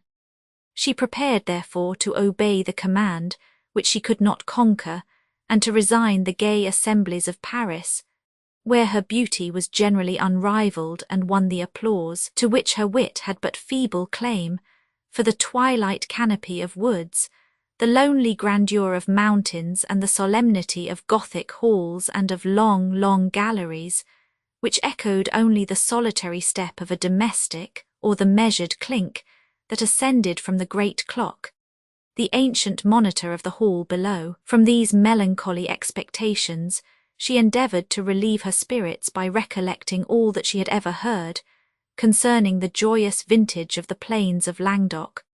But there, alas, no airy forms would bound to the gay melody of Parisian dances, and a view of the rustic festivities of peasants could afford little pleasure to a heart in which even the feelings of ordinary benevolence had long since decayed under the corruptions of luxury. The Count had a son and a daughter, the children of a former marriage, who, he designed, should accompany him to the south of France. Henry, who was in his 20th year, was in the French service, and Blanche, who was not yet 18, had been hitherto confined to the convent, where she had been placed immediately on her father's second marriage. The present Countess, who had neither sufficient ability nor inclination to superintend the education of her daughter-in-law, had advised this step, and the dread of superior beauty had since urged her to employ every art that might prevail on the Count to prolong the period of Blanche's seclusion. It was, therefore, with extreme mortification that she now understood he would no longer submit on this subject, yet it afforded her some consolation to consider that, though the Lady Blanche would emerge from her convent, the shades of the country would, for some time, veil her beauty from the public eye. On the morning which commenced the journey, the postilions stopped at the convent by the Count's order to take up Blanche, whose heart beat with delight, at the prospect of novelty and freedom now before her. As the time of her departure drew nigh, her impatience had increased, and the last night, during which she counted every note of every hour, had appeared the most tedious of any she had ever known. The morning light at length dawned, the matin bell rang. She heard the nuns descending from their chambers, and she started from a sleepless pillow to welcome the day which was to emancipate her from the severities of a cloister and introduce her to a world where pleasure was ever smiling and goodness ever blessed, where, in short, nothing but pleasure and goodness reigned. When the bell of the great gate rang, and the sound was followed by that of carriage wheels, she ran with a palpitating heart to her lattice, and perceiving her father's carriage in the court below, danced with airy steps along the gallery, where she was met by a nun with a summons from the abbess. In the next moment she was in the parlour, and in the presence of the countess, who now appeared to her as an angel that was to lead her into happiness. But the emotions of the countess on beholding her were not in unison with those of Blanche, who had never appeared so lovely as at this moment, when her countenance, animated by the lightning smile of joy, glowed with the beauty of happy innocence. After conversing for a few minutes with the abbess, the countess rose to go. This was the moment which Blanche had anticipated with such eager expectation, the summit from which she looked down upon the fairy land of happiness and surveyed all its enchantment. Was it a moment, then, for tears of regret? Yet it was so. She turned with an altered and dejected countenance to her young companions, who were come to bid her farewell, and wept. Even my lady abbess, so stately and so solemn, she saluted with a degree of sorrow which an hour before she would have believed it impossible to feel, and which may be accounted for by considering how reluctantly we all part, even with unpleasing objects, when the separation is consciously forever. Again she kissed the poor nuns, and then followed the countess from that spot with tears, which she expected to leave only with smiles. But the presence of her father and the variety of objects on the road soon engaged her attention and dissipated the shade which tender regret had thrown upon her spirits. Inattentive to a conversation which was passing between the countess and a Mademoiselle Bearn, her friend Blanche sat, lost in pleasing reverie, as she watched the clouds floating silently along the blue expanse, now veiling the sun and stretching their shadows along the distant scene, and then disclosing all his brightness. The journey continued to give Blanche inexpressible delight, for new scenes of nature were every instant opening to her view, and her fancy became stored with gay and beautiful imagery. It was on the evening of the 7th day that the travellers came within view of Château-le-Blanc, the romantic beauty of whose situation strongly impressed the imagination of Blanche, who observed with sublime astonishment the Pyrenean mountains, which had been seen only at a distance during the day, now rising within a few leagues, with their wild cliffs and immense precipices, which the evening clouds floating round them now disclosed and again veiled. The setting rays that tinged their snowy summits with a roseate hue touched their lower points with various colouring, while the bluish tint that pervaded their shadowy recesses gave the strength of contrast to the splendour of light. The plains of Languedoc, blushing with the purple vine and diversified with groves of mulberry, almond and olives, spread far to the north and the east. To the south appeared the Mediterranean, clear as crystal, and blue as the heavens it reflected, bearing on its bosom vessels whose white sails caught the sunbeams and gave animation to the scene. On a high promontory washed by the waters of the Mediterranean stood her father's mansion, almost secluded from the eye by woods of intermingled pine, oak and chestnut, which crowned the eminence and sloped towards the plains on one side, while on the other they extended to a considerable distance along the seashores. As Blanche drew nearer, the Gothic features of this ancient mansion successively appeared, first an embattled turret rising above the trees, then the broken arch of an immense gateway retiring beyond them, and she almost fancied herself approaching a castle, such as is often celebrated in early story, where the knights look out from the battlements on some champion below, who, clothed in black armour, comes with his companions to rescue the fair lady of his love from the oppression of his rival. A sort of legends to which she had once or twice obtained access in the library of her convent, that, like many others, belonging to the monks, was stored with these relics of romantic fiction. The carriages stopped at a gate, which led into the domain of the chateau, but which was now fastened, and the great bell that had formerly served to announce the arrival of strangers, having long since fallen from its station, a servant climbed over a ruined part of the adjoining wall to give notice to those within of the arrival of their lord.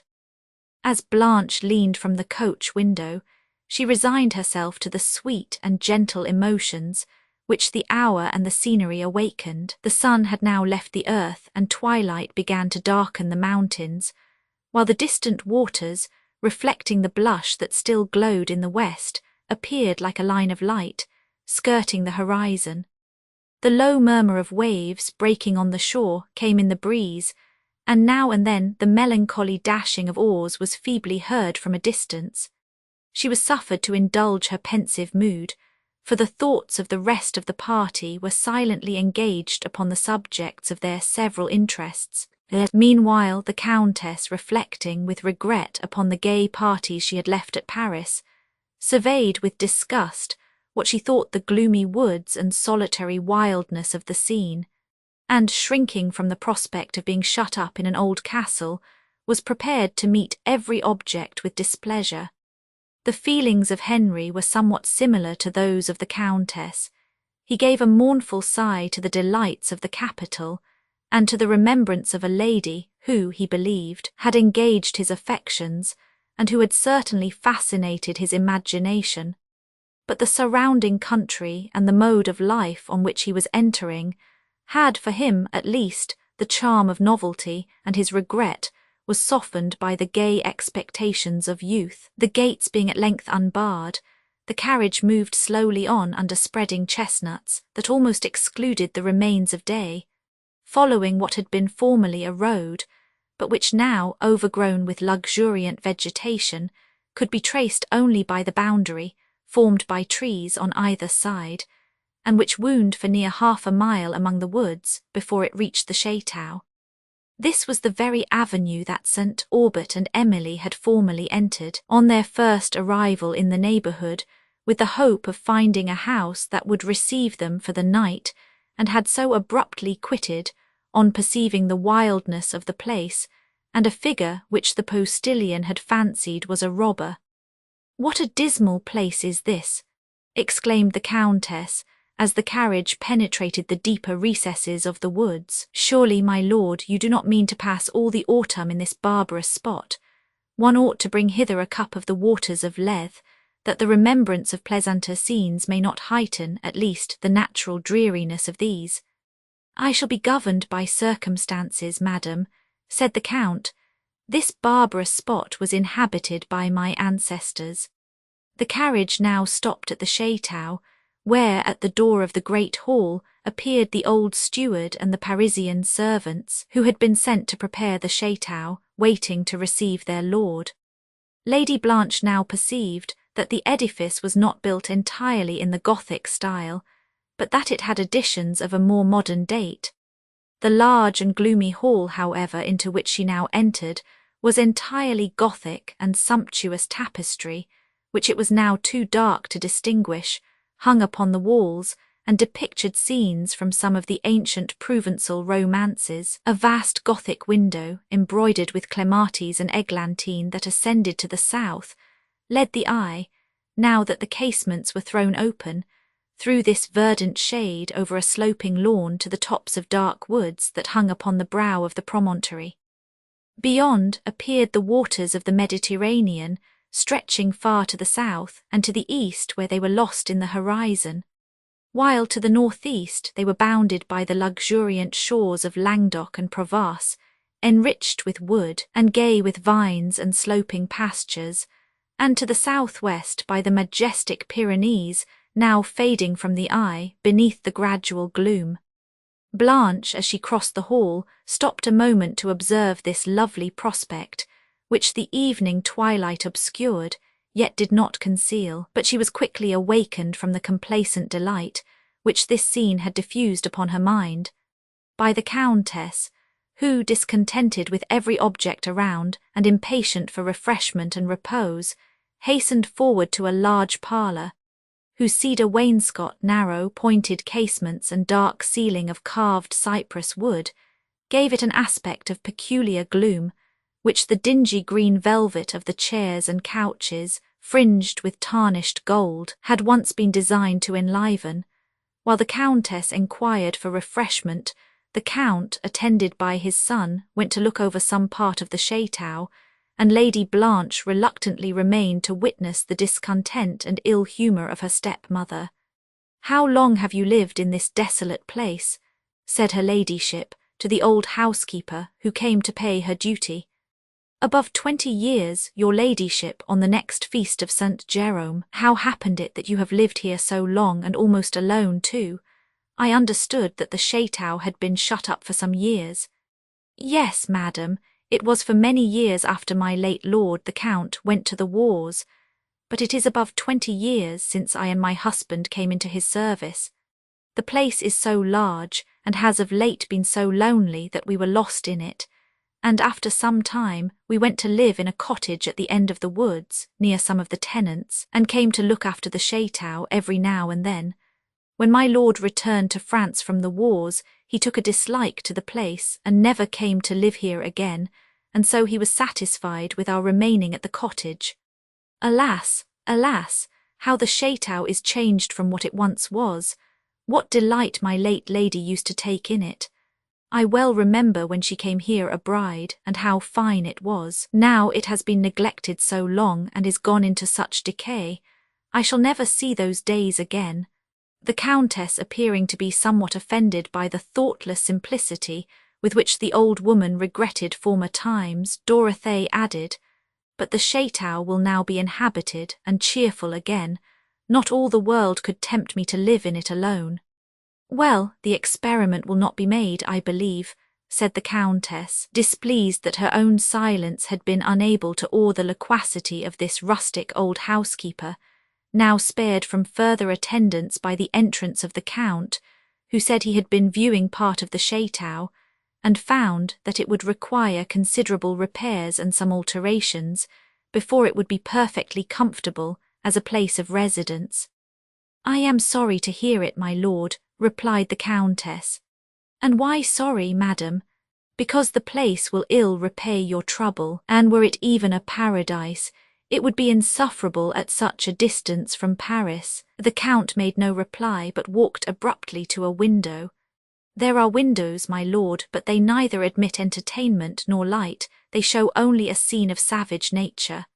"I am at a loss, madam," said the Count, "to conjecture what you mean by savage nature. Do those plains or those woods or that fine expanse of water deserve the name?" "Those mountains certainly do, my lord," rejoined the Countess, pointing to the Pyrenees, "and this chateau, though not a work of rude nature, is, to my taste, at least one of savage art." The Count coloured highly. "This place, madam, was the work of my ancestors," said he, "and you must allow me to say that your present conversation discovers neither good taste nor good manners." Blanche, now shocked at an altercation which appeared to be increasing to a serious disagreement, rose to leave the room, when her mother's woman entered it, and the Countess, immediately desiring to be shown to her own apartment, withdrew, attended by Mademoiselle Bearn. Lady Blanche, it being not yet dark, took this opportunity of exploring new scenes, and leaving the parlour, she passed from the hall into a wide gallery, whose walls were decorated by marble pilasters, which supported an arched roof composed of a rich mosaic work. Through a distant window that seemed to terminate the gallery were seen the purple clouds of evening and a landscape, whose features, thinly veiled in twilight, no longer appeared distinctly, but blended into one grand mass, stretched to the horizon, coloured only with a tint of solemn grey. The gallery terminated in a saloon to which the window she had seen through an open door belonged, but the increasing dusk permitted her only an imperfect view of this apartment, which seemed to be magnificent and of modern architecture, though it had been either suffered to fall into decay or had never been properly finished.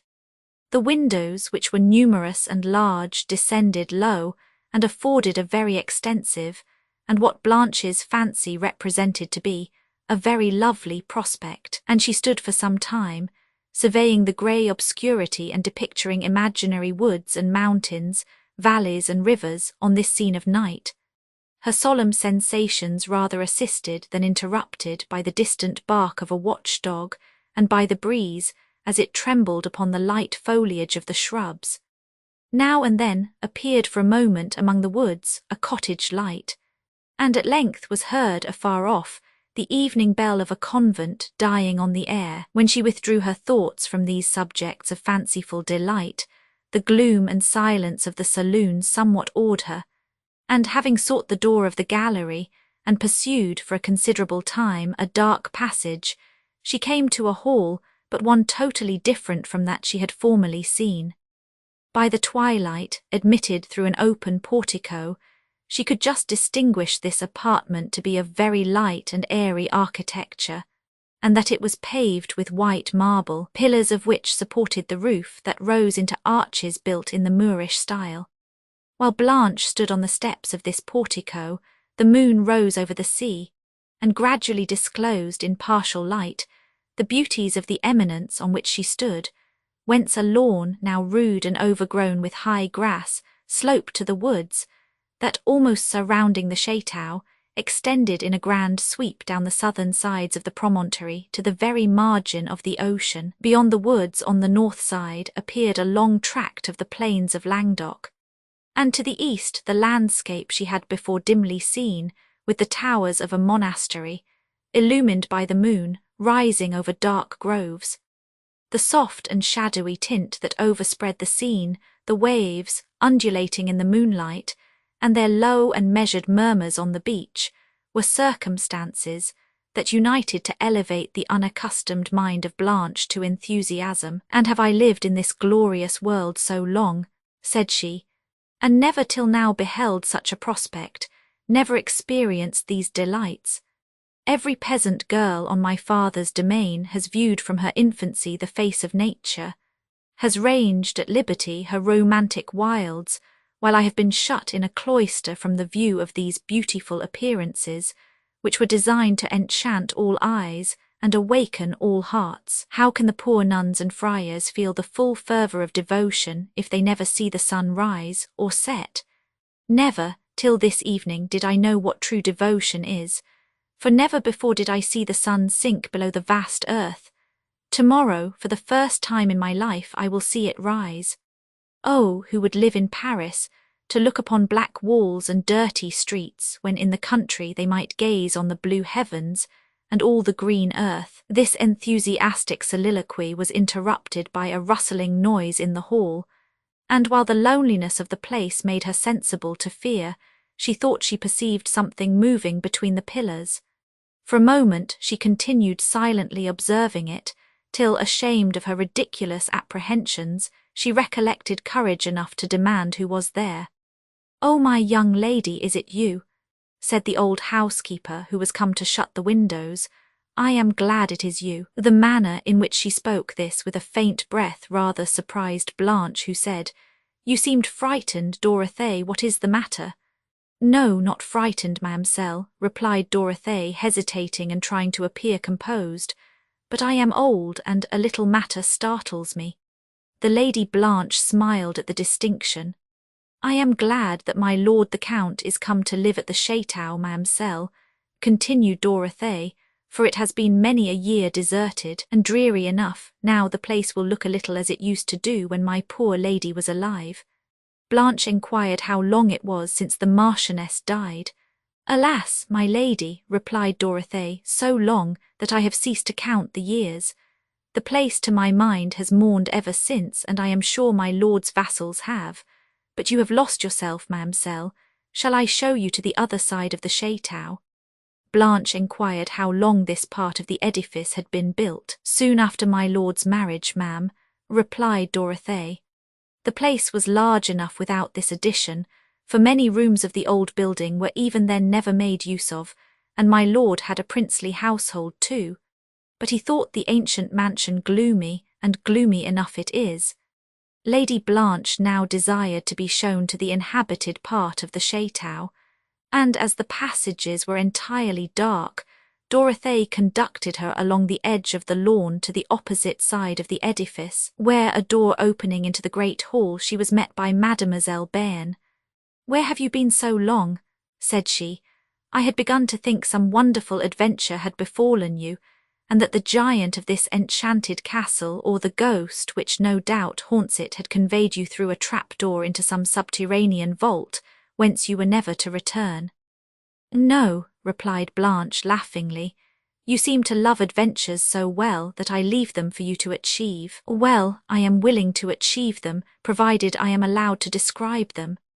"My dear Mademoiselle Bearn," said Henry, as he met her at the door of the parlour, "no ghost of these days would be so savage as to impose silence on you. Our ghosts are more civilized than to condemn a lady to a purgatory severer even than their own, be it what it may." Mademoiselle Bearn replied only by a laugh, and the Count now entering the room, supper was served, during which he spoke little, frequently appeared to be abstracted from the company, and more than once remarked that the place was greatly altered since he had last seen it. "Many years have intervened since that period," said he, "and though the grand features of the scenery admit of no change, they impress me with sensations very different from those I formerly experienced." "Did these scenes, sir," said Blanche, "ever appear more lovely than they do now? To me this seems hardly possible." The Count, regarding her with a melancholy smile, said, "They once were as delightful to me as they are now to you. The landscape is not changed, but time has changed me. From my mind the illusion which gave spirit to the colouring of nature is fading fast. If you live, my dear Blanche, to revisit this spot at the distance of many years, you will, perhaps, remember and understand the feelings of your father." Lady Blanche, affected by these words, remained silent. She looked forward to the period which the Count anticipated, and considering that he who now spoke would then probably be no more, her eyes, bent to the ground, were filled with tears. She gave her hand to her father, who, smiling affectionately, rose from his chair and went to a window to conceal his emotion. The fatigues of the day made the party separate at an early hour, when Blanche retired through a long oak gallery to her chamber, whose spacious and lofty walls, high antiquated casements, and what was the effect of these, its gloomy air, did not reconcile her to its remote situation in this ancient building. The furniture also was of ancient date. The bed was of blue damask, trimmed with tarnished gold lace, and its lofty tester rose in the form of a canopy, whence the curtains descended, like those of such tents as are sometimes represented in old pictures, and indeed much resembling those exhibited on the faded tapestry with which the chamber was hung. To Blanche, every object here was matter of curiosity, and taking the light from her woman to examine the tapestry, she perceived that it represented scenes from the wars of Troy, though the almost colourless worsted now mocked the glowing actions they once had painted. She laughed at the ludicrous absurdity she observed, till recollecting that the hands which had wove it were like the poet whose thoughts of fire they had attempted to express, long since mouldered into dust, a train of melancholy ideas passed over her mind, and she almost wept. Having given her woman a strict injunction to awaken her before sunrise, she dismissed her, and then, to dissipate the gloom which reflection had cast upon her spirits, opened one of the high casements, and was again cheered by the face of living nature. The shadowy earth, the air and ocean, all was still. Along the deep serene of the heavens, a few light clouds floated slowly, through whose skirts the stars now seemed to tremble, and now to emerge with purer splendour. Blanche's thoughts arose involuntarily to the great author of the sublime objects she contemplated, and she breathed a prayer of finer devotion than any she had ever uttered beneath the vaulted roof of a cloister. At this casement she remained till the glooms of midnight were stretched over the prospect. She then retired to her pillow, and, with gay visions of tomorrow, to those sweet slumbers which health and happy innocence only know. Tomorrow to fresh woods and pastures new. Chapter 37. What transport to retrace our early plays, our easy bliss when each thing joy supplied the woods, the mountains and the warbling maze of the wild brooks.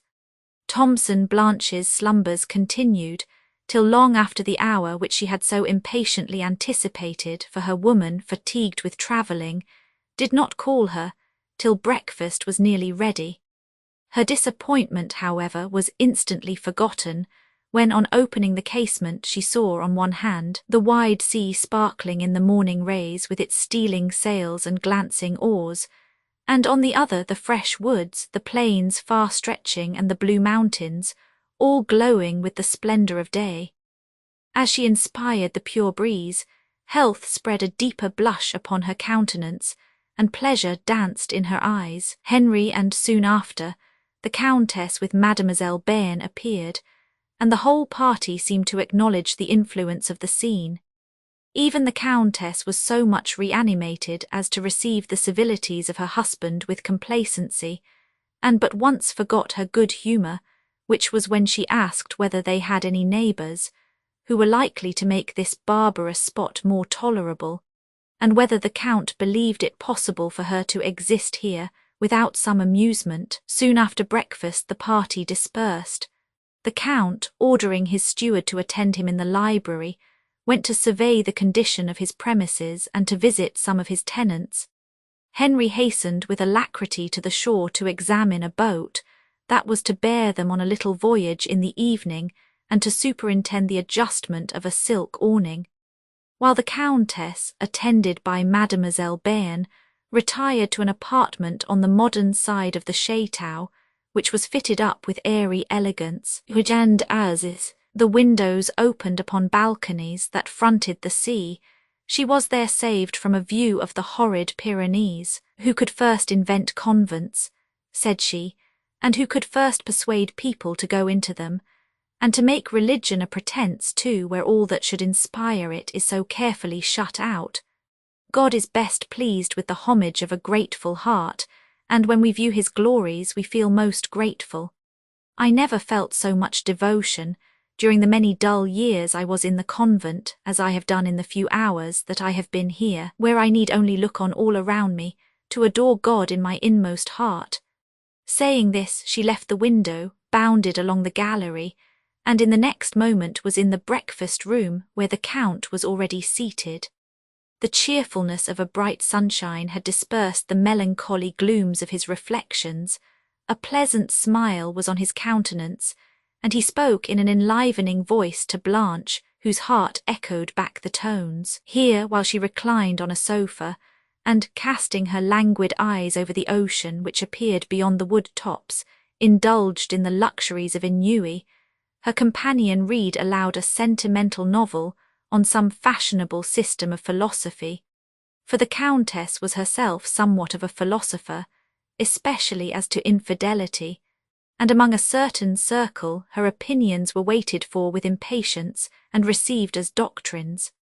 The Lady Blanche, meanwhile, hastened to indulge, amidst the wild wood walks around the chateau, her new enthusiasm, where, as she wandered under the shades, her gay spirits gradually yielded to pensive complacency. Now she moved with solemn steps beneath the gloom of thickly interwoven branches, where the fresh dew still hung upon every flower that peeped from among the grass, and now tripped sportively along the path, on which the sunbeams darted and the checkered foliage trembled, where the tender greens of the beech, the acacia and the mountain ash, mingling with the solemn tints of the cedar, the pine and cypress, exhibited as fine a contrast of colouring as the majestic oak and oriental plane did of form, to the feathery lightness of the cork tree and the waving grace of the poplar.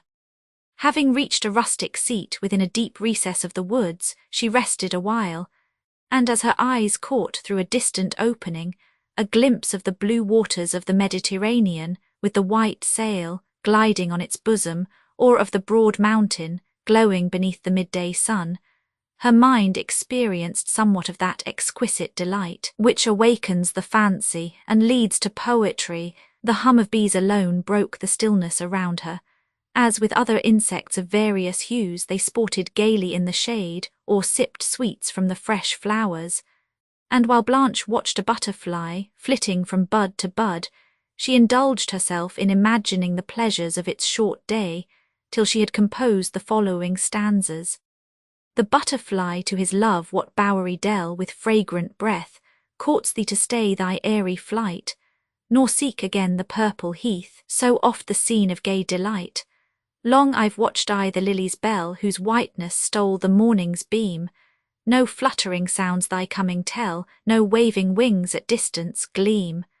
But fountain fresh, nor breathing grove, nor sunny mead, nor blossomed tree, so sweet as lily's cell shall prove, the bower of constant love and me. When April buds begin to blow, the primrose and the harebell blue, that on the verdant moss bank grow, with violet cups that weep in dew. When wanton gales breathe through the shade, and shake the blooms, and steal their sweets, and swell the song of every glade, I range the forest's green retreats. There through the tangled wood-walks play, where no rude urchin paces near, where sparely peeps the sultry day, and light dews freshen all the air. High on a sunbeam oft I sport o'er bower and fountain, vale and hill, oft every blushing floweret caught that hangs its head o'er winding rill. But these I'll leave to be thy guide, and show thee where the jasmine spreads her snowy leaf, where mayflowers hide and rosebuds rear their peeping heads. With me the mountain's summit scale, and taste the wild thyme's honeyed bloom, whose fragrance, floating on the gale, oft leads me to the cedar's gloom. Yet no sound comes in the breeze. What shade thus dares to tempt thy stay? Once me alone thou wished to please, and with me only thou wouldst stray. But while thy long delay I mourn, and chide the sweet shades for their guile, thou mayst be true and they forlorn, and fairy favours court thy smile. The tiny queen of fairyland, who knows thy speed, hath sent thee far to bring, or ere the night watch stand, rich essence for her shadowy car. Perchance her acorn cups to fill with nectar from the Indian rose, or gather, near some haunted rill, maydews that lull to sleep love's woes. Or o'er the mountains bade thee fly, to tell her fairy love to speed when evening steals upon the sky, to dance along the twilight mead. But now I see thee sailing low, gay as the brightest flowers of spring. Thy coat of blue and jet I know, and well thy gold and purple wing. Borne on the gale thou comest to me. Oh, welcome, welcome to my home. In Lily's cell we'll live in glee, together o'er the mountains roam. When Lady Blanche returned to the chateau, instead of going to the apartment of the Countess, she amused herself with wandering over that part of the edifice which she had not yet examined, of which the most ancient first attracted her curiosity. For though what she had seen of the modern was gay and elegant, there was something in the former more interesting to her imagination. Having passed up the great staircase, and through the oak gallery, she entered upon a long suite of chambers, whose walls were either hung with tapestry or wainscoted with cedar, the furniture of which looked almost as ancient as the rooms themselves. The spacious fireplaces, where no mark of social cheer remained, presented an image of cold desolation, and the whole suite had so much the air of neglect and desertion that it seemed as if the venerable persons whose portraits hung upon the walls had been the last to inhabit them. On leaving these rooms she found herself in another gallery, one end of which was terminated by a back staircase, and the other by a door that seemed to communicate with the north side of the chateau, but which being fastened she descended the staircase, and opening a door in the wall a few steps down, found herself in a small square room that formed part of the west turret of the castle. 3 windows presented each a separate and beautiful prospect, that to the north overlooking Languedoc, another to the west, the hills ascending towards the Pyrenees, whose awful summits crowned the landscape, and a third, fronting the south, gave the Mediterranean and a part of the wild shores of Roussillon to the eye. Having left the turret and descended the narrow staircase, she found herself in a dusky passage where she wandered, unable to find her way, till impatience yielded to apprehension and she called for assistance. Presently steps approached, and light glimmered through a door at the other extremity of the passage, which was opened with caution by some person who did not venture beyond it, and whom Blanche observed in silence till the door was closing, when she called aloud, and hastening towards it, perceived the old housekeeper. "Dear Mamselle, is it you?" said Dorothée. "How could you find your way hither?" Had Blanche been less occupied by her own fears, she would probably have observed the strong expressions of terror and surprise on Dorothee's countenance, who now led her through a long succession of passages and rooms that looked as if they had been uninhabited for a century, till they reached that appropriated to the housekeeper, where Dorothée entreated she would sit down and take refreshment. Blanche accepted the sweet meats offered to her, mentioned her discovery of the pleasant turret, and her wish to appropriate it to her own use. Whether Dorothee's taste was not so sensible to the beauties of landscape as her young lady's, or that the constant view of lovely scenery had deadened it, she forbore to praise the subject of Blanche's enthusiasm, which, however, her silence did not repress. To Lady Blanche's enquiry of whither the door she had found fastened at the end of the gallery led, she replied that it opened to a suite of rooms which had not been entered during many years. "For," added she, "my late lady died in one of them, and I could never find in my heart to go into them since." Blanche, though she wished to see these chambers, forbore, on observing that Dorothee's eyes were filled with tears, to ask her to unlock them, and soon after went to dress for dinner, at which the whole party met in good spirits and good humour, except the Countess, whose vacant mind, overcome by the languor of idleness, would neither suffer her to be happy herself, nor to contribute to the happiness of others. Mademoiselle Bearn, attempting to be witty, directed her badinage against Henry, who answered because he could not well avoid it, rather than from any inclination to notice her, whose liveliness sometimes amused, but whose conceit and insensibility often disgusted him. The cheerfulness with which Blanche rejoined the party vanished on her reaching the margin of the sea. She gazed with apprehension upon the immense expanse of waters, which at a distance she had beheld only with delight and astonishment, and it was by a strong effort that she so far overcame her fears as to follow her father into the boat. As she silently surveyed the vast horizon, bending round the distant verge of the ocean, an emotion of sublimest rapture struggled to overcome a sense of personal danger. A light breeze played on the water and on the silk awning of the boat, and waved the foliage of the receding woods that crowned the cliffs for many miles, and which the Count surveyed with the pride of conscious property, as well as with the eye of taste. At some distance among these woods stood a pavilion, which had once been the scene of social gaiety, and which its situation still made one of romantic beauty.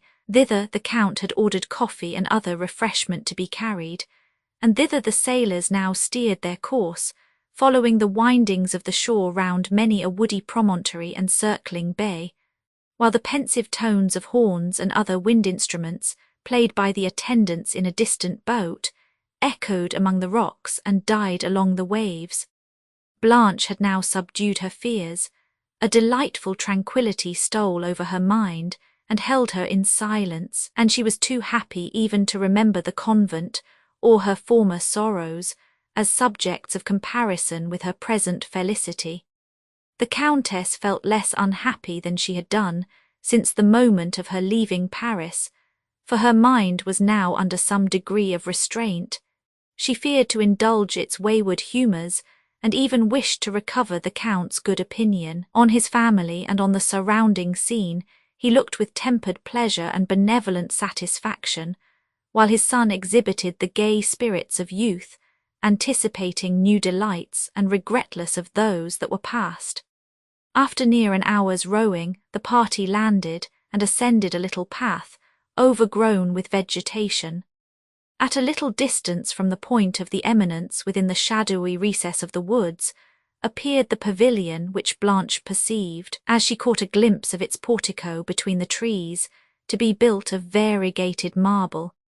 As she followed the Countess, she often turned her eyes with rapture towards the ocean, seen beneath the dark foliage far below, and from thence upon the deep woods, whose silence and impenetrable gloom awakened emotions more solemn, but scarcely less delightful. The pavilion had been prepared as far as was possible on a very short notice for the reception of its visitors, but the faded colours of its painted walls and ceiling, and the decayed drapery of its once magnificent furniture, declared how long it had been neglected and abandoned to the empire of the changing seasons. While the party partook of a collation of fruit and coffee, the horns, placed in a distant part of the woods, where an echo sweetened and prolonged their melancholy tones, broke softly on the stillness of the scene. This spot seemed to attract even the admiration of the Countess, or perhaps it was merely the pleasure of planning furniture and decorations that made her dwell so long on the necessity of repairing and adorning it, while the Count, never happier than when he saw her mind engaged by natural and simple objects, acquiesced in all her designs concerning the pavilion. The paintings on the walls and coved ceiling were to be renewed, the canopies and sofas were to be of light green damask, marble statues of wood nymphs bearing on their heads baskets of living flowers were to adorn the recesses between the windows, which, descending to the ground, were to admit to every part of the room, and it was of octagonal form, the various landscape. One window opened upon a romantic glade, where the eye roved among the woody recesses, and the scene was bounded only by a lengthened pomp of groves. From another, the woods receding disclosed the distant summits of the Pyrenees. A third fronted an avenue, beyond which the grey towers of Château le Blanc and a picturesque part of its ruin were seen partially among the foliage, while a fourth gave, between the trees, a glimpse of the green pastures and villages that diversify the banks of the Aude. The Mediterranean, with the bold cliffs that overlooked its shores, were the grand objects of a fifth window, and the others gave, in different points of view, the wild scenery of the woods. After wandering for some time in these, the party returned to the shore and embarked, and the beauty of the evening tempting them to extend their excursion, they proceeded further up the bay. A dead calm had succeeded the light breeze that wafted them hither, and the men took to their oars. Around, the waters were spread into one vast expanse of polished mirror, reflecting the grey cliffs and feathery woods that overhung its surface, the glow of the western horizon and the dark clouds that came slowly from the east. Blanche loved to see the dipping oars imprint the water, and to watch the spreading circles they left, which gave a tremulous motion to the reflected landscape, without destroying the harmony of its features. Above the darkness of the woods her eye now caught a cluster of high towers, touched with the splendour of the setting rays, and soon after, the horns being then silent, she heard the faint swell of choral voices from a distance. "What voices are those upon the air?" said the Count, looking round and listening, but the strain had ceased.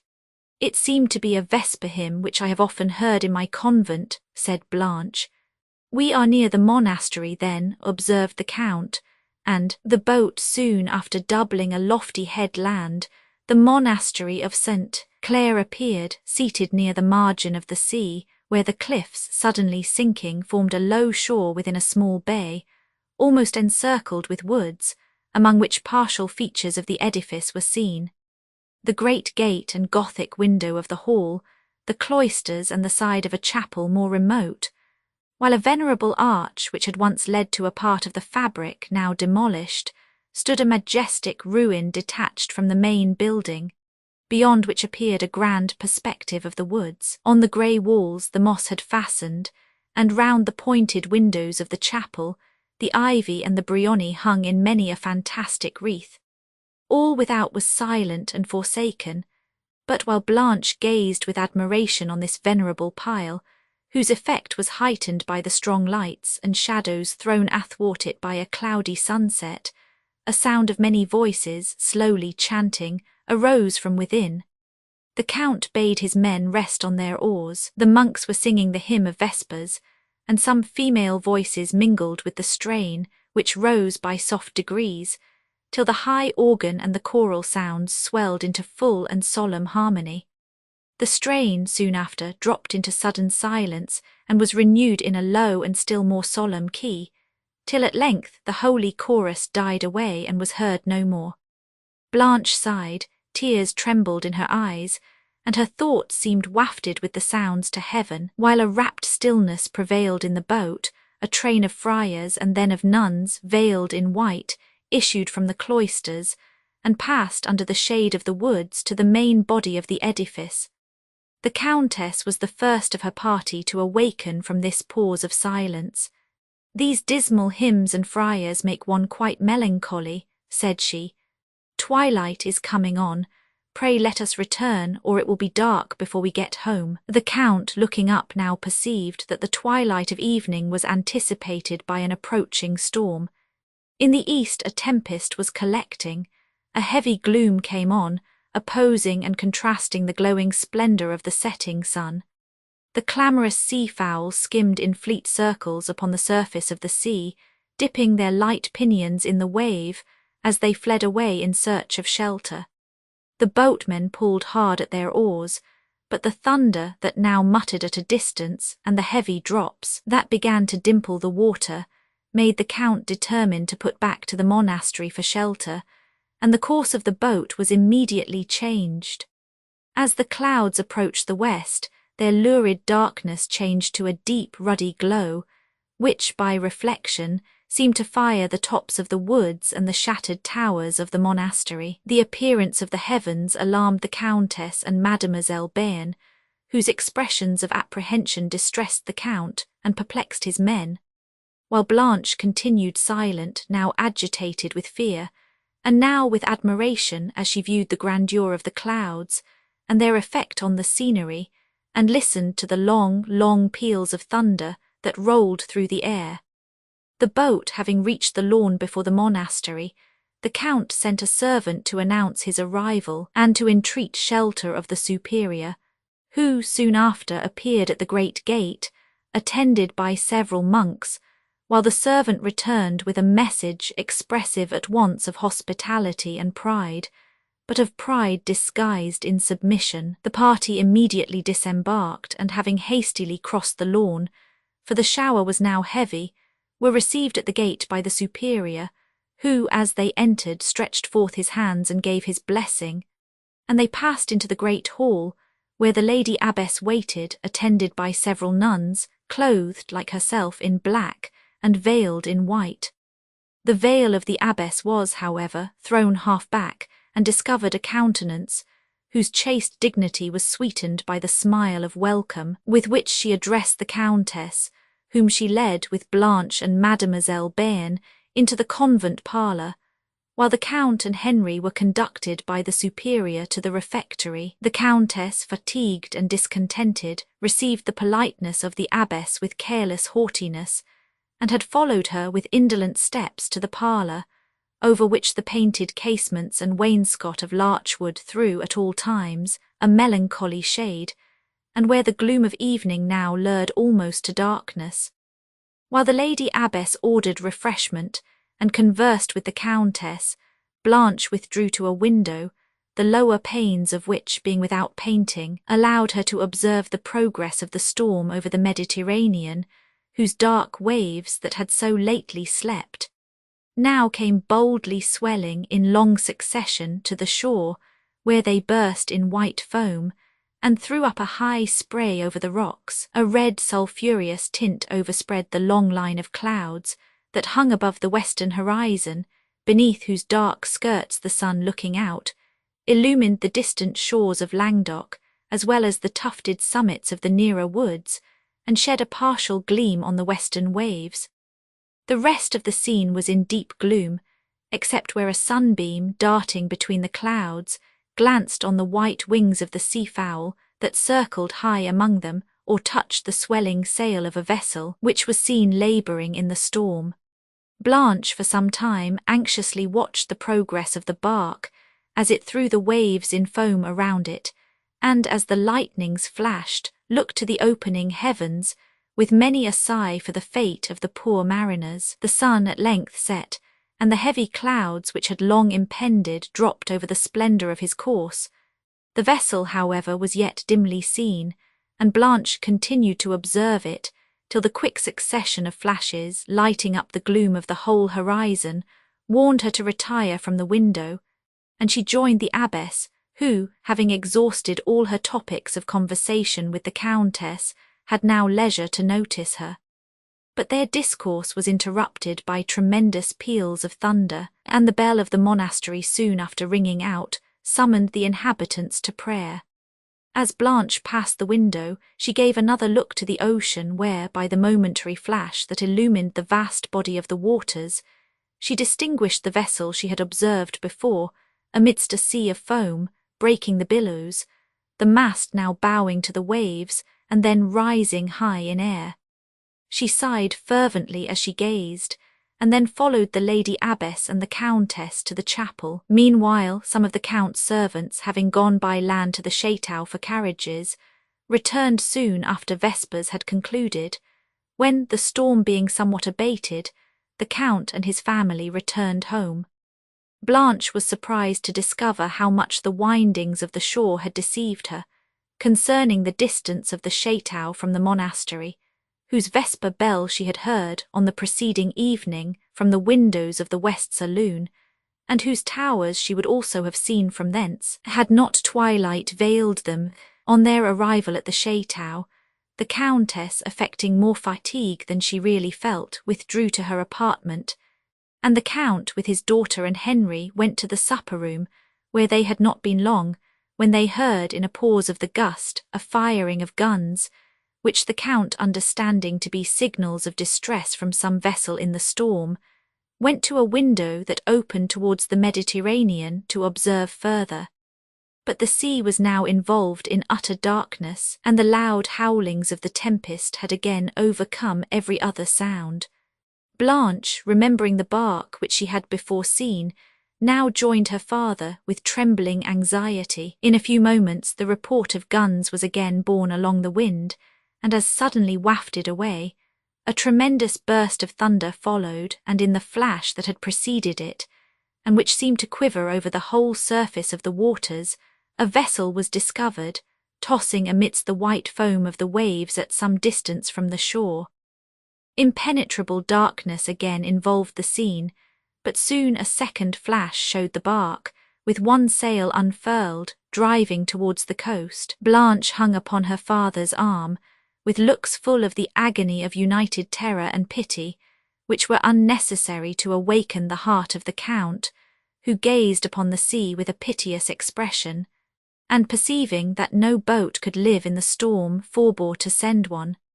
But he gave orders to his people to carry torches out upon the cliffs, hoping they might prove a kind of beacon to the vessel, or at least warn the crew of the rocks they were approaching. While Henry went out to direct on what part of the cliffs the lights should appear, Blanche remained with her father at the window, catching every now and then, as the lightnings flashed, a glimpse of the vessel, and she soon saw with reviving hope the torches flaming on the blackness of night, and as they waved over the cliffs, casting a red gleam on the gasping billows. When the firing of guns was repeated, the torches were tossed high in the air, as if answering the signal, and the firing was then redoubled.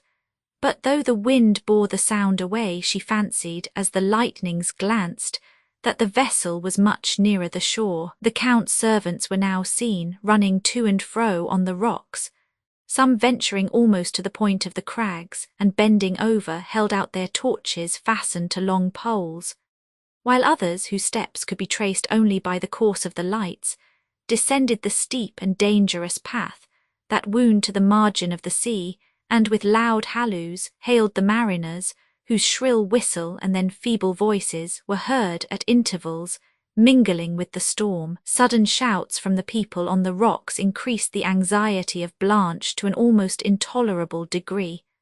But her suspense concerning the fate of the mariners was soon over, when Henry, running breathless into the room, told that the vessel was anchored in the bay below, but in so shattered a condition that it was feared she would part before the crew could disembark. The Count immediately gave orders for his own boats to assist in bringing them to shore, and that such of these unfortunate strangers as could not be accommodated in the adjacent hamlet should be entertained at the Chateau. Among the latter were Emily St. Aubert, Monsieur Dupont, Ludovico and Annette, who, having embarked at Leghorn and reached Marseille, were from thence crossing the Gulf of Lyons when this storm overtook them.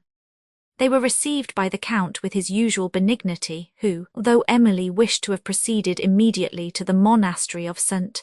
Clare, would not allow her to leave the Chateau that night, and indeed the terror and fatigue she had suffered would scarcely have permitted her to go farther. In Monsieur Dupont, the Count discovered an old acquaintance, and much joy and congratulation passed between them, after which Emily was introduced by name to the Count's family, whose hospitable benevolence dissipated the little embarrassment which her situation had occasioned her, and the party were soon seated at the supper table.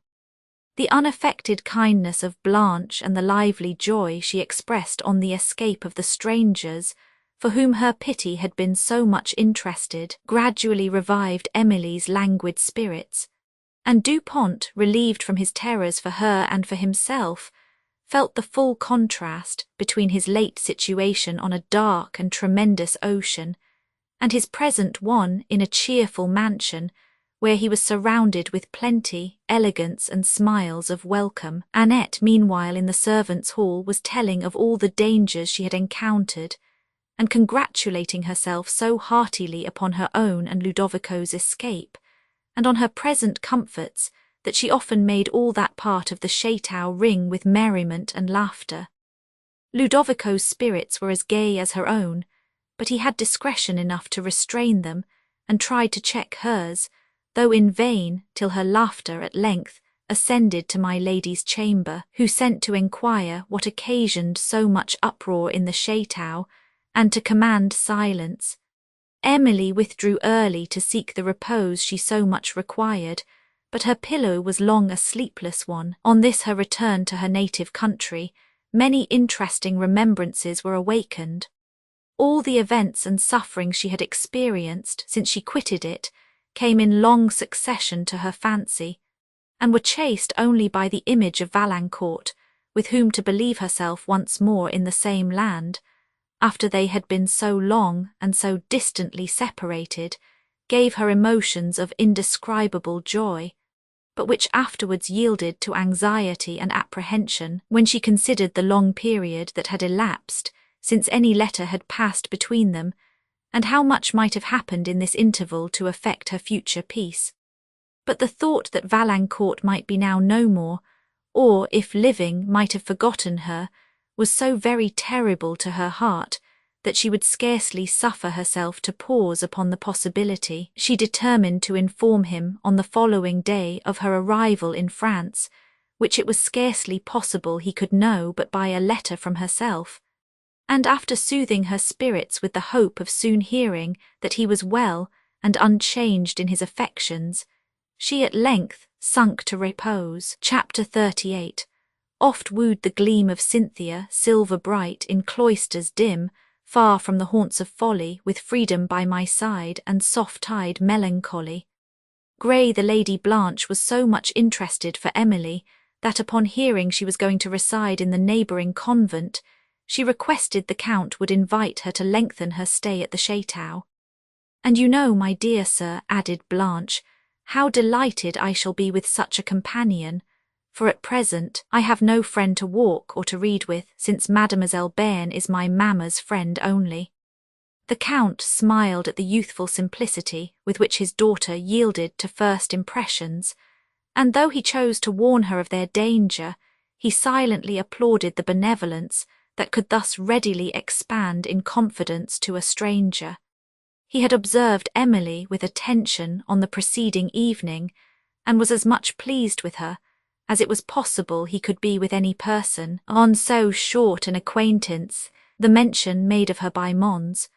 Dupont had also given him a favourable impression of Emily, but extremely cautious as to those whom he introduced to the intimacy of his daughter, he determined, on hearing that the former was no stranger at the convent of St. Clair, to visit the abbess, and, if her account corresponded with his wish, to invite Emily to pass some time at the Château. On this subject, he was influenced by a consideration of the Lady Blanche's welfare, still more than by either a wish to oblige her or to befriend the orphan Emily, for whom, however, he felt considerably interested.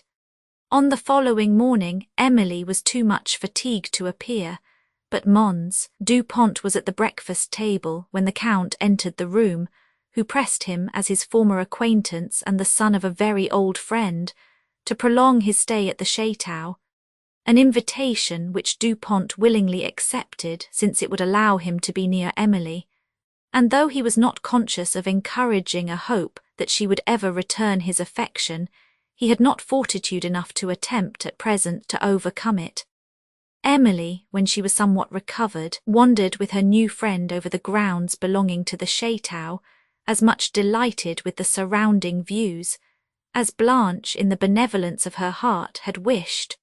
From thence she perceived, beyond the woods, the towers of the monastery, and remarked that it was to this convent she designed to go. "Ah," said Blanche with surprise, "I am but just released from a convent, and would you go into one? If you could know what pleasure I feel in wandering here at liberty, and in seeing the sky and the fields and the woods all round me, I think you would not." Emily, smiling at the warmth with which the Lady Blanche spoke, observed that she did not mean to confine herself to a convent for life.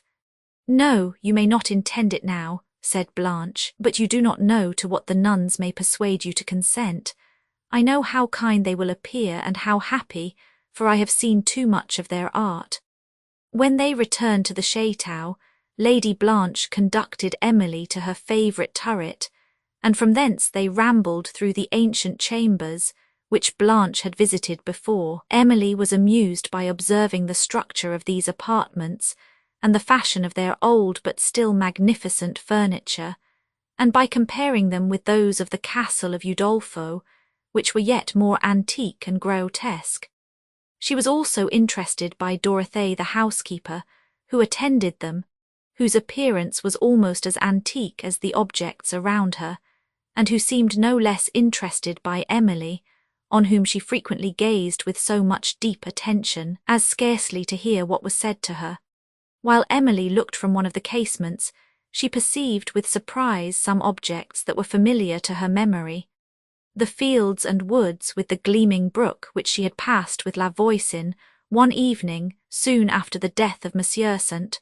Aubert in her way from the monastery to her cottage, and she now knew this to be the Château which he had then avoided, and concerning which he had dropped some remarkable hints. Shocked by this discovery, yet scarcely knowing why, she mused for some time in silence, and remembered the emotion which her father had betrayed on finding himself so near this mansion, and some other circumstances of his conduct that now greatly interested her. The music, too, which she had formerly heard, and respecting which La Voisin had given such an odd account, occurred to her, and desirous of knowing more concerning it, she asked Dorothée whether it returned at midnight, as usual, and whether the musician had yet been discovered. "Yes, ma'amselle," replied Dorothée, "that music is still heard, but the musician has never been found out, nor ever will, I believe, though there are some people who can guess." "Indeed," said Emily, "then why do they not pursue the enquiry?" "Ah, young lady, enquiry enough has been made, but who can pursue a spirit?" Emily smiled, and remembering how lately she had suffered herself to be led away by superstition, determined now to resist its contagion. Yet, in spite of her efforts, she felt awe mingle with her curiosity on this subject. and Blanche, who had hitherto listened in silence, now enquired what this music was, and how long it had been heard. "Ever since the death of my lady, madam," replied Dorothée. "Why, the place is not haunted, surely," said Blanche between jesting and seriousness. "I have heard that music almost ever since my dear lady died," continued Dorothée, "and never before then. But that is nothing to some things I could tell of." "Do, pray, tell them then," said Lady Blanche, now more in earnest than in jest. "I am much interested, for I have heard Sister Henriette and Sister Sophie in the convent tell of such strange appearances which they themselves had witnessed." "You never heard, my lady, I suppose, what made us leave the château and go and live in a cottage," said Dorothée. "Never," replied Blanche with impatience. "Nor the reason that my lord the Marquis—" Dorothée checked herself, hesitated, and then endeavoured to change the topic, but the curiosity of Blanche was too much awakened to suffer the subject thus easily to escape her, and she pressed the old housekeeper to proceed with her account, upon whom, however, no entreaties could prevail, and it was evident that she was alarmed for the imprudence into which she had already betrayed herself. "I perceive," said Emily, smiling, "that all old mansions are haunted. I am lately come from a place of wonders, but unluckily since I left it, I have heard almost all of them explained." Blanche was silent, Dorothée looked grave and sighed, and Emily felt herself still inclined to believe more of the wonderful than she chose to acknowledge. Just then she remembered the spectacle she had witnessed in a chamber of Udolpho, and by an odd kind of coincidence the alarming words that had accidentally met her eye in the MS. papers which she had destroyed in obedience to the command of her father, and she shuddered at the meaning they seemed to impart, almost as much as at the horrible appearance disclosed by the black veil. The Lady Blanche, meanwhile, unable to prevail with Dorothée to explain the subject of her late hints, had desired, on reaching the door that terminated the gallery, and which she found fastened on the preceding day, to see the suite of rooms beyond. "Dear young lady," said the housekeeper, "I have told you my reason for not opening them.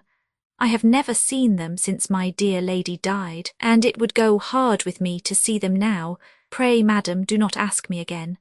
"Certainly I will not," replied Blanche, "if that is really your objection." "Alas, it is," said the old woman. "We all loved her well, and I shall always grieve for her. Time runs round, it is now many years since she died, but I remember everything that happened then as if it was but yesterday. Many things that have passed of late years are gone quite from my memory, while those so long ago I can see as if in a glass." She paused, but afterwards, as they walked up the gallery, added to Emily, "This young lady sometimes brings the late Marchioness to my mind. I can remember when she looked just as blooming and very like her when she smiles. Poor lady, how gay she was when she first came to the château." "And was she not gay afterwards?" said Blanche. Dorothée shook her head, and Emily observed her with eyes strongly expressive of the interest she now felt. "Let us sit down in this window," said the Lady Blanche, on reaching the opposite end of the gallery. "And pray, Dorothée, if it is not painful to you, tell us something more about the Marchioness. I should like to look into the glass you spoke of just now, and see a few of the circumstances which you say often pass over it." "No, my lady," replied Dorothée. "If you knew as much as I do, you would not, for you would find there a dismal train of them. I often wish I could shut them out, but they will rise to my mind. I see my dear lady on her deathbed, her very look, and remember all she said. It was a terrible scene." "Why was it so terrible?" said Emily with emotion. "Ah, dear young lady, is not death always terrible?" replied Dorothée. To some further enquiries of Blanche, Dorothée was silent, and Emily, observing the tears in her eyes, forbore to urge the subject, and endeavoured to withdraw the attention of her young friend to some object in the gardens, where the Count, with the Countess and Monsieur Dupont, appearing, they went down to join them. When he perceived Emily, he advanced to meet her, and presented her to the Countess in a manner so benign that it recalled most powerfully to her mind the idea of her late father, and she felt more gratitude to him than embarrassment towards the Countess, who, however, received her with one of those fascinating smiles which her caprice sometimes allowed her to assume, and which was now the result of a conversation the Count had held with her concerning Emily. Whatever this might be, or whatever had passed in his conversation with the Lady Abbess, whom he had just visited, esteem and kindness were strongly apparent in his manner when he addressed Emily, who experienced that sweet emotion which arises from the consciousness of possessing the approbation of the good. For to the Count's worth she had been inclined to yield her confidence almost from the first moment in which she had seen him, before she could finish her acknowledgments for the hospitality she had received, and mention of her design of going immediately to the convent. She was interrupted by an invitation to lengthen her stay at the chateau, which was pressed by the Count and the Countess with an appearance of such friendly sincerity that, though she much wished to see her old friends at the monastery, and to sigh once more over her father's grave, she consented to remain a few days at the chateau. To the abbess, however, she immediately wrote, mentioning her arrival in Languedoc and her wish to be received into the convent as a boarder. She also sent letters to Monsieur Quesnel and to Valancourt, whom she merely informed of her arrival in France, and as she knew not where the latter might be stationed, she directed her letter to his brother's seat in Gascony.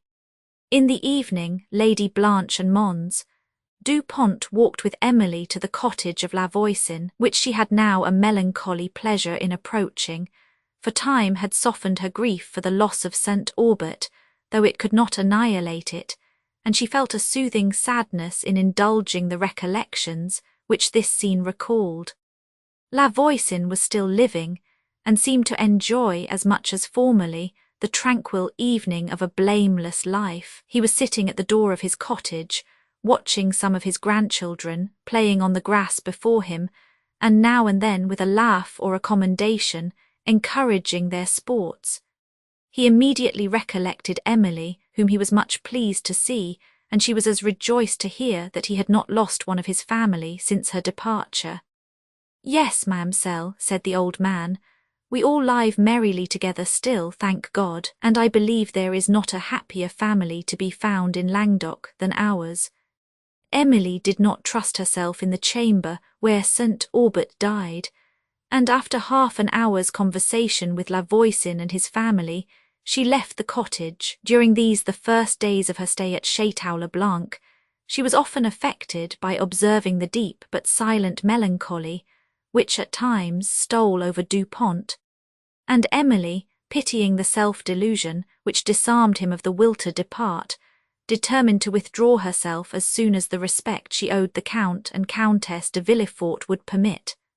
The dejection of his friend soon alarmed the anxiety of the Count, to whom Du Pont at length confided the secret of his hopeless affection, which, however, the former could only commiserate, though he secretly determined to befriend his suit, if an opportunity of doing so should ever occur. Considering the dangerous situation of Du Pont, he but feebly opposed his intention of leaving Chateau le Blanc on the following day, but drew from him a promise of a longer visit, when he could return with safety to his peace. Emily herself, though she could not encourage his affection, esteemed him both for the many virtues he possessed, and for the services she had received from him, and it was not without tender emotions of gratitude and pity that she now saw him depart for his family seat in Gascony, while he took leave of her with a countenance so expressive of love and grief as to interest the Count more warmly in his cause than before. In a few days, Emily also left the chateau, but not before the Count and Countess had received her promise to repeat her visit very soon, and she was welcomed by the abbess with the same maternal kindness she had formerly experienced, and by the nuns with much expression of regard. The well-known scenes of the convent occasioned her many melancholy recollections, but with these were mingled others that inspired gratitude for having escaped the various dangers that had pursued her since she quitted it, and for the good which she yet possessed. and though she once more wept over her father's grave with tears of tender affection, her grief was softened from its former acuteness. Some time after her return to the monastery, she received a letter from her uncle Mons Quesnel in answer to information that she had arrived in France, and to her enquiries concerning such of her affairs as he had undertaken to conduct during her absence, especially as to the period for which La Vallée had been let, whither it was her wish to return if it should appear that her income would permit her to do so. The reply of Mons Quesnel was cold and formal as she expected, expressing neither concern for the evils she suffered nor pleasure that she was now removed from them, nor did he allow the opportunity to pass of reproving her for her rejection of Count Morano, whom he affected still to believe a man of honour and fortune, nor of vehemently declaiming against Montoni, to whom he had always, till now, felt himself to be inferior. On Emily's pecuniary concerns, he was not very explicit. He informed her, however, that the term for which La Vallée had been engaged was nearly expired, but without inviting her to his own house, added that her circumstances would by no means allow her to reside there, and earnestly advised her to remain for the present in the convent of St. Clare. To her enquiries respecting poor old Teresa, her late father's servant, he gave no answer. In the postscript to his letter, Monsieur Quesnel mentioned M. Motteville, in whose hands the late St. Aubert had placed the chief of his personal property, as being likely to arrange his affairs nearly to the satisfaction of his creditors, and that Emily would recover much more of her fortune than she had formerly reason to expect. The letter also enclosed to Emily an order upon a merchant at Narbonne for a small sum of money. The tranquillity of the monastery, and the liberty she was suffered to enjoy in wandering among the woods and shores of this delightful province, gradually restored her spirits to their natural tone, except that anxiety would sometimes intrude concerning Valancourt as the time approached, when it was possible that she might receive an answer to her letter. Chapter 39. As when a wave that from a cloud impends and swelled with tempests on the ship descends, white are the decks with foam, the winds aloud howl o'er the masts and sing through every shroud, pale, trembling, turred, the sailors freeze with fears, and instant death on every wave appears.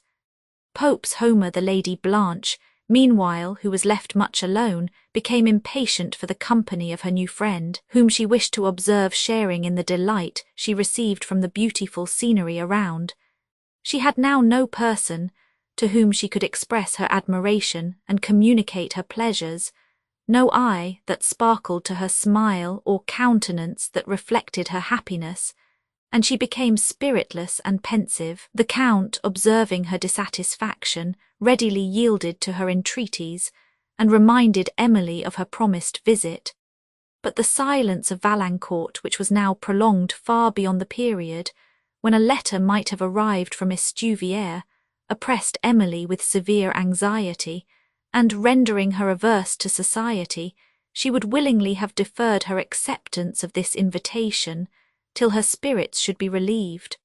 The Count and his family, however, pressed to see her, and, as the circumstances that prompted her wish for solitude could not be explained, there was an appearance of caprice in her refusal which she could not persevere in without offending the friends whose esteem she valued.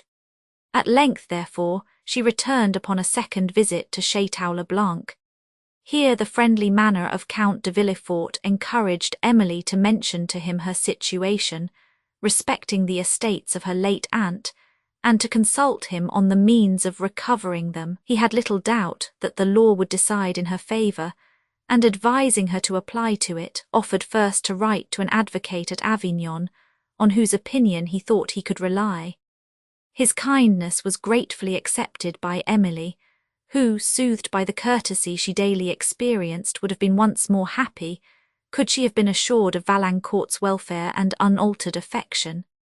She had now been above a week at the Château without receiving intelligence of him, and though she knew that if he was absent from his brother's residence, It was scarcely probable her letter had yet reached him.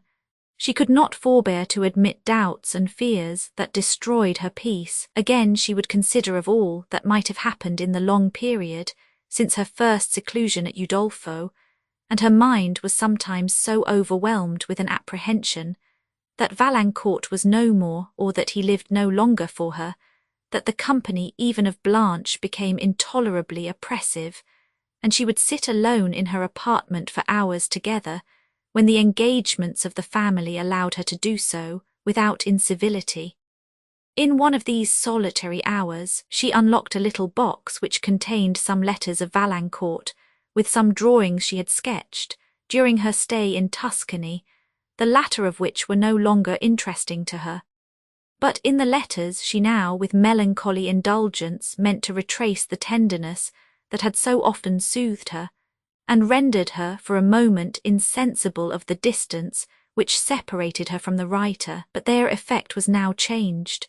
The affection they expressed appealed so forcibly to her heart, when she considered that it had, perhaps, yielded to the powers of time and absence, and even the view of the handwriting recalled so many painful recollections, that she found herself unable to go through the first she had opened, and sat musing with her cheek resting on her arm and tears stealing from her eyes, when old Dorothée entered the room to inform her that dinner would be ready an hour before the usual time. Emily started on perceiving her and hastily put up the papers, but not before Dorothée had observed both her agitation and her tears. "Ah, ma'amselle," said she, "you who are so young, have you reason for sorrow?" Emily tried to smile, but was unable to speak. "Alas, dear young lady, when you come to my age you will not weep at trifles, and surely you have nothing serious to grieve you." "No, Dorothée, nothing of any consequence," replied Emily. Dorothée, now stooping to pick up something that had dropped from among the papers, suddenly exclaimed, "Holy Mary, what is it I see?" and then trembling sat down in a chair that stood by the table. "What is it you do see?" said Emily, alarmed by her manner and looking round the room. "It is herself," said Dorothée, "her very self, just as she looked a little before she died." Emily, still more alarmed, began now to fear that Dorothée was seized with sudden frenzy, but entreated her to explain herself. "That picture," said she, "where did you find it, lady? It is my blessed mistress herself." She laid on the table the miniature, which Emily had long ago found among the papers her father had enjoined her to destroy, and over which she had once seen him shed such tender and affecting tears, and recollecting all the various circumstances of his conduct that had long perplexed her, her emotions increased to an excess, which deprived her of all power to ask the questions she trembled to have answered, and she could only enquire whether Dorothée was certain the picture resembled the late Marchioness. "Oh, ma'amselle," said she, "how came it to strike me so the instant I saw it if it was not my lady's likeness? Ah," added she, taking up the miniature, "these are her own blue eyes, looking so sweet and so mild, and there is her very look such as I have often seen it when she had sat thinking for a long while, and then the tears would often steal down her cheeks, but she never would complain. It was that look so meek, as it were, and resigned, that used to break my heart and make me love her so." "Dorothée," said Emily solemnly, "I am interested in the cause of that grief more so, perhaps, than you may imagine, and I entreat that you will no longer refuse to indulge my curiosity. It is not a common one." As Emily said this, she remembered the papers with which the picture had been found, and had scarcely a doubt that they had concerned the Marchioness de Villeroy. But with this supposition came a scruple whether she ought to enquire further on a subject which might prove to be the same that her father had so carefully endeavoured to conceal. Her curiosity concerning the Marchioness, powerful as it was, it is probable she would now have resisted, as she had formerly done, on unwarily observing the few terrible words in the papers, which had never since been erased from her memory, had she been certain that the history of that lady was the subject of those papers, or that such simple particulars only as it was probable Dorothée could relate were included in her father's command. What was known to her could be no secret to many other persons, and since it appeared very unlikely that St. Aubert should attempt to conceal what Emily might learn by ordinary means, she at length concluded that if the papers had related to the story of the Marchioness, it was not those circumstances of it which Dorothée could disclose that he had thought sufficiently important to wish to have concealed. She therefore no longer hesitated to make the enquiries that might lead to the gratification of her curiosity. "Ah, ma'amselle," said Dorothée, "it is a sad story, and cannot be told now, but what am I saying? I never will tell it. Many years have passed since it happened, and I never loved to talk of the Marchioness to anybody but my husband. He lived in the family at that time as well as myself, and he knew many particulars from me which nobody else did, for I was about the person of my lady in her last illness and saw and heard as much, or more than my lord himself. Sweet saint, how patient she was! When she died I thought I could have died with her." "Dorothée," said Emily, interrupting her, "what you shall tell, you may depend upon it, shall never be disclosed by me.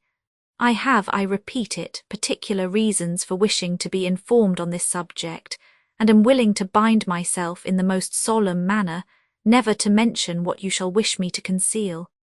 Dorothée seemed surprised at the earnestness of Emily's manner, and, after regarding her for some moments in silence, said, "Young lady, that look of yours pleads for you. It is so like my dear mistress's that I can almost fancy I see her before me.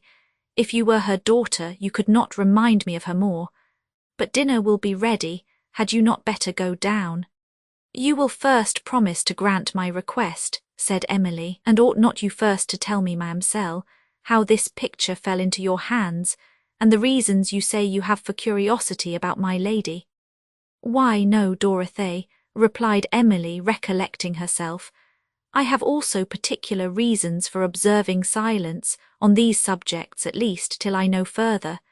And remember, I do not promise ever to speak upon them.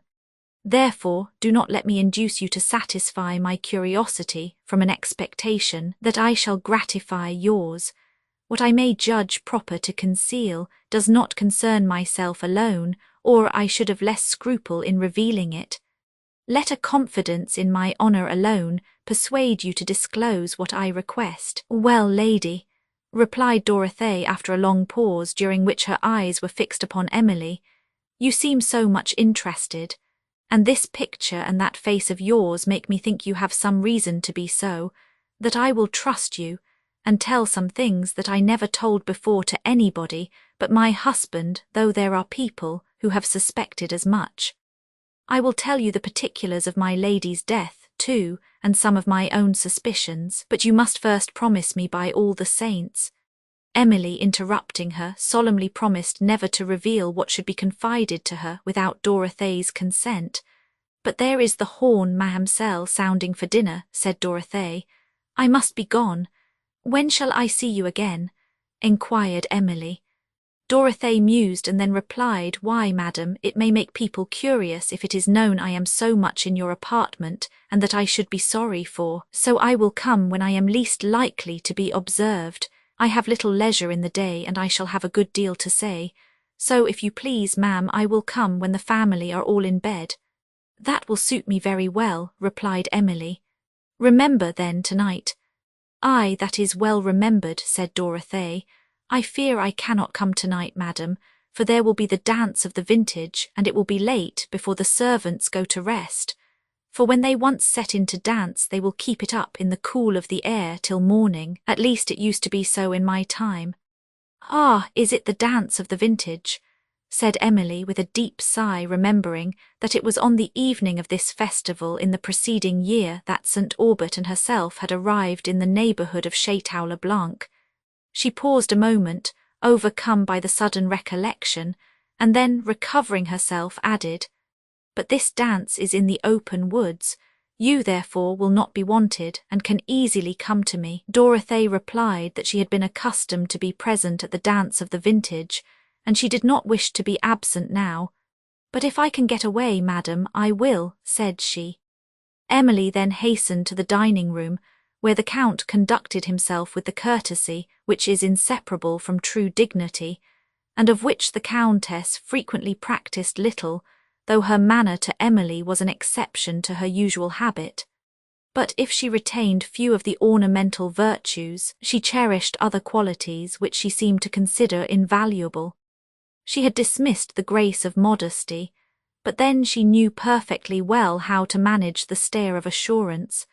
Her manners had little of the tempered sweetness which is necessary to render the female character interesting, but she could occasionally throw into them an affectation of spirits which seemed to triumph over every person who approached her. In the country, however, she generally affected an elegant languor that persuaded her almost to faint when her favourite read to her a story of fictitious sorrow.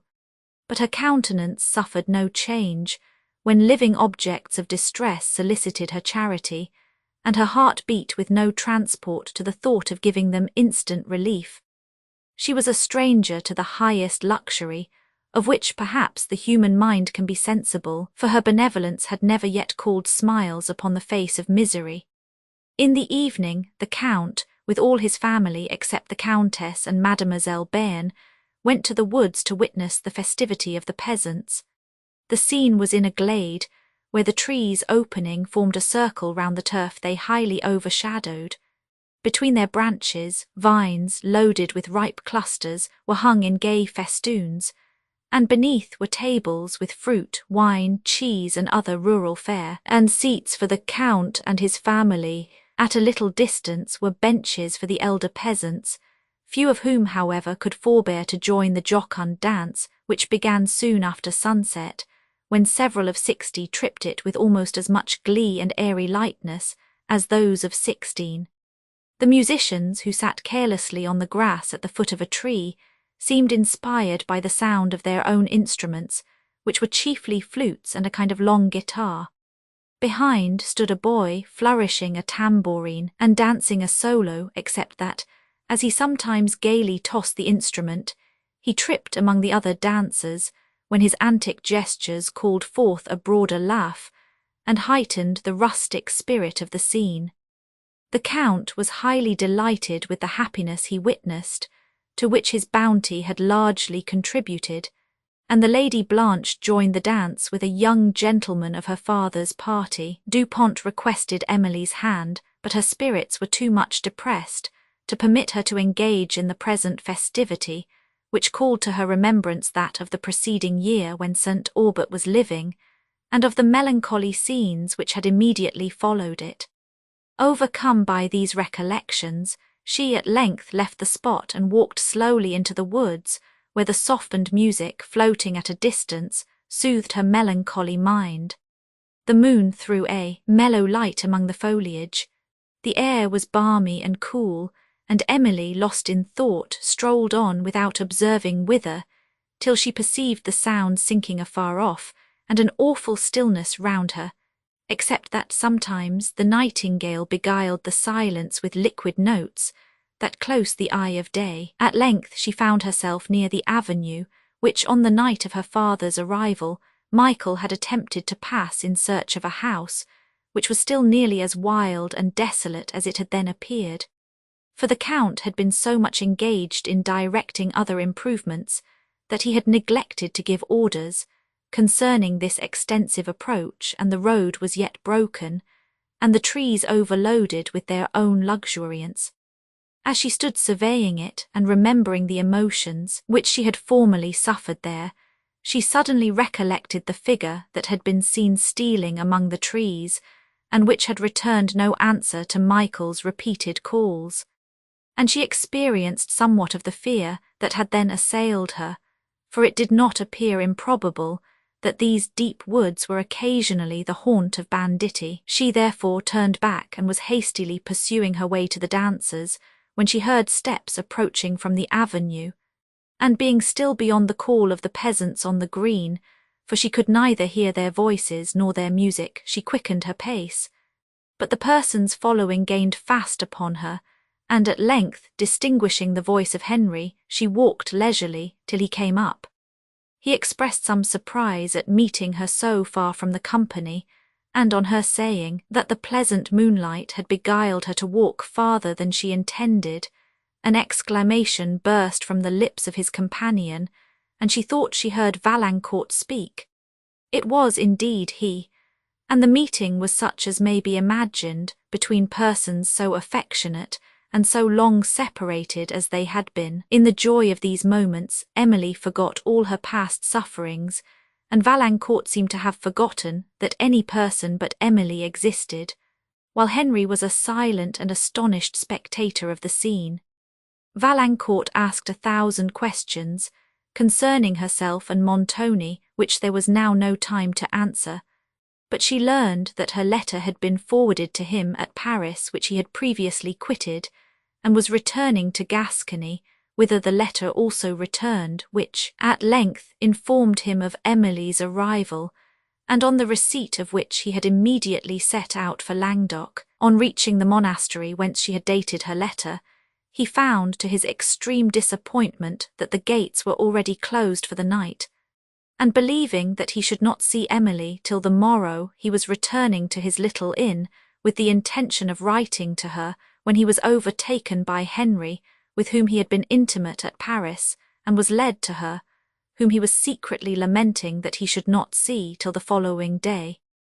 Emily, with Valancourt and Henry, now returned to the green, where the latter presented Valancourt to the Count, who, she fancied, received him with less than his usual benignity, though it appeared that they were not strangers to each other.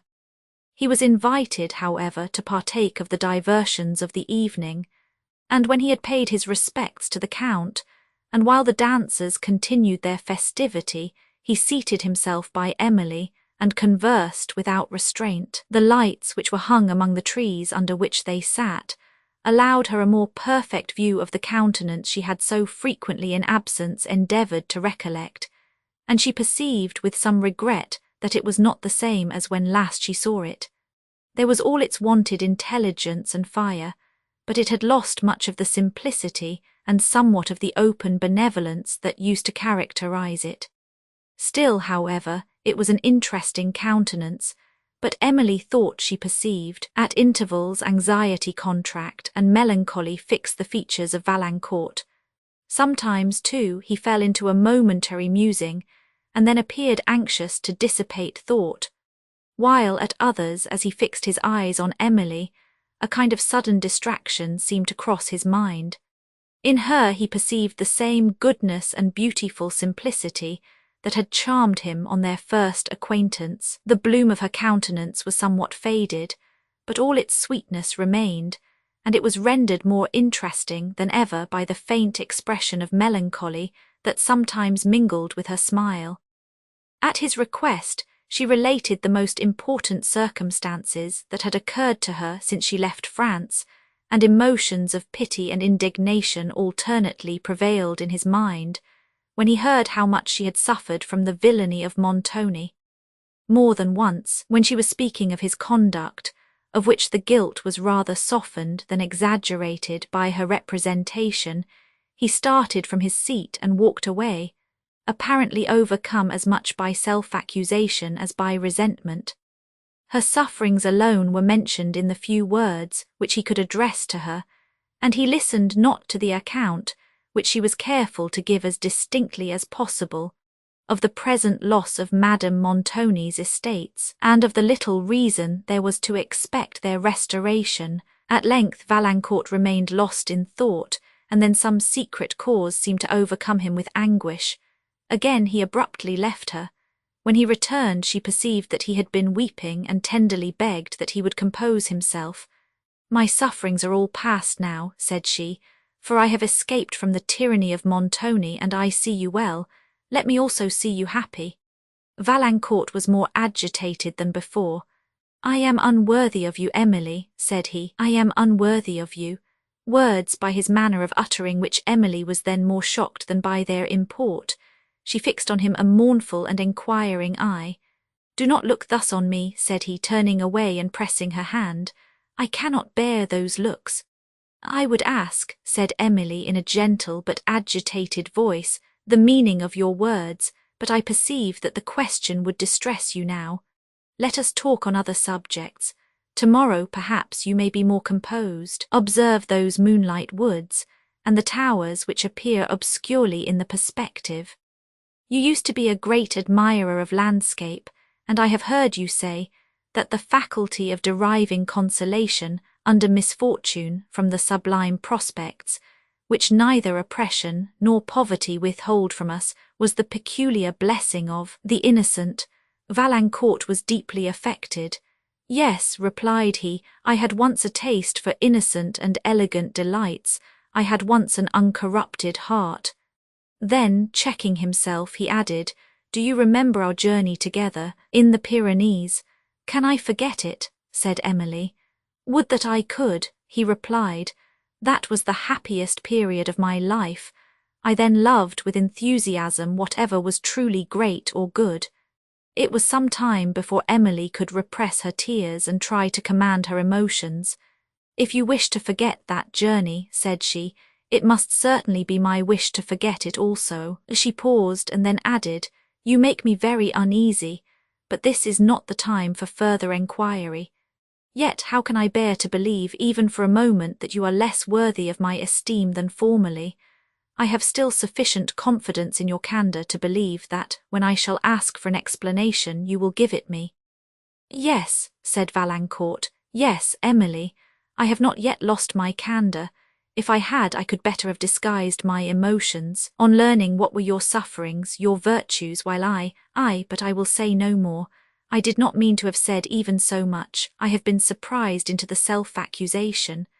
Tell me, Emily, that you will not forget that journey, will not wish to forget it, and I will be calm. I would not lose the remembrance of it for the whole earth. How contradictory is this, said Emily. But we may be overheard. My recollection of it shall depend upon yours. I will endeavour to forget, or to recollect it as you may do. Let us join the Count. Tell me first, said Valancourt, that you forgive the uneasiness I have occasioned you this evening, and that you will still love me. I sincerely forgive you, replied Emily. You best know whether I shall continue to love you, for you know whether you deserve my esteem. At present I will believe that you do. It is unnecessary to say, added she, observing his dejection, how much pain it would give me to believe otherwise. The young lady who approaches is the Count's daughter. Valancourt and Emily now joined the Lady Blanche, and the party soon after sat down with the Count, his son, and the Chevalier du Pont at a banquet, spread under a gay awning beneath the trees. At the table also were seated several of the most venerable of the Count's tenants, and it was a festive repast to all but Valancourt and Emily. When the Count retired to the château, he did not invite Valancourt to accompany him, who therefore took leave of Emily, and retired to his solitary inn for the night. Meanwhile she soon withdrew to her own apartment, where she mused with deep anxiety and concern on his behaviour, and on the Count's reception of him. Her attention was thus so wholly engaged that she forgot Dorothée and her appointment, till morning was far advanced when, knowing that the good old woman would not come, she retired for a few hours to repose. On the following day, when the Count had accidentally joined Emily in one of the walks, they talked of the festival of the preceding evening, and this led him to a mention of Valancourt. "That is a young man of talents," said he. "You were formerly acquainted with him, I perceive." Emily said that she was. "He was introduced to me at Paris," said the Count, "and I was much pleased with him. On our first acquaintance—" He paused, and Emily trembled between the desire of hearing more and the fear of showing the Count that she felt an interest on the subject. "May I ask," said he at length, "how long you have known Monsieur Valancourt? Will you allow me to ask your reason for the question, sir?" said she, "and I will answer it immediately." "Certainly," said the Count, "that is but just. I will tell you my reason. I cannot but perceive that Monsieur Valancourt admires you. In that, however, there is nothing extraordinary. Every person who sees you must do the same. I am above using commonplace compliments. I speak with sincerity. What I fear is that he is a favoured admirer." "Why do you fear it, sir?" said Emily, endeavouring to conceal her emotion. "Because," replied the Count, I think him not worthy of your favour. Emily, greatly agitated, entreated further explanation. I will give it, said he, if you will believe that nothing but a strong interest in your welfare could induce me to hazard that assertion. I must believe so, sir, replied Emily.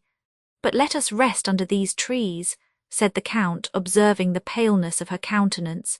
Here is a seat, you are fatigued. They sat down, and the Count proceeded.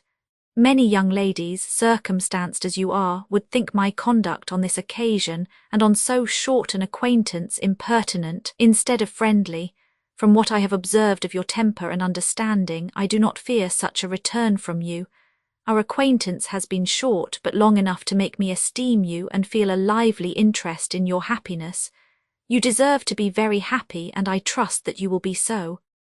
Emily sighed softly and bowed her thanks. The Count paused again. I am unpleasantly circumstanced, said he, but an opportunity of rendering you important service shall overcome inferior considerations. Will you inform me of the manner of your first acquaintance with the Chevalier Valancourt, if the subject is not too painful? Emily briefly related the accident of their meeting in the presence of her father, and then so earnestly entreated the Count not to hesitate in declaring what he knew, that he perceived the violent emotion against which she was contending, and regarding her with a look of tender compassion, considered how he might communicate his information with least pain to his anxious auditor. The Chevalier and my son, said he, were introduced to each other at the table of a brother officer at whose house I also met him, and invited him to my own whenever he should be disengaged. I did not then know that he had formed an acquaintance with a set of men, a disgrace to their species, who live by plunder and pass their lives in continual debauchery. I knew several of the Chevalier's family resident at Paris, and considered them as sufficient pledges for his introduction to my own. But you are ill, I will leave the subject. No, sir, said Emily, I beg you will proceed, I am only distressed. Only, said the Count with emphasis. However, I will proceed. I soon learned that these his associates had drawn him into a course of dissipation from which he appeared to have neither the power nor the inclination to extricate himself. He lost large sums at the gaming table. He became infatuated with play and was ruined. I spoke tenderly of this to his friends, who assured me that they had remonstrated with him till they were weary. I afterwards learned that, in consideration of his talents for play, which were generally successful when unopposed by the tricks of villainy, that in consideration of these, the party had initiated him into the secrets of their trade, and allotted him a share of their profits. Impossible, said Emily suddenly. But pardon me, sir, I scarcely know what I say. Allow for the distress of my mind. I must believe that you have not been truly informed. The Chevalier had doubtless enemies who misrepresented him. I should be most happy to believe so, replied the Count, but I cannot. Nothing short of conviction and a regard for your happiness could have urged me to repeat these unpleasant reports. Emily was silent. She recollected Valancourt's sayings on the preceding evening, which discovered the pangs of self-reproach, and seemed to confirm all that the Count had related. Yet she had not fortitude enough to dare conviction. Her heart was overwhelmed with anguish at the mere suspicion of his guilt, and she could not endure a belief of it. After a silence, the Count said, I perceive and can allow for your want of conviction. It is necessary I should give some proof of what I have asserted, but this I cannot do without subjecting one who is very dear to me to danger. What is the danger you apprehend, sir? Said Emily. If I can prevent it, you may safely confide in my honour. On your honour I am certain I can rely, said the Count, but can I trust your fortitude? Do you think you can resist the solicitation of a favoured admirer when he pleads in affliction for the name of one who has robbed him of a blessing? I shall not be exposed to such a temptation, sir, said Emily with modest pride, for I cannot favour one whom I must no longer esteem. I, however, readily give my word. Tears in the meantime contradicted her first assertion, and she felt that time and effort only could eradicate an affection which had been formed on virtuous esteem and cherished by habit and difficulty. "I will trust you then," said the Count, "for conviction is necessary to your peace, and cannot, I perceive, be obtained without this confidence. My son has too often been an eye-witness of the Chevalier's ill conduct. He was very near being drawn in by it. He was, indeed, drawn into the commission of many follies, but I rescued him from guilt and destruction. Judge, then, Mademoiselle St. Aubert, whether a father, who had nearly lost his only son by the example of the Chevalier, has not, from conviction, reason to warn those whom he esteems against trusting their happiness in such hands. I have myself seen the Chevalier engaged in deep play with men whom I almost shuddered to look upon.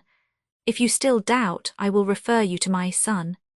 "I must not doubt what you have yourself witnessed," replied Emily, sinking with grief, "or what you assert. But the Chevalier has, perhaps, been drawn only into a transient folly, which he may never repeat. If you had known the justness of his former principles, you would allow for my present incredulity." "Alas," observed the Count, "it is difficult to believe that which will make us wretched. But I will not soothe you by flattering and false hopes.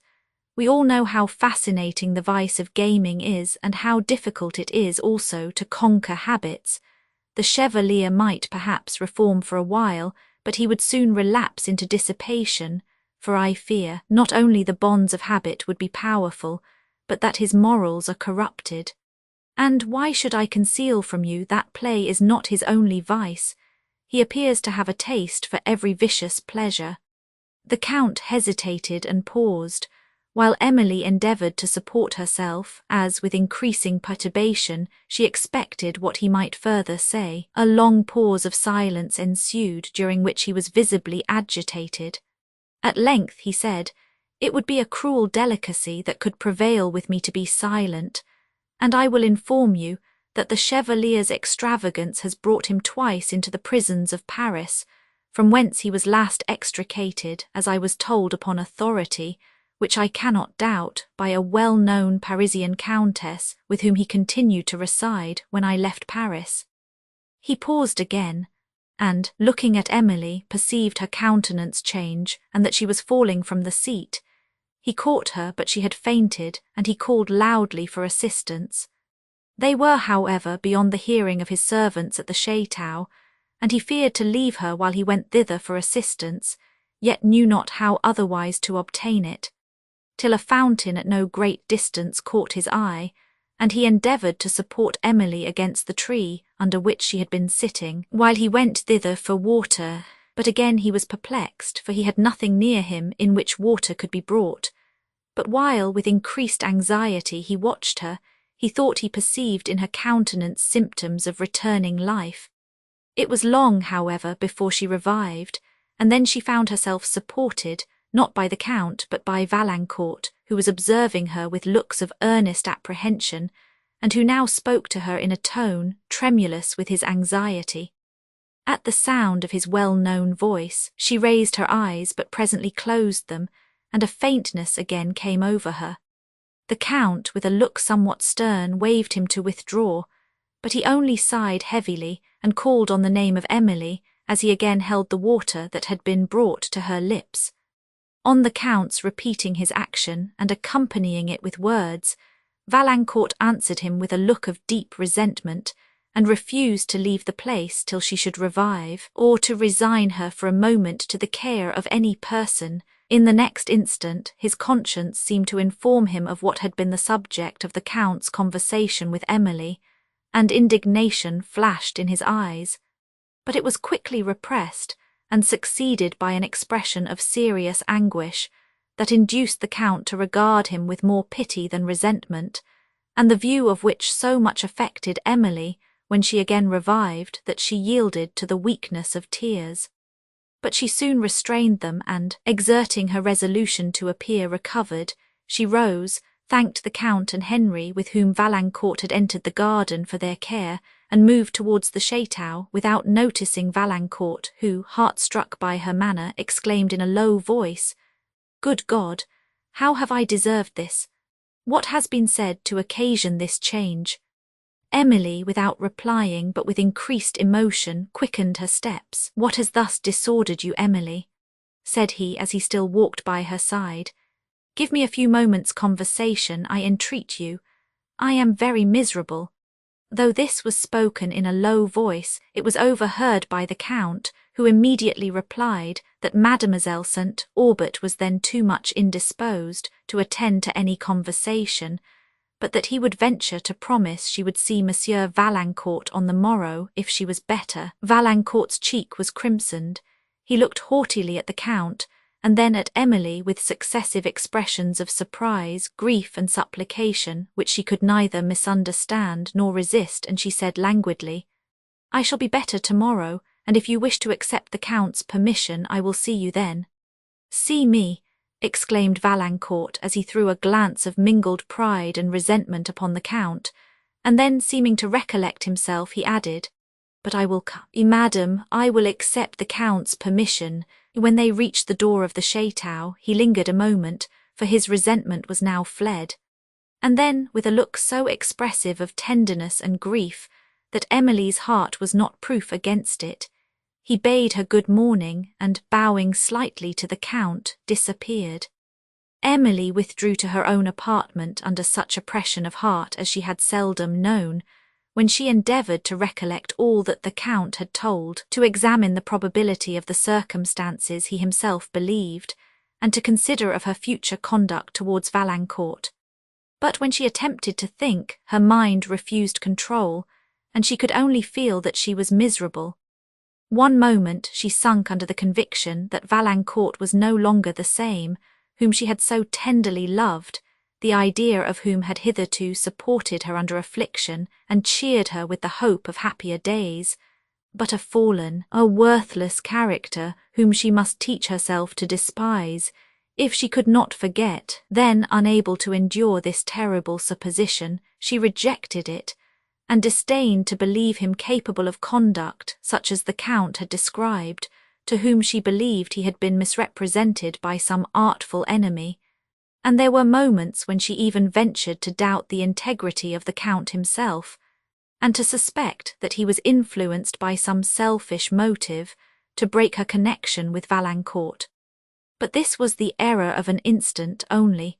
The Count's character, which she had heard spoken of by Dupont and many other persons, and had herself observed, enabled her to judge and forbade the supposition.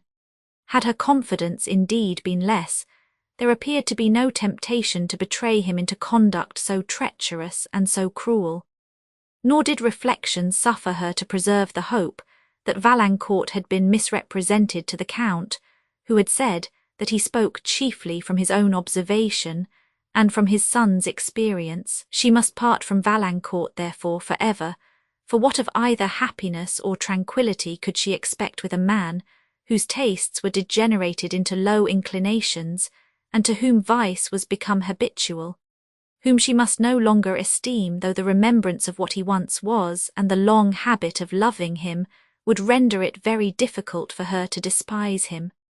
"Oh, Valancourt," she would exclaim, "having been separated so long, do we meet, only to be miserable, only to part for ever?" Amidst all the tumult of her mind, she remembered pertinaciously the seeming candour and simplicity of his conduct on the preceding night, and had she dared to trust her own heart, it would have led her to hope much from this. Still, she could not resolve to dismiss him for ever, without obtaining further proof of his ill conduct, yet she saw no probability of procuring it, if indeed proof more positive was possible. Something, however, it was necessary to decide upon, and she almost determined to be guided in her opinion solely by the manner with which Valancourt should receive her hints concerning his late conduct. Thus passed the hours till dinner-time, when Emily, struggling against the pressure of her grief, dried her tears and joined the family at table, where the Count preserved towards her the most delicate attention. But the Countess and Mademoiselle Bearn, having looked, for a moment with surprise, on her dejected countenance, began, as usual, to talk of trifles, while the eyes of Lady Blanche asked much of her friend, who could only reply by a mournful smile. Emily withdrew as soon after dinner as possible, and was followed by the Lady Blanche, whose anxious enquiries, however, she found herself quite unequal to answer, and whom she entreated to spare her on the subject of her distress. To converse on any topic was now indeed so extremely painful to her that she soon gave up the attempt, and Blanche left her with pity of the sorrow which she perceived she had no power to assuage. Emily secretly determined to go to her convent in a day or two, for company, especially that of the Countess and Mademoiselle Bearn, was intolerable to her in the present state of her spirits, and in the retirement of the convent, as well as the kindness of the abbess, she hoped to recover the command of her mind, and to teach it resignation to the event which she too plainly perceived was approaching. To have lost Valancourt by death, or to have seen him married to a rival would, she thought, have given her less anguish than a conviction of his unworthiness, which must terminate in misery to himself, and which robbed her even of the solitary image her heart so long had cherished. These painful reflections were interrupted for a moment by a note from Valancourt, written in evident distraction of mind, entreating that she would permit him to see her on the approaching evening instead of the following morning, a request which occasioned her so much agitation that she was unable to answer it. She wished to see him, and to terminate her present state of suspense, yet shrunk from the interview, and incapable of deciding for herself, she at length sent to beg a few moments' conversation with the Count in his library, where she delivered to him the note, and requested his advice. After reading it, he said that, if she believed herself well enough to support the interview, his opinion was that, for the relief of both parties, it ought to take place that evening. His affection for you is undoubtedly a very sincere one, added the Count, and he appears so much distressed, and you, my amiable friend, are so ill at ease, that the sooner the affair is decided, the better. Emily replied, therefore, to Valancourt that she would see him, and then exerted herself in endeavours to attain fortitude and composure to bear her through the approaching scene, a scene so afflictingly the reverse of any to which she had looked forward. Volume 4, Chapter 40. Is all the counsel that we two have shared, the hours that we have spent, when we have chid the hasty-footed time for parting us? Oh, and is all forgot? And will you rend our ancient love asunder? Midsummer Night's Dream in the evening, when Emily was at length informed that Count de Villefort requested to see her, she guessed that Valancourt was below, and, endeavouring to assume composure and to recollect all her spirits, she rose and left the apartment, but on reaching the door of the library where she imagined him to be, her emotion returned with such energy that, fearing to trust herself in the room, she returned into the hall, where she continued for a considerable time, unable to command her agitated spirits. When she could recall them, she found in the library Valancourt seated with the Count, who both rose on her entrance, but she did not dare to look at Valancourt, and the Count, having led her to a chair, immediately withdrew. Emily remained with her eyes fixed on the floor under such oppression of heart that she could not speak, and with difficulty breathed, while Valancourt threw himself into a chair beside her, and, sighing heavily, continued silent, when, had she raised her eyes, she would have perceived the violent emotions with which he was agitated. At length, in a tremulous voice, he said, "I have solicited to see you this evening, that I might at least be spared the further torture of suspense which your altered manner had occasioned me, and which the hints I have just received from the Count have in part explained. I perceive I have enemies, Emily, who envied me my late happiness, and who have been busy in searching out the means to destroy it. I perceive, too, that time and absence have weakened the affection you once felt for me, and that you can now easily be taught to forget me." His last words faltered, and Emily, less able to speak than before, continued silent. "Oh, what a meeting is this!" exclaimed Valancourt, starting from his seat and pacing the room with hurried steps. "What a meeting is this after our long, long separation!" Again he sat down, and after the struggle of a moment he added in a firm but despairing tone, This is too much, I cannot bear it. Emily, will you not speak to me? He covered his face with his hand, as if to conceal his emotion, and took Emily's, which she did not withdraw. Her tears could no longer be restrained, and when he raised his eyes and perceived that she was weeping, all his tenderness returned, and a gleam of hope appeared to cross his mind, for he exclaimed, "Oh, you do pity me then, you do love me. Yes, you are still my own Emily. Let me believe those tears that tell me so."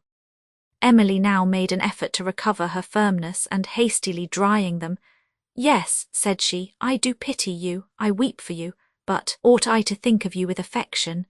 You may remember that yester-evening I said I had still sufficient confidence in your candour to believe that, when I should request an explanation of your words, you would give it. This explanation is now unnecessary, I understand them too well, but prove at least that your candour is deserving of the confidence I give it when I ask you whether you are conscious of being the same estimable Valancourt, whom I once loved." "Once loved," cried he, the same. He paused in extreme emotion, and then added in a voice at once solemn and dejected, "No, I am not the same. I am lost, I am no longer worthy of you." He again concealed his face. Emily was too much affected by this honest confession to reply immediately, and while she struggled to overcome the pleadings of her heart and to act with the decisive firmness which was necessary for her future peace, she perceived all the danger of trusting long to her resolution in the presence of Valancourt, and was anxious to conclude an interview that tortured them both. Yet when she considered that this was probably their last meeting, her fortitude sunk at once, and she experienced only emotions of tenderness and of despondency. Valancourt meanwhile, lost in emotions of remorse and grief, which he had neither the power nor the will to express, sat insensible almost of the presence of Emily, his features still concealed and his breast agitated by convulsive sighs. "Spare me the necessity," said Emily, recollecting her fortitude, "spare me the necessity of mentioning those circumstances of your conduct which oblige me to break our connection for ever. We must part, I now see you for the last time." "Impossible," cried Valancourt, roused from his deep silence. "You cannot mean what you say. You cannot mean to throw me from you for ever."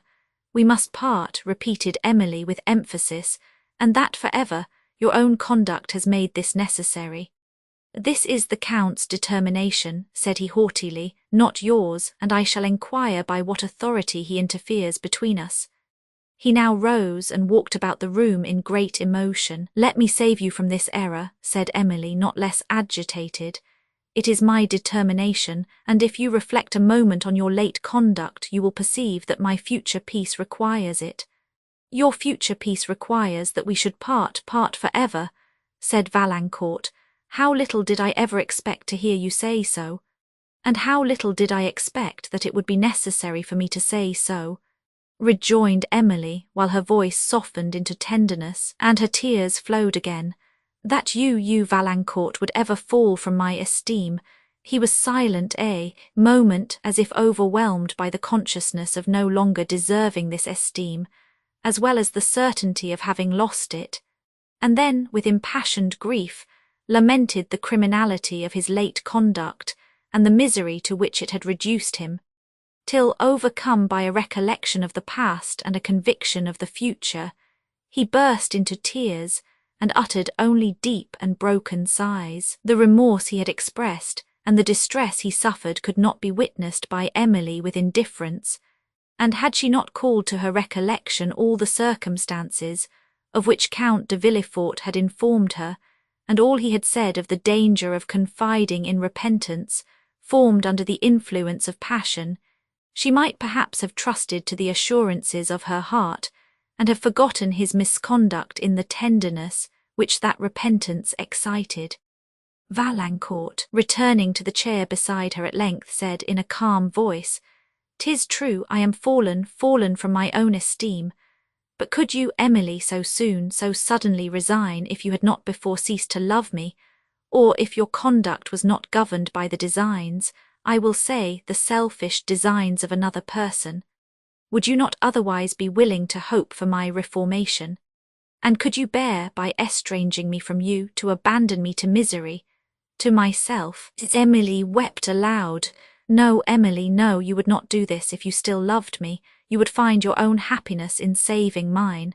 There are too many probabilities against that hope, said Emily, to justify me in trusting the comfort of my whole life to it. May I not also ask whether you could wish me to do this if you really loved me? Really loved you? Exclaimed Valancourt. Is it possible you can doubt my love? Yet it is reasonable that you should do so, since you see that I am less ready to suffer the horror of parting with you than that of involving you in my ruin. Yes, Emily, I am ruined, irreparably ruined. I am involved in debts which I can never discharge. Valancourt's look, which was wild as he spoke this, soon settled into an expression of gloomy despair. And Emily, while she was compelled to admire his sincerity, saw with unutterable anguish new reasons for fear in the suddenness of his feelings and the extent of the misery in which they might involve him. After some minutes she seemed to contend against her grief and to struggle for fortitude to conclude the interview.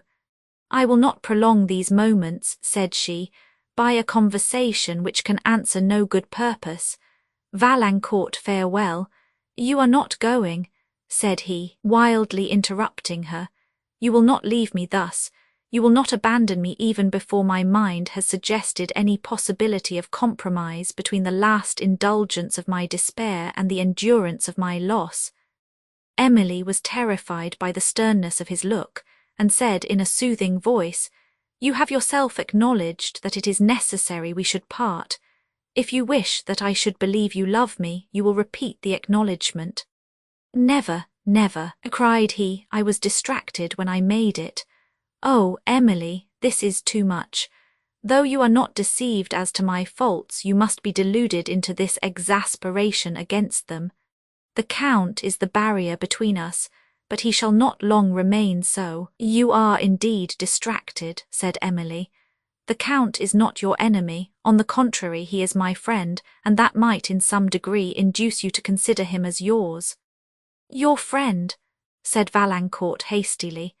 How long has he been your friend that he can so easily make you forget your lover?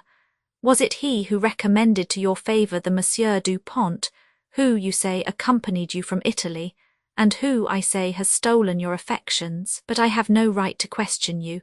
You are your own mistress. Du Pont perhaps may not long triumph over my fallen fortunes. Emily, more frightened than before by the frantic looks of Valancourt, said, in a tone scarcely audible, For heaven's sake be reasonable, be composed. Monsieur du Pont is not your rival, nor is the Count his advocate. You have no rival, nor, except yourself, an enemy. My heart is wrung with anguish, which must increase while your frantic behaviour shows me more than ever that you are no longer the Valancourt I have been accustomed to love.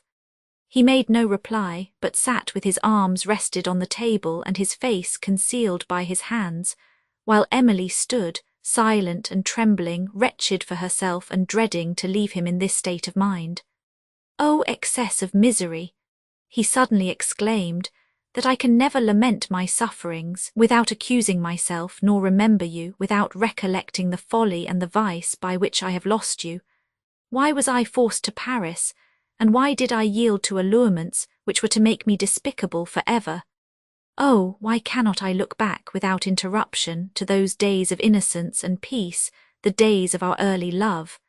The recollection seemed to melt his heart, and the frenzy of despair yielded to tears. After a long pause, turning towards her and taking her hand, he said in a softened voice, Emily, can you bear that we should part?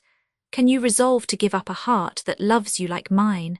A heart which, though it has erred, widely erred, is not irretrievable from error, as you well know it never can be retrievable from love. Emily made no reply but with her tears. Can you, continued he, can you forget all our former days of happiness and confidence, when I had not a thought that I might wish to conceal from you, when I had no taste, no pleasures in which you did not participate? Oh, do not lead me to the remembrance of those days, said Emily, unless you can teach me to forget the present. I do not mean to reproach you. If I did, I should be spared these tears. But why will you render your present sufferings more conspicuous by contrasting them with your former virtues? Those virtues, said Valancourt, might perhaps again be mine if your affection which nurtured them was unchanged. But I fear indeed I see that you can no longer love me. Else the happy hours which we have passed together would plead for me, and you could not look back upon them unmoved. Yet why should I torture myself with the remembrance? Why do I linger here?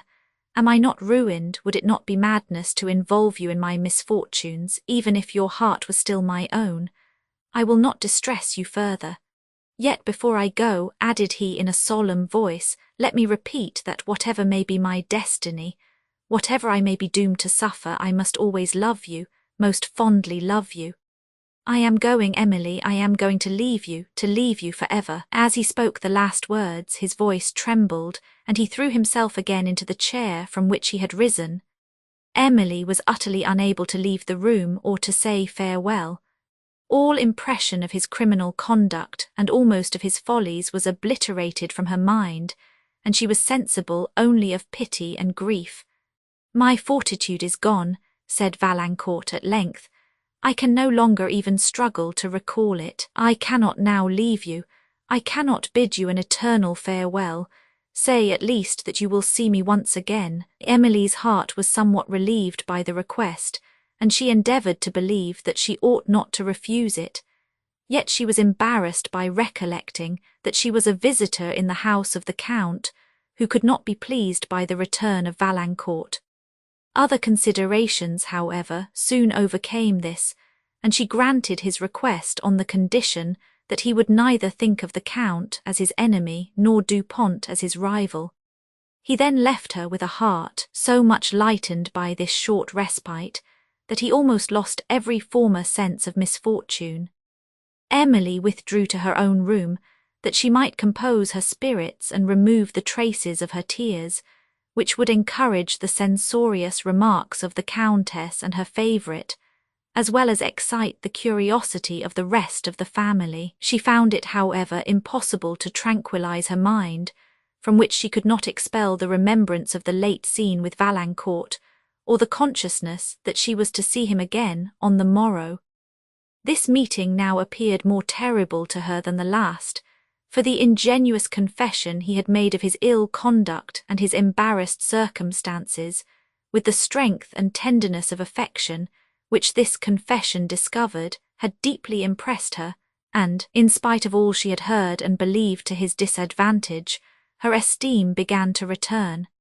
It frequently appeared to her impossible that he could have been guilty of the depravities reported of him, which, if not inconsistent with his warmth and impetuosity, were entirely so with his candour and sensibility. Whatever was the criminality which had given rise to the reports, she could not now believe them to be wholly true, nor that his heart was finally closed against the charms of virtue. The deep consciousness which he felt as well as expressed of his errors seemed to justify the opinion, and as she understood not the instability of youthful dispositions when opposed by habit, and that professions frequently deceive those who make as well as those who hear them, she might have yielded to the flattering persuasions of her own heart and the pleadings of Valancourt, had she not been guided by the superior prudence of the Count.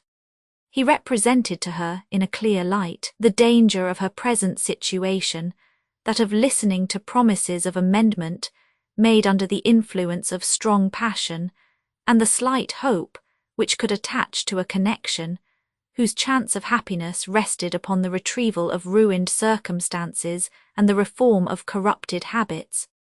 On these accounts he lamented that Emily had consented to a second interview, for he saw how much it would shake her resolution and increase the difficulty of her conquest. Her mind was now so entirely occupied by nearer interests that she forgot the old housekeeper and the promised history, which so lately had excited her curiosity, but which Dorothée was probably not very anxious to disclose, for night came.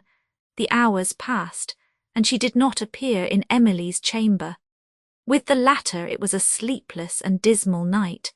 The more she suffered her memory to dwell on the late scenes with Valancourt, the more her resolution declined, and she was obliged to recollect all the arguments which the Count had made use of to strengthen it, and all the precepts which she had received from her deceased father on the subject of self-command, to enable her to act with prudence and dignity on this the most severe occasion of her life.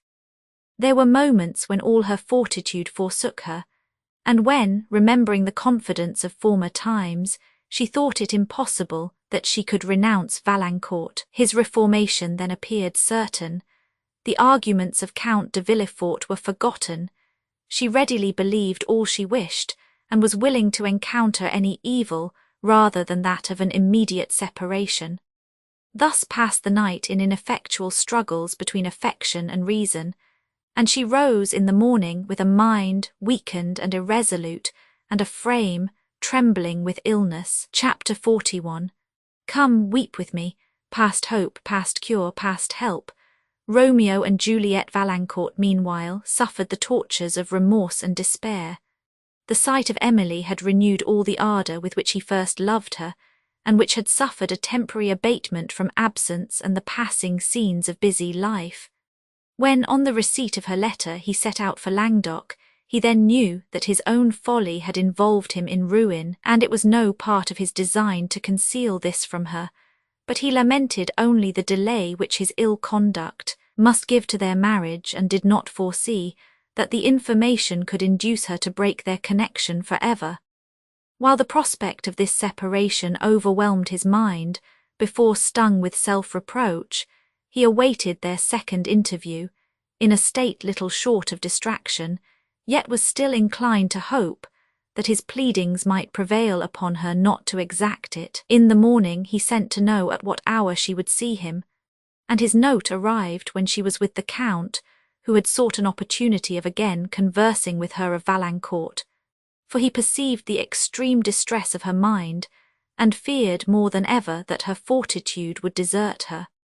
Emily having dismissed the messenger, the Count returned to the subject of their late conversation, urging his fear of Valancourt's entreaties, and again pointing out to her the lengthened misery that must ensue if she should refuse to encounter some present uneasiness.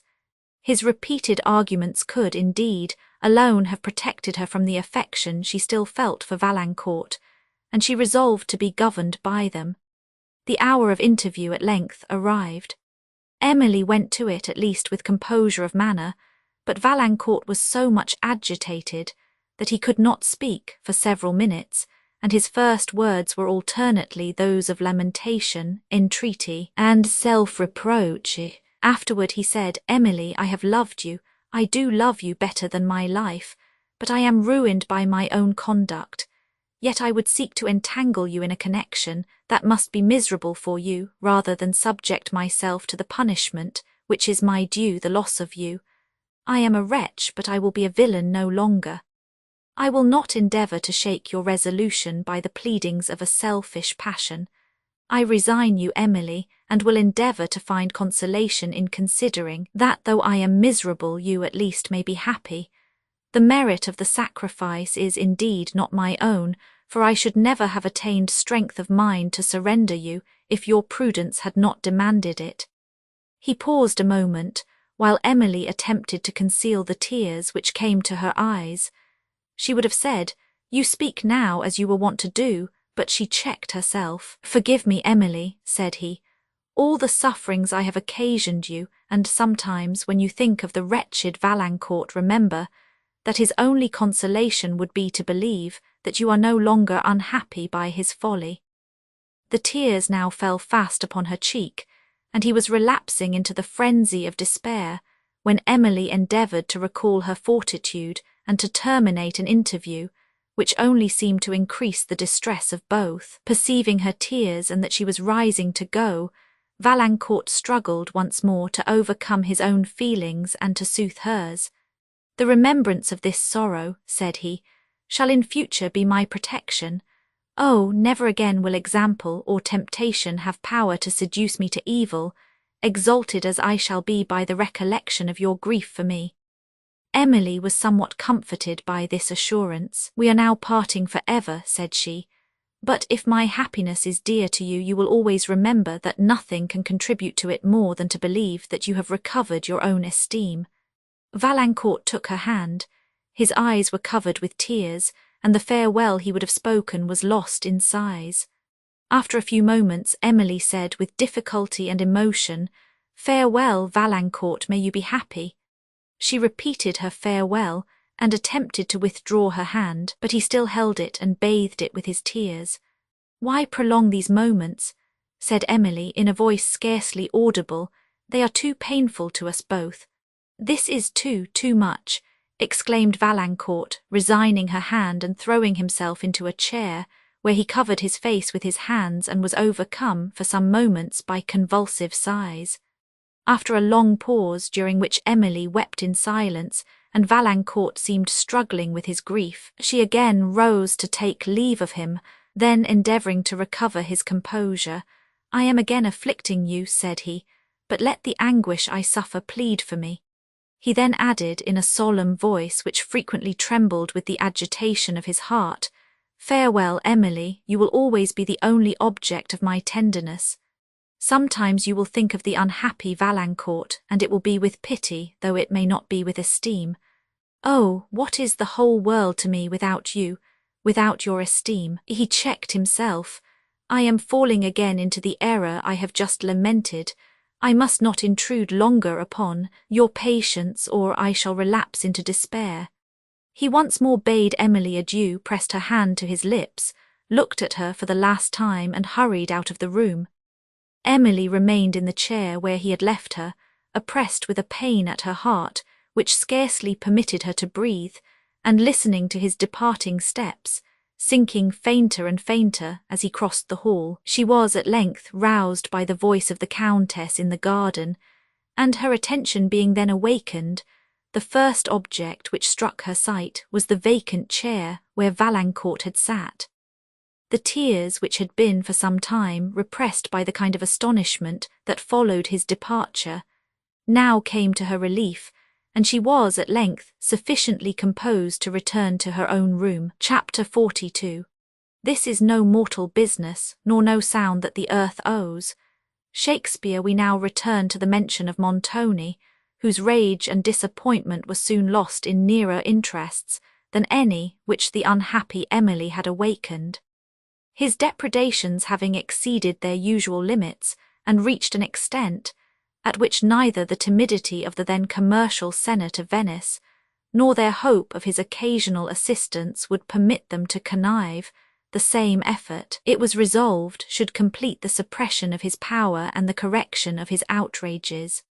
While a corps of considerable strength was upon the point of receiving orders to march for Udolpho, a young officer, prompted partly by resentment for some injury received from Montoni and partly by the hope of distinction, solicited an interview with the minister who directed the enterprise. To him he represented that the situation of Udolpho rendered it too strong to be taken by open force, except after some tedious operations, that Montoni had lately shown how capable he was of adding to its strength all the advantages which could be derived from the skill of a commander, that so considerable a body of troops as that allotted to the expedition could not approach Udolpho without his knowledge, and that it was not for the honour of the Republic to have a large part of its regular force employed, for such a time as the siege of Udolpho would require, upon the attack of a handful of banditti.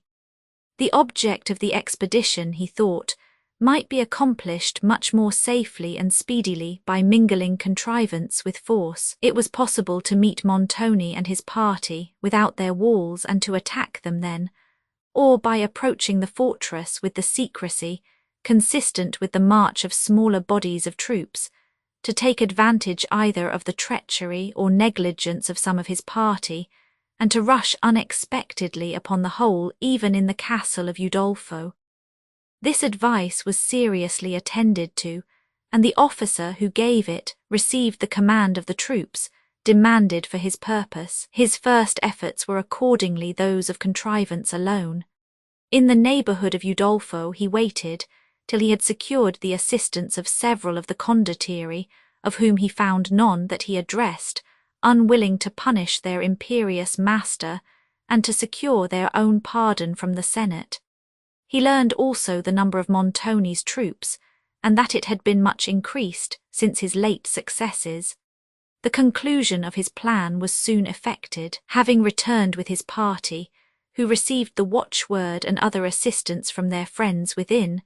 Montoni and his officers were surprised by one division, who had been directed to their apartment, while the other maintained the slight combat, which preceded the surrender of the whole garrison. Among the persons seized with Montoni was Orsino, the assassin who had joined him on his first arrival at Udolpho, and whose concealment had been made known to the Senate by Count Morano after the unsuccessful attempt of the latter to carry off Emily.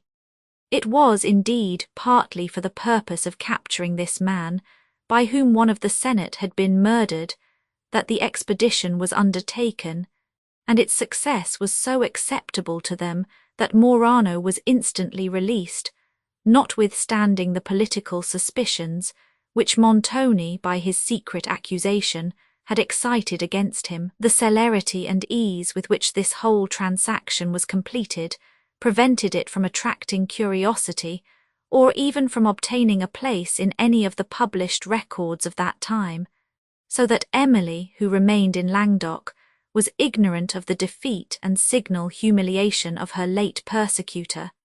Her mind was now occupied with sufferings which no effort of reason had yet been able to control.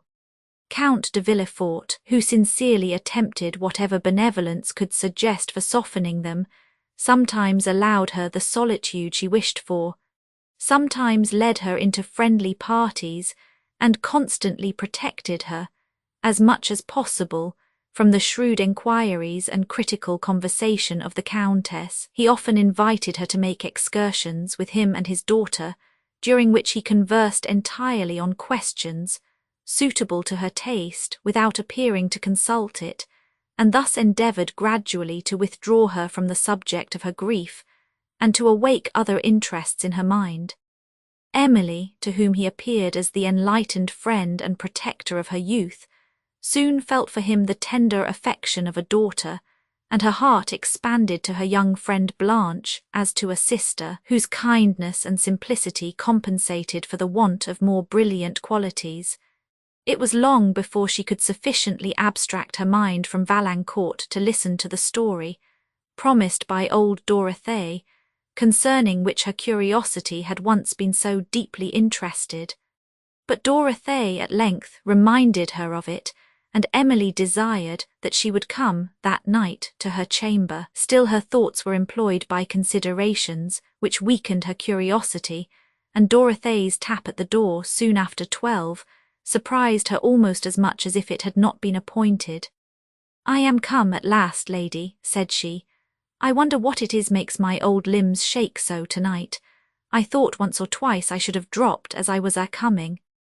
Emily seated her in a chair, and desired that she would compose her spirits before she entered upon the subject that had brought her thither.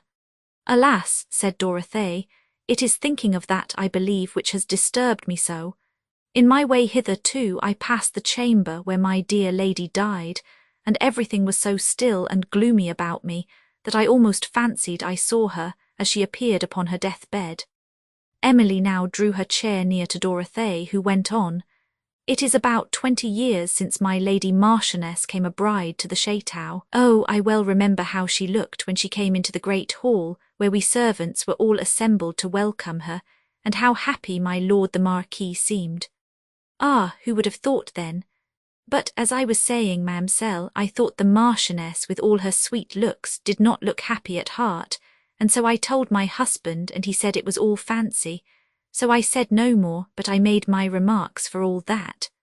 My Lady Marchioness was then about your age, and, as I have often thought, very like you.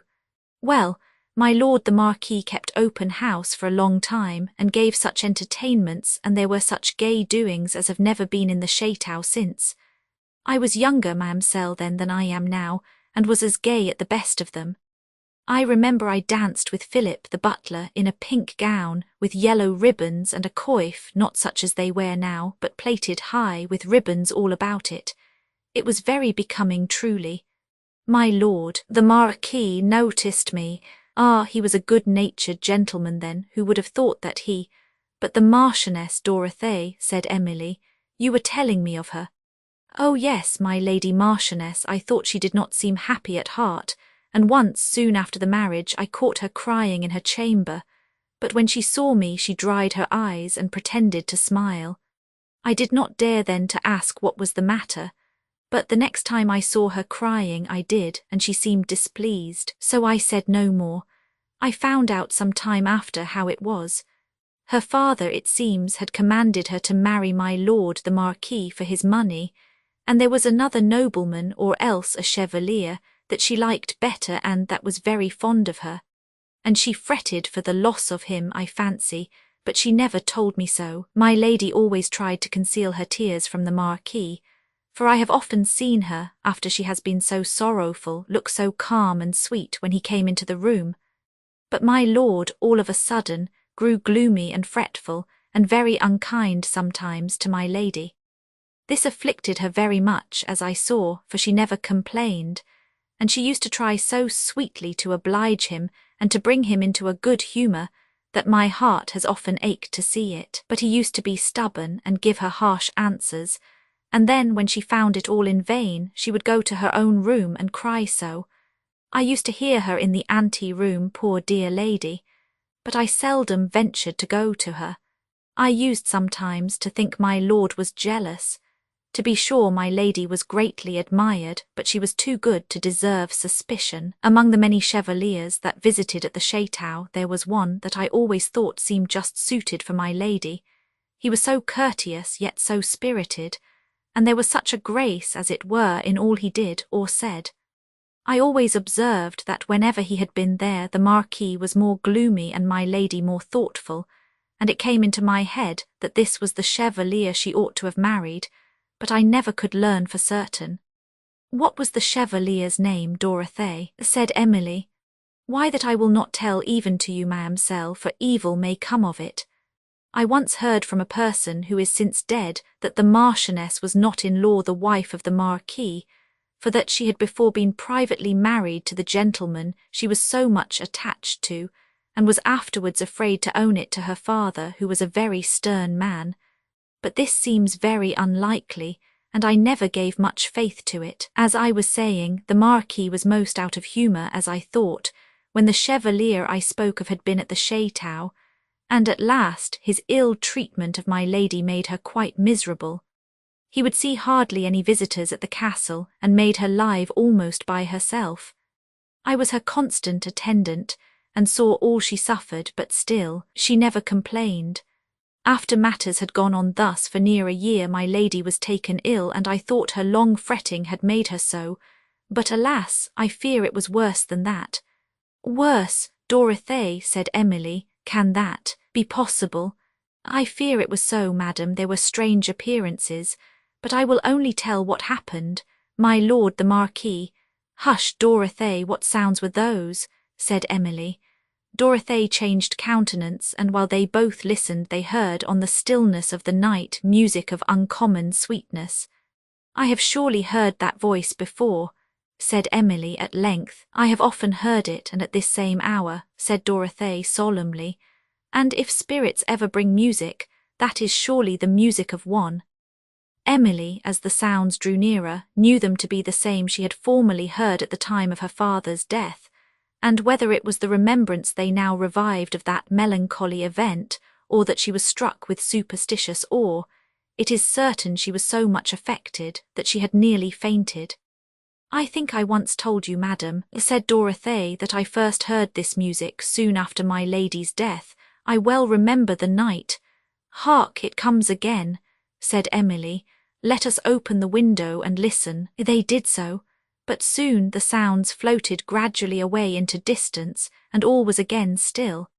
They seemed to have sunk among the woods, whose tufted tops were visible upon the clear horizon, while every other feature of the scene was involved in the nightshade, which, however, allowed the eye an indistinct view of some objects in the garden below.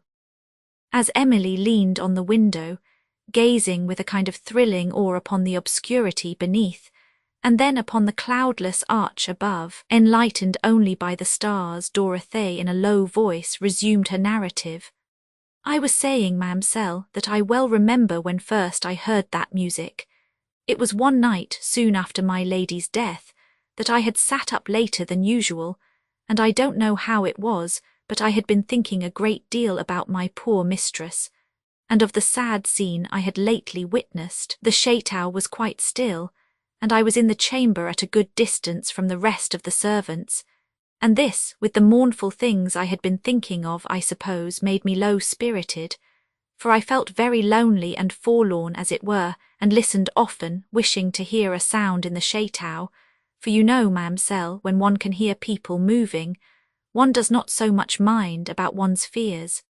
But all the servants were gone to bed, and I sat thinking and thinking till I was almost afraid to look round the room, and my poor lady's countenance often came to my mind, such as I had seen her when she was dying, and once or twice I almost thought I saw her before me, when suddenly I heard such sweet music. It seemed just at my window, and I shall never forget what I felt. I had not power to move from my chair, but then, when I thought it was my dear lady's voice, the tears came to my eyes. I had often heard her sing in her lifetime, and to be sure she had a very fine voice. It had made me cry to hear her many a time when she has sat in her oriel of an evening, playing upon her lute such sad songs and singing so. Oh, it went to one's heart.